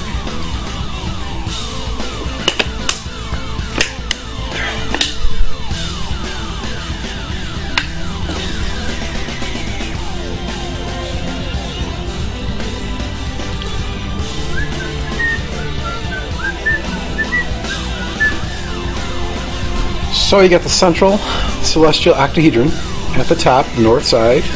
Side to the north, this is where the illumination is. The eye of the pyramid.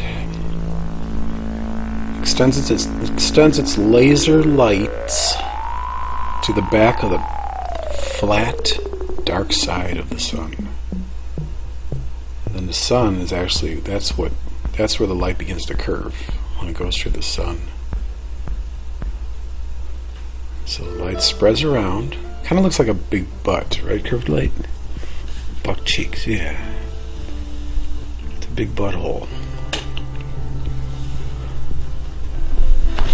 Yes, you are curved light. You're on the graphic. And the glass is at 100 kilometers. The moon is a half ball. It's hollow, obviously, but it's like a bowl. It's a bowl-shaped moon. We don't ever see the backside of the moon from the Earth. And the pictures that they showed you of the backside of the moon, well, that's not really... That's NASA pulling a fast one. They used to have, back in the 60s and 70s, and even now, probably just with computers, but they used to have models, spherical models of the moon. It's all bullshit. The Clementine mission, bullshit. That's why the moon doesn't rotate. It's not a sphere.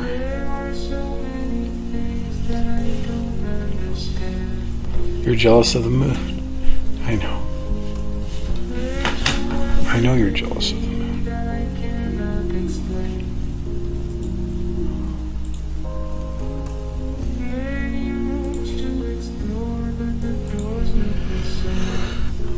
No, the moon is concave on the other side. It's not flat. I don't think it's flat. I think it's concave on the other side. That's my next animation. That'll be up maybe late tomorrow. Probably Sunday. Or maybe Moon Day, Monday. I should have an animation up by Monday at the latest. The opposite side. So it perfectly aligns in that funnel area, the darkness funnel, that's where it gets eclipsed. It's a masterfully designed concoction that I made. I'm talking about from like a godly point of view. It's so deceptive. Can you take me to the moon one day? Okay.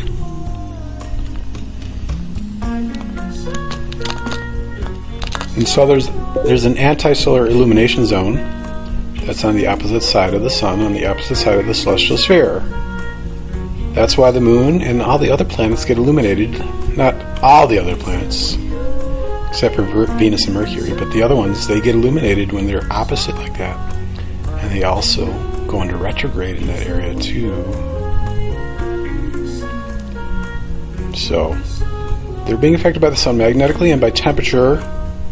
When they're farther away from the sun, they lose that attraction to the sun, and so they begin to sag and get lower to the ground and get bigger in angular diameter and get brighter in magnitude until the sun pulls them back up again.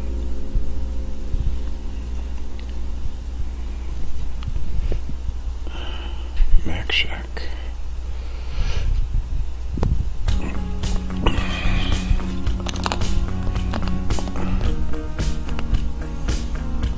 Yes, butt cheeks. I think it looks like an apple. It looks more like an apple core, or like a half apple.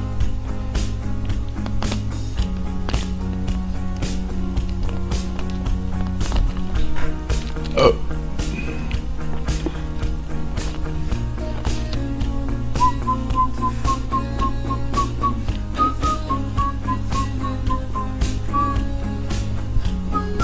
Refraction through the glass. Oh yeah, sure. But like the light works like you take a glass of water out in the sunshine, and how the caustics wrap around the inside of the glass and they meet at the other end. That's kind of how it works. So that's why there's that funnel area, because the light doesn't. It can't. It's constrained. It curves around. It doesn't go to the bottom there. Hey, how's it going, guest?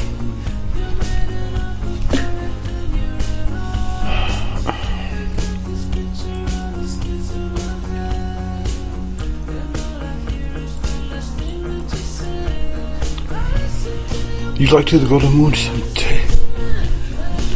I don't think you want to go. It's kind of cold up there.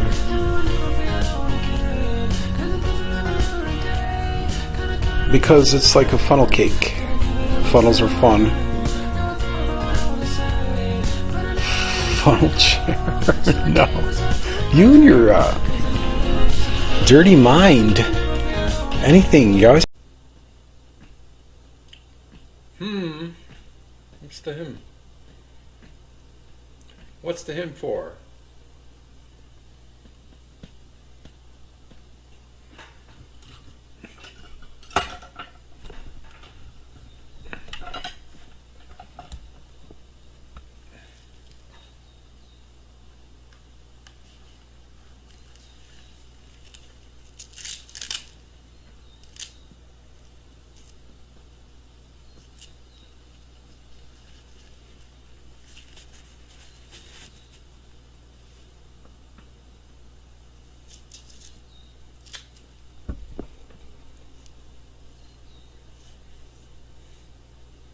Solar eclipse? What do you mean actually is? It's the moon passing over the sun. Passing in front of the sun from our vantage point.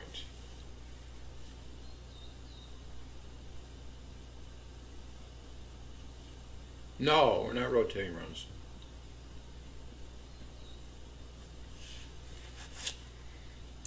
sun. The sun is rotating inside the earth, and so is the moon.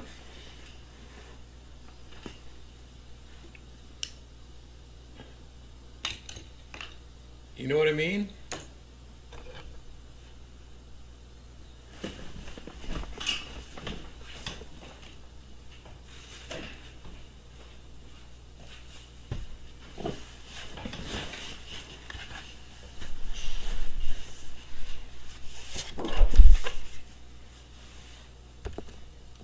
It's all clear now?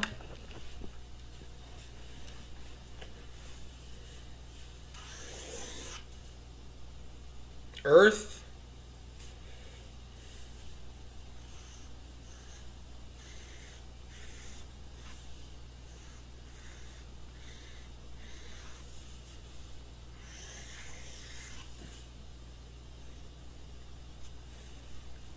celestial sphere,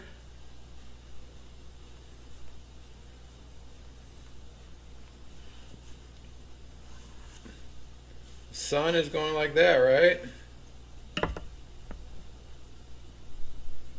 Can you hear me? The sun is going like that, right? We're inside the earth, right?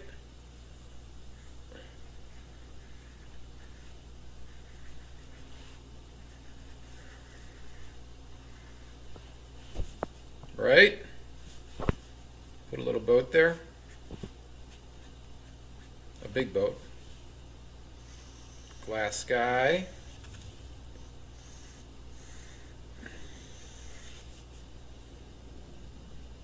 Glass sky, right.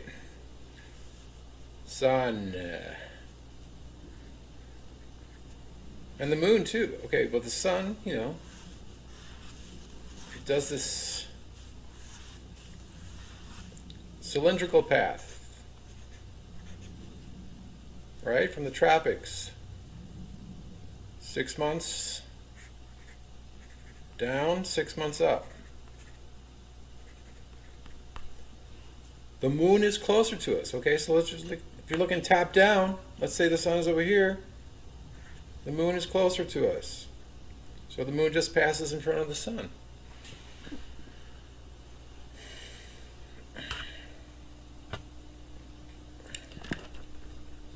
Okay? Comprende?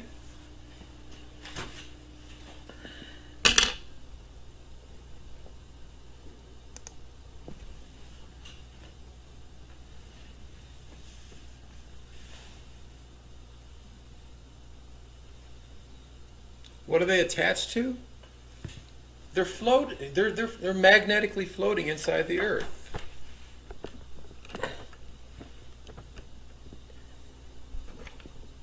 They rotate by magnetism.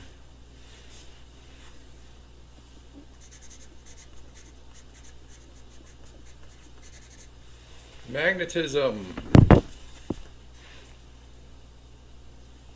Because there's a behind this sphere, there's a pyramid, an octahedron.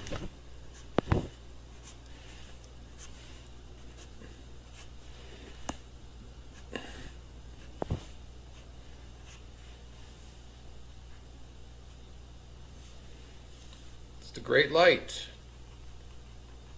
It's hidden. You can't see it.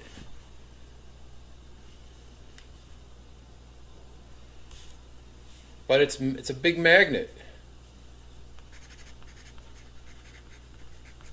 It's a big magnet. It's got a positive end and a negative end, right? Magnetic fields. Magnetic fields, right? Magnetic fields within a container, they create rotation. The sun is connected magnetically to the pyramid, to the magnetic pyramid. Completes its course every 365.25 revolutions, right? It's going a little bit slower than the sphere. This is called sidereal rotation. Can you hear me? The sphere is moving, the stars are moving at one speed, the sun is moving a little bit slower. Sidereal rotation and tropic rotation, tropic speed. So every full year the sun's going to be one revolution behind. That's why it passes through all the zodiac seasons. It's going at a different speed. The moon is affected by the magnetism of the sun too. So you get this apogee and perigee. Apogee and perigee means that sometimes the moon gets, sometimes it's orbit, if you're looking straight down, and sometimes the moon is orbiting a little bit closer to the Earth, and sometimes it's moving a little bit farther away. It's like a drunkard. It's just like, you know, can't really walk straight, basically. So that's what's going on. The planets are in here too. There's only 7 planets. 1, 2, 3, 4, 5, 6, 7. Yeah, drunken moon. It's staggering. The moon is a staggerer. Goes slower than the sun, right? About 29 days. The sun, it makes one revolution, or it loses one revolution behind the sun. Sunlight is bending around the inside of the Earth. There's this glass sky, right? The glass sky. That glass sky is used as a catalyst to extend the light to the other side of the Earth. Like if the sun is over here and the moon is over here, the sunlight bends around, just like if you're looking down and inside of a glass filled with water in the sunlight, you see the rays, they wrap around, then they hit the moon. Different angles. That's why we get full moons when the moon is opposite. There's also a little area here that's dark. That's why we get the lunar eclipse. That's a lunar eclipse. Solar eclipse is when the moon is in front of the sun. Light is wrapping around. Do you know the ways of light? Can you take it to the bound thereof? Do you know the way to the paths to the house thereof? The bound is the glass sky. The glass sky in the Bible is called the bound. The bound. Bound.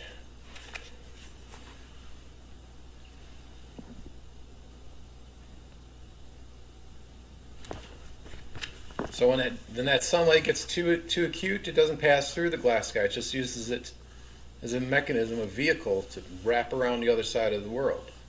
But when it's not that acute, it goes right through the glass. That's how this side of the Earth is illuminated by the sun, by the curved light of the sun.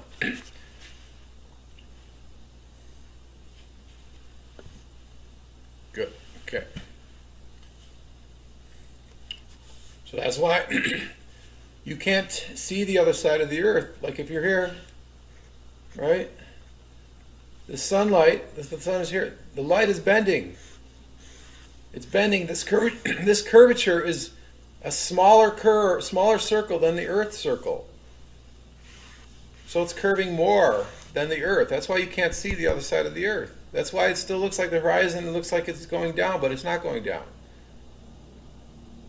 No, it's not a ball of fire. It's not a ball in the first place. I've seen the back of the sun. When I was up here, there's an ocean. There's a celestial ocean up here.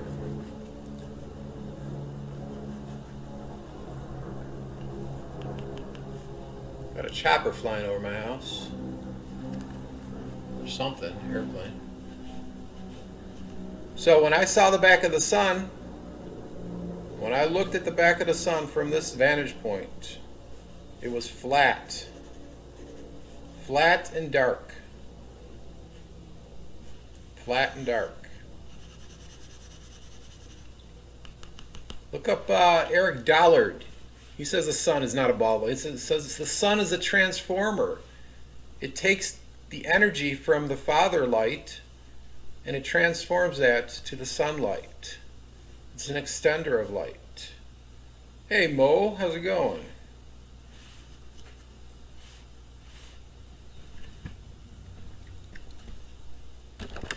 Okay.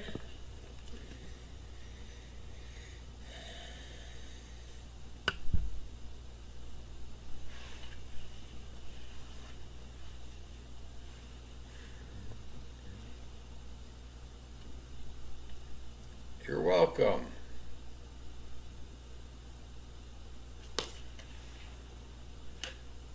Okay.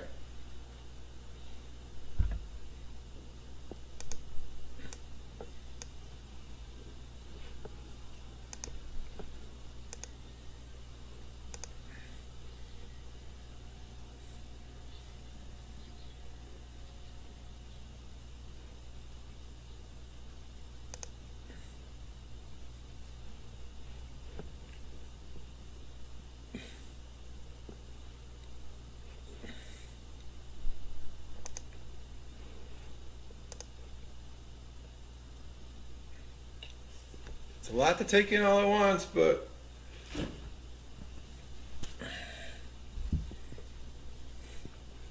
there's plenty of material I put out there for you guys.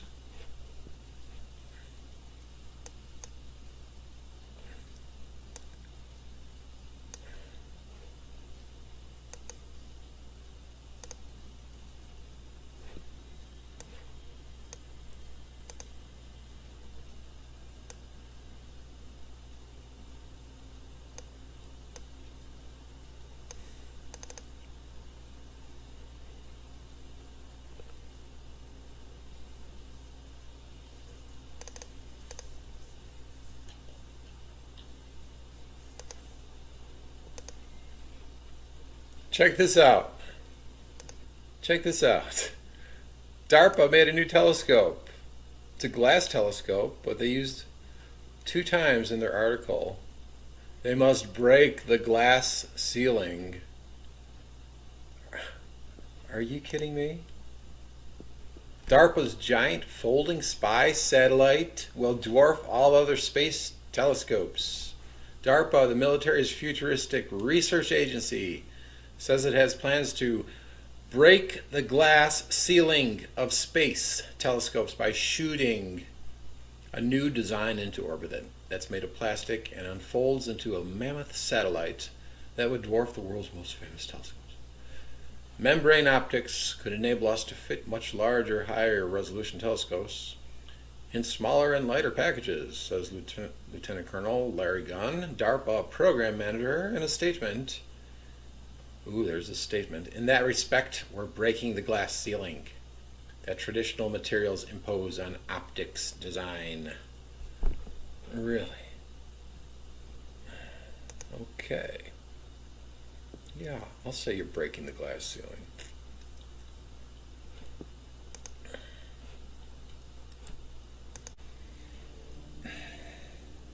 What's on the outside? What does it matter? As far as we know, nothing. The Bible says that earth is hung on nothing. Maybe this is all there is.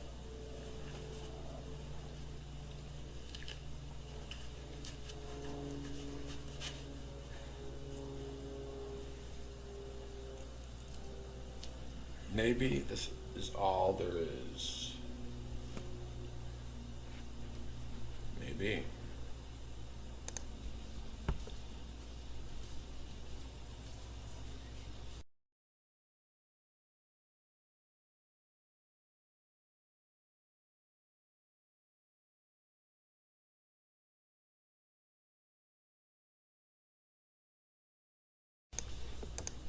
You contacted the uploaded video. You've seen it, yeah. Footage shows alleged pictures of Mars, but yeah, not Mojave footage. At least not proven Mojave footage. However, what is proven by the video is that the Mars footage is, yeah, definitely is faked. Oh, is that what he said? Is that what he typed out? Well, I want to see if they're to look at nothing. Blackness, I guess. Darkness.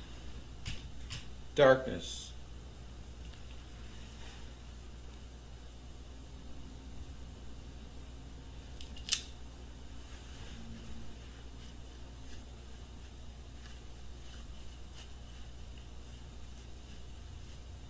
Are you sure? I think it's a void of color. It's an absence of color.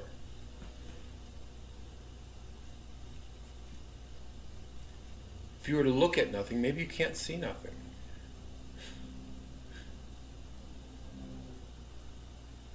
You're getting too philosophical for me. Too philosophical.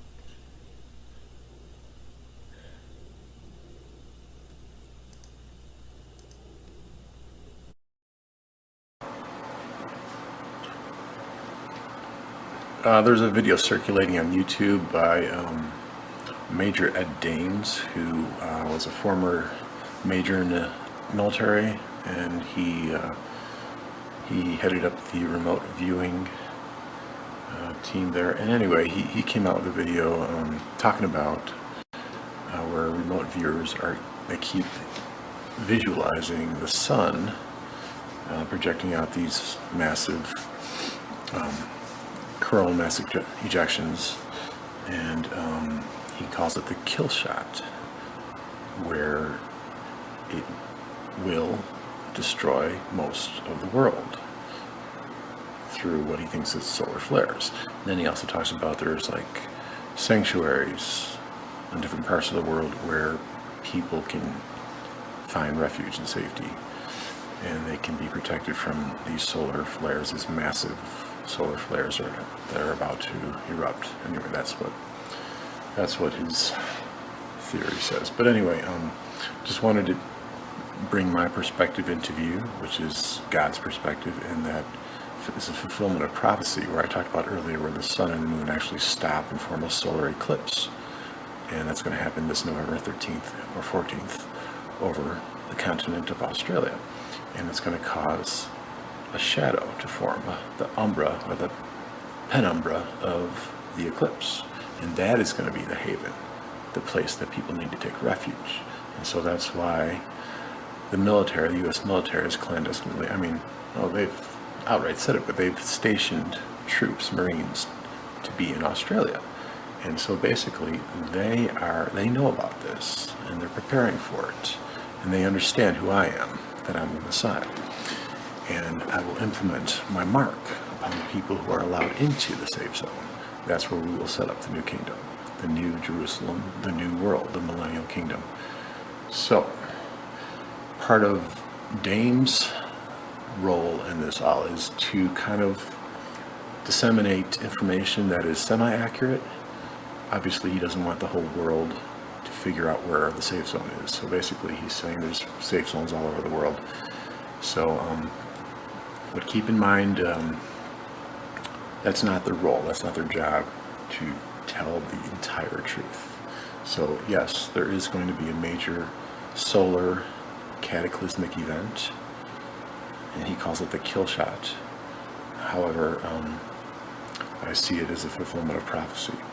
Isaiah talks about the sun being ashamed and it not moving, it's standing still, and that actually happened 3,000 years ago. And that is in the context of the true nature of the universe, which they know about it too. It's not how you've been taught in school, where it's all inverted. The earth is the outer encasement of the entire universe. So the sun and the moon and the stars and the planets are inside this encasement. So therefore the universe is very tiny. And so in that respect, the sun and the moon orbit and the earth is stationary. And that's what can cause the sun and the moon to stop in the sky like it did before, where legends record that it has actually stopped in the sky before, as well as the Bible talks about that too. So, I guess I want to talk a little bit about that. I'll just turn the camera on here. And this is a graphic I pulled up in Photoshop. So basically, the moon, I have actually, I know it sounds weird, but it's in the shape of a ball. You can check out my webpage, I talk about that. where it's going to stop. The sun's going to be directly over it, and it's going to cause a circular shadow on the ground, the penumbra of the eclipse on November 14th, 2012, stationary solar eclipse. There's also a layer of glass in the sky here. That is actually going to start to sag. It's going to start to melt, and it's going to come lower. In Psalm 18, it talks about the glass, or the heavens were bowed, and it came down. People interpret it as the Lord came down, but actually it's the heavens that came down. So the glass sky is actually going to come down closer, and that's actually going to assist in the construction of the tower that I'm proposing to build, where we're actually going to reach up to the sky. And the book of Revelation talks about a throne room in heaven where there's myriads of people on a sea of glass. And so that is actually going to be constructed and built.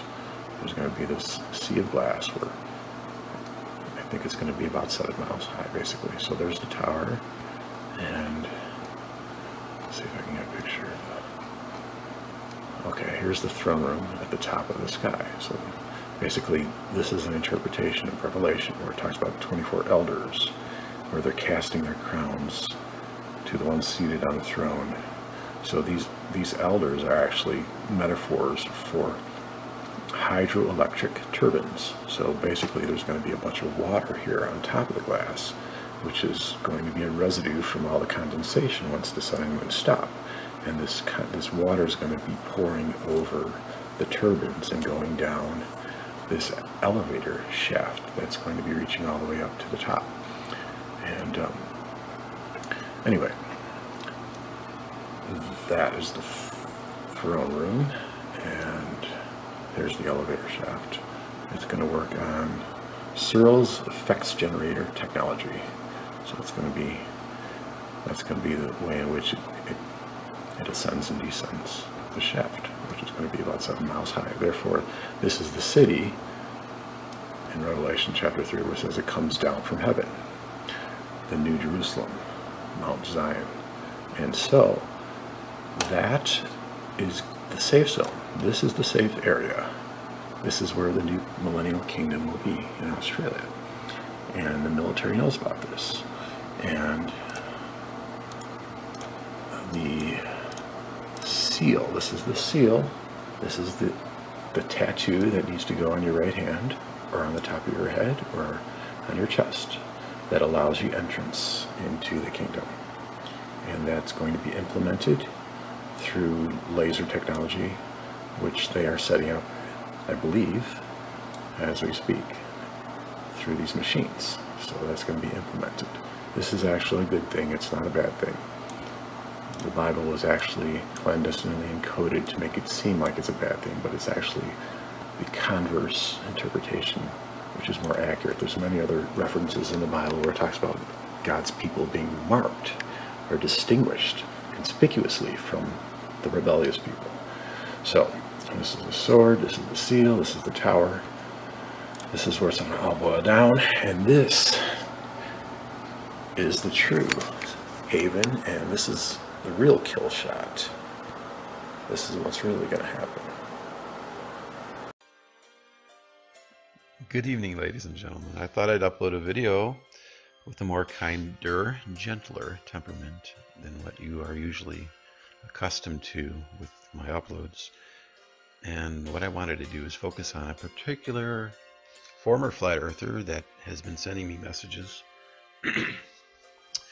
And he has just shown me his conversion process over to cellular concave earth.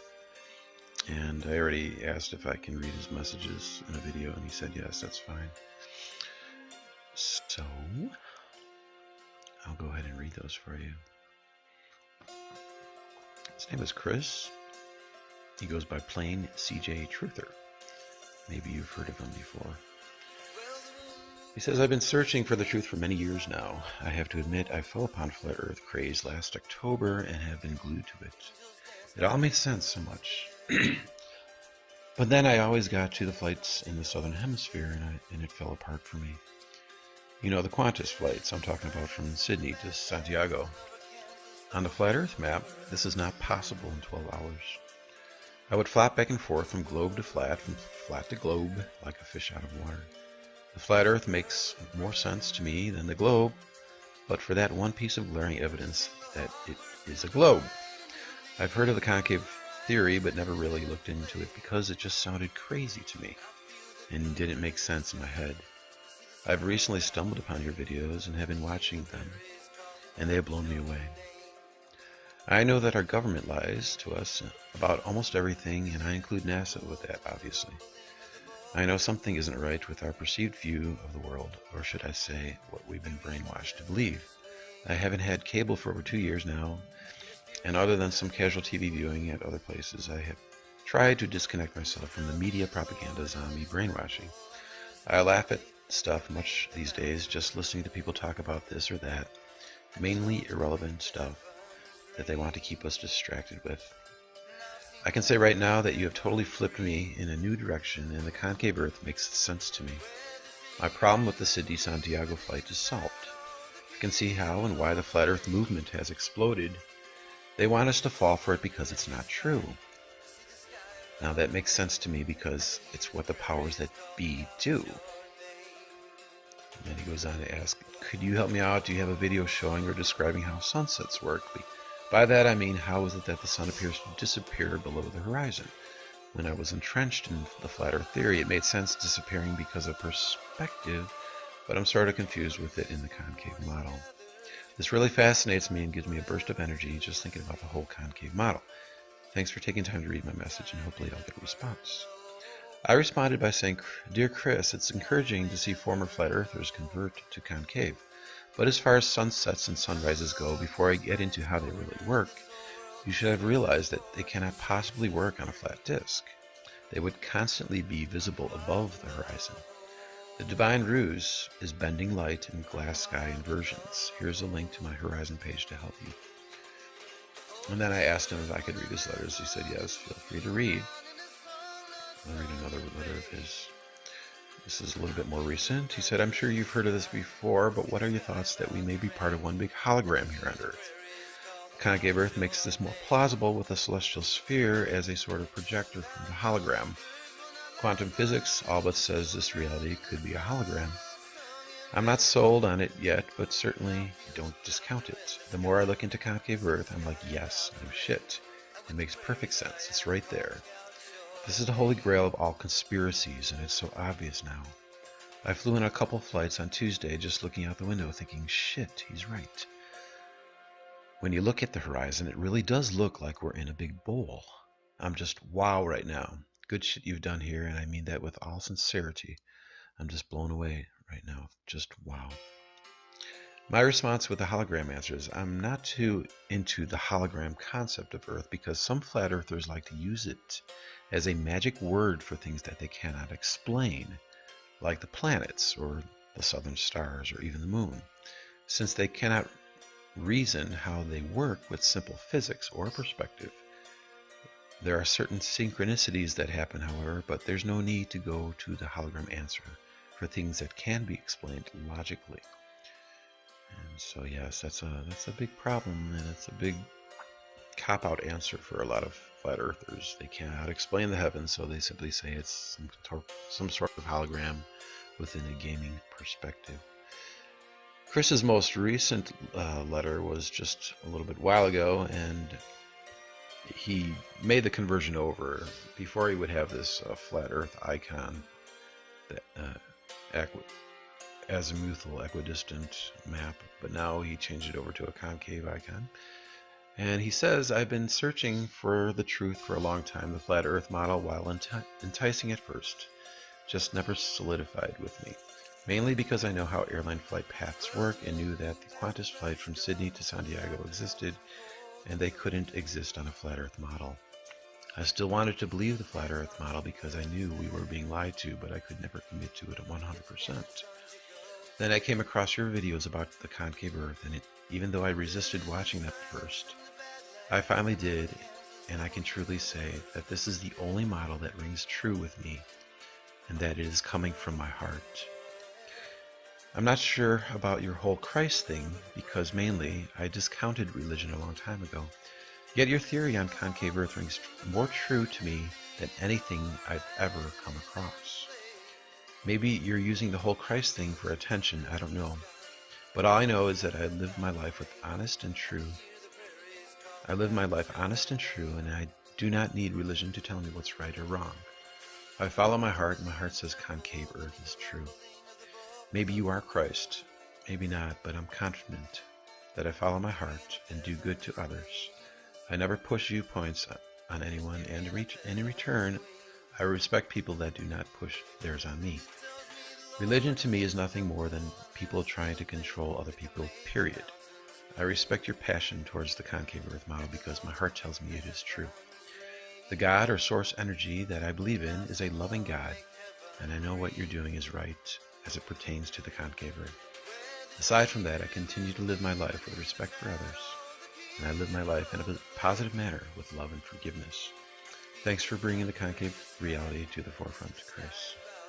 And thank you, Chris, for that sincere and honest letter. And that's what I try to convey to people, although sometimes my message is very abrasive to people. My heart is still sincere, and I sincerely try to convey to you that I love humanity and that I love people, and I don't like it when people lie to other people, especially about the shape of the Earth. That is something that I'm most convicted about telling people. Ever since 2003, I've been telling people you're inside the cellular Earth. And so when I see this whole flat Earth movement, I just know it's just one big lie. And people present their information in which I know they're lying to you. And they're using histrionic and psychological tactics to lie to you. And so that upsets me. But people like Chris who can see through that deception, even though it has taken a few months to sift through that, I applaud and I commend. And I know that there's more people like you, like Chris, out there within the Flat Earth community. And so I just want to let you know, Flat Earthers, that I'm not this harsh, angry person. And I don't enjoy ridiculing people. I don't enjoy insulting people. I want you all to come to the knowledge of the cell Earth and me. And when I tell you that I'm Christ, that's coming from my own personal conviction that I am. And that's all I got to go by. And I don't think you would want me to lie to you. And that's not what I'm doing.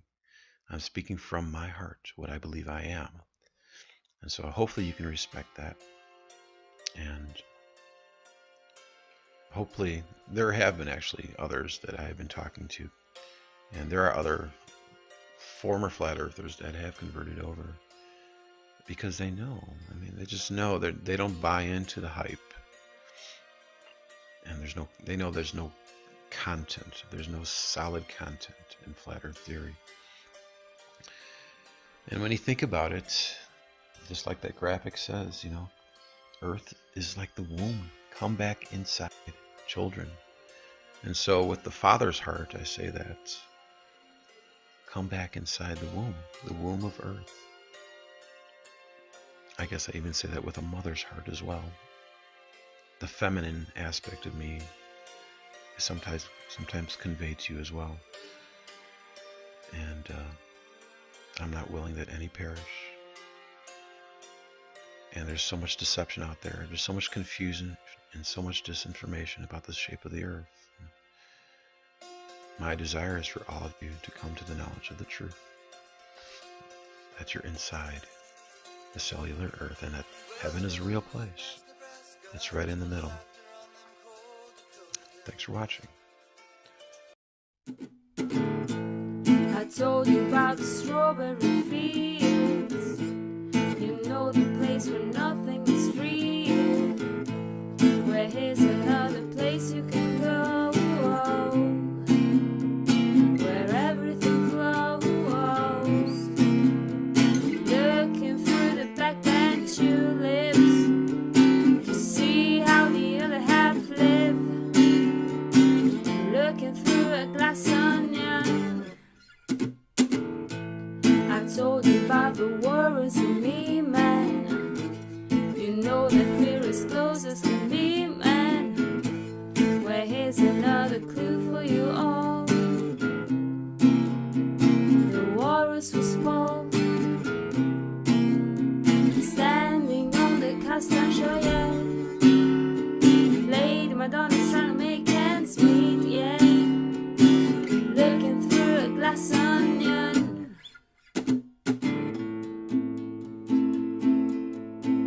Oh.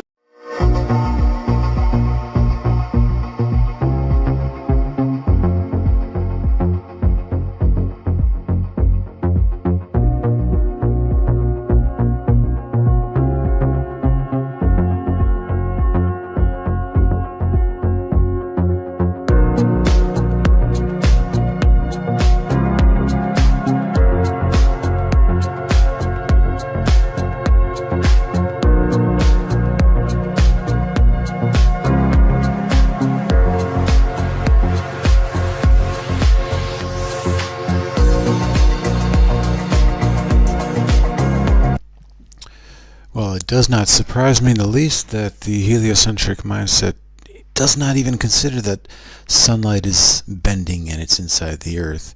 Sly Sparkane, who's the prominent heliocentrist anti-flat earther, him and a bunch of different people throughout the world actually tried to reconduct the Eratosthenes test. Here's a little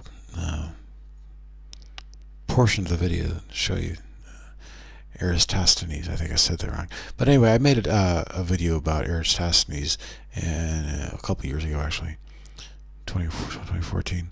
And his error was that he concluded, he just had this presupposition that sunlight was parallel in it.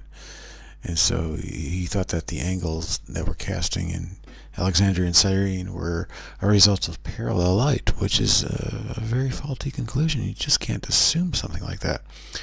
And we know better, concavers.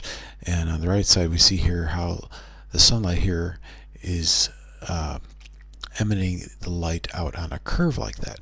So anyway, Sly got together with 23 different individuals throughout the Earth, and they reperformed the Eratosthenes test. I'm not going to show you every single individual who did the test, but what I did was I recreated it in Illustrator. I'll show you Illustrator here, where I made the light bend. I put the sun inside a spherical Earth, and I simply had the light bend. And so let me zoom back out a little bit over here, and what you see in the outermost circle would be the Earth, and the smallest circle would be the celestial sphere, approximately.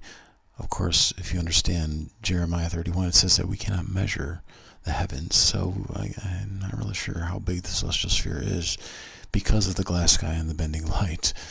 It's just one of the tricks that I played upon humanity. But I have the sun over here, to the left over there, and we have the light splaying out in a curved fashion, and the angle in which the sunlight, or the shadow of the sunlight, gets projected upon the vertical stakes in the ground, which are all pointing toward the center of the Earth, work out perfectly. It works out perfectly with bending light, with that understanding. We have he had a couple of people in Australia do the test. Latitude of 26.8, elevation of 62.7, latitude of 27.9, elevation of 62.9, and it works out perfectly with bending light. There's the other coordinates out over here. I have a latitude of 66.5, 23.1 elevation, latitude of 55.5, elevation of 35.5, and so on and so forth. You can read those over here. So basically what Sly and all of his heliocentric friends do not understand, will not understand until it's probably too late, hopefully they can repent in time, is that sunlight is bending, and there is a creator, there is a God, and there's a God in the flesh, and he's dwelling with humanity. He's interacting with humans, and he's trying to tell you that you're living inside the Earth, and there is a divine ruse at play. and sunlight is definitely bending, and the sun is inside the Earth. It's true that flat earthers know something. They know that the heliocentric model is fictitious. It doesn't make sense that a sun would be 93 million miles away. And so in this video that Sly uploaded just tonight, I guess, it is true that flat Earth is debunked. I mean, so I got to give him credit for that. And this is good for you flat earthers to realize that flat Earth is impossible. There's so many other impossibilities that I mentioned before, but obviously heliocentrism is impossible too. It doesn't make sense. Free space path loss would not allow these long distances. We also have these weird anomalies with the sun and the moon. They appear to be the same size in the sky. What are the chances of the sun being 400 times larger than the moon and 391 times farther away? Other impossibilities too, if you watch this video, I'll put it in the description box, where I made of the land surveyor Jesse Kozlowski's refusal to show the results that he said he did of a quad angle, reciprocal angle, zenith angle test, where you have a theodolite in the middle and you turn it every 90 degrees, and I was telling him you're going to get different deviations of that light bending. It's going to be bending in different directions. That's why they don't like to do that. Land surveyors don't like to take a theodolite and turn it every 90 degrees and have targets 90 degrees away from each other, because you're going to get variation of the upward curvature of the light. You see, it's the curvature of the light that plays tricks on the eye. It makes flat earthers think that there's no curvature, but there is curvature. It's just the light that's bending up. You don't realize it. And it makes these convex ballers don't understand that the upward curving of the light is bending more than the curvature of the Earth, because there's a resonant absorptive antenna, which is octahedral, in the center of the Earth. This is also why the flat earthers have problems with understanding gyroscopes in airplanes. They don't understand that this magnetism that the octahedron creates, it actually aligns the gyroscope, so it's always perpendicular to it. So wherever the airplane is flying, the gyroscope is automatically going to adjust to it. So this is good. Killing two birds with one stone here. Killing flat earthers with the help of Sly and his friends, and killing flat Earth too, and I mean killing heliocentrism as well, because there's problems with these long distances. They don't have an explanation for gravitational lensing. They don't know why that's happening. Well, I explained that in the video. I'll put that video in the description box. And these long distances don't make sense. There is glass in the sky, light is bending, and it plays a trick on the eye, and the sun is inside the Earth, and the reason why we get these elevation angles are because of that bending light, and it's all operating inside the Earth. And so that's what you need to understand, people. You're living inside. You're living inside the Earth. Thanks for watching, and thanks for your help, Sly, and your friends who actually did these tests, because it really just concludes my suspicion all along that the sun is inside the Earth. It is very close, and the bending of the light is evident, and it's showing so with these angles that you gave me. So it works out beautifully. And obviously he didn't take into account that there's a refraction at play, and the refraction is actually, it doesn't work on a convex ball Earth model. I mentioned that before, where if they're giving this illegal lift to the initial rise of this supposed, on their diagrams of refraction, they're trying to tell you that you would see a longer distance with refraction on a convex surface. Well, no, you would see a shorter difference on a convex surface if refraction were at play. And so this only works with concave Earth light bending. The sun is close, the sun is inside the Earth, the sun is small, it's behind glass. I talked about how there's a real glass lensing, which gives a better explanation than what the heliocentrists will tell you about gravitational lensing. They cannot even explain that. I explain it beautifully. If you watch my eclipse video I just uploaded about a week ago, you actually see reflections of the eclipse on the glass sky.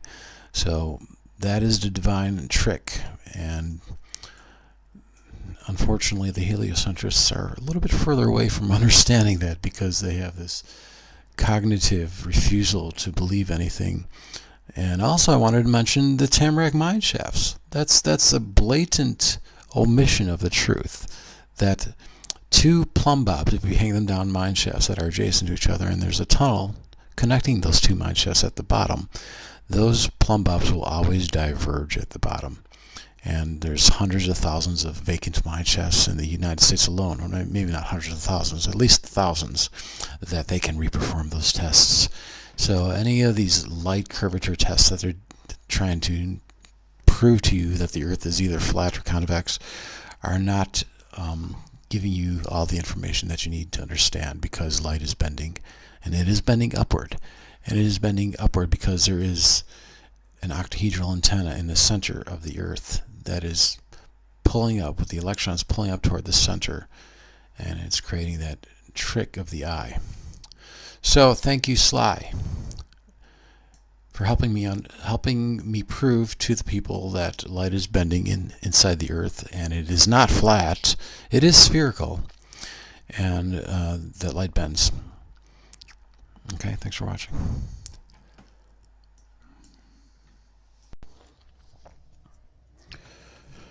Hi guys. Well, I guess I'm blowing the entire cosmological world open, turning it upside down. Little old Stevie operating here and showing everybody the truth about the shape of the Earth. That it's spherical, but it's concave. You cannot see the curve. If you watch my previous video, I talked about the magnetic field lines converging to a 33rd degree north, which testifies of the north apex, the northern side of the octahedron up in the center of the Earth.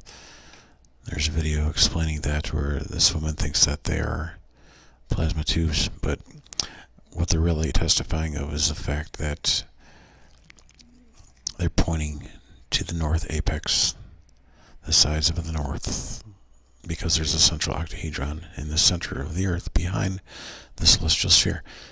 And then one thing just led to another. I haven't done extensive research on this, but I talked about it before. It's called cosmic rays, and I said there's a glass dewar that's enveloping the moon sphere. So there's a glass sphere enveloping the moon. I shouldn't say moon sphere. The moon's only it's a little bit more than half, but it's in that area, which creates a very high vacuum.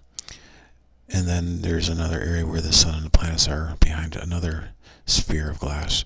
And then of course there's the 100-kilometer glass sphere, where there isn't much.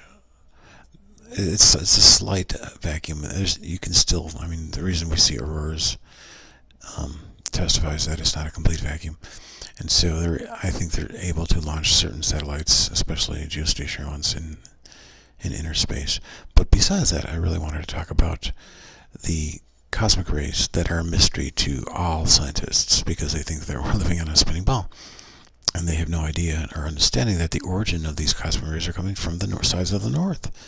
And they pass through this high vacuum state of this glass dewar effect, and they increase in velocity, and they cannot understand why they're coming in so fast. But they say, as far as I know here, I just started reading about this, but the origin of most of these cosmic rays are coming from a particular galaxy called Cygnus. Cygnus X. Cygnus X is a galaxy X-ray source in the constellation Cygnus, and the first such source widely accepted to be, they call it a black hole. See, that's another fallacy, fictitious fallacy. They have to conjure up phony baloney black holes, dark matter stuff, because they simply cannot understand the true shape of the universe. It's inside the Earth. And so Cygnus X, though, is, they say, where the origin of these high velocity cosmic rays are coming from.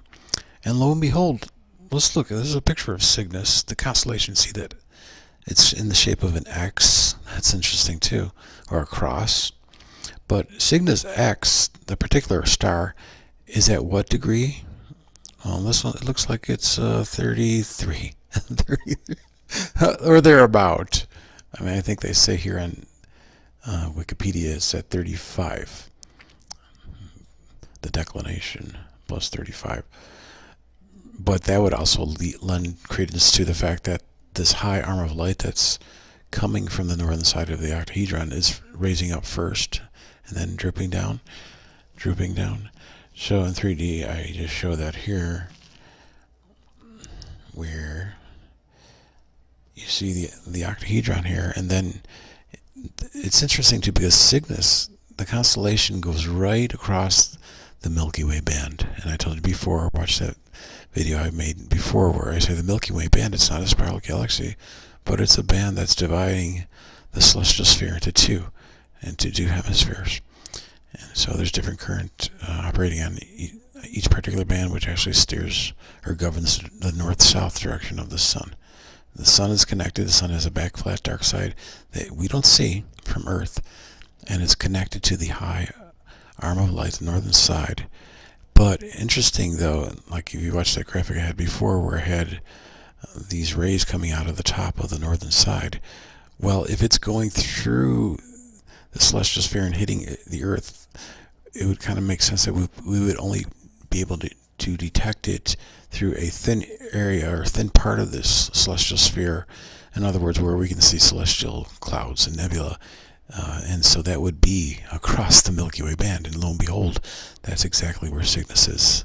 It's plotted right on the Milky Way band, especially Cygnus X. It's right about 35, 33 degrees. And so that's X marks the spot. You know, there's the X. So it's just a matter of rotating that and understanding that these so-called plasma tubes that they're detecting are all pointing to 33 degrees. Isn't that amazing? I think I just busted astronomy wide open. It's going to take, I mean, there's going to be a lot of denial. A lot of people are not going to take me seriously, but it's going to rock the entire world. It's going to turn it upside down as soon as everybody gets wind of it and they can't deny it any longer. And so, let's see, going back here. What else? Oh, they call it a mystery, the Cygnus mystery. Did cosmic rays affect human evolution?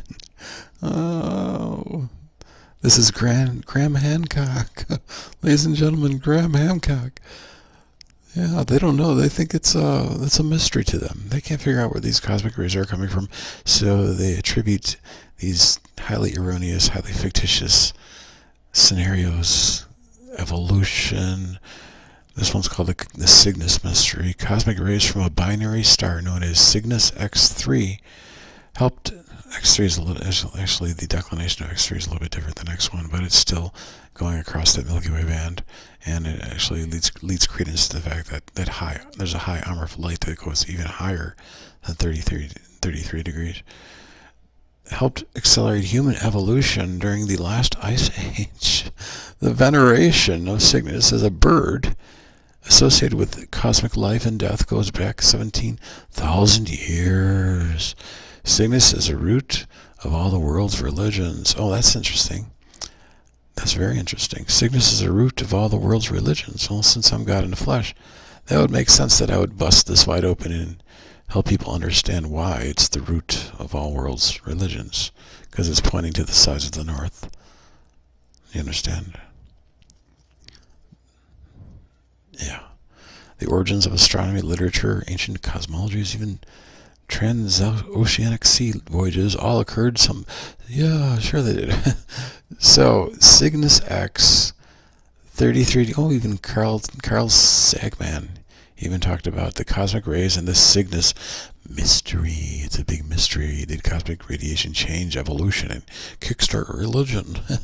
No, Carl. Oh, you're dead now. You can't even hear me. But the fact that you didn't realize that you're just one of my creation and that I am God in the flesh, and then your entire scientific understanding of the world is wrong. Not just you, Carl, but anybody else out there. I mean, I'm talking to people like Neil deGrasse and Michio Kaku and Lawrence Krauss, if they're humble enough to be reached. But this is exactly what's going on here, okay?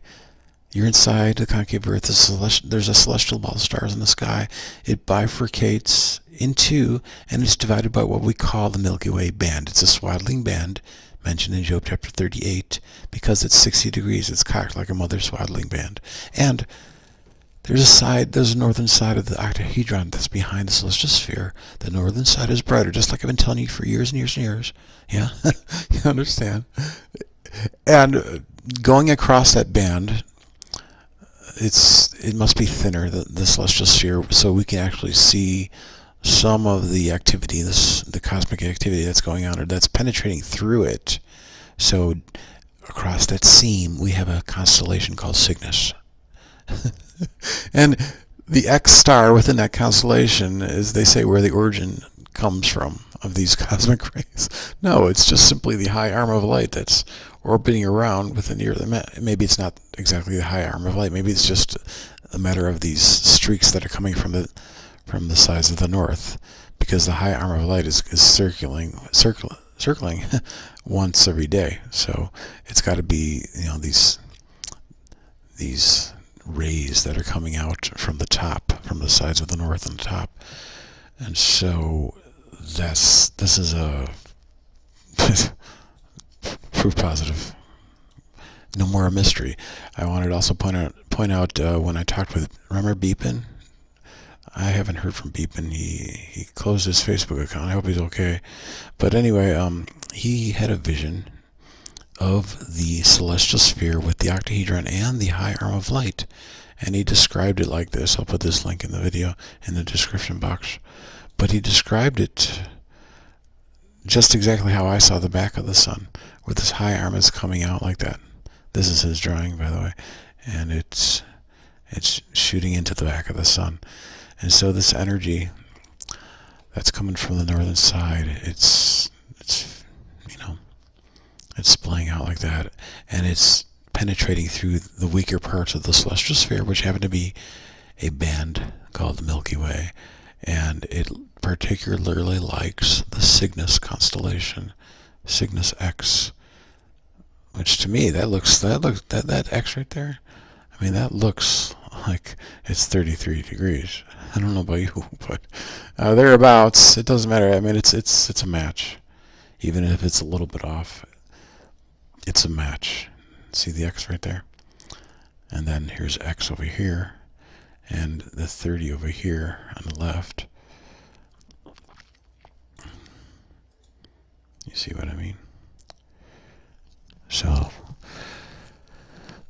I'm just waiting for my followers to catch up, and my followers already believe me, but more scientific minds to catch up and believe what I'm saying about the true shape of the Earth, and realizing if you've obviously you've broken away from heliocentric baloney, but if you're believing in a flat Earth, you cannot resolve so many problems with it. You cannot even understand or get a map. And so I'm here waiting patiently for you guys to catch up and realize that you're inside my concave Earth. Okay? It's all proven. There's no more. The Cygnus mystery is no longer a mystery. And it's not the source of evolution. Okay? Cosmic ray mystery has been solved. There's glass in the sky. There's an octahedron. There's a high arm of light coming from the sides of the north.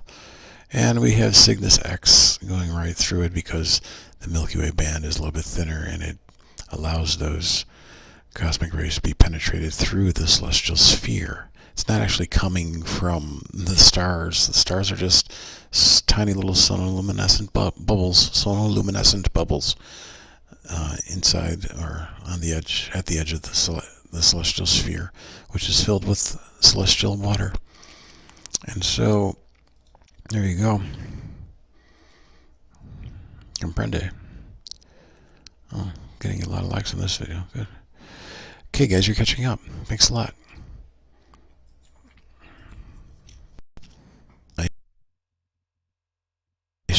for the so-called plasma tubes that are being detected by the Murchison Wide Field Array in Western Australia.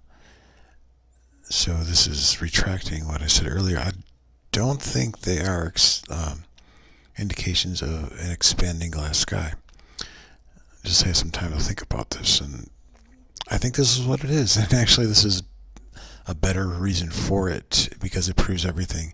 It proves the source. It proves the apex, the sides of the north, as mentioned in Psalm 48, I believe, and Isaiah 14.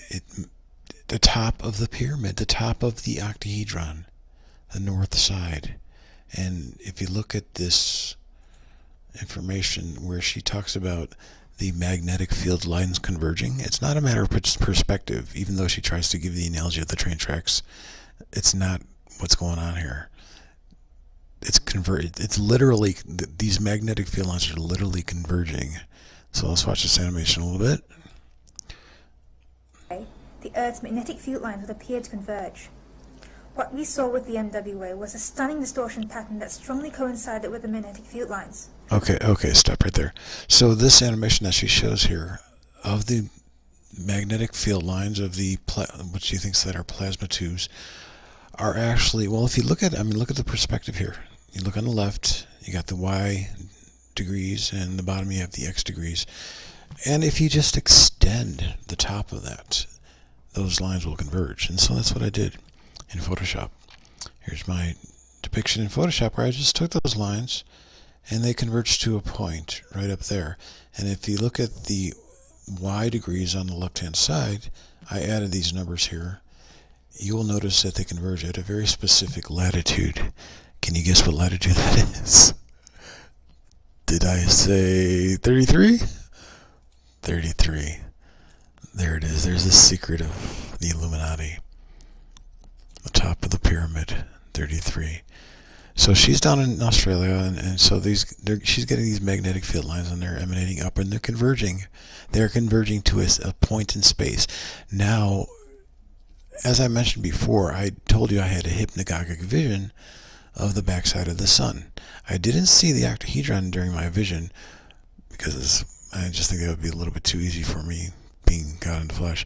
I needed a little, handicap to actually guess what was behind it. And so, but what I saw when I saw the back of the sun, I saw these straight lines hitting the back of the sun at the so-called equator of the sun. And so, if we have the octahedron that is emanating out these straight lines in all directions, I'll show here in Photoshop here. Take that away for a second. You see on the sides of the north, the top side, that's where the source point of illumination is happening, and that's where all the activity is starting from. That's how it's illuminating. That's how it's powering the sun. And so you can actually even think about these what she thinks are plasma tubules, but actually is the source of light. It's the source of energy. It's the source of the ether. So we have this etheric push that's pushing to the outer extremes of the inside of the concavity of the Earth. Now, if you look at my little drawing, I just overlaid it like that. You see how it, if she's somewhere down in Australia, these magnetic field lines are converging to a point. And if it's at 33 degrees latitude, then so be it. But that makes a lot more sense to me, because I see the octahedron as a source, as you should know if you've been watching my videos and understand that. And so there we go. There we go. Thank you, Chloe, for helping me understand this.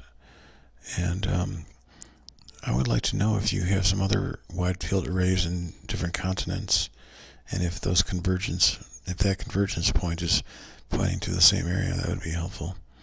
So let me know. But that's what I think is going on here with the so-called plasma tubes. Obviously they're not plasma tubes outside of a convex spinning Earth. Neither are they for a flat Earth for that matter. It only works with understanding the source, the octahedral source of everything. That's what I'm thinking. And so, there you go. Thanks.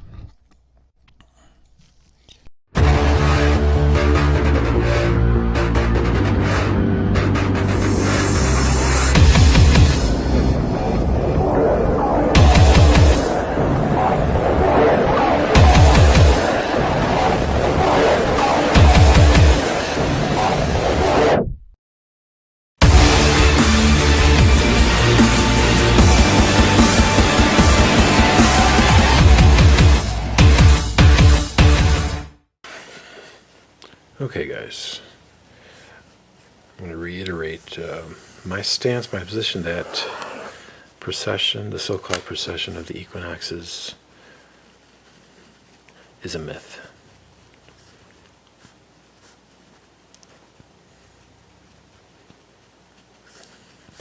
It's a myth.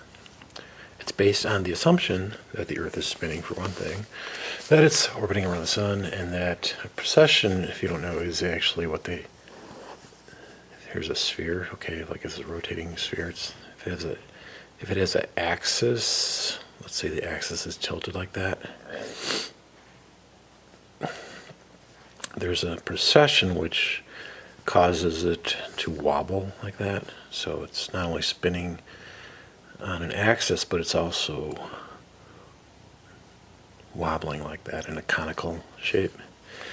And then they say that's orbiting around the sun, and then every year this arc of wobble, they say, is approximately 20 minutes faster than the stars. So they have the sidereal year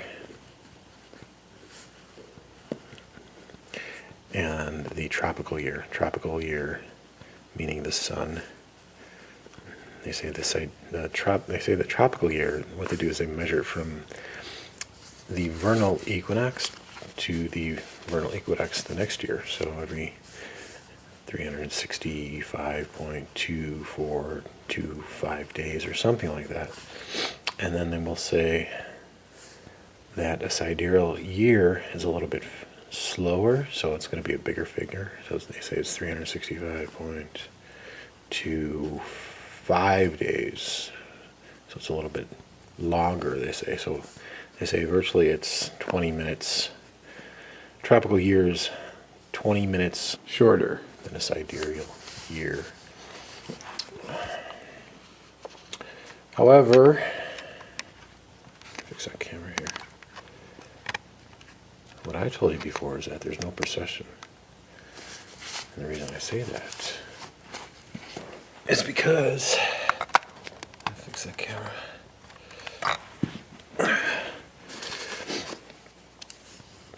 Let me draw the concave Earth here. Okay. Concave Earth with the celestial sphere in the middle, and we have the sun orbiting around the celestial sphere. We're going counterclockwise here. So the sphere is spinning, and the sun is spinning as well.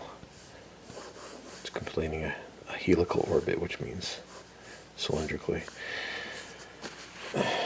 And so this is the equator here of the celestial sphere, and the vernal equinox, the spring, when the sun begins to rise northward. If you measure that time on a yearly basis, you'll get 365.2425 days. This 0.24 days, or a quarter of a day, is really essentially what I think is happening. Now, I do not believe in stellar parallax. That has never been proven. There's no oscillation between the stars over any 6-month period of time. They'll just show you diagrams. They won't show you any actual data or actual footage of stars oscillating back and forth. However, there is going to be a parallax comparison with the sun and the stars at different times of the day, because the sun is closer than the stars. So if we're looking at from like a top-down view, okay, top view here. We're standing here inside the Earth, and the sun, like I said, is going to be closer to you than the stars. After 365 days, it still travels another quarter of a day. So let's say the sun's going to be over here.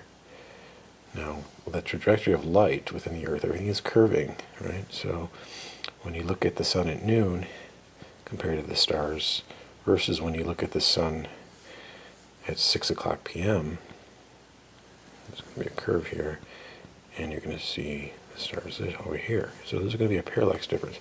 Even though you don't see the stars while the sun is out, supposedly if they look, if you can see the stars during a solar eclipse, you will see there's a parallax difference here, right?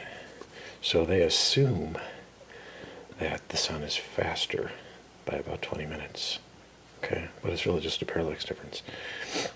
Now, I also want to talk about the Milky Way band in the celestial sphere. Okay. Here's the celestial equator, and then we have the ecliptic going at 23.4. That's the path in which the sun traverses. Here's 23.4 south versus 23.4 north. And then you have the Milky Way band, which is going to be at about a 60-degree incline from the equator, not the ecliptic, because the Earth is not tilted.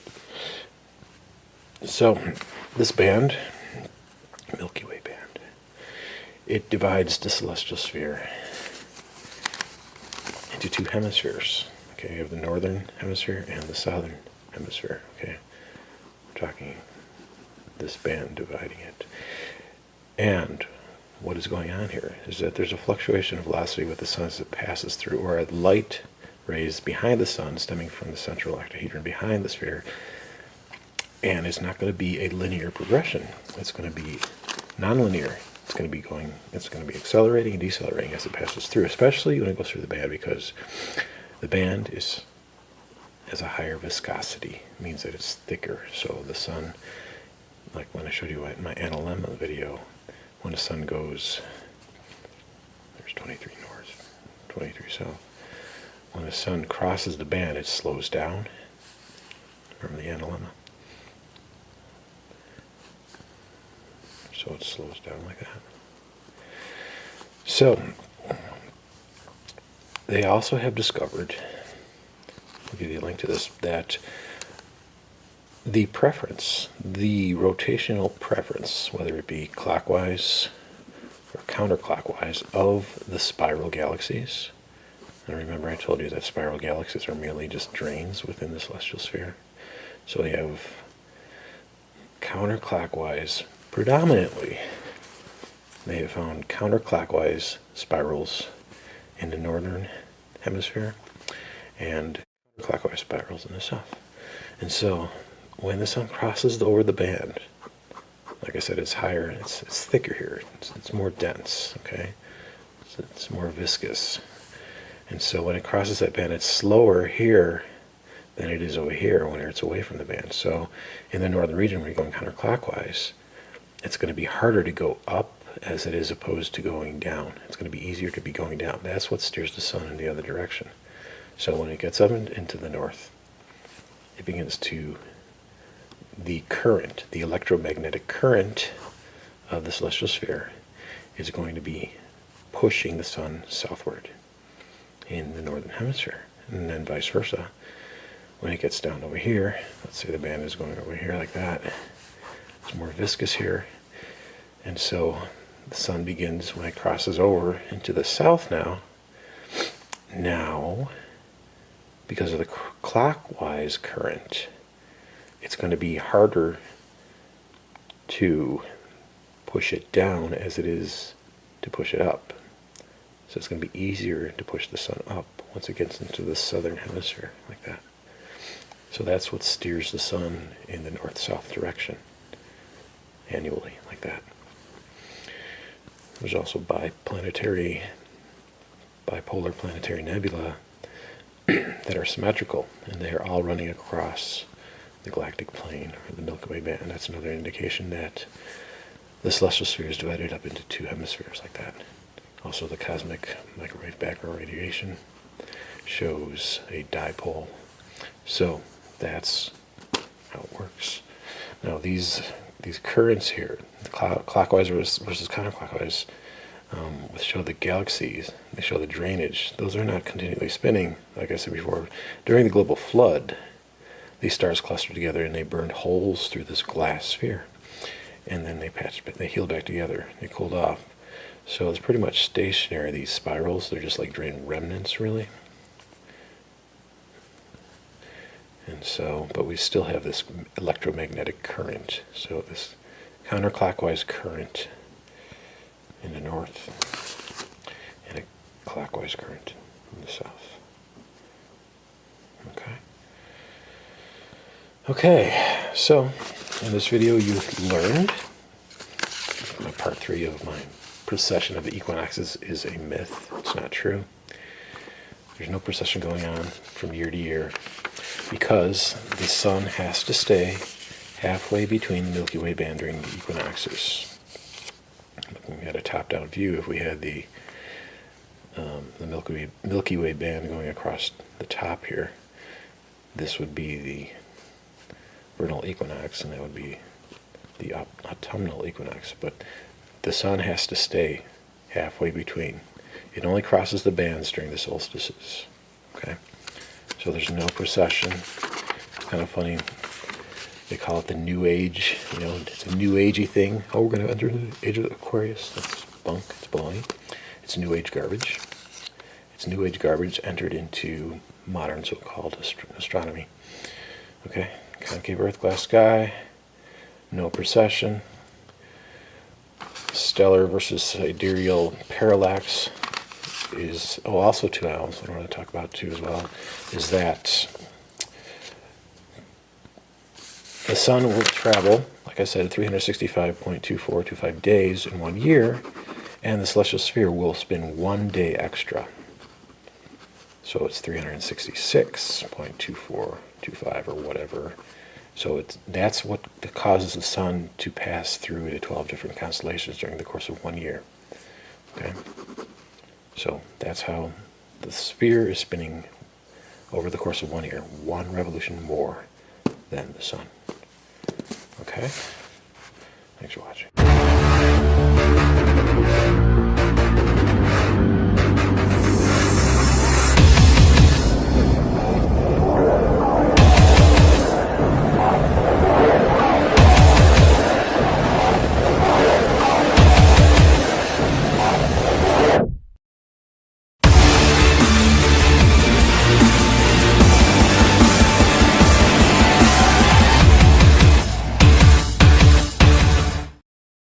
I'm sick and tired of hearing things from uptight, short-sighted, narrow-minded hypocritics. All I want is the truth. Just give me some truth. I've had enough of reading things by... Having fun listening to Eric Dubai's interview with this British gentleman who seems to be insulating him with comforts of illusion. Flat Earth is an illusion. It's like a stepping stone, guys. And of course NASA's bullshit. Of course heliocentric model is bullshit. Of course there's no spin of the Earth. Of course the sun isn't 93 million miles away. But you cannot resolve the pole star. The dreaded pole star. Listen to this shit. We can talk about the moon for hours. I want to talk a little bit about Polaris, the North Star, because some people say the Earth can't be flat because we've got the North Star, and in the southern hemisphere there's a kind of loose southern pole star. Now, from my point of view, there's like two, we're flat, and there's two like spinning circles in the sky. How would you look at this as well, Eric? Yeah, the Polaris is right over the top of the North Pole, and then in a dome shape, whether they're in a dome or not, we'll discuss later, but in a dome shape, the stars all rotate eastward every night, as you can see. So, but stop. Are you seriously trying to pull the wool over people's eyes, or are you just that so fucking stupid, Eric? We're talking about the South Pole stars. Sigma Octantis. And a supposed dome shape, if you're spinning this dome eastward, the southern polar stars, they're wrapping around the perimeter of this dome. But that's not what we see in the sky in the south. We see an axis. Why are you... Okay. You can't be... That's why I think you're a fucking shill. You can't be that fucking stupid. Depending on where you are on the flat Earth, you're Bullshit. Bullshit. only going to see a limited number of the stars. Why is that? If light is supposedly straight on a flat Earth, that's another thing. Why cannot you see from one edge of the Earth to the other edge of the Earth? It's not how it works, buddy boy. Eric boy. Eric buy my book, boy, Dubai. Bullshit. Where's my video? Come on. This is how it works. Light is bending. Light is bending. See that? Look at that. We have the North Pole stars spinning counterclockwise, and you simply turn around, you look to the south. If you're in the south, you look to the southern pole stars. Because light is bending like that, they spin clockwise.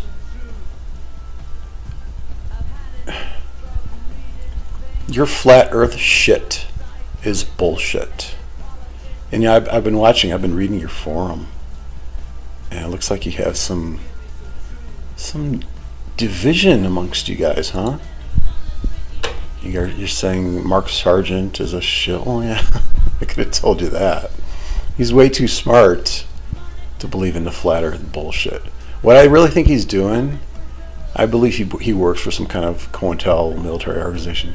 He's actually presenting, he's helping the general public realize that heliocentric theory is bullshit.